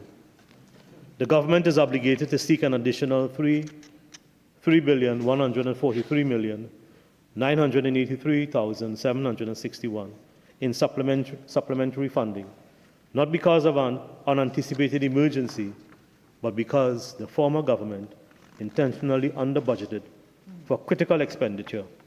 And so, Mr. President, we are now rectifying the shortcomings of the previous administration. This is a result of their budget. Mr. President, I now turn to the fiscal outturn. The 2025 budget projected an overall fiscal deficit of $5.51 billion, or 2.91% of GDP. An overall fiscal deficit of $3.97 billion was projected for the period October 1st, 2024 to 31st March 2025. However, the actual outturn of revenue and expenditure resulted in a deficit of $3.44 billion, of which it was lowered by $526.7 million, lower than projected. But this reduced deficit figure, however, is elusive. And Mr. President, because it was achieved by cutting expenditure, resulting in the accumulation of arrears of millions and hundreds of millions that the current government must now pay via the supplemental. It is fiscal irresponsibility and fiscal manipulation. The former government stopped meeting their obligation when they realized that their revenue target was substantially less than their budget. And this is poor, malfeasant fiscal management. Mr. President, in terms of revenue projection for the period October 2024 to March 2025, the revenue collection was projected at $24.53 billion. Instead, $24.9 billion was collected, a shortfall of $485.5 million, almost $500 million. The data also revealed, Mr. President, the total expenditure was cut by $1.1 101 billion for the first 6 months of fiscal 2025. The total budgeted expenditure for the period October 2024 to March 2025 was 28.55 billion. However, actual expenditure recorded for the 6-month period was 27.54 billion, 1.01 billion less than projected. This was passing the buck to the new government, coming in to have to find the money to pay for the things they spent it on. It resulted in the accumulation of over 1 billion in arrears, owed for wages and salaries, loans, repayments, goods and services. I wish to remind this Senate and all citizens, Mr. President, that these figures do not take into account further billions owed in VAT, wage settlement, and to contractors. Today, Mr. President, we seek the Parliament's approval to supplement the PNM's 2025 budget in the sum of 3,143,983,761. This is disaggregated as follows, Mr. President. Recurrent expenditure, 2,865,046,000. Development program, 278,973,000. These funds are necessary in large part to meet the multiple instances of deliberate under-budgeting of the previous administration. And Mr. President, it should be noted that until this government presents a full appropriations bill at the start of fiscal year 2026, supplementation continues to be provided under the existing or old heads of expenditure, where appropriate administrative arrangements being put in place to ensure distribution. The increase in the expenditure proposed is as follows. Head number 1, President, 1 million. Head 2, Auditor General, 4.9 million. Head 3, Judiciary, 50 million. Head 4, Industrial Court, 0.771 million. Head 5, Parliament, 26.9 million. Head 6, Service Commission, 1.5 million. Head 7, Statutory Authorities Service Commission, 1.3 million.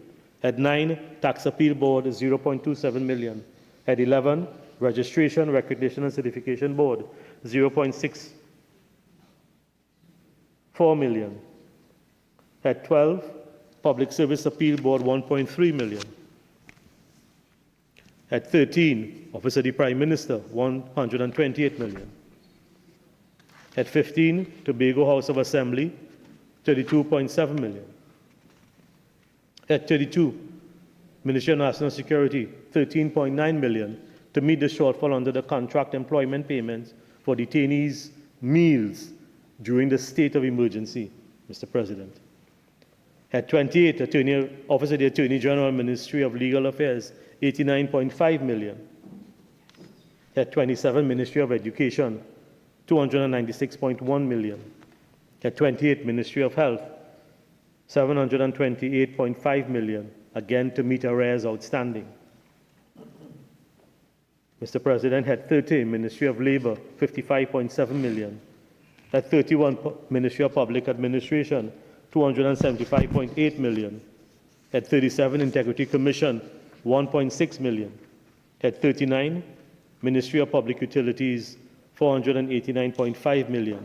And Mr. President, this 488.9 million is to meet shortfalls in personal expenditure, goods and services, traveling and contract employment, and to supplement TT posts allocation for salaries and other remuneration under budgeted by the former government. Ministry of Energy and Energy Industries, 1.3 billion. Head 42. Ministry of Rural Development and Local Government, 122.1 million. Again, arrears, Mr. President. Head 43, Ministry of Works and Transport, 266.3 million to meet loans, repayments, to meet service costs for NITCO ferry services, and the bonds. The bottom line, Mr. President, in this is that critical wages, rents, and essential services were chronically under-budgeted. At 61, Ministry of Housing and Urban Development, 25 million. At 64, Trinidad and Tobago Police Service, 119.1 million. At 75, Equal Opportunities Tribunal, 0.358 million. At 77, Ministry of Agriculture, Land and Fisheries, 9.6 million. And at 85, Ministry of Digital Transformation, 120.7 million. Under the development program, supplementation has been provided for 278,937,000. Has been provided as follows. Parliament, 1 million. Ministry of Education, 159 million for acquisition of laptops to cover the cost of school repairs over the July-August vacation. Head 31, Ministry of Public Administration, 50 million. Head 43, Ministry of Works and Transport, 58.9 million. Head 82, Ministry of Digital Transformation, 10 million. Mr. President, the 2025 budget was predicted at an average oil price of US $77.80 per barrel, and natural gas price was US $3.59 per MMBTU. Our estimation for oil and gas price to the end of fiscal year 2025 is US $66 per barrel and US $5 per MMBTU for gas. With this and other adjustments, we anticipate a decrease in total revenue of 556.7 million and an overall result on fiscal deficit for 2025 of 9.675 billion. Mr. President, given the state of the economy at present, we are forced to fund this increased deficit principally via borrowing on the local capital market, as well as by drawing down on existing multilateral facilities. Mr. President, we have begun the work and will continue to work assiduously to improve revenue mobilization. In particular, the capacity of the Inland Revenue Division to collect revenue is one of our main focus, and the necessary expenditure will be provided to ensure the efficiency, effectiveness, and completeness at the Board of Inland Revenue Division, and that they meet their mandate. Mr. President, that this plan is an interim strategy aimed at restoring fiscal stability. It will be followed by a more comprehensive and impactful reform national budget that we will deliver for fiscal 2025-2026. So, Mr. President, the way forward, congruent with our National Strategic Development Plan, some of which I highlighted previously, we are already implementing the following suite of policy measures and structural reform: the repeal of the TTRA Act, the repeal of property tax to ensure public safety and justice by establishing significant amount of investments that we will earmark for the national security apparatus.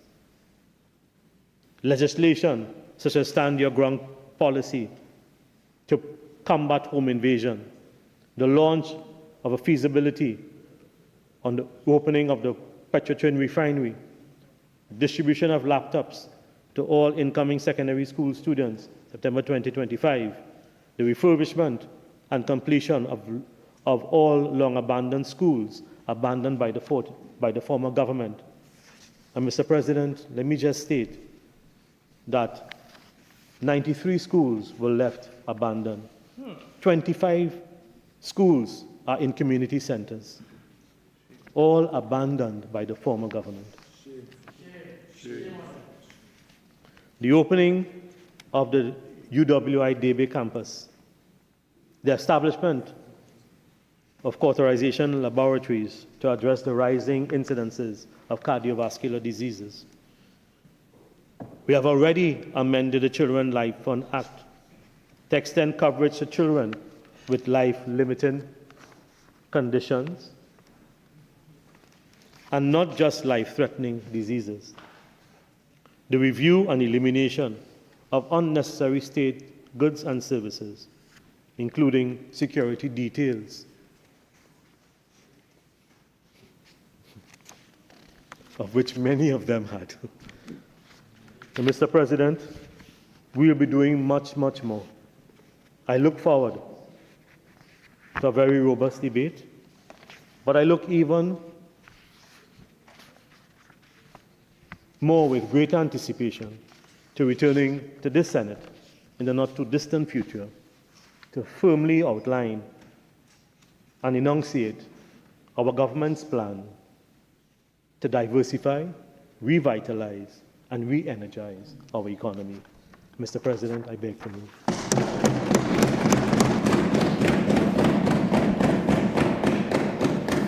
Honorable Senators, I shall now propose the question for debate.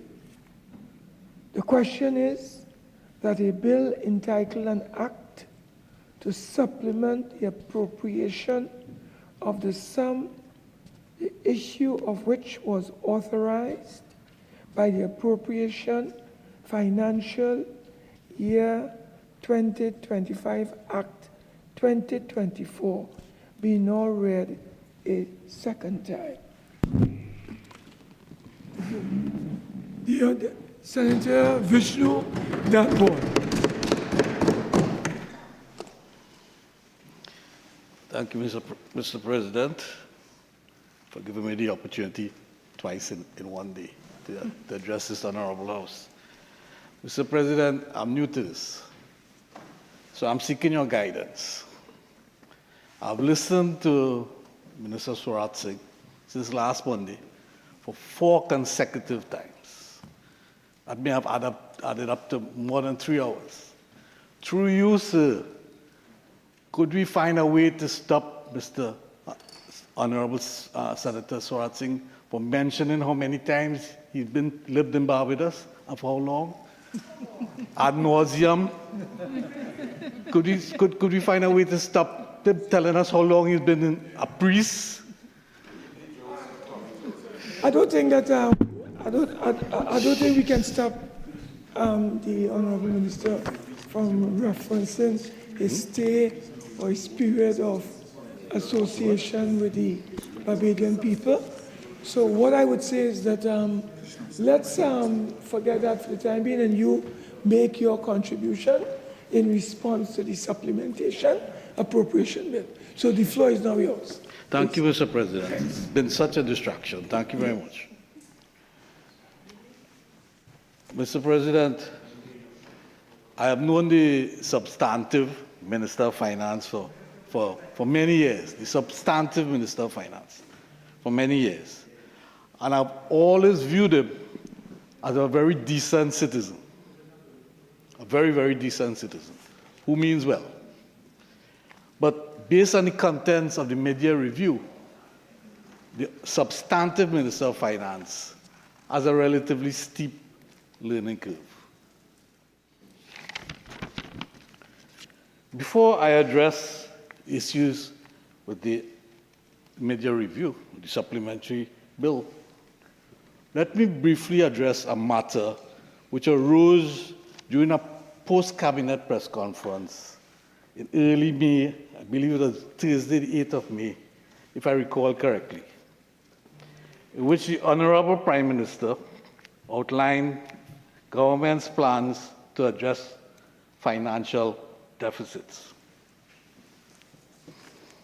The document is called Highlights from the Post-Cabinet Media Briefing, and with your leave, I would like to read from it.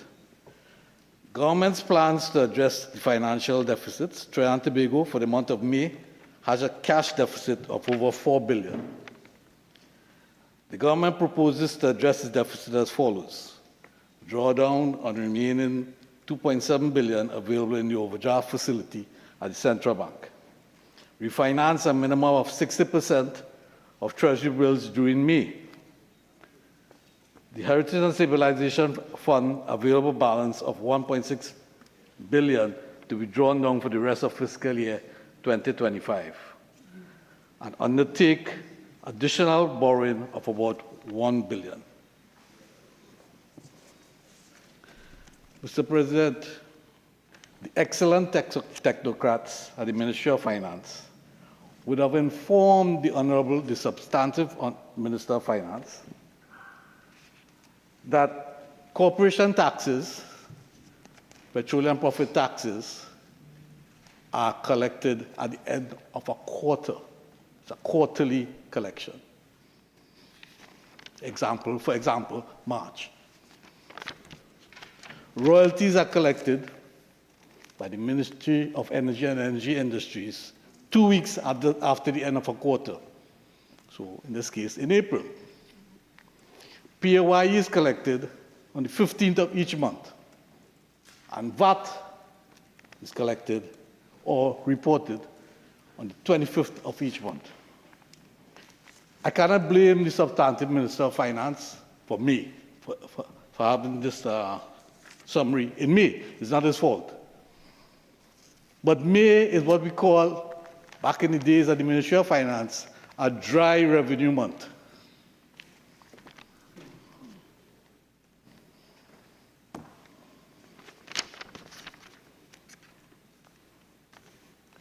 By using the numbers presented by the Honorable Prime Minister, two things can be deduced. And it is right here. One, the country was not cash-strapped. The country had borrowing space. And, as admitted, $2.7 billion left on the overdraft. The country still had headroom on the treasury bills because they were refinancing a minimum of 60% of treasury bills during May. The country still had $1.76 billion available from the HSF. This is from a previous withdrawal that wasn't disbursed. And the country still had the ability under the Development Loans Act to borrow $1 billion. So the country definitely wasn't running on fumes. Absolutely not. It's unfortunate that it was the month of May because there would be a minimal amount of revenue collected in the month of May, as I just explained. So, Mr. President, what the Honorable Prime Minister presented on May the 8th was a snapshot of our cash flow at a point in time. That showed a $4 billion deficit because, again, I repeat, it was the month of May. And this is very instructive, Mr. President. It was also not an accurate figure or an accurate picture of the true state of the country's finances, since it did not factor into the equation two major elephants in the room. And the first one would be how we treat with the overdraft facility at the central bank, and how the overdraft facility at the central bank stifles economic and fiscal policy in Trinidad and Tobago. The second being how we treat with the Exchequer One account, which by definition is supposed to be an asset. This is the Exchequer One account and the government cash balances at the central bank. The Exchequer One account, by definition, should be an asset. But the Exchequer One account now is a liability of $49 billion. And it didn't happen overnight. But I will address both those issues later in my presentation. Mandatory expenditure. Mandatory expenditure for past few years, monthly mandatory expenditure stands at about an average of $4.5 billion. What that means, Mr. President, is that before this country earns $1 in revenue, the technocrats at the Ministry of Finance are aware that on a bad month like May, a dry revenue month, that they must find immediately without earning $1. They know they have to find $4.5 billion. Because let me outline what is involved in monetary expenditure. Direct charges on the exchequer, pension and gratuities, personal expenditure, goods and services, current transfers and subsidies, social grants, and here we're speaking about old age pension, public assistance grants, disability grants, operation of the inter-island ferry, UE, THA, and components of the development program. So this 4.5 is an average, all right? Obviously, it fluctuates depending on the month. So it can go up to as high as 6, sometimes I've seen it. But it averages, as I said, 4.4, 4.5. So that makes automatically, if quick arithmetic, 54 billion in expenditure, immediately as mandatory expenditure for the year. That leaves, if your budget is 60 billion and your mandatory expenditure is 54, that leaves very, very little wiggle room for discretionary expenditure, which is what the country runs on, discretionary expenditure. And discretionary expenditure would be things like minor equipment purchases, expenditure on statutory boards, and other current transfers and subsidies. So any Minister of Finance who's trying to close that $4 billion gap in the face of declining revenues and from oil and gas as well as production would have to close that $4 billion gap. And no right-thinking Minister of Finance is going to interfere with old age pension, disability grant, the public assistance grant, money for the THA, personal expenditure. And this is where I want to point out to you, Mr. President, that as you increase salary and wages, there's an annual component, a back pay and an annual component. And over the years, as you increase salary and wages, the annual component is added to mandatory expenditure.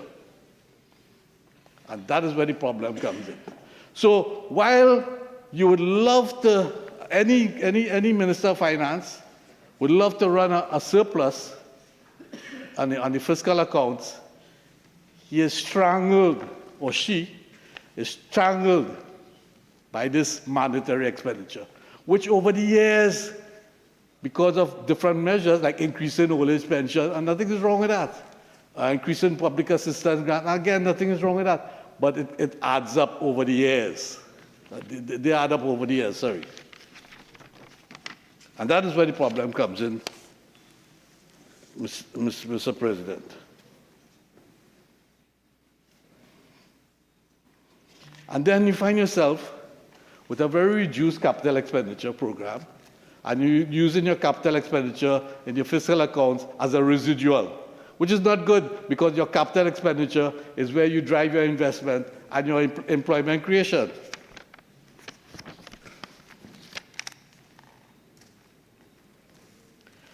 Mr. President, based on what I just outlined, the fact that the country has been recording fiscal deficit in 2009 has created several anomalies in the system. And I try to find a word to describe this, and the only thing I could come up with, or a phrase to describe this, Mr. President, is bipartisan responsibility, meaning across administrations. UNC 10, the fiscal deficit was 2.8 billion. In 2011, 2.2. In 2012, 3.5. In 2013, 6.5. 2014, 4.4. 2015, 2.7. All deficits. 2016, we move now to a new administration. 2016, 7.9. 2017, 13.5. 2018, 5.6. 2019, 4.0. 2020, 16.6. 2021, 12.3. 2022, 1.3. Surplus. And the only reason that was a surplus year is because of the Ukraine-Russia conflict. 2023, 3.1. 2024, 7.1. 2025, projected 5.5. And if added now, 9 point, I can't remember the correct figure. What those consecutive years of deficits did, Mr. President, is create a problem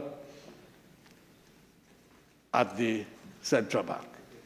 Because how those deficits, one of the major ways those deficits were being financed is through the overdraft facility at the central bank.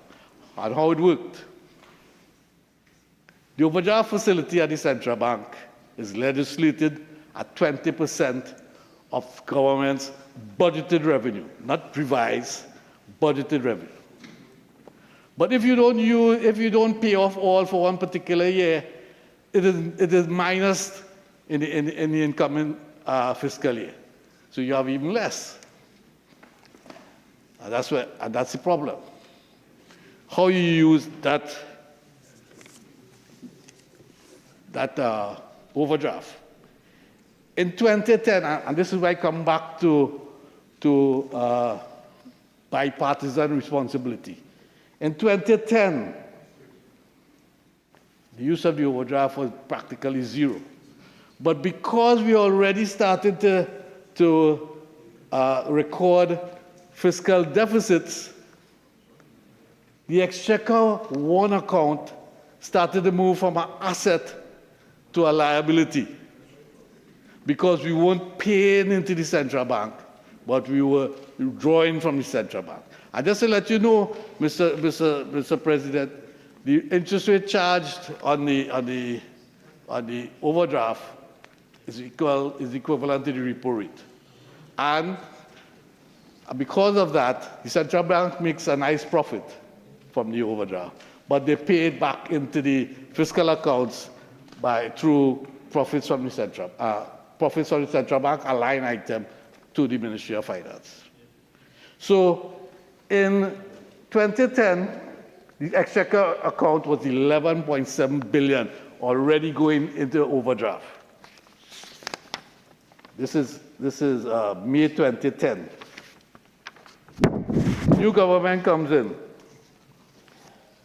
The overdraft is now 92%. The Exchequer account is 34 billion. Last government leaves, and the overdraft is at 76%, and the Exchequer account is 49 billion. And let me tell you a bit about that Exchequer One account, Mr. President. Unless a country runs fiscal surpluses and pays down that Exchequer One account,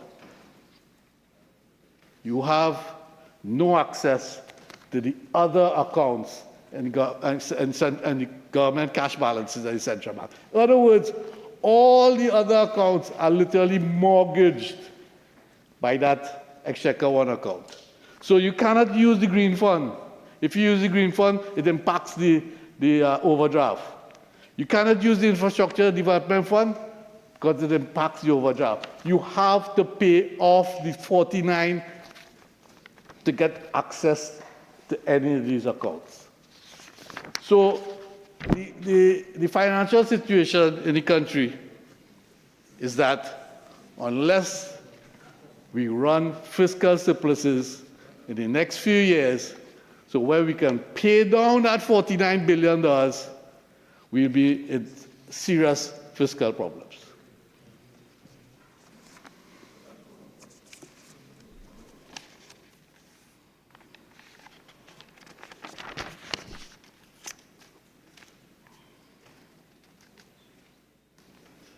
So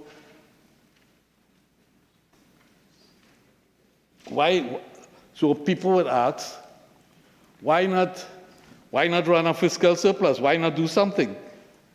It's a good question. Well, in the face of declining international prices and production in Trinidad and Tobago, there's a constant increase in monetary expenditure and no new streams of revenue, and now one potential less stream of revenue without the $5 billion projected from the Trinidad and Tobago Revenue Authority.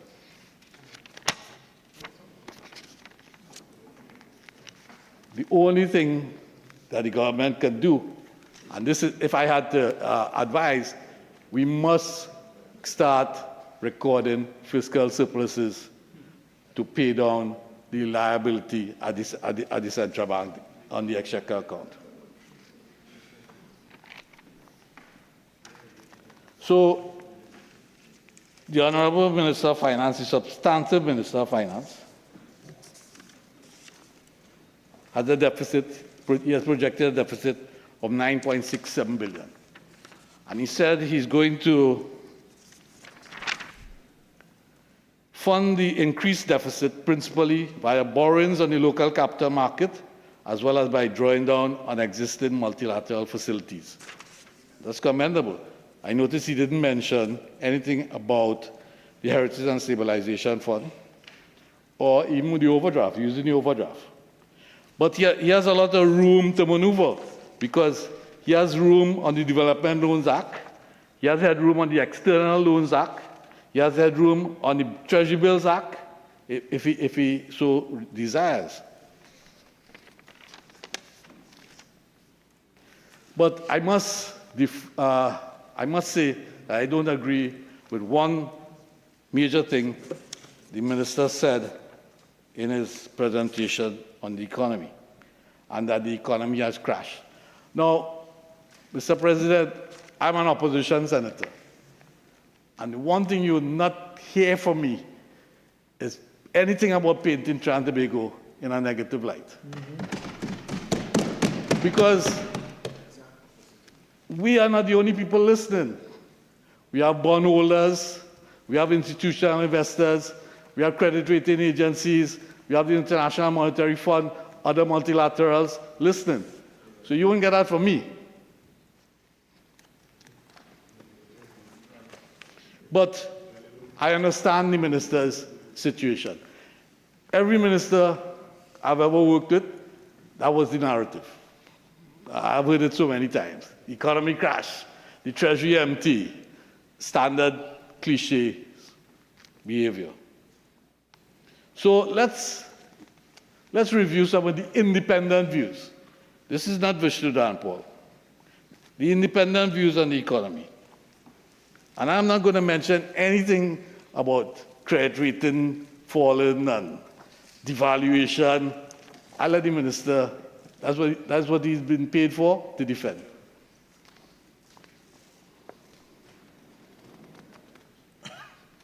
Trinidad and Tobago, Standard & Poor's, one notch above investment grade. We expect declining near-term hydrocarbon production will drive marginal GDP growth over the next few years, which will challenge the government's fiscal consolidation efforts, resulting in a rising debt burden that is slightly higher than expected last year. Nevertheless, stable institutions and strong external assets offset these risks and support the ratings. This is the investment grade. Standard & Poor's affirmed its ratings on the Republic of Trinidad and Tobago. That's a BBB-, investment grade. The stable outlook reflects our expectation that economic, fiscal, and debt metrics will stabilize near current levels over the next 2 years before improving when major new gas fields come online. The outlook. Stable outlook reflects Standard & Poor's Global Ratings view that Trinidad and Tobago's economy will continue to experience low growth, moderate fiscal deficits, and a slowly increasing debt burden over the next 2 years, while energy exports will support the country's external balances. Again, that is not a version of a country whose economy collapsed. This is one downside of the scenario. We can lower the ratings over the next 2 years if GDP per capita fails to rise in line with our forecast. Similarly, failure to take timely corrective steps to ensure long-term balanced economic growth and the sustainability of public finances could erode the country's capacity to respond to economic and other challenges, resulting in a lower rating that reflects institutional shortcomings. We could also lower the rating if Trinidad and Tobago's external position materially worsens beyond our base case scenario. That is standard for us.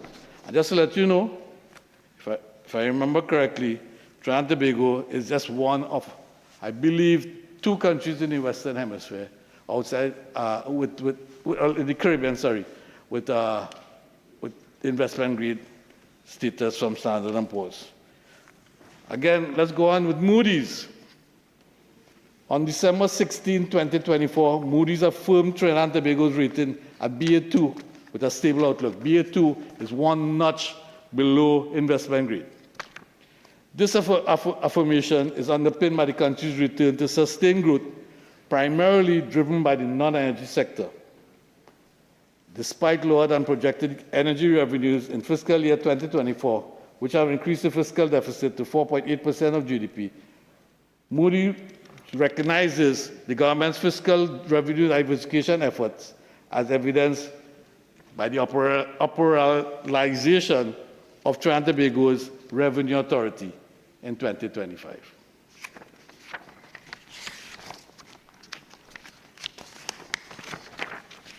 Let's hear the IMF. The IMF Article 4 consultations with Trinidad and Tobago indicate a gradual and sustained economic recovery. The 2024 report highlights a rebound in real GDP, particularly in the non-energy sector, and a projected increase in growth for 2024, supported by both energy and non-energy sectors. The IMF also notes the country's progress in achieving fiscal discipline and encourages continued structural reforms. Mr. President, these are not local commentators, and definitely not in any way saying that the economy crashed. Absolutely not.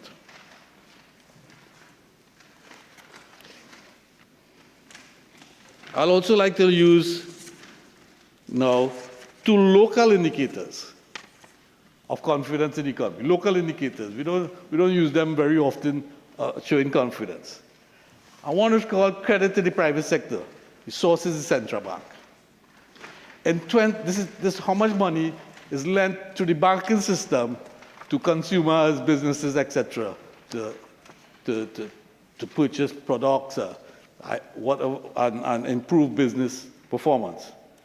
In 2022, credit to the private sector was $66 billion. In 2023, $71 billion. In 2024, $78 billion. And just up to April, just 6 months into the fiscal year, $80 billion. A clear indication of confidence in an economy to be doing that level of borrowing from the private sector, by the private sector. And this one is not to be trivialized. It's called vehicles registered. In Q2 of 2023, 4,794 vehicles. In Q3, 5,478 vehicles were registered. In Q4, 5,666 vehicles were registered. In 2024, in Q1, 5,458 vehicles were registered. Q2, 5,608 vehicles were registered. Q3, 5,646 vehicles registered. Q4, 6,280 vehicles. And just in Q1 of 2025, 5,310. I remember when I was growing up, Mr. President, I could tell the year of a vehicle by the registration, how old the vehicle was. Now, 9,999 vehicles are coming onto the to the market and coming onto the road network every 6 months, minimum. Who are purchasing these vehicles? People must be showing confidence to have that level of credit to the private sector. Must. Confidence in the economy. That is not a crashed economy. Just last week, Mr. President, and this is very telling.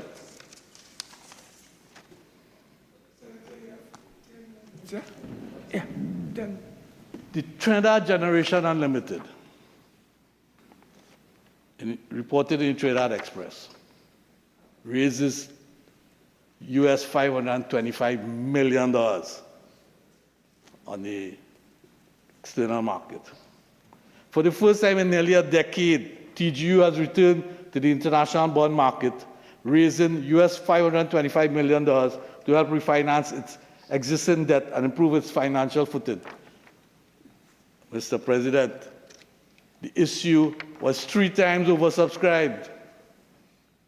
Confidence, international confidence now. These bondholders are not Trinidadians necessarily or Tobagonians. They are international bondholders. The state-owned power company priced a new 8-year bond at an interest rate of 7.75%, which investors will receive annually. The money will go towards buying back an older $450 million bond that is due in 2027. Proceeds from the transaction will be used to fund the repurchase of TGU's outstanding $450 million of 5.25 senior notes due 2027. Rating agencies S&P and Fitch both gave the new bond BB rating. Credit rating agencies never rate a bond from issued by a state agency at the same level of the sovereign rating. They always have it at least a notch below.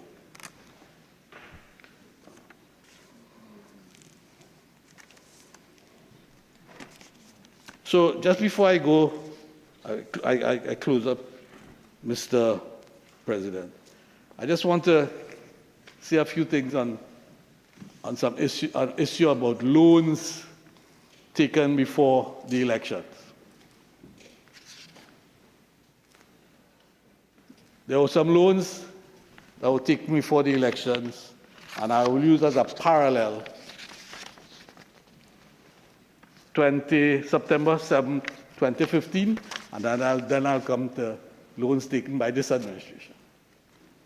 Because there was this narrative out there that there was this wild spending and wild borrowing by the last administration coming close to the elections.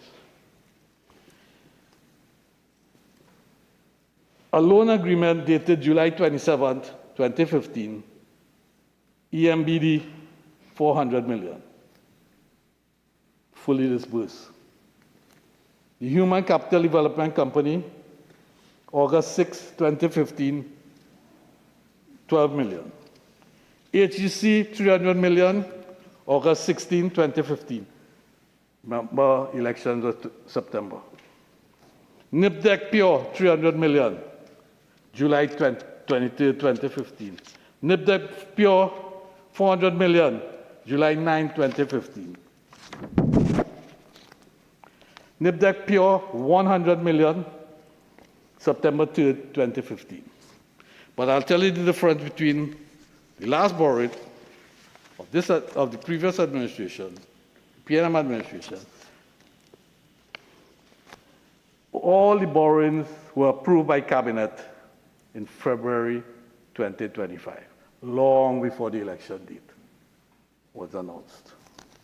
But what was significantly different, and I'll call them out, WASA, $350 million. Trinidad Tobago Housing Development, HGC, $200 million. NIDCO, $250 million. NIPDEC, $250 million. FTS, $250 million. NCC, $200 million. And PSAEL, $200 million. What is significantly different to previous borrowings, and there's nothing new from administrations facing an election. That's nothing new. Administrations, people come to them, contractors come to them all the time and say, I want my money before the elections. I don't know if that if you lose the election, I don't know if the new government is going to pay me. But what was significant in this one, though, Mr. President, my public service sense kicked in. And 95% of the loans taken by the last administration, maybe 90% of the loans taken by the last administration were placed in escrow. What that means, and that's because my public service sense kicked in.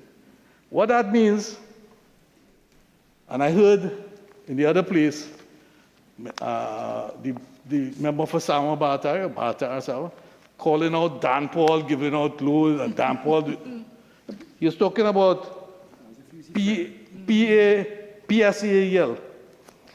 April 25th, the day before the weekend of the election, out of the 200 million, 199,519,275 dollars in escrow, waiting for whoever is the new Minister of Finance. In escrow. The LSA 150 million, April 25th, in escrow. 149 million in escrow, waiting for whoever is the next Minister of Finance.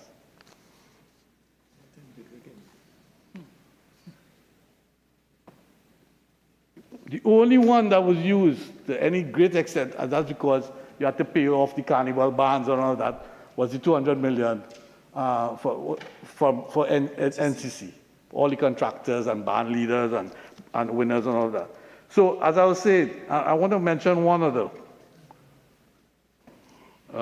Right, the HCC 200 million, April 25th, 2025, in escrow, $199 million. So it was no case of electioneering. Okay? Because as I have seen throughout my entire career, every government would do it. But this case, I can sincerely tell the population, more than 90% of the loans taken for the elections were placed in escrow. And I stand to be fact-checked by the Debt Department in the Ministry of Finance.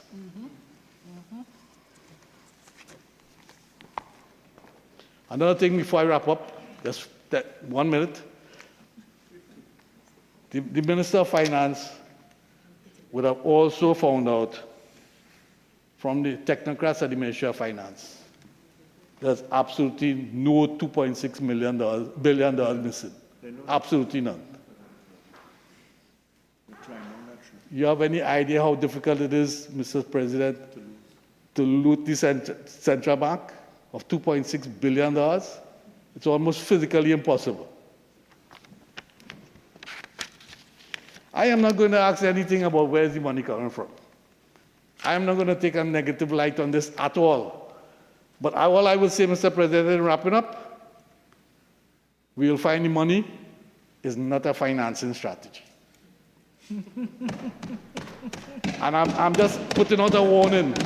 Monetary policy will respond. It will tighten. Interest rates will go up. Mortgage rates will go up. It must respond.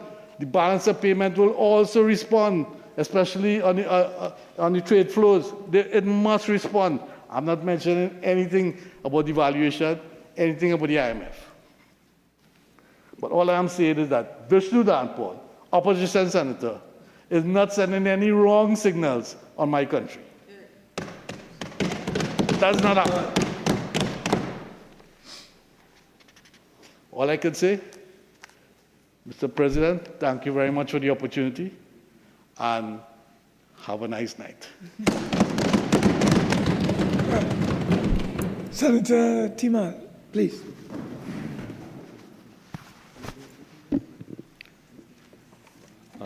Mr. President, I thank you for the opportunity to contribute to this matter before this House.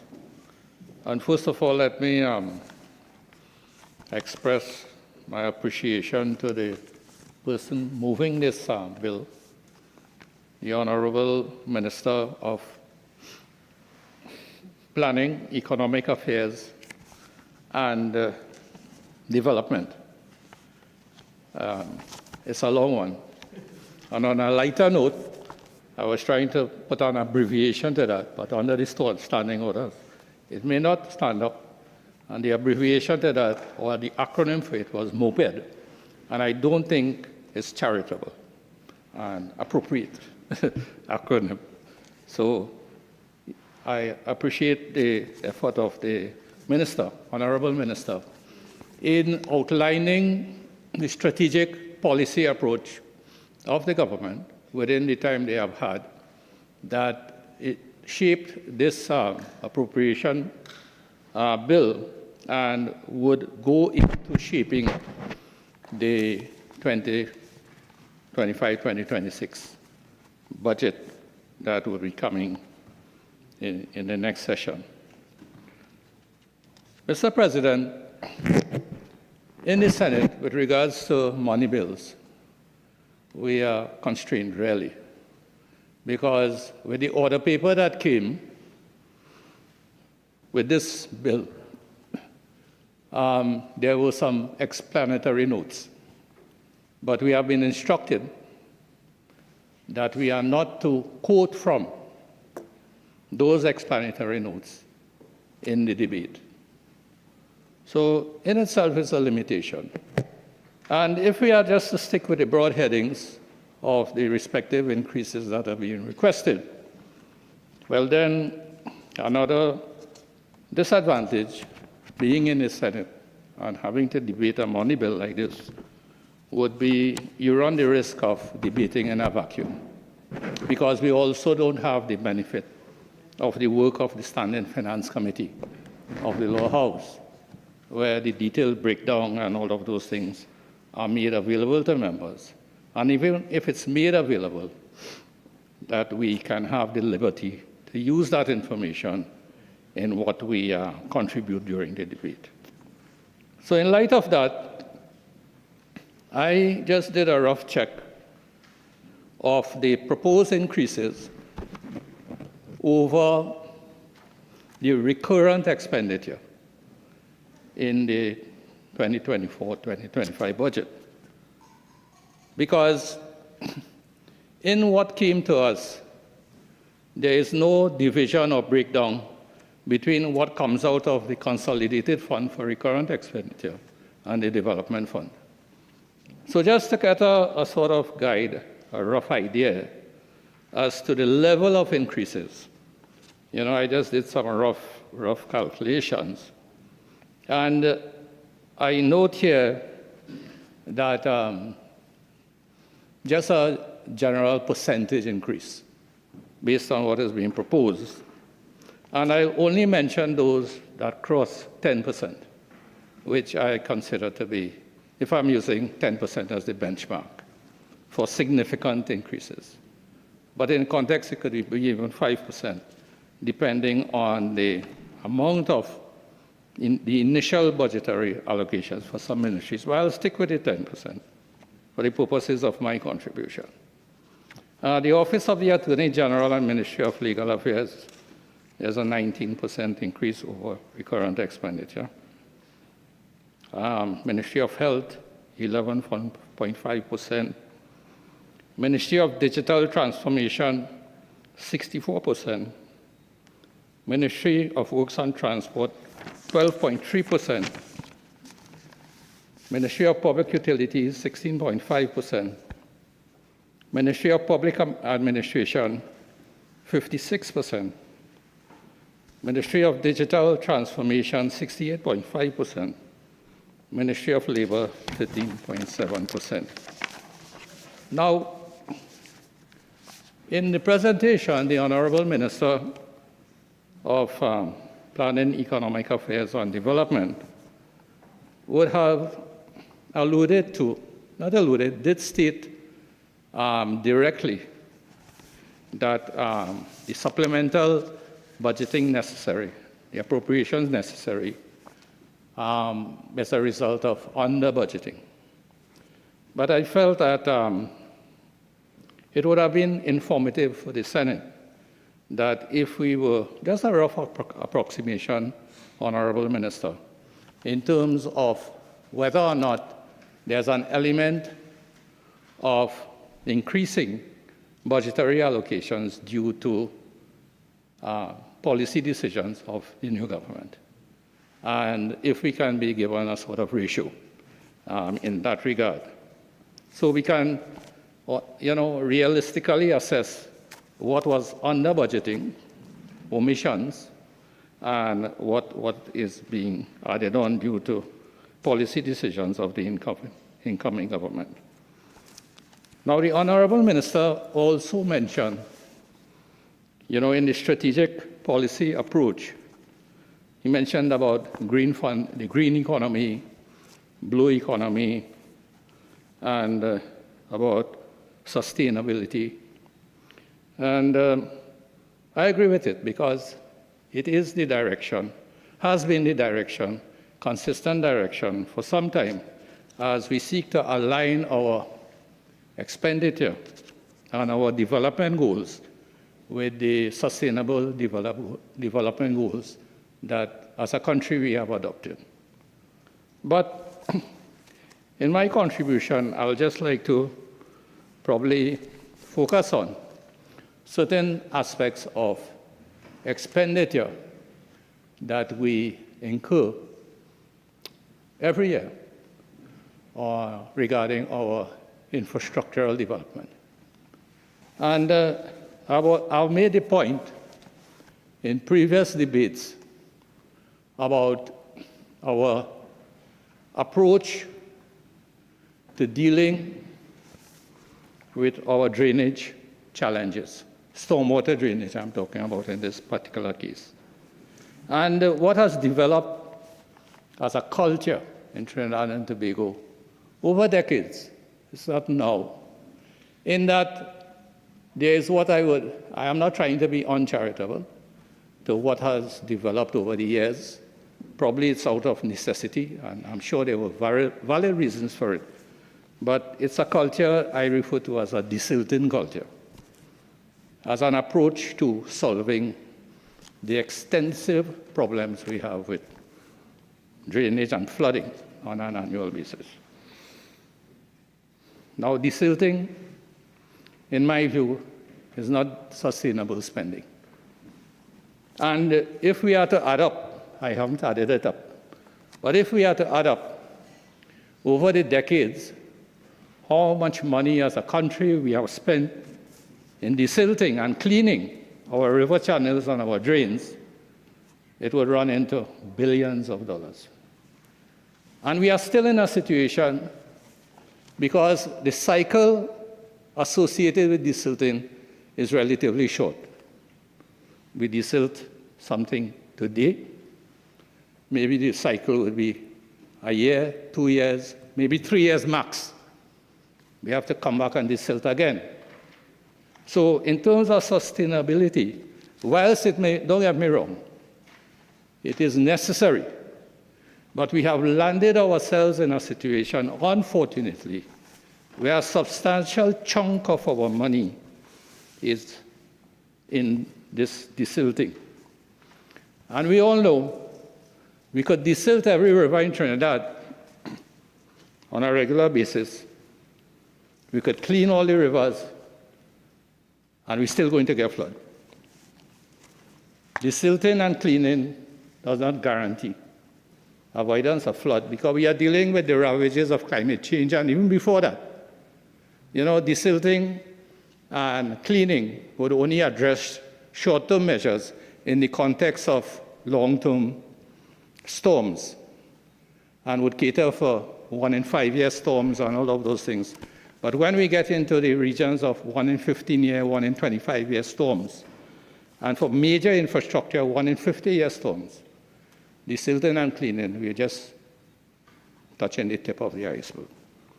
Now, as I said, there would have been reasons for going that way. But moving forward, whilst we acknowledge that we have to keep that desilting and cleaning, I would really like to see a more integrated approach to our development in this area. Because, I mean, if we are to look at the amount of studies that have been done, studies upon studies and studies, and when you award a contractor or a new consultant, there's a talk in the industry, the first thing that the consultant do is collect all the previous studies and produce a new study, and walk away with some very attractive consultancy fees. And so this desilting, we have to work towards minimizing on a gradual basis and making changes to improve the carrying capacity of our channels, stormwater channels, by increasing cross-sections and increasing gradients, and taking what is adopted in a lot of countries and has been on the drawing board here in Trinidad for a period of time, approaches to integrated planning and management. And in the case of flooding and drainage, I refer specifically to integrated stormwater management planning. Because you see, we are so accustomed working in silos that we feel that the solution is just with one approach, where the whole trend to sustainable development is an integrated approach in which we incorporate, the many disciplines that is involved. So drainage is just not an issue of, channels and rivers. Drainage is an issue of watershed management. It is an issue of river basin management.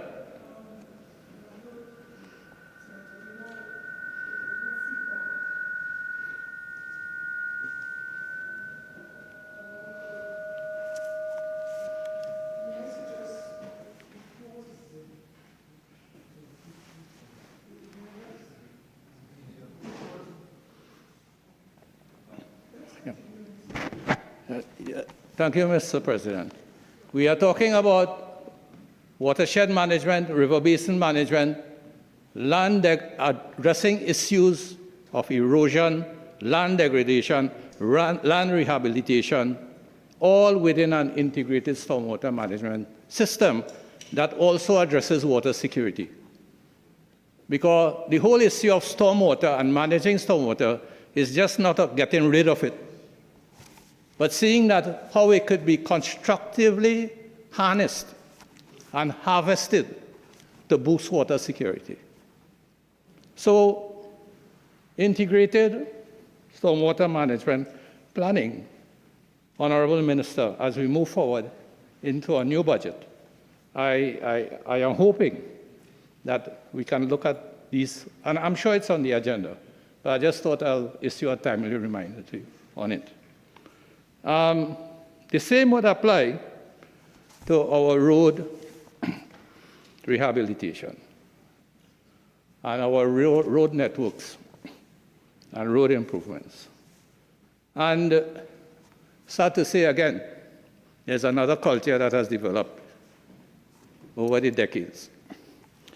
We think, or the public to a large extent, and sometimes, unfortunately, we give in to quick fixes.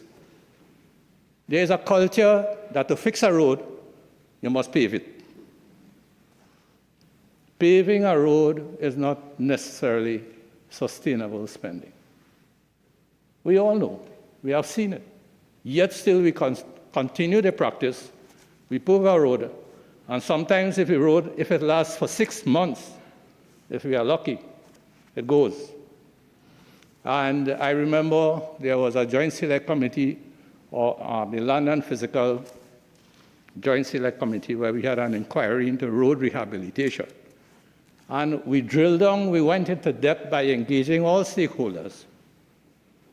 including those who mash up the road and don't repair it properly. Let me say, what's up, right? And we have to be really increasing the volume of road rehabilitative works versus road paving. Road paving is the end of it, where you come and you put a nice surface on for people to speed, and then they clamor.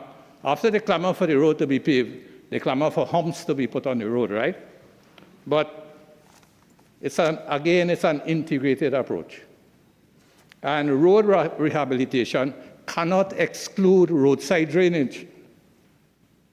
The inquiry unearthed that as a major factor, because in addition to fixing the road, if we do not fix roadside drainage, if we don't integrate drainage with road rehabilitation, then we all know what happens.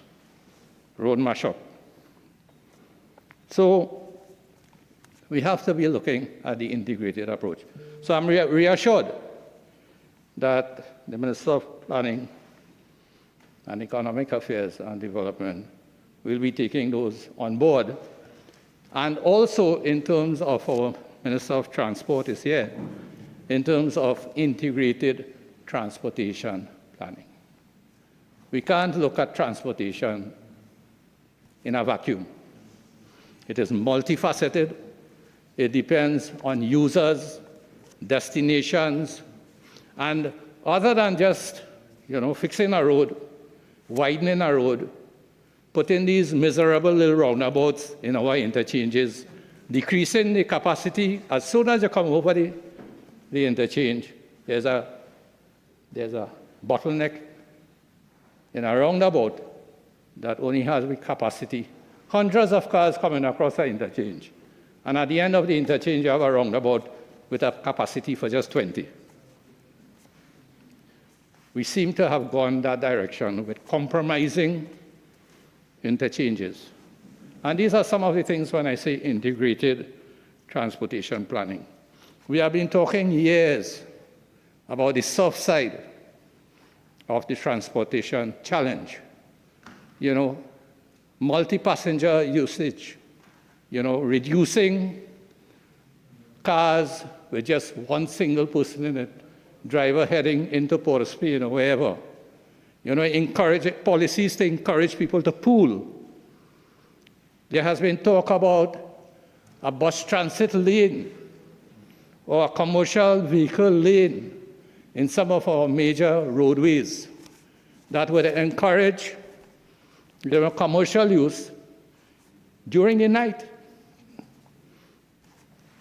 Not use it up and clog up roadways during the day, but incentives to use certain carriageways during the night. And, these are some of the things that, I am suggesting that we bring back on the burner, just for consideration, because it has been around for a while, and in my opinion, is worthy of consideration. And Mr. President, I note over the years I've been here that every budget we seem to be increasing allocations. Not we seem to be, we are increasing allocations for spending on contract employment. And contract employment has gone from 3 years to 1 year, and it seems now that the popular thing is 3 months. Now that signals a problem, and all governments have done it. It is to circumvent a dysfunctional public service commission. In Maine, because we are in situations where you need to increase staff, but a public service that cannot hire the amount of staff you need, the type of staff you need, the quality of staff you need, at the rate that it is needed to keep our institutions viable, productive, and efficient, has been a challenge for decades. And the Honorable Minister did mention about a two-thirds majority. But to me, he mentioned it from a point of view that it might be unattainable. And I'm saying, don't let us look at it that way. This is a new term, a new government that's coming in, and I am sure that consideration, if we are looking at measures to make our public service commissions and other commissions efficient, and it requires constitutional reform, to me it is worth the effort. If the political will and determination is there, it is worth the effort based on the mandate that the government has been given. So don't let us write that off. I would really think that it's worth a try putting it on the agenda, because it is really going to solve a lot of our problems. It is going to solve a lot of our problems. And Mr. President, that is all I have to contribute at this moment. I thank you very much. Yes, Senators. Yes. Yeah.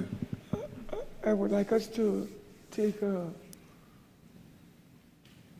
25 minutes break, and let's come back at around, I would say around 25 past 10.